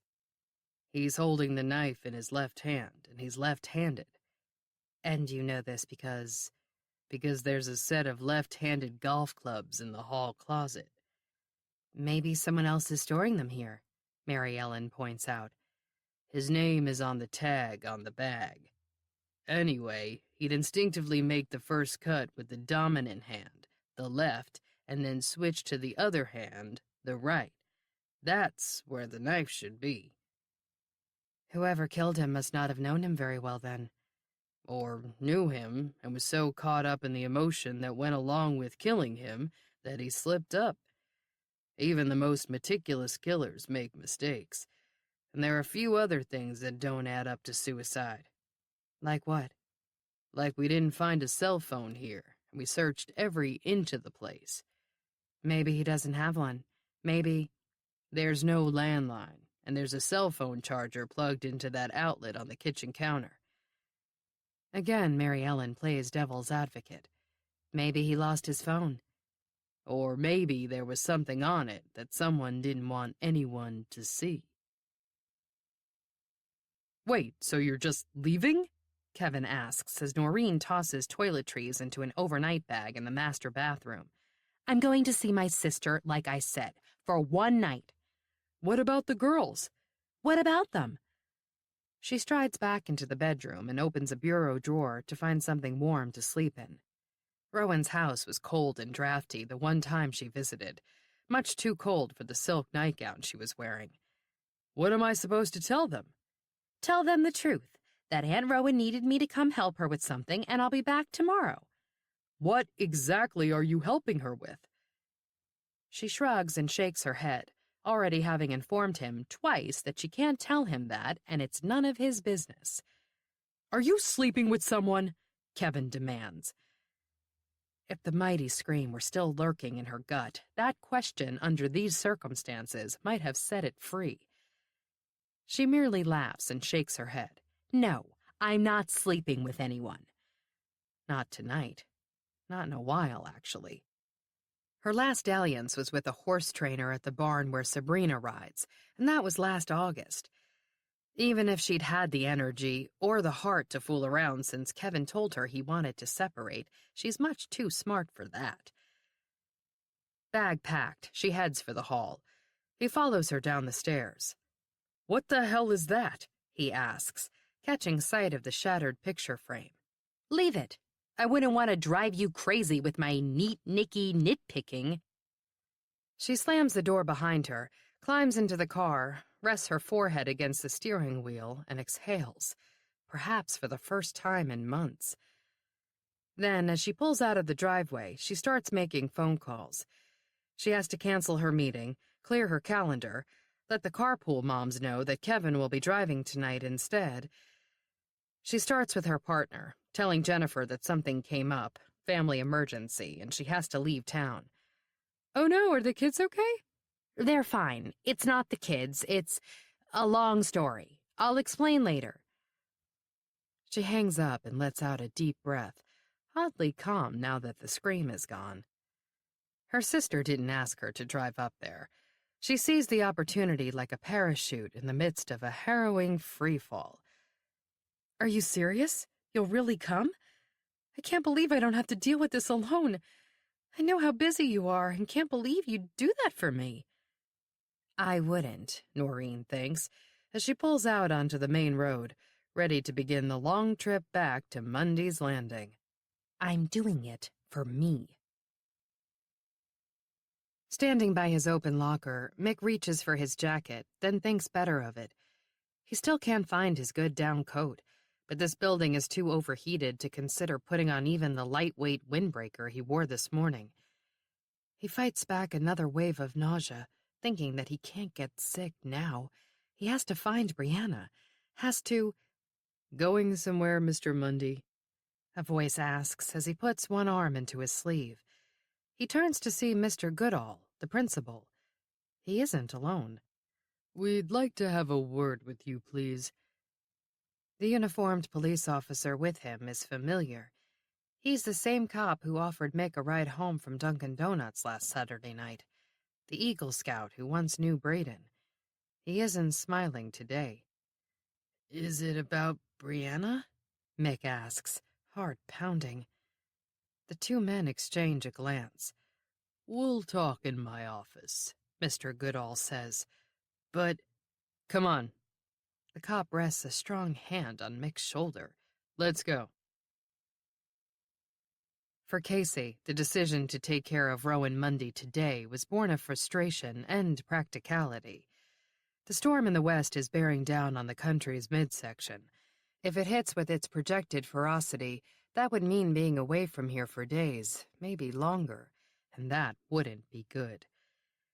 Casey was in Rhode Island for weeks last summer after that storm.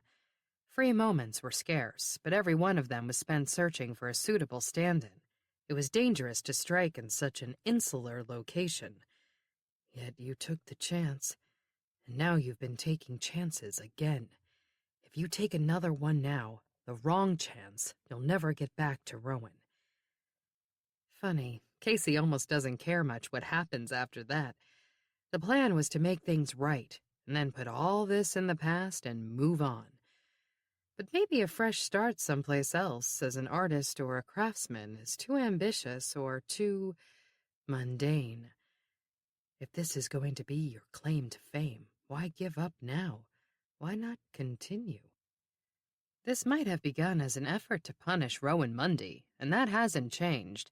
Rowan Mundy will die, but she doesn't have to be the last one. Especially not now that Detective Sullivan Leary has reared her lovely red head. Cobblestone streets lined with charming old houses, mom and pop shops, vintage lampposts, and towering trees.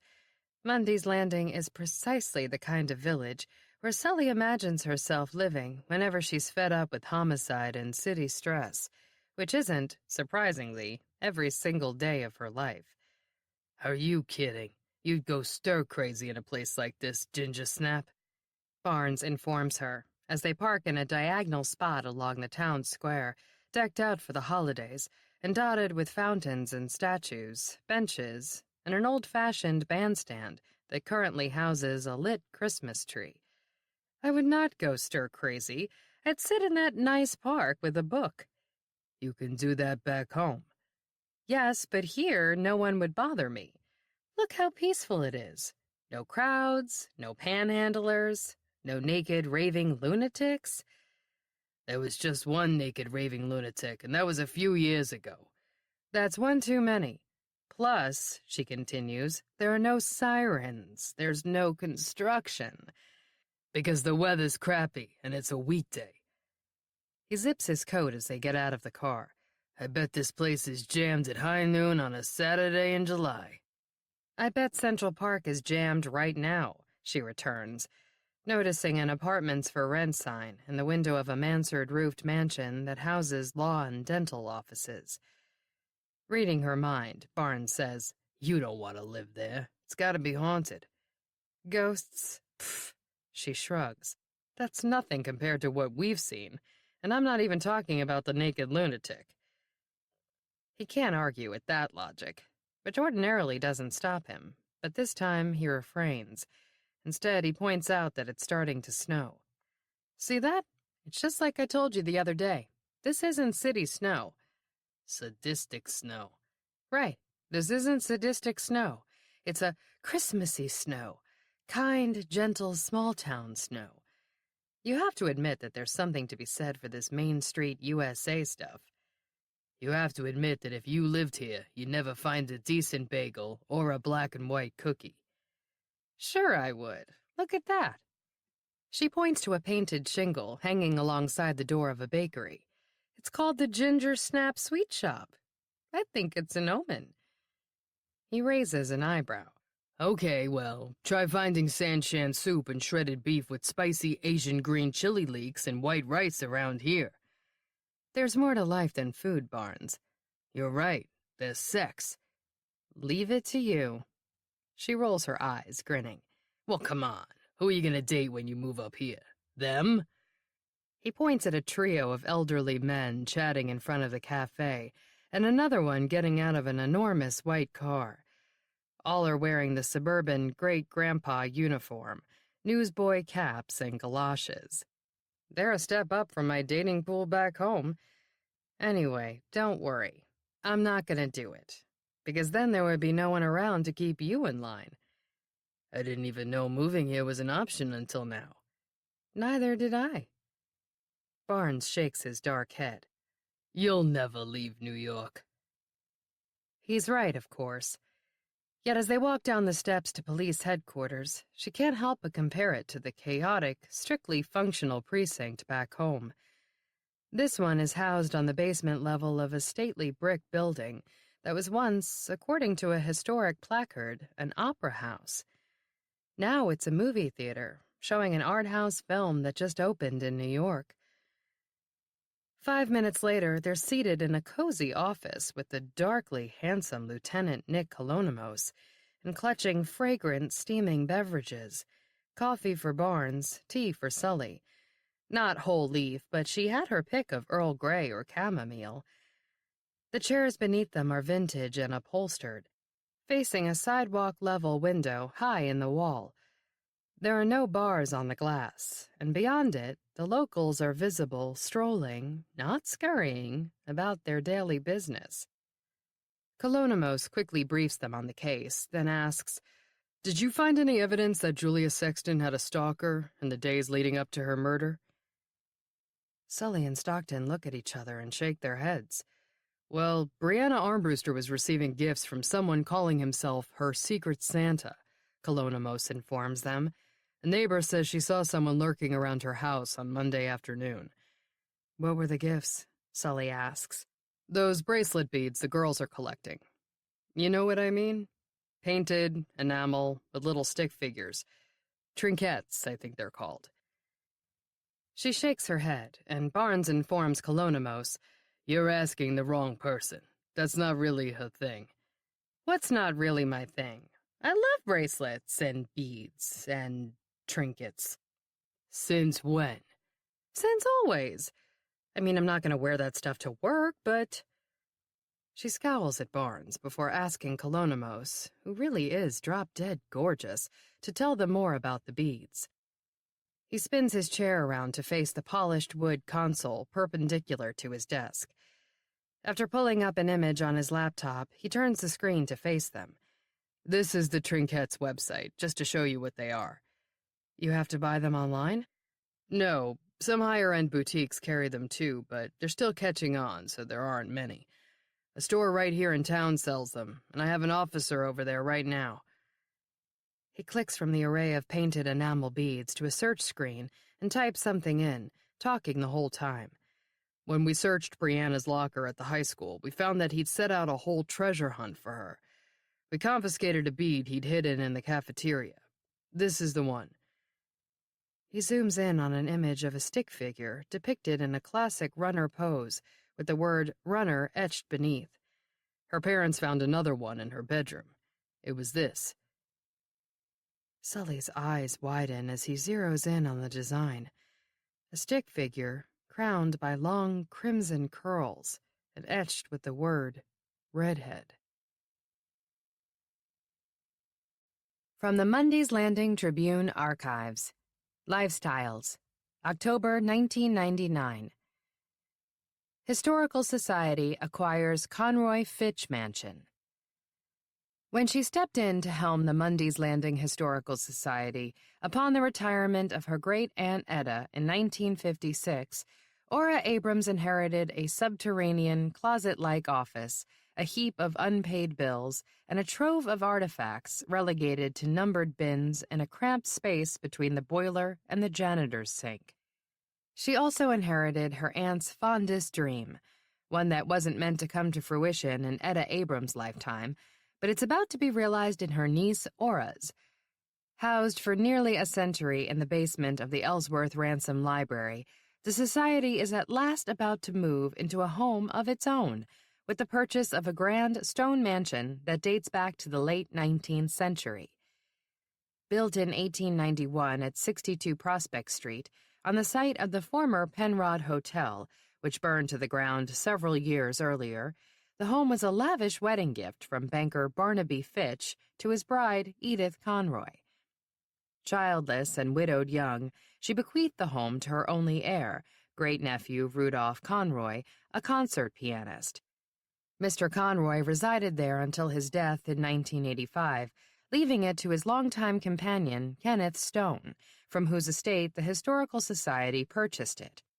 Over the past 8 years, the profits from our annual summer fundraiser have exceeded my wildest dreams, she said, and not only were we able to buy this lovely property, but we'll be able to put some much-needed work into it. Ms. Abrams detailed planned restoration and renovation, including plumbing and electrical updates, and tearing down a crumbling carriage house to make room for a parking lot. While the home itself will remain as period-authentic as possible, she envisions building an annex equipped with state-of-the-art technology, where the Society can hold event-related meetings, seminars, and panel discussions. For now, however, she's focused on moving the exhibits to the new quarters in time for next summer's convention. Aunt Etta would be thrilled about this, Ms. Abrams noted, adding, with perhaps a glint of a tear in her gray eyes, and so, of course, am I. Chapter 17.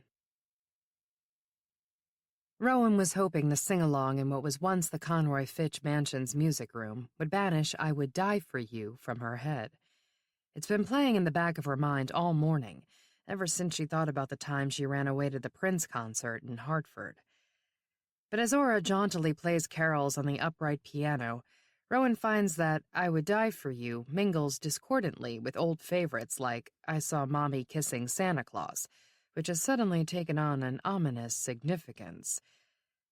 She can't stop thinking about Jake and the conversation she's going to have with him the moment she sees him. It feels wrong that whatever is about to unfold with Rick will have happened before Jake even has an inkling about it. You better watch out. You better not cry, she sings, well aware that Santa Claus isn't the only one who's coming to town. In the midst of the cacophony, the strange mourning brooch on her coat catches her eye every time she moves her head, standing out like a scarlet letter. Is that what the sender had intended? Had she branded herself an adulteress when she unwittingly pinned it on? Has he, whoever he is, if not Rick, been gloating from afar? Or, God help her, from nearby? Her instinct was to hurtle the brooch into the bushes when she took it off outside after she discovered what it was. But it's evidence, just like the cookies and the snow globe. She has to show it to Noreen. Plus, sharp-eyed Aura Abrams would immediately notice that it was missing. With great reluctance, she pinned it back on before re-entering the mansion. At last, the sing-along is over, and it's time to move on to the kitchen for cookies and cocoa. Again, Rowan goes through the motions, chatting with the chaperones and their hostess as the students descend on the treats. You know, Rowan, you really should consider volunteering here next summer during the convention, Aura tells her. It's the 100th anniversary of the murders and the town's 350th birthday, and we'll be opening the time capsule that was buried in 1916. We're expecting record crowds. We need all the help we can get. Maybe I will, she says absently. I hope so. I'll be training the extra guides, and with your built-in knowledge of our history and your last name, you'd be a big hit. We really need more locals to be involved so that we can keep it from becoming... Aren't all the volunteers local? Barry asks when she trails off. Pardon my phrasing. I should have said natives, Aura says, fixing her with a gaze that informs her that the natives distinguish themselves from the collective population. Undaunted, Barry jerks Rowan back into the conversation. So, Ms. Mundy, as a teacher in our district, you don't find it the least bit inappropriate to take part in an event that celebrates the deaths of innocent young girls? What? No, it isn't. It's not a celebration, my dear. Aura cuts in sweetly, but her gray eyes have hardened into flint as she addresses Barry. It's a commemoration. That's very different. Not really. We moved here last summer, and I was shocked at what I saw. All those people invading our town, talking and laughing like it was one big party. Invading our town? Our town? Whenever people come together, even to mark a solemn occasion, there are going to be moments of enjoyment, Miss Abrams tells her. Have you never been to a Memorial Day parade or barbecue? As Barry claims that she has not, Rowan reminds herself not to say or do anything she'll regret later. This might feel personal, but it's nonetheless a professional situation. She picks up a tree-shaped cutout cookie from the platter to keep her mouth busy. Iced and painstakingly decorated, it's probably delicious, but it tastes like the flour and salt dough she'd used to make ornaments as a kid, and the cocoa chaser might as well be water. All she can think about is what lies ahead. Noreen is on her way to Mundy's Landing. So is Rick. If he isn't behind any of this, who is? When Sully's cell phone rings with a call from the precinct, she quickly excuses herself from Lieutenant Kolonimos' office. The waiting room beyond has hardwood floors, plaster walls, and dark wood moldings. The furniture is entirely devoid of plastic, metal, and particle board. Nice. Really nice. Not just nicer than the precinct, but nicer than Sully's apartment. And a hell of a lot bigger. She answers her phone. Detective Leary. Where are you? It's Jin Kim, the on-duty desk sergeant. In Mundy's Landing. Okay, listen. A call came into the tip line a few minutes ago about the case you're working. The Sexton case? Right. Some guy said he had some information and he wanted to talk to you. What else did he say? Nothing. Not a damned thing. Other than that he wanted to talk to you and only you. Why? No clue, but he wanted your personal number. Her heart is pounding. Did you give it to him? No. I told him to call back in 5 minutes and I'd patch him through. He agreed. Can you sit tight until he calls back? Of course she can. Did you get his name, location, anything like that? She asks Jin. He was on a cell phone and he tried to block the number, but of course we traced it right away. Of course. Cakewalk compared to some tech-related tasks. It was a Jersey area code. We got his name. What is it? It's Richard Walker. The final segment of the Historical Society tour, after the cookies and cocoa, takes the class into the small modern annex behind the kitchen. It feels strikingly ordinary after the sumptuous mansion. Everything about the meeting room is monochromatic and rectangular. The furniture, windows, tile floor, drop ceiling, and beige-painted cinder block walls. "All right, boys and girls," Miss Abrams says. "Now we're going to see how well you were paying attention. We're going to divide into 2 teams and play a trivia game." Predictably, Amanda Hicks immediately waves her hand in the air. "I want to be a captain." "No captains," Rowan says firmly. "We don't do schoolyard picks." Predictably, Barry Hicks protests. "Why not? It's the only fair way to do it." "Because it's not fair. It's a popularity contest, and somebody always has to be picked last." "So? That's life," she says, apparently confident that her own daughter would be among the first chosen. Somehow, Rowan refrains from telling her that the opposite would be the case, but it's getting more difficult to control her temper when she's already under enough duress. She excuses herself from the room after the kids count off numbers, odds versus evens, and line up on opposite walls for the showdown. Outside, snow is coming down harder. She turns on her phone again. There are no new texts and no messages, but that's not why she's here.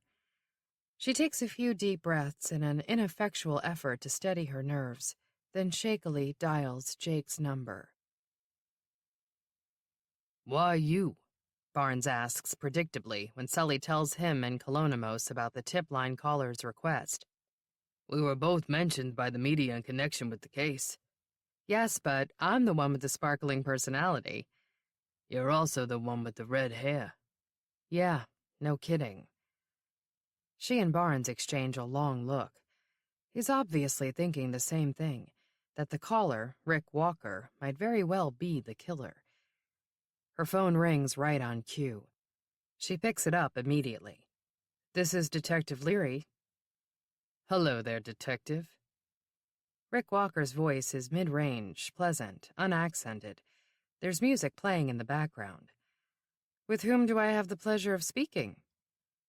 Ignoring her question, he asks one of his own. "Where are you?" "I'll tell you if you tell me." "Very clever, Detective," he croons in a tone that sends shivers down her spine. Not good shivers. Creeped out by a psychopath shivers. "Do we have a deal, then?" she asks him, recognizing the background music. It's U2. Sunday, Bloody Sunday.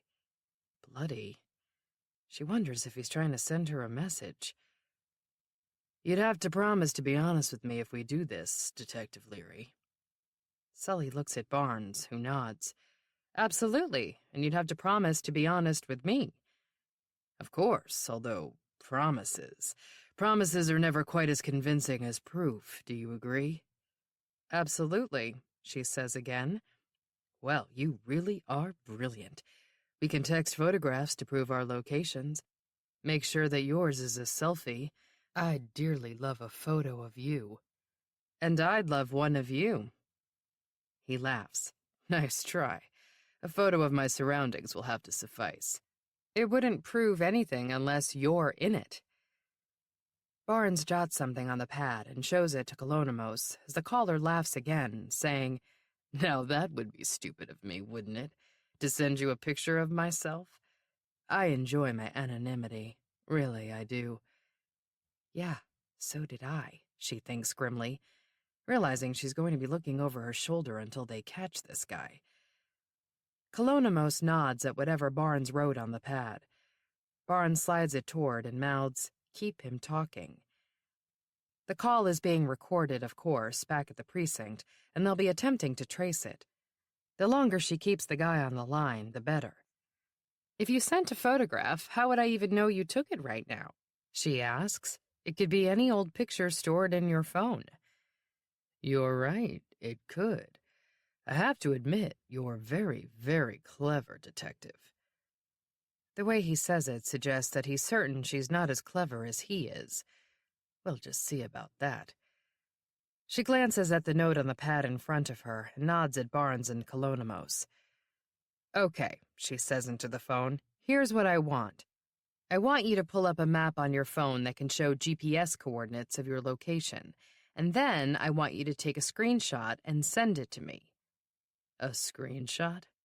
Yes, one that shows a bullseye of your location, and it has to be timestamped, obviously. She fully expects him to refuse, well aware that the NYPD would instantly put out an APB, and given the population-dense tri-state area, probably have an officer at just about any location in the city or its suburbs within seconds.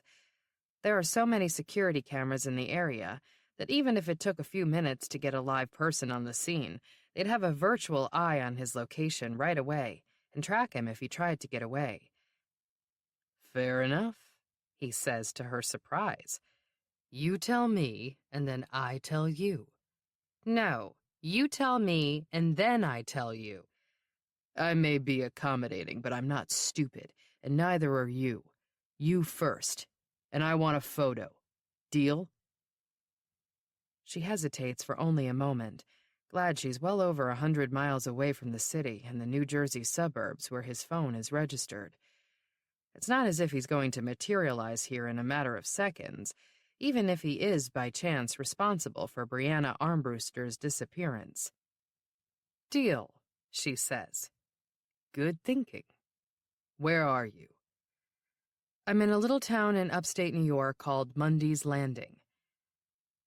The statement is met with silence, followed by a long, hard laugh, and then a click. Bastard, she whispers. A moment later, her phone buzzes with an incoming text. It's a screenshot of a map, with a GPS bullseye located a few blocks away, right here in Mundy's Landing. It takes Jake a few rings to answer Rowan's call, and when he does, he sounds harried. Hey, what's up? Where are you? Don't tell me you forgot again. No, I mean, I know you're in Saratoga Springs, but I meant, are you in the meeting? We broke for lunch. We're about to go back in. What's up? He repeats. I just needed to talk to you about something. It's important. Otherwise, I wouldn't have bothered you there. What is it? Hearing the impatience in his voice and the hubbub of background voices, she knows she made a mistake. Why did she think it was a good idea to have this conversation over the phone, especially when he's in the middle of an important sales meeting? Never mind. I'm sorry. I shouldn't have. Are you okay? The kids? The kids are fine, she says quickly. You're not fine, though. How do you know that? I didn't, but you just confirmed it. What's going on? Nothing. I'll talk to you when you get home tonight. It's not nothing, Ro. I can tell by your voice, and I won't be home until really late. Tell me. His tone is so gentle, despite the fact that he's in the midst of an important meeting. She opens her mouth to tell him to forget it, but a choked little sob is all that comes out. Hang on. She hears him tell whomever he's with that he has to step outside, and the background noise fades away. Okay, Jake says quietly, you're scaring me. Are you sick? What's going on? Her attempt to stammer a reassurance and a goodbye is met with a stern, tell me, now. You're in the middle of a meeting. Right, and if you don't tell me now, I'm going to think the worst, and I won't be able to focus on my presentations. It isn't the worst, she tells him, and reminds herself, as she clutches the phone hard against her ear. It's just something that happened a long time ago, and it popped up again. Something bad. I should have told you back then, but you need to know now because... What is it? This is it. Confession time. If she has the nerve. The moment Casey heard that Detective Sullivan Neary is here in town, he had to hang up the phone. He could scarcely speak, overwhelmed by joy and temptation. First things first. He did send a screenshot she'd demanded. A deal is a deal, and how could he resist? Then, of course, he left the area immediately. heading away from the business district out to the strip malls on the highway. He pulled into a crowded Home Depot parking lot where his van was one of many. They won't be looking for it, of course, or for him. They have no idea what he's driving or who he is. He just needs a moment to blend into the scenery and collect his thoughts. It might be time to revise the plan yet again, but he doesn't want to make a rash decision. Things have been moving too quickly as it is. He leans his head back against the seat rest, catches sight of himself in the rearview mirror, and grins. Hey there, stranger. The beard is gone. He'd forgotten all about that. He'd lathered up and shaved it off this morning before he left his apartment, using the freshly sharpened antique blade. It was time. He'd started growing it over a year ago. Not deliberately, of course.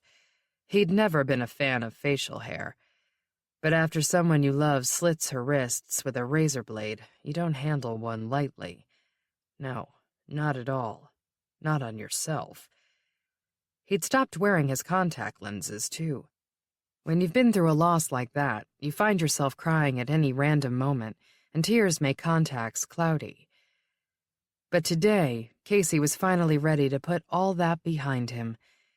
He shaved off the beard and he swapped the glasses for contacts. Now he looks like his old self, the man he was 1 year, 1 week, and 3 days ago. Hearing sirens, he looks up and sees a police car racing along the highway toward town. Are they looking for him? Or are they looking for Brianna?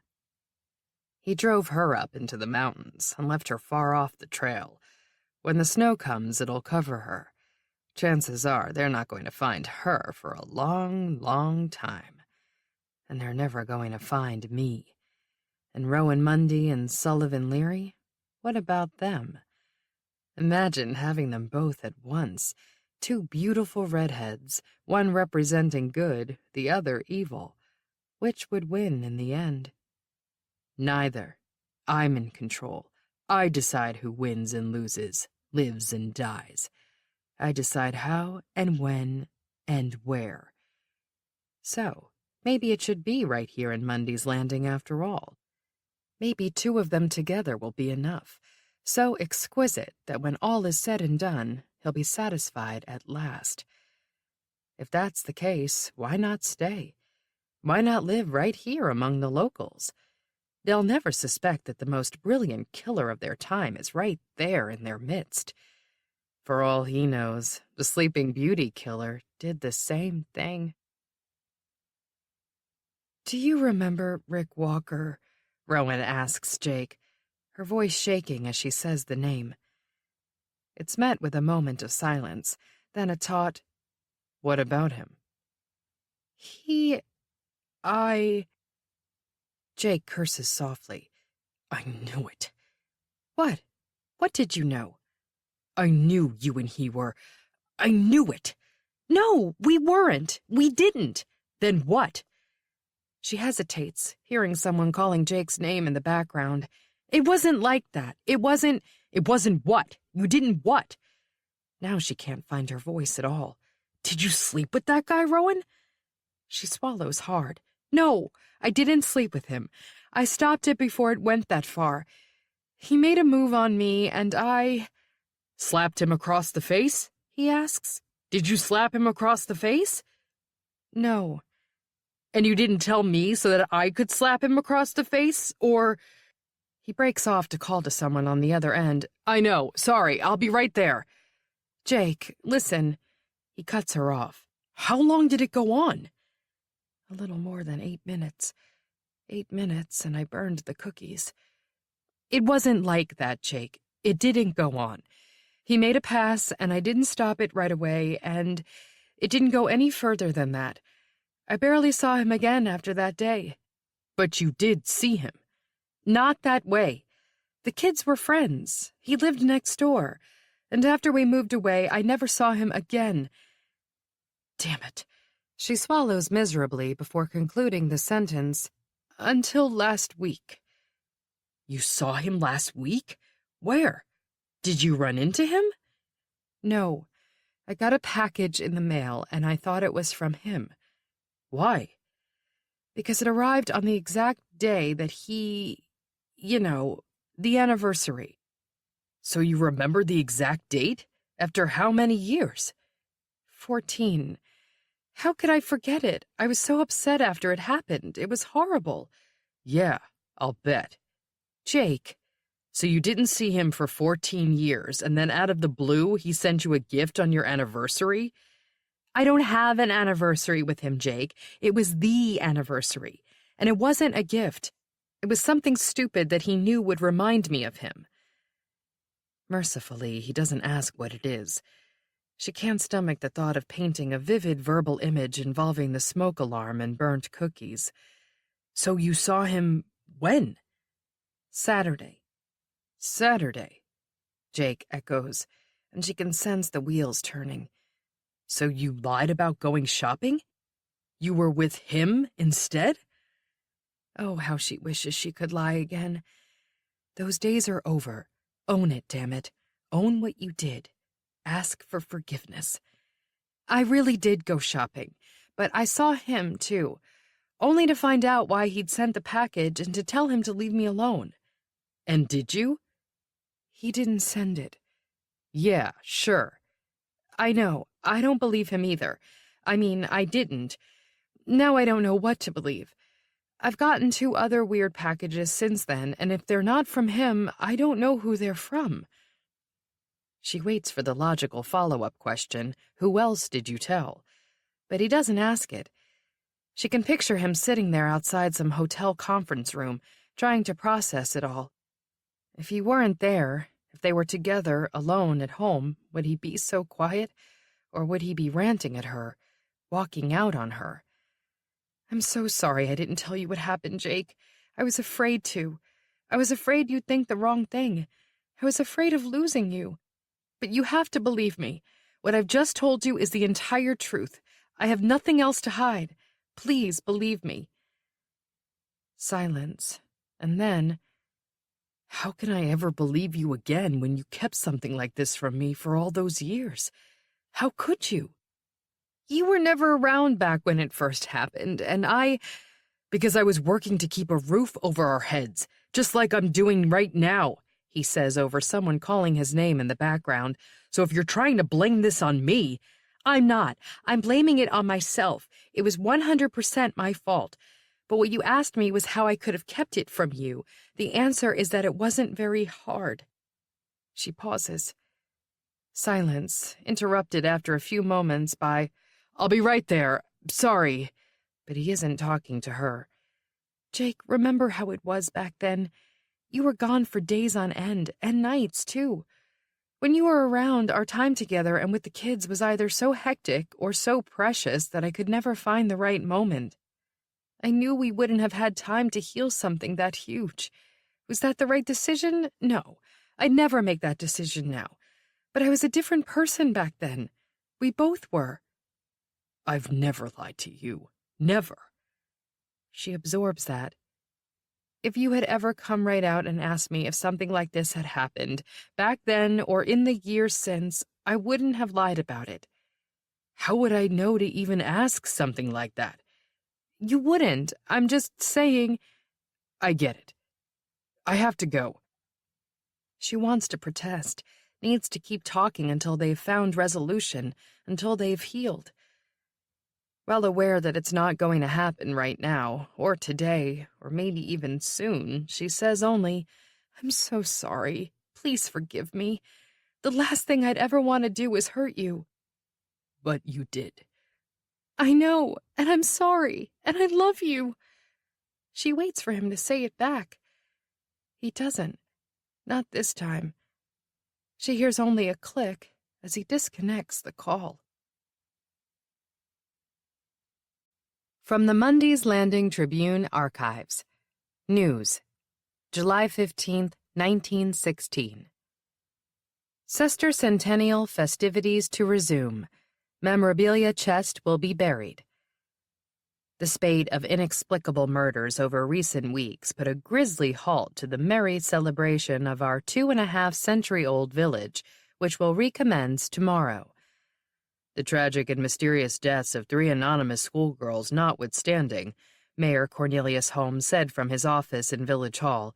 "We ought not ignore our first settlers, who courageously arrived in Mundy's Landing 250 years ago, and deserve, upon this momentous occasion, to be feted in a grand manner befitting their tenacity."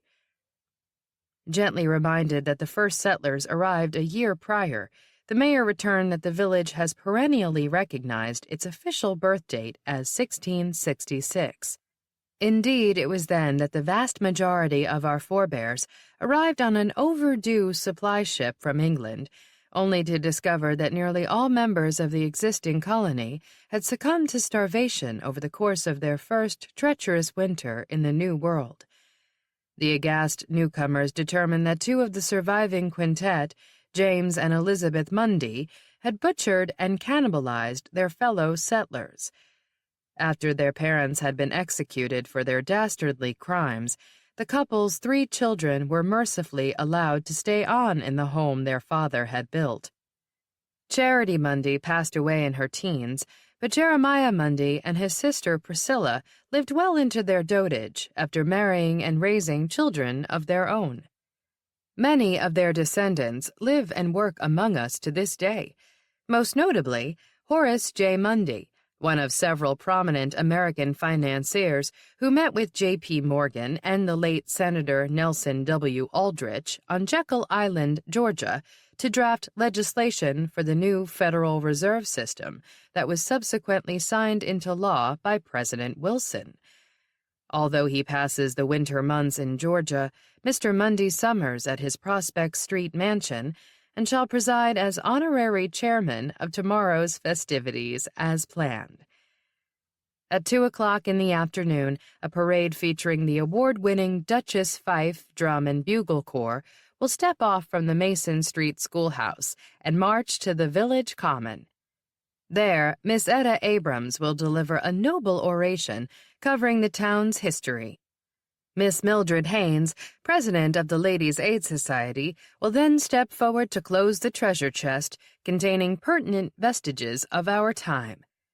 Surely just as we would regard the relics of 1816 as quaint antiques, so shall our progeny view the assemblage of items deemed representative of our life and times in the year 1916. The handsome metal chest, donated by Westerly Dry Goods Company of Market Street, will be sealed at precisely midnight and lowered into its temporary tomb, not to see the light of day again until our ancestors unearth it on the 16th of July in the distant year 2016. Chapter 18. Steve Lindgren has been trying unsuccessfully to get in touch with the doorman who is on duty in the Weehawken high-rise from early Monday evening through Tuesday morning. Now, in a small office adjacent to the room where he'd spoken with Rick Walker's son, Kurt, he's hoping to have better luck with the building security camera footage. Artie Vance, the brash middle-aged building manager, operates the remote control as they work their way through the past 48 hours. They're watching it on fast-forward, pausing it every time someone enters the building, looking for anything out of the ordinary. "Whoa, stop," he says, yet again, and Artie freezes on a hooded figure entering the lobby. "Nah, that's Bobby Shaw," he tells Steve. "He lives here." "Okay, keep going. Sorry." "Hey, this is a lot more exciting than what I'd be doing if I were at home right now with my wife. This is how she watches those stupid reality shows she tapes on the DVR. She keeps stopping them, backing them up, playing them, stopping them." He interrupts himself to freeze the footage, exclaiming, "There, look at that. That's him." "That's who?" "That's Richard Walker, just coming in the door, see?" Steve leans in to get a better look at the video monitor, noting that the timestamp is Monday evening at 8:17 p.m. That's Richard Walker, all right. And he isn't alone. Immediately after Sully received the text message from Richard Walker's phone, Mundy's Landing police officers were dispatched to the location at the edge of town.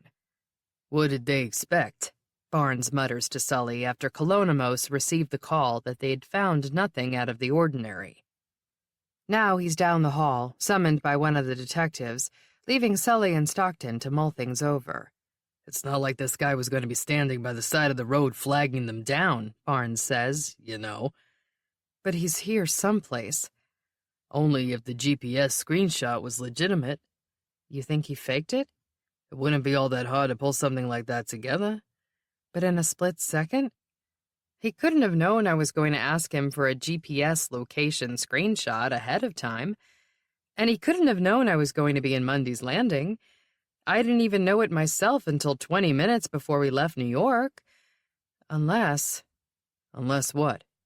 Do you think he followed us up here? No. Barnes is decisive. There's no way. Half the time we were on the road, there was no one behind us at all. Okay, but if this guy was responsible for Brianna Armbruster's disappearance, he might have expected us to tie it to Julia Sexton's and assumed we'd come here to investigate. Or maybe he's been here all along. He lives in New Jersey, she reminds Barnes, just as her phone rings again. She hesitates only a moment before answering it. Jin Kim again. Are you ready for this? I doubt it. What's up? We found Rick Walker. She sighs in relief. Thank God. You traced the call? He was down there after all? Barnes and I were just trying to figure out how... No, wait. Back up. That's not what I meant. I just got off the phone with the New Jersey police. Rick Walker's dead. They killed him? No, he died in his apartment. Yesterday. Maybe the day before. And it's looking like a homicide. But if he's dead, then who the hell just called me? I don't know, but he's nearby. Watch yourself, Sully. Please, please, please let him call me back. She clings tightly to her phone inside her coat pocket, willing it to ring. With blatant disregard for Miss Abrams' restriction, Rowan left her cell phone powered on after the conversation with Jake. It vibrates with an incoming call just as she's leading the class back through a curtain of falling snow to the bus. But it isn't Jake. Frowning, she steps away from the class to answer it, ignoring questions from the kids and blatant disapproval from Barry, who makes a comment about teachers who make a big stink about rules but don't follow them. Rowan? Yes? This is Joe Goodall. Joe is the principal of Mundy's Landing High School. Close to retirement age now, he was a student teacher at the middle school back when Rowan was in 8th grade, and had moved on to teaching science at the high school by the time she graduated. She never had him for class, but he was a hall monitor who handed her quite a few cut slips back in the day. They've laughed about it since, but it's always a little strained on her part, even though she's long since redeemed herself, and Braden and Katie were stellar students. "What's going on, Joe?" she asks nervously. I need you to come over here as soon as possible. Once Noreen has crossed the Whitestone Bridge from Long Island to the Bronx, traffic is surprisingly light. She makes it to Mundy's Landing in record time, speeding the whole way, despite the snow that starts falling north of the New York City suburbs. It isn't that she's eager to get to her hometown so much as she's eager to leave her life behind for a little while. Funny, that's the opposite of how she used to feel driving back to Long Island after visiting Mundy's Landing when her father was still alive and ailing. She could never get home quickly enough to Kevin and the kids. Now Kevin is leaving, and Sean is gone most of the time, and soon Shannon will be away too. The younger girls aren't all that far behind. What then? She's never lived alone in her life, nor has she ever wanted to. It was never part of any plan. Her mother's words, the ones Noreen had repeated to her son on his commencement day, echo in her head as she passes the Chamber of Commerce billboard welcoming her to Mundy's Landing. It's easier to say goodbye if you focus on what lies ahead instead of what lies behind you. For once, Noreen isn't so sure she agrees. Being summoned to the high school by the principal could mean only one thing. Rowan's heart sinks as she stands in the falling snow, clutching the phone to her ear. She's lost track of Mick and his grades in the past 10 days. He must be failing something, maybe everything. "I'm on a field trip with my class," she tells Joe Goodall, "but we're right here in town and..."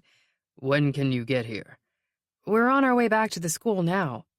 Rowan, listen, you need to come as soon as possible. This is serious. I know it is, she says glumly. I've been trying to make sure he studies, and I know there was a chem lab last week that he... It's not about academics. What? What is it? Mick has gotten himself into some serious trouble. I tried Jake's cell, but it went straight into voicemail. He must have turned off his phone after he spoke to her. He never does that, even when he's in a meeting. Did Mick cut class or something? Did he get into a fight? It must be serious if Joe tried to reach Jake before her. He knows Jake doesn't work right here in town. The police are involved. She closes her eyes. Dear God, no. Please, no.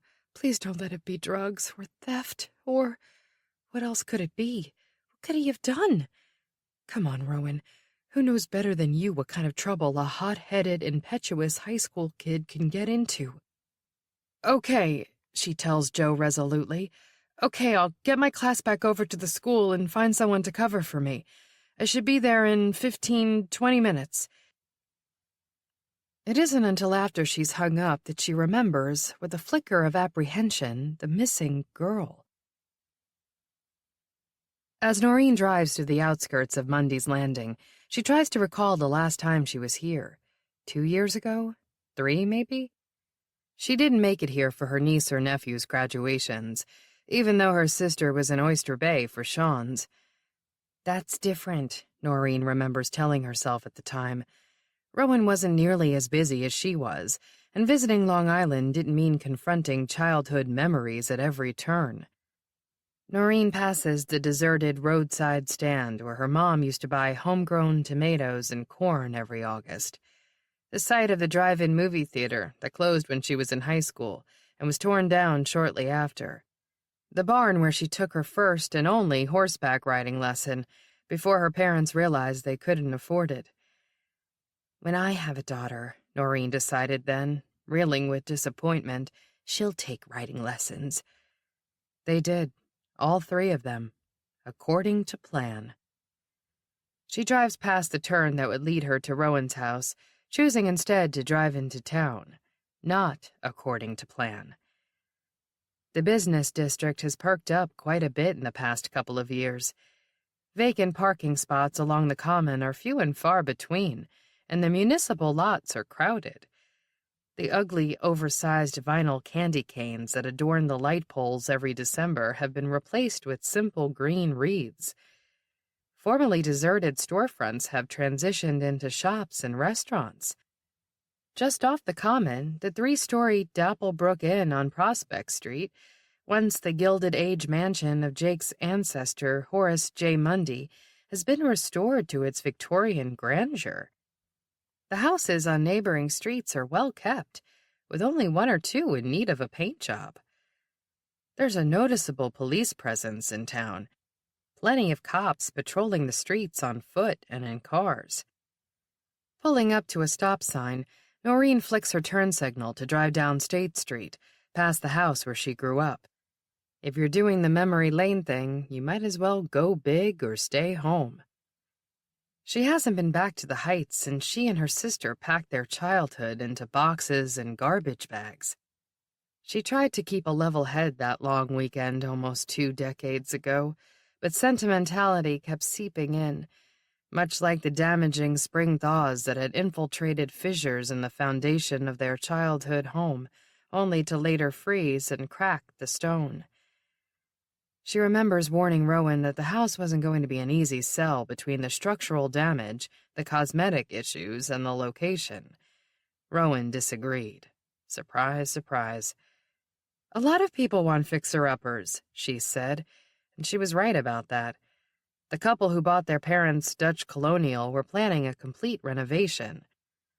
Parked at the curb, Noreen can't tell what went on inside, but the outside looks exactly the same, other than having gone from white with black shutters to gray with dark blue shutters. She approves of the new paint scheme, but the maroon bow on the door wreath clashes, and the lawn is patchy, even for December. She sits, staring at the house, lost in her memories of that final day there with her sister. Noreen had long dreamed of creating order from that household chaos, but when the time arrived, she was unexpectedly emotional, and of course frustrated by her sister, who was, well, chaos incarnate. Standing on a wobbly chair in the kitchen, Rowan reminisced about every damn thing she pulled from the cupboard. She wanted to keep it all, or wanted Noreen to. "No room," Noreen said to just about everything. "You're kidding, right? Your kitchen is 5 times the size of mine. I'm the one who has no room." Rowan protested about everything she put into the discard carton, even a noticeably chipped red pitcher. "Don't you remember how Mom always made us homemade lemonade in that on hot summer days? I remember her making it from a powdered mix in one of those."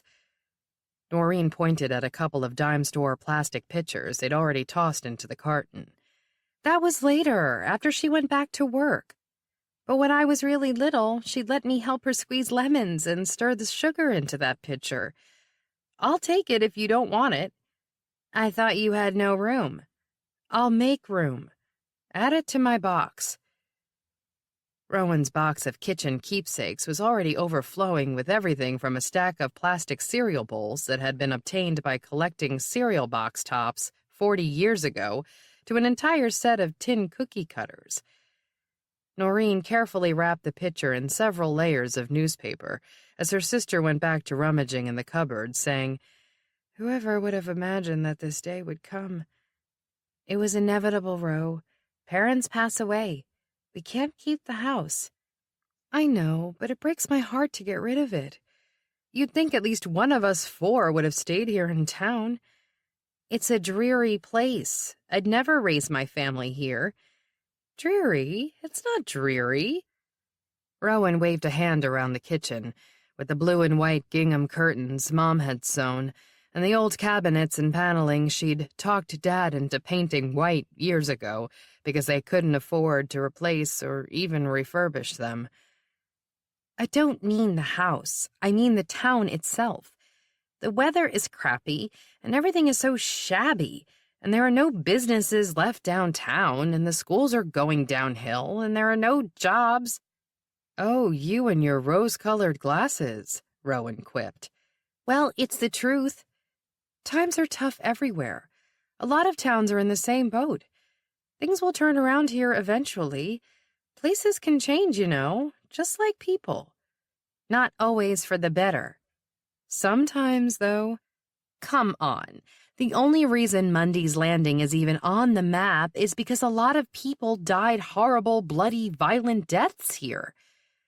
It's on the map because it's a historic place. It's a tragic place. A lot of historic places are. But these were heinous, bloody crimes. Unsolved crimes. That casts a pall." "So now you're on the bandwagon with all those people who think Mundy's Landing is cursed? Mom and Dad always said that was ridiculous. How can you—" "I don't think it's cursed. I just think it's depressing. You can't argue with that." Rowan could, and tried, unsuccessfully. "So what are you saying?" she finally asked Noreen. "After today, you're never coming back here again?" "There's nothing to come back to. Mundy's Landing will always be home to me. It's your home, too." "Not anymore." Not with their parents gone and the house on the market and a burgeoning life on Long Island. A perfect life. For a while, anyway. Rowan was right. Places change, just like people. Not always for the better, but sometimes. With a sigh, Noreen reaches for her cell phone and dials her sister's number. Rowan snatches it up on the first ring. "Noreen?" "I just got to town." "Okay, go over to my house and let yourself in. There's a key hidden under the pot on the back steps. I'm on my way over to the high school." "Why?" "I just have to take care of something. I'll be home as soon as I can." "Okay. Where's Rick?" "He just texted that he's on his way to my house." "You told him where you live?" "No, but obviously he's figured it out because he didn't ask me for an address. If he gets there before I do, just deal with him." "Deal with him? What does that mean? I'm sorry, I've got to go. Rowan might as well have said, "You're the big sister. Just do whatever you have to do to fix things and get me out of trouble." Noreen hangs up with a sigh. Yes, some people change, and some never do. Trying not to panic, Mick sits in Mr. Goodall's office, under the watchful gaze of the principal and a man he's been addressing as Coach Calhoun since his youth soccer league days. Today, however, he's not wearing a red team shirt and a whistle around his neck. He's in uniform as the chief of police here in Mundy's Landing. That Brianna is missing is a nightmare. That anyone thinks Mick could possibly have something to do with it is crazy. Chief Calhoun asked about the gifts he left her, though he didn't come right out and say Mick is suspected of being anything other than a stupid Secret Santa. But why else would he be here, with the other cop, Officer Greenlee, standing guard just outside the door? The office is unbearably hot and stuffy, despite the window being cracked open a few inches. Snow is falling outside. In the distance, a salt truck rumbles, but the room is so silent he can hear the two men breathing and swallowing. By comparison, his own breathing and swallowing sounds deafening. He wishes they'd say something, or even interrogate him like they do in movies, but they seem to be waiting for Mom to get here. He keeps wondering if he should just come right out and proclaim his innocence, or maybe ask for a lawyer, but that might make him seem guilty of... What? What the hell is happening? Where's Brianna? The dread that something terrible has happened to her mingles miserably with terror over his own predicament, so acute that any second now he might pass out or throw up, or, far worse, start to cry. At last, the phone on the desk rings. Mr. Goodall answers it, says, "Okay, good. Have her wait right there." Hangs up and looks at Mick. "Your mom is here." He can only nod mutely as a surge of emotion mixes with the lump of nausea threatening to burst from his throat. If anyone can fix this, it's his mother. She'll set them straight, whatever it is that they're thinking. "Let's have a word with her alone," Chief Calhoun tells Mr. Goodall. "Son, you can step out and wait there with Officer Greenlee." Mr. Goodall opens the door, gesturing for Mick to make his exit. As he steps over the threshold, he sees Mrs. Dunlop, the young cop, and his mother clustered in the small reception area. "Mick! What's going on?" Mom is windblown, red-faced, wide-eyed. He finds his voice. "I don't know, but Officer, this young man is going to sit here with you," the chief cuts in. This young man, as if Mick is some juvenile delinquent off the street instead of the kid Coach Calhoun affectionately called Striker because of his skills on the soccer field. Bile pitches and rolls in his empty stomach. "Mick, are you okay?" There's no easy way to answer his mother's question.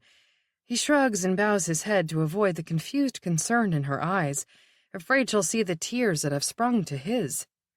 All he wants is to escape this overheated little room, but it's his mother who gets to do that, ushered away into the principal's office. Hearing the door close, Mick lifts his head at last. Mrs. Dunlop is back at her desk, shuffling papers around as if she's suddenly very busy or just pretending to be. Officer Greenlee gestures at a chair. "You can have a seat." "Can I don't..." Vomit is pushing into his throat. "I'm going to..." He lurches toward the wastepaper basket beside the desk, lowers his head into it, and retches as Mrs. Dunlop cries out in dismay. Miserable, he looks to see Officer Greenlee wordlessly holding out a handful of tissues. He accepts them and mops his mouth and then his eyes. If he could speak, he'd probably feel compelled to explain that they're watering because he's sick. But you shouldn't lie to a cop, and anyway, another tide of bile is pushing ominously at his throat. "Here!" Mrs. Dunlop pulls a key out of her desk drawer and hands it to Mick. "There's a faculty restroom right outside the door. You can use it." "Come on, kid." The officer puts a hand on Mick's shoulder and propels him away from the offending wastebasket toward the hallway.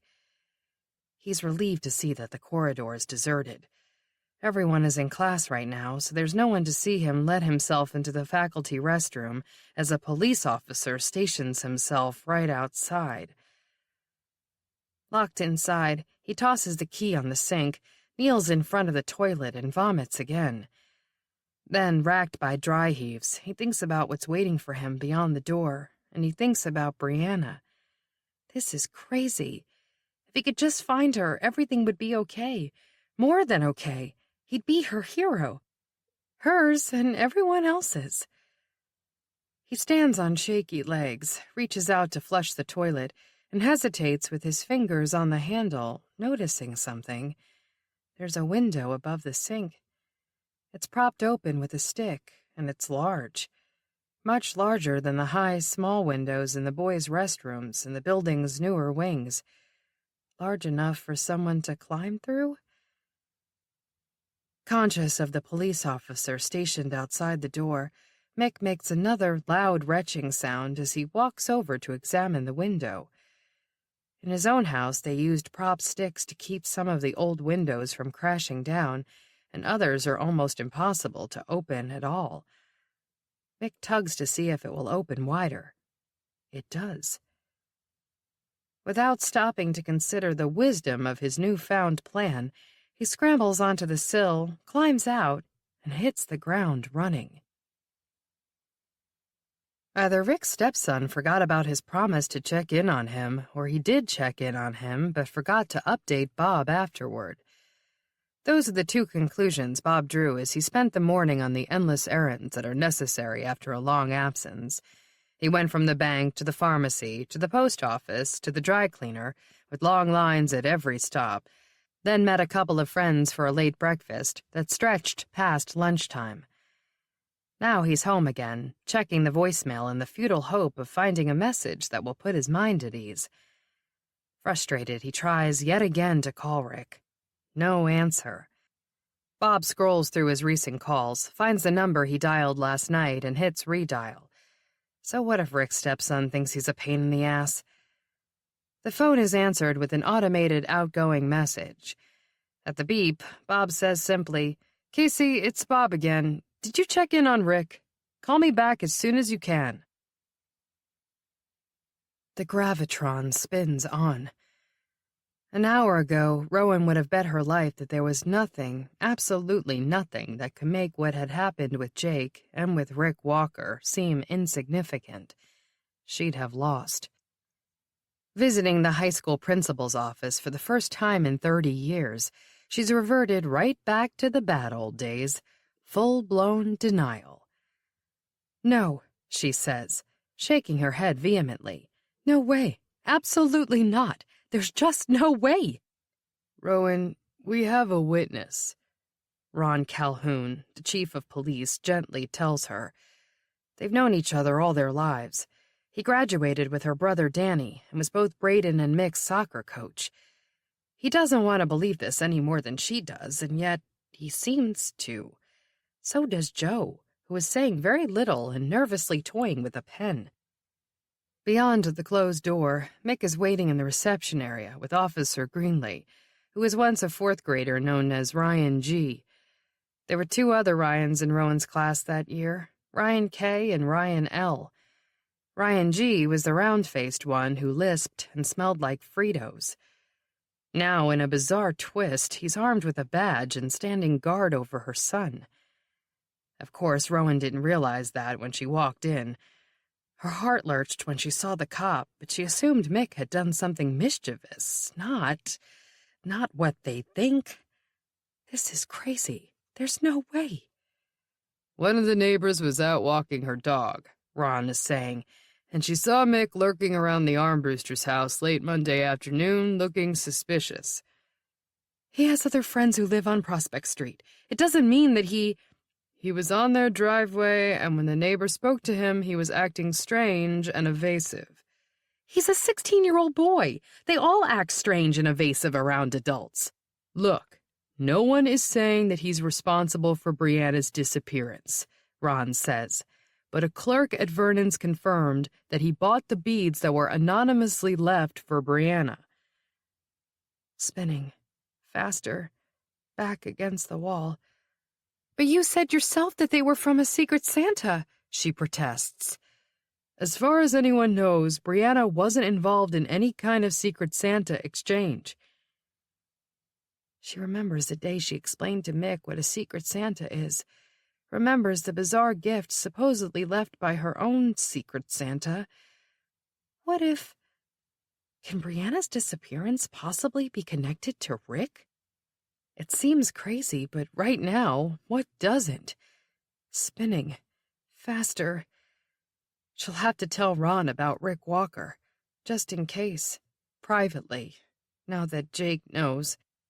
Oh, God, Jake knows. He knows about her and Rick, but not about Mick's trouble at school. She tried calling him as she drove over here from the elementary school parking lot. It went directly into voicemail every time. She didn't leave a message, not wanting to tell him there was a problem with Mick until she knew how serious it was. Damn it, it may be more serious than she ever imagined. Spinning, spinning. She needs to be with her son. She needs to hug him and let him know that someone is on his side and... Yes, and hear what he has to say for himself. And after that, she can pull Ron aside and tell him about Rick. Rick, who's on his way to her house right now. Noreen can deal with it. She can deal with anything. So can you. "All right," she says abruptly. "I think it's time we get Mick in here and hear his side of the story." "He admitted he was leaving gifts for Brianna." Okay, deep breaths. "That doesn't mean he had anything to do with her disappearance." "No, it doesn't," Ron nods, "but..." There's a sharp knock on the door, and then it jerks open. A voice, Mr. Goodall's secretary, calls, "He's gone! Hurry! He took off! Officer Greenlee went after him! Hurry!" After letting himself into the Mundy's empty house with the key hidden beneath the flower pot, Casey picks up the orange prescription bottle sitting on the kitchen windowsill. He noticed early on in his surveillance that the first thing Rowan does every single afternoon when she walks in the door is take her ADHD medication. Casey has been sneaking capsules out of the bottle over the last few months. Not enough for her to miss, but enough to suit his purposes. Now, he dumps the contents of the plastic bottle into his pocket and replaces them with the identical capsules he'd stolen from her. He'd emptied their contents and refilled them with the same medication, the so-called date rape drug, he'd slipped into Rick's drink the night he died, to make things easier on both of them. He'd been caught off guard when his stepfather left him a message on Sunday wanting to talk. He was certain Rick must have somehow figured out what was going on, and he knew he'd have to do something about it. He didn't want to kill Rick, but he had no choice.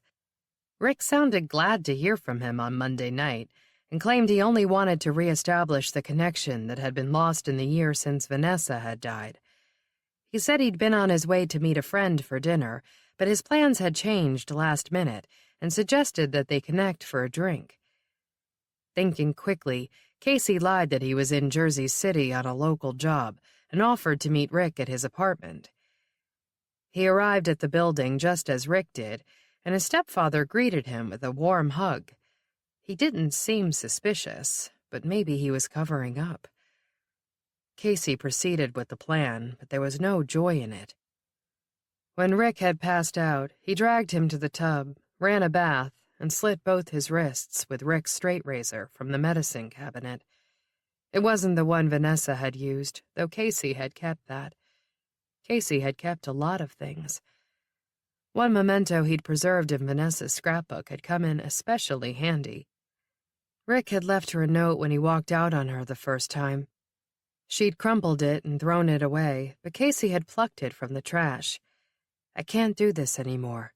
You'll be better off without me. I'm so sorry."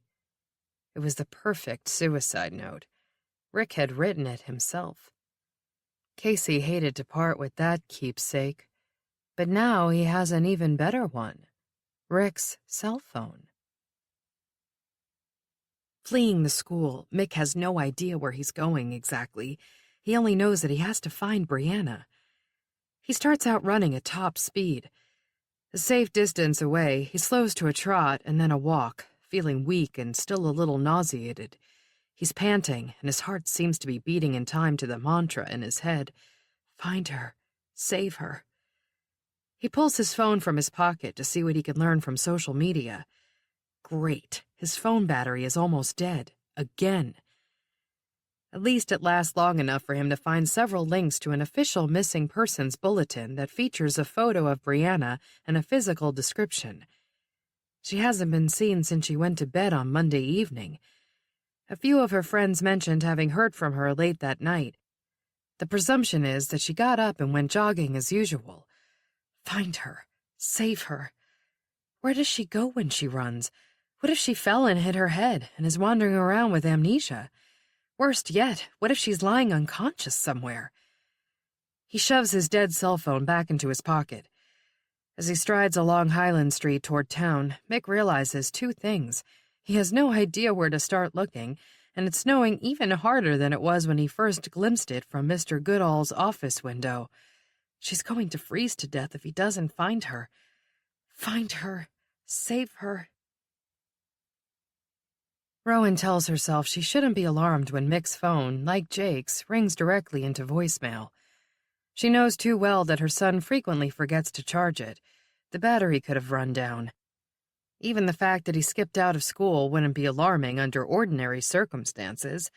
Not if he felt trapped and sick to his stomach, and if he thought he was in trouble. Ordinary trouble, the kind of trouble ordinary teenagers get into. Because her son, of course, is an ordinary teenager. Then again, what does she know? She had no idea he was buying gifts for a girl or visiting her house when he was supposed to be at basketball practice. Apparently, Mick has a whole secret life. The apple doesn't fall far from the tree. Regardless of what she doesn't know about him, though, Rowan is positive of one thing. He isn't responsible for Brianna Armbruster's disappearance. Not in the way the police chief and principal are insinuating. That Mick is suddenly nowhere to be found, with Rick Walker here in town, strikes her as ominous. It's time to tell the police chief the rest of the story. Clutching her cell phone tightly, praying it will ring and she'll hear her son's voice, she looks at Ron Calhoun. "I need to speak to you," she says urgently, "in private." When Steve Lindgren saw the security camera footage of Rick Walker coming home on Monday evening, it took him a moment to recognize the man beside him. He was bearded and wearing glasses, but it was Rick's stepson, Kurt Walker. Kurt Walker, who, according to the neighbors who heard his screams, was distraught when he discovered Rick's body. When Lindgren last saw Walker, he claimed to be on his way to notify his siblings of their father's so-called suicide. He never did. That was evident after a few phone calls. All three, Derek, Liam, and Aaron, were stunned and devastated by the news. Steve broke it as gently as he could. Now, trying to piece together the rest of the story, he sits across from Derek Walker, Kurt's brother, in the Brooklyn loft he shares with a roommate. Steve was taken aback, meeting Derek. Kurt Walker had struck him as intense and socially awkward, but he'd attributed that to being in the midst of a personal crisis. Derek, while he didn't walk in on his stepfather dead in a bathtub this morning, is dealing with the same loss, but he's much more likable and comes across as an average Joe. Of course, he most likely has nothing to hide, and he doesn't seem to realize that his brother does. Steve hasn't told him yet that Kurt not only already knows about their stepfather's death, but might very well have caused it. "This is going to be really hard for Casey," Derek says. Casey? Steve makes a mental note. Is that what you call him? "Yeah, he was named after our father. He's Kurt Clark, Jr., but he hated that. He hates him. We both do. And so did our mom." That part of the story rings true, and understandably so. Steve's earlier search revealed that the elder Kurt Clark is a convicted felon, now serving 20 years for first-degree assault. So Casey was your brother's nickname? Yeah, it's his initials, KC. Casey. Rick came up with it. He even made the teachers in school use it when we were little because my brother would get so upset whenever anyone called him Kurt. So they got along pretty well, your brother and Rick? Always. I mean, he was the dad we never had. My brother worshipped Rick like a superhero, and they were inseparable, even after the divorce. Until... Derek's blue eyes cloud over. Until, Mom died. She killed herself, too. My brother almost lost it. Lost it? He had a rough time. He kind of went off the deep end. In what way? He couldn't sleep, he lost weight, and he didn't want to see anyone, not even Rick. Understandable. Some people react to a sudden loss by holding on tightly to their remaining loved ones, others by letting go for fear of losing someone else. He's the one who found her, Derek adds. Steve pretends he wasn't aware of that, when in fact he looked into Vanessa DeForest's death before he headed over to Brooklyn. She had indeed slit her own wrists in a bathtub on November 30th of last year. She was discovered by her eldest son, who'd gone over to check on her after she failed to show up at work. Her doctor had recently prescribed an antidepressant that carried a risk of suicidal tendencies, and she left a rambling, handwritten note that both blamed her ex-husband and professed her love for him. That isn't unusual after a divorce. The timing isn't unusual either. She killed herself on the Sunday after Thanksgiving. According to Derek, Rick had custody of the younger half-siblings on that first Thanksgiving after the divorce. Derek went to Mexico with friends, so Vanessa cooked a turkey for herself and Casey. When Derek called her that night, she was alone again, had been drinking, and was upset and resentful. "At you?" Steve asks. "Kind of. At everyone, really, but mostly at Rick." "Why did they split up?" "They were so different. Looking back, I'm more surprised they ever got married in the first place than I am that they got divorced." "Did your brother feel the same way?" "Probably. I don't think anyone who knew them wouldn't feel that way." "Yet your mother didn't want the divorce." "No." "Because she was still in love with him?" "That, and I think she felt like a failure. She was a real perfectionist, and, both her husbands left her." Steve shifts gears. "When was the last time you saw your brother?" "It's been a while. Probably not since, I'd say it's been almost a year." "That's a long time when you live in the same city." "I know, but he's not that social. Plus, he travels a lot for work." "What does he do?" "He's an electrical lineman. He does power restoration in areas that have been hit by storms."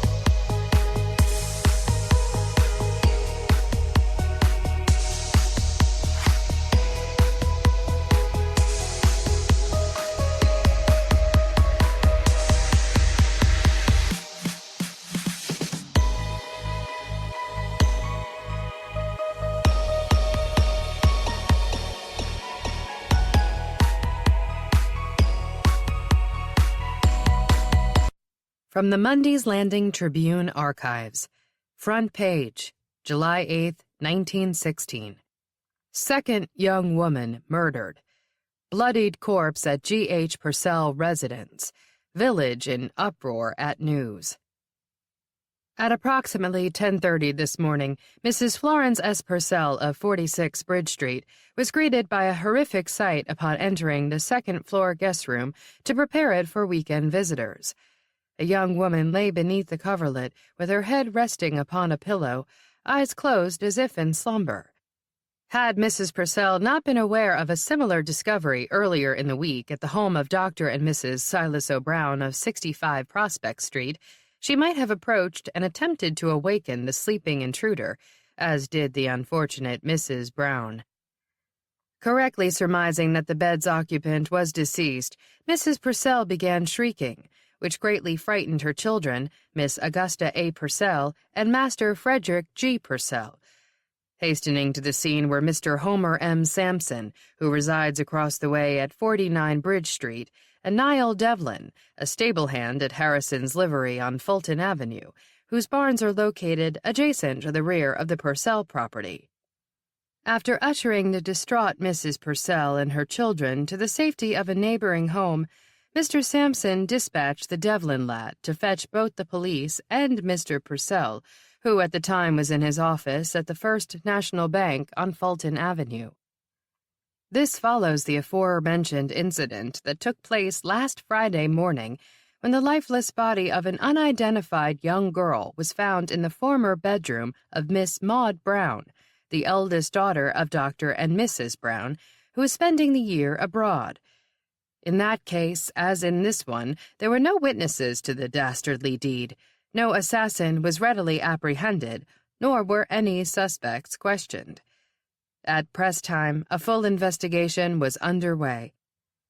Asked whether the two crimes were linked, Officer Ernest B. Vestal informed the Tribune, "It would be imprudent to offer speculation."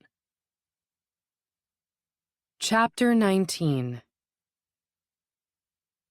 After noticing several police cars in town, Mick decided to search along the bike path that follows the river north of the Shapskill Nature Preserve. He's pretty sure that at this time of year, no one else would think to look over here for Brianna, or for him. When Mom and Dad were growing up in Mundy's Landing, it was a rail track, but neither of them remember it ever being used. It's since been paved over, and it's where he jogs every morning, accessing it via a shortcut behind his house. During the summer, it's busy with bike traffic, but at this time of year, it's nearly deserted. He's never crossed paths with Brianna here, but that doesn't mean anything.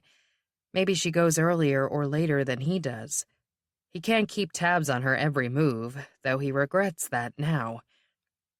He moves slowly, searching the grayish-brown scrub along both sides of the paved trail, determined not to leave until he finds her. Waiting for the water to fill the tub in Rowan's master bathroom, Casey regrets that it isn't an old clawfoot model that you might expect to find in a house like this. Ironically, you wouldn't expect to find a clawfoot tub in a Hoboken condo, but there was one in the master bathroom of the place they'd moved into after leaving Westchester County 13 years ago. "Are you going to start taking bubble baths?" Casey remembers asking his mother when he saw it. Rick answered for her. "Are you kidding? Your mom would never sit around soaking in a tub. She doesn't like to waste time." "I don't have time to waste," Mom said in the brittle tone she was using more and more often when she spoke to Rick. Casey was still just a kid then, 13, but he was old enough to recognize the ever-escalating tension between them. It had worsened right before they moved away from Westchester with a fight about Rowan Mundy. Rick felt bad that she had moved away. Mom accused him of being in love with her. Casey overheard everything. By that time, he'd been indulging his voyeuristic tendencies for years, with his mother and stepfather, his siblings, the neighbors. He was addicted to eavesdropping on people's private conversations, watching their most intimate moments. There was tremendous power in omniscience. The habit had originally been born out of paranoia, back when his biological father was still around and frequently threatening Mom that he was going to leave town with Casey and his brother. Terrified that it would actually happen, Casey monitored his father's every move, looking for signs that he was getting ready to take off. Mercifully, when it finally happened, when Kirk Clark Sr. finally left, he went alone. Casey kept spying, though. At first, just on his mother. He was afraid she was going to leave, too. That fear eased when Rick came along, but watching the two of them together was so titillating that he couldn't stop. Finally, Rick caught him peeking through a crack in the door one night when he and Mom were in bed together. Casey didn't let on that he'd been watching them and pretended he wasn't feeling well. They bought it, but they began locking their bedroom door after that. There were ways around that for a precocious kid like Casey. When they still lived in the city, he'd crawl out the fire escape outside the bedroom he shared with his brother and peek through the window into the room next door. His parents never bothered to close the blinds. The apartment faced an alley and an unbroken concrete wall.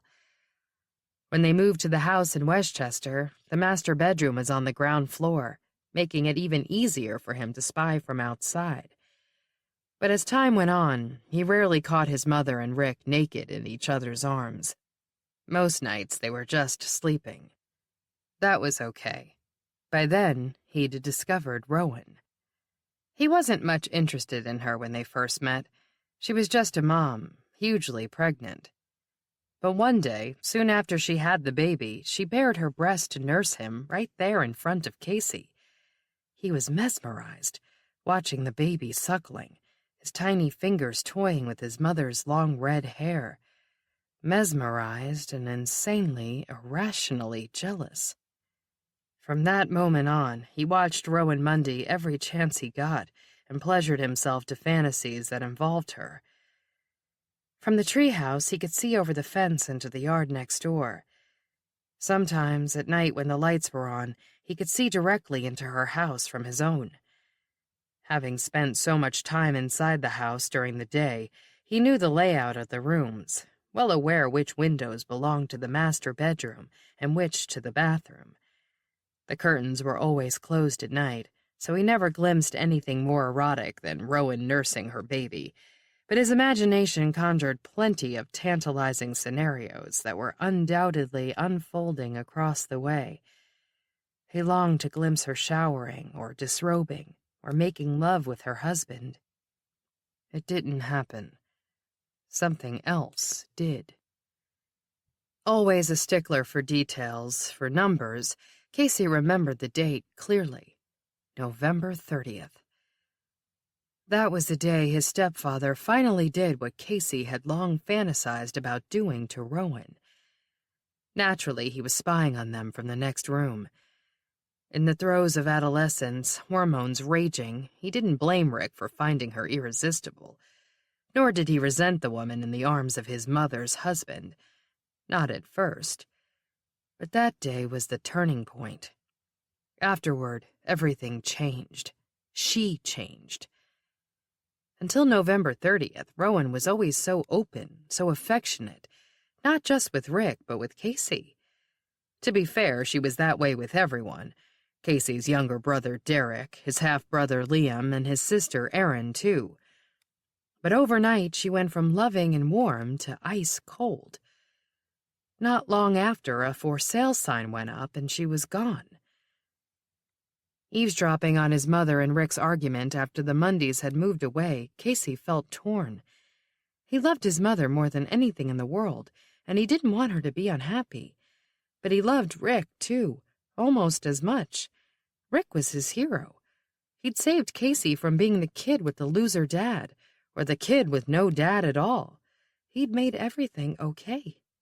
"Don't worry, you can do no wrong in his eyes," he once heard Mom telling Rick, laughingly, when they were behind closed doors talking about how Rick had grounded Casey for a week. As his new stepfather, Rick was afraid Casey was going to hate him for the punishment, but was adamant about teaching him a lesson. Casey could no longer remember what he'd done. Not that time, anyway. He only remembers that no one ever caught him doing anything that was truly wicked, like stealing a pocket knife from Kmart and using it to skin small furry animals, live ones. Well, not live for long. His hand back then wasn't nearly as steady as it is now. But I was much too smart to get caught. Smarter than Mom and Rick, smarter than Derek and Liam and Erin, smarter than the teachers. Just like I'm smarter than the police, even Sullivan Leary. The thought of the red-headed detective jars him back to the present. The tub is filled with steaming water. Casey turns off the tap just in time to hear a car pulling into the driveway. She's just in time.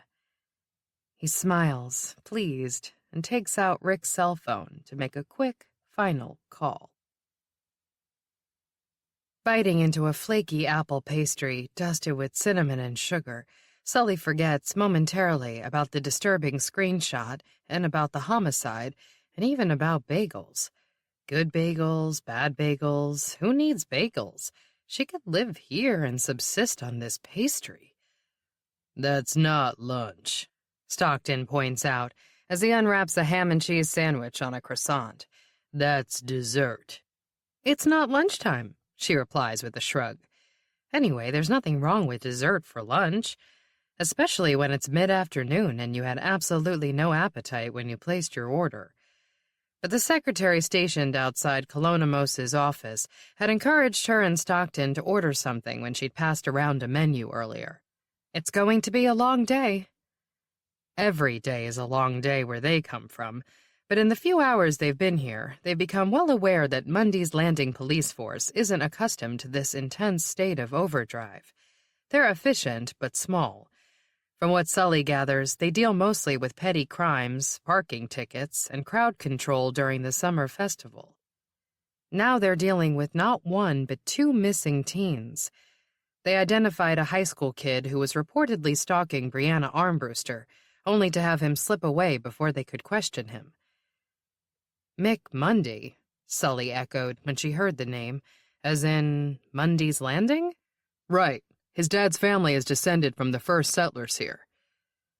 That they were executed as accused murderers wasn't lost on Sully, but Colonimos assured him that Mick Mundy is a good kid from a good family. Theoretically, all he did was give a girl a couple of gifts. Sully would be inclined to believe it was totally innocent if one of the beads hadn't been etched with the word redhead. Even that might be innocent, a coincidence. Brianna Armbruster aside, it's hard to imagine that a 16-year-old small-town kid, regardless of what his ancestors might have done 350 years ago, is responsible for the heinous serial murders. Too bad he took off before he could be questioned and cleared. Her cell phone rings as she takes another bite. She hurriedly chews and swallows when she sees that the call is from the precinct. Detective Sully. Jin again. He called back. Can I patch him through? She doesn't have to ask who. Go ahead. Okay, and he says it's urgent. Life or death. Yeah, whose? Sully wonders. And then he's on the line. Stepping through the back door into her sister's kitchen, Noreen is aghast. Dishes in the sink, clutter on the counters, dirt tracked on the floors, spilled food and water around the dog's bowls. Her first instinct is to start tidying up. Still wearing her coat, with her purse and overnight bag hanging from her shoulders, she begins with the coffee maker.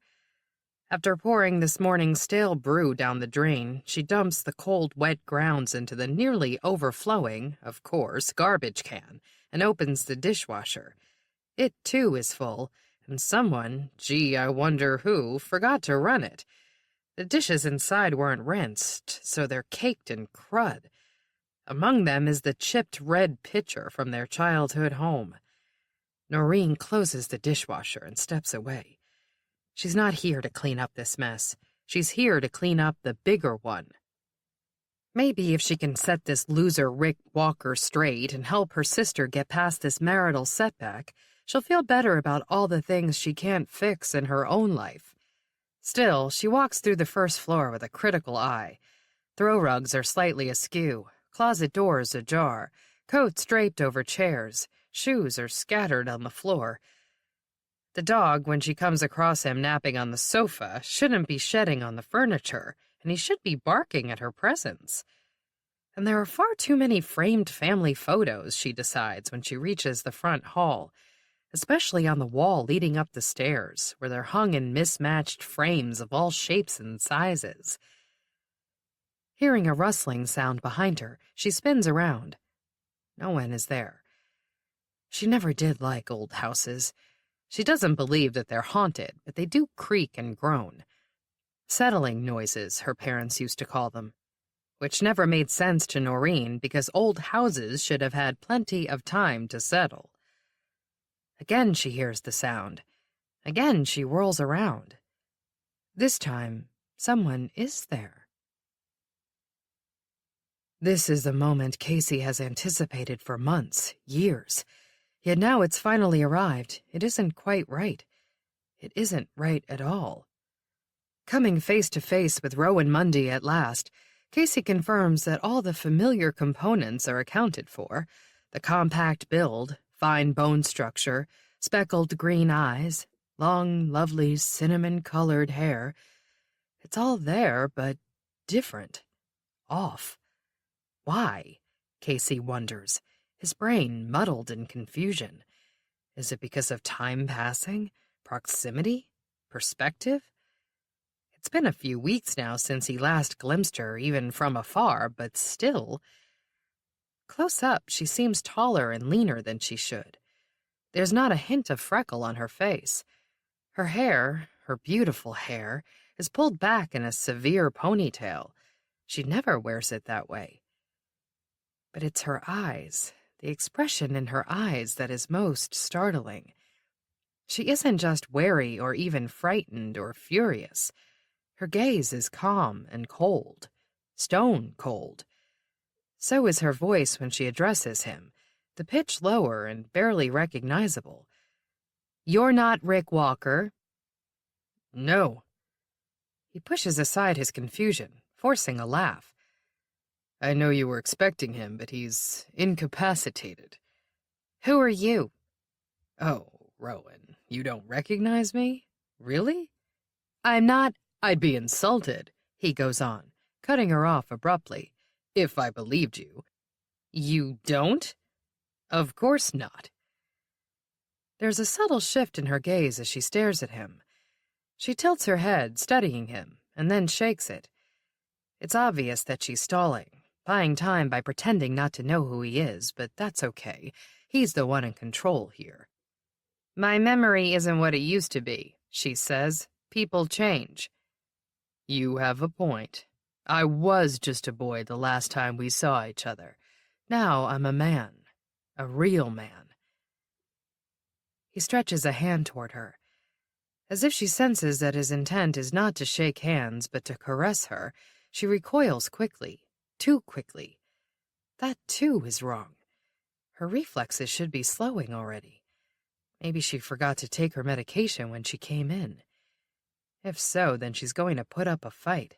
It could get messy. But that might be more fun anyway. "What are you doing?" she asks him as he reaches into his pocket. "You need to keep your hands where I can see them." He laughs, pulls out the razor, and snaps it open. Cold, wet, tired, hungry. That's it. I've had enough. Mick has found no sign of Brianna along the paved trail by the river. He's not giving up the search entirely, though. No way. She needs him.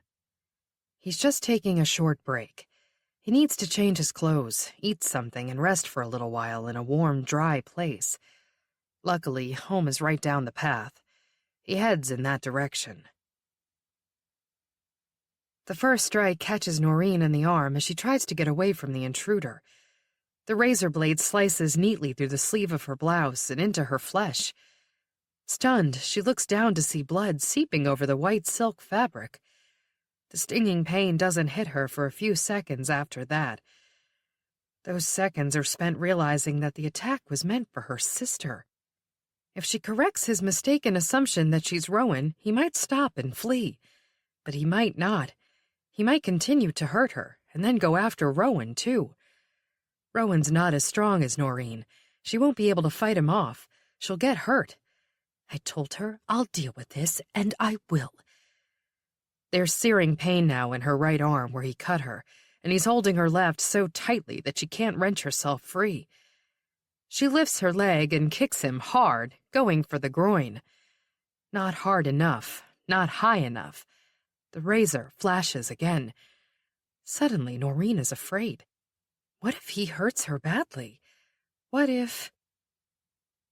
It's easier to say goodbye if you focus on what lies ahead instead of what lies behind you. Her mother hadn't realized what lay ahead when she said those words years ago, before she got sick, before she died. For all her planning, maybe Noreen, too, is destined to... She feels the blade slash into her side. No, her kids, the girls, Sean. They need her. Nothing can happen to her. She won't let it. She lifts her leg to kick him again, and the blade catches it. More pain, more blood. You son of a bitch! As she goes down, she kicks him with the other leg. But then he's on her again, and this time the blade slashes into her throat. In the parking lot of the high school, Rowan unlocks the door of the minivan with shaking hands, then shoves the keys back into her pocket. This is crazy. She just revealed her deepest, darkest secret to Ron Calhoun, and what did he say? I'm sure that doesn't have anything to do with this. That's what he said, and she could see the disapproval in his eyes. But we'll look into it, he added. I promise. Too little, too late. I shouldn't have told him. Why did I tell him? Maybe he's right.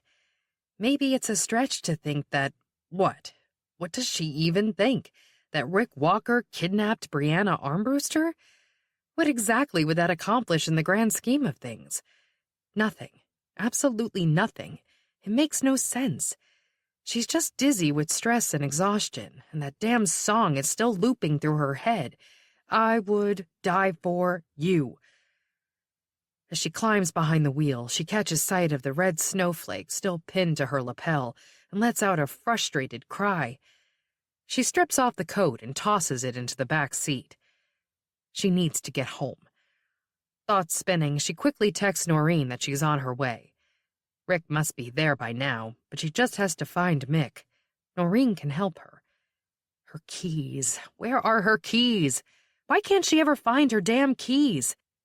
She slams her fists against the steering wheel and leans her head back, eyes closed. Get a grip. You can't fall apart now. Come on. Okay, her keys. Keys? Pocket of her coat? She can't reach it from here. She gets out of the car, opens the back door, kneels on the back seat to retrieve it, and finds Mick's down jacket. Caught off guard, she grabs it and presses it to her face.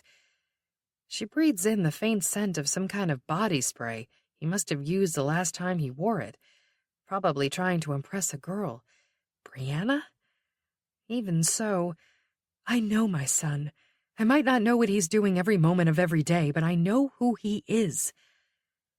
Determined to find him, to help him, she gets back behind the wheel, starts the engine, and grimly drives toward home.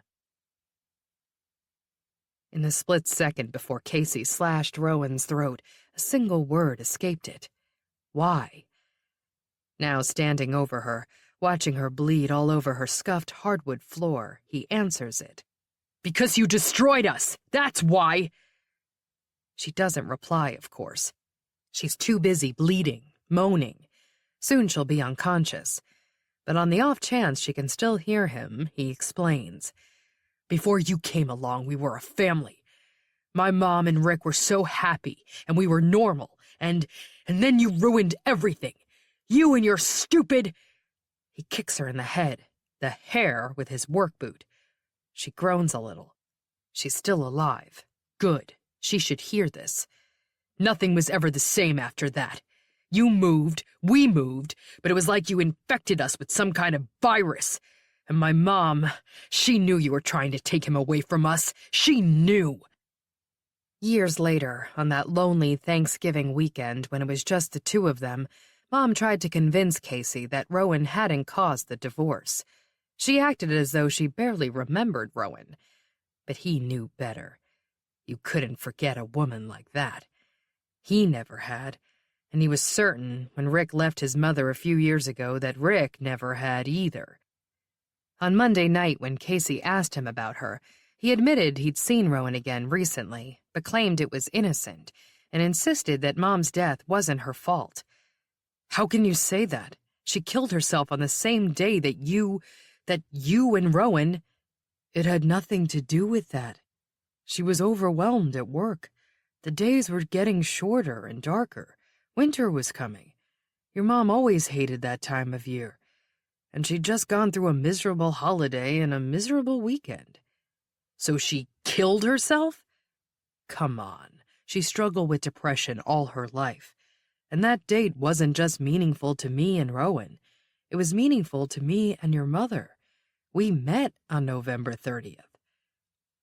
That gave him pause. He'd never realized that. So it was your anniversary? Not of our wedding, of the day we... I know, I heard you. But then why would you choose that day to... Rick sighed heavily. Every year on November 30th, we celebrated at midnight. He was slurring his words a bit by then. The medication was beginning to take hold. We stayed up late, and we had champagne, and we toasted. You get it. Yeah, he got it. He'd seen it. That year, your mother got home late from work, and she was in a pissy mood, and she fell asleep early. I tried to wake her up, at midnight, but she got angry, and I got angry, and, we went to bed angry, and we woke up angry, and then He shrugged droopily. I did something stupid. Casey, come on. It was 14 years ago, and don't call me Casey. All right, so what do you want me to call you? Kurt? Are you going by Kurt again now? He shrugged. Might as well. One name had been given to him by the father who'd abandoned him, the other by the stepfather who'd promised he would stay and then ultimately did the exact same thing. And why? Because of her. It was your fault! He kicks Rowan again. She makes a whimpering sound, like a wounded animal. He kneels over her, grabbing hold of her hair to lift her head. Her throat is bleeding, but the cut isn't deep enough. One more slash will put an end to her suffering, and to his. As long as she walks this earth, he won't be free. She ruined Casey's life, and she ruined his parents' marriage, and she lured Rick away, and she had lured his biological father away, too. She must have. Who else? What else could it have been? It was all part of her plan to destroy him, and he... Someplace in the house, a door opens, closes, footsteps. She's here. She really came, just as he'd instructed her to. Detective Sullivan Leary. Noreen? A voice calls. A familiar voice, but it isn't the one he heard on the phone a short time ago. It belongs to Rowan Mundy. Then who? He stares at the woman on the floor. Noreen? She calls. Noreen? Walking up the driveway, Mick sees his mother's minivan parked alongside an unfamiliar car, a Mercedes SUV. Uh-oh. He stops short, regarding it uneasily. Whatever it means, it can't be good. As he stands there wondering whether he should leave again, he hears a shriek from inside the house. It's his mother. He starts to run toward the scream, but a pair of strong hands close on his shoulders. Stay right here, a deep voice says, low in his ear. Don't move, and don't make a sound. Frozen in the archway, Rowan gapes in horror at the scene before her. Her sister is lying on the floor, near the foot of the stairs, covered in blood. She's alive, moaning, but a man is kneeling over her with a blade in his hand, pressed against her bloody neck. He looks up at her. Who the hell is he? Rick is supposed to be here, but he's too young to be Rick. He doesn't look like Rick at all, but there's something about him. She gasps. Casey, Rick's stepson. He was always a quiet kid, shy, kept to himself. Rick's shadow, that's what she used to call him. And now he's here, and Rick is not, and her sister... She finds her voice, shrieks, "What are you doing? What are you doing?" He scrambles to his feet, momentarily confused, caught off guard. Your hair! What did you do to your hair?" She hurtles herself at him without stopping to think. They topple to the floor, rolling, grasping. The blade slices through the air, searching for its mark, but she won't let it hit her. She won't. In one violent motion, he lifts her off him and throws her down, flat on her back. He straddles her, and she sees the madness burning in his eyes as he glares down at her, sees him raise the hand that clutches the blade, sees it arc through the air toward her chest, her heart. Grasping that this moment is her last, she tilts her head back. She can't bear to watch. Her eyes settle on the gallery of framed portraits above the stairs. They're upside down, but she can see them. Braden, Katie, Mick, Jake. Her heart, her soul, her life. I would die for you. She takes her last breath, but she won't close her eyes. Fixated on the photo, she wants their smiling faces to be the last thing she sees on this earth. There's a blast of sound, and then she can't breathe, and there's blood in her mouth.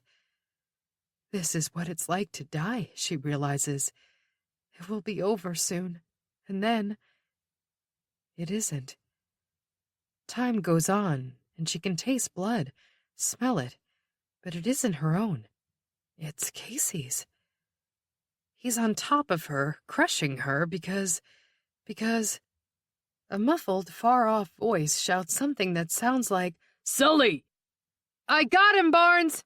A female voice shouts, closer and clearer.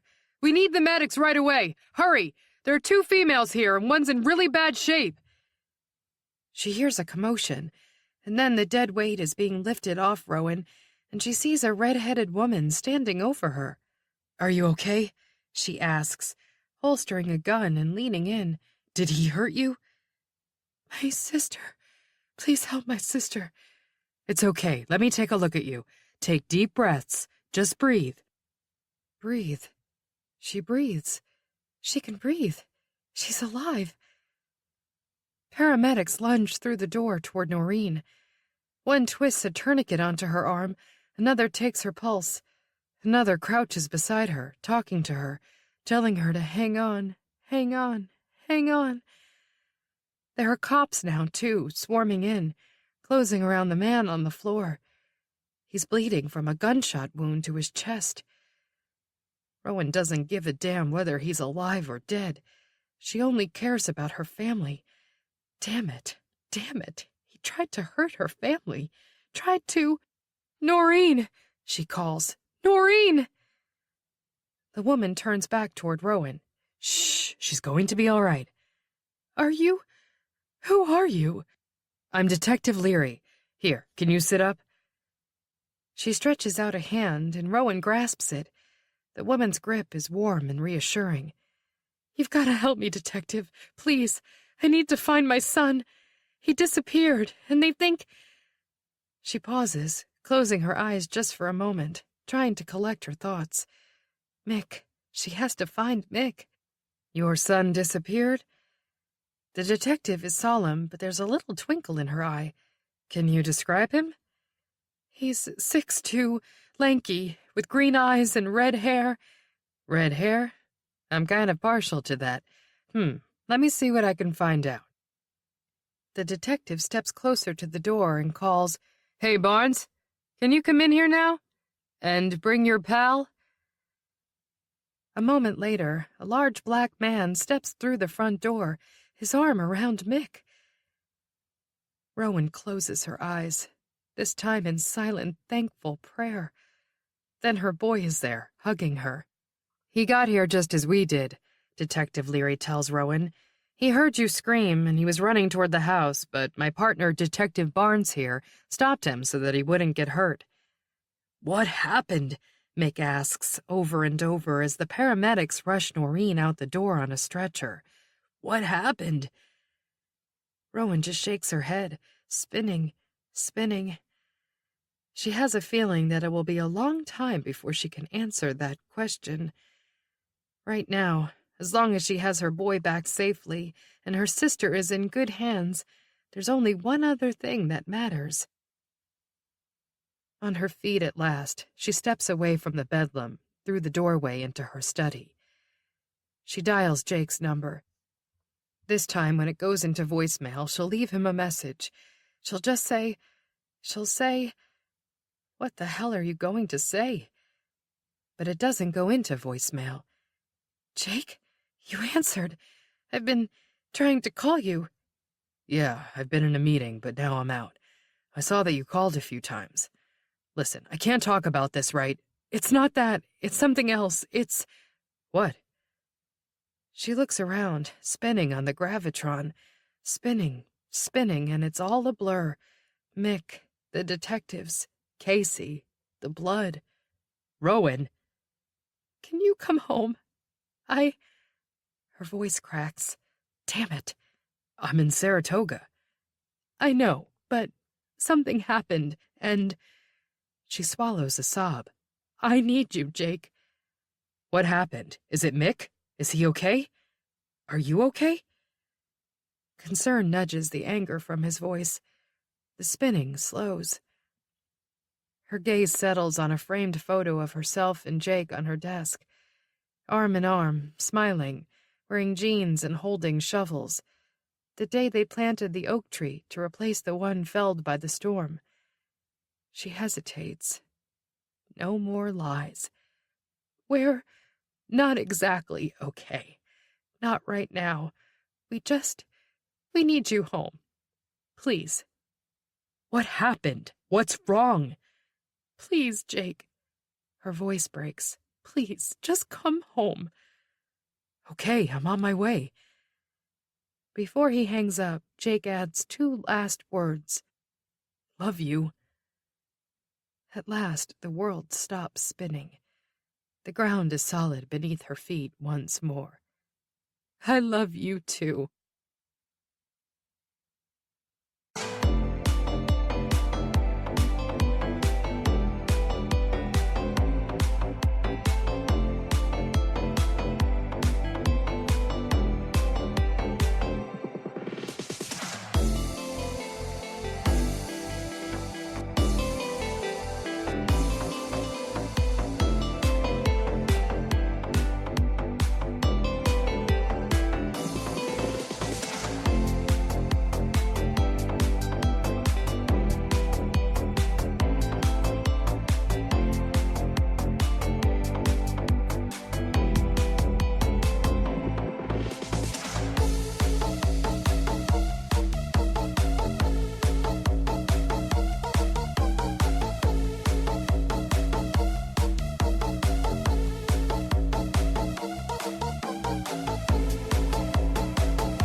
From the Mundy's Landing Tribune. Front page. December 24th, 2015. Local teen remains missing. As the holidays close in, the search goes on for Brianna Marie Armbruster, 17, of Prospect Street in Mundy's Landing, in the wake of her suspected abduction by Kurt Walker over 2 weeks ago. Speaking through Police Chief Ronald Calhoun, Brianna's parents, Charles and Michelle Armbruster, expressed fervent hope that their daughter will be found alive and offered gratitude to local law enforcement for continuing in their tireless efforts to locate her. Walker, who remains in serious condition in Mid-Hudson Regional Hospital, recovering from a gunshot wound, has refused to cooperate with the investigation. He has been charged with the murder of his stepfather, Richard Walker of Weehawken, New Jersey. Other charges are pending following the NYPD announcement yesterday that preliminary DNA evidence found in his van has been linked to Ms. Armbruster, along with several missing women. Speaking on behalf of the Walker family, which has gone into seclusion at his home in Venice, Florida, Robert Belinkie issued the following statement. Richard Walker's sons, Derek and Liam, and daughter, Erin, expressed their sorrow and concern for the families whose lives have been impacted by recent events involving their brother, Kurt Walker. They request privacy at this time to grieve the loss of their father. Epilogue. Christmas Eve. Beyond the kitchen windows, fat white snowflakes drift from a gray morning sky. The air is fragrant with the freshly cut Fraser fir tree in the living room, and Rowan hums along with the carols playing in the background as she kneels in front of an open drawer, rummaging through the contents. They must be here someplace, except they're not. She crawls to the next drawer and begins searching it, looking for the set of tin cookie cutters she kept when she and Noreen cleaned out their parents' house. She uses them every December, but this year things have been so crazy that she hasn't gotten around to the holiday baking yet. School was in session right through yesterday, and every spare moment she wasn't working was spent in survival mode. Having endured the darkest month of her life, she's finally certain that both her marriage and her sister are going to make it. Noreen is in the hospital right here in Mundy's Landing. Yesterday, her condition was upgraded at last, and she was moved out of the ICU. It's going to be a long road to recovery, though, in more ways than one. A few days ago, Kevin told Rowan privately that he and Noreen had been planning to separate after the holidays. She was stunned. So she didn't tell you? No. The kids don't even know yet. We were waiting until Sean came back from Europe. Sean is home now, but all 4 of Noreen's kids are so shaken by their mother's injuries that the news of an impending separation will have to wait.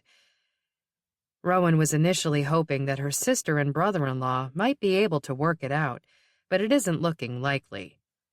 Kevin had spent the first few days at his wife's bedside, but now that she's pulled through the worst, he hasn't been as vigilant. He's working at the OR tomorrow, Christmas Day, but Rowan's nephew and nieces are coming to spend the holidays in Mundy's Landing. They'll be here later today. The full house, with Braden and Katie both home as well, will be good for Mick. He's been seeing a therapist since that awful day, shaken by what happened to Brianna Armbruster. Every time Rowan thinks of what almost happened to her own family and what did happen, she wonders how life can ever be normal again.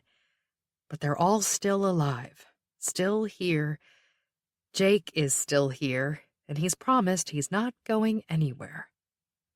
Their first days together after his return from Saratoga were consumed by the crisis at hand. Noreen's life was hanging in the balance. Rowan and Jake didn't talk about what had happened between them until she was stabilized. They're still processing it all with the help of a marriage counselor, but Jake has forgiven her, and they're going to get through this. She closes the drawer, drags a chair across the kitchen, and climbs onto it to reach the cupboard above the stove. Those cookie cutters must be here someplace. What are you doing up there? Jolted by the voice behind her, she shifts her position. The chair wobbles, tilts, and she falls, right into Jake's strong arms. She laughs. Good catch. What were you looking for? Cookie cutters. I thought I'd bake some cookies, she says, and regrets it when pain shadows his eyes like a cloud crossing the sun. She told him a few details about the burnt cookies and Rick. I'm sorry, Jake. What a stupid idea. Climbing on chairs without a net? He smiles faintly. Baking cookies.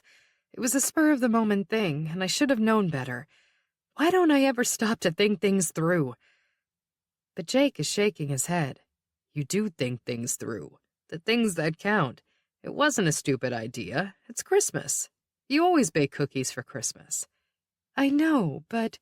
Look, I don't think we should spend the rest of our lives tiptoeing around things that might remind us of what happened. It's over. We're healing. We're moving on. Right? Right. She smiles, and he smiles, and the light is back in his eyes. Oh, and by the way, he says, you're under the mistletoe, so... What? I'm not under the mistletoe.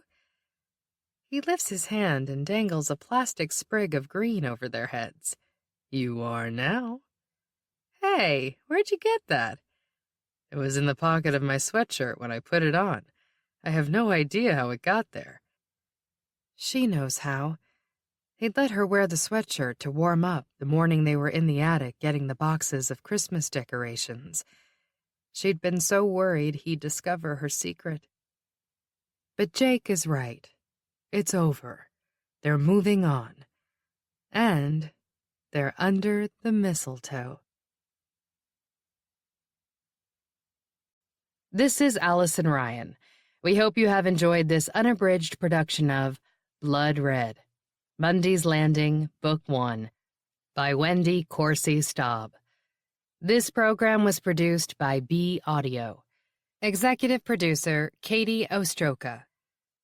Text copyright 2015 by Wendy Corsi Staub.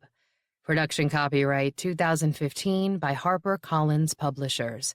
All rights reserved. Thank you for listening.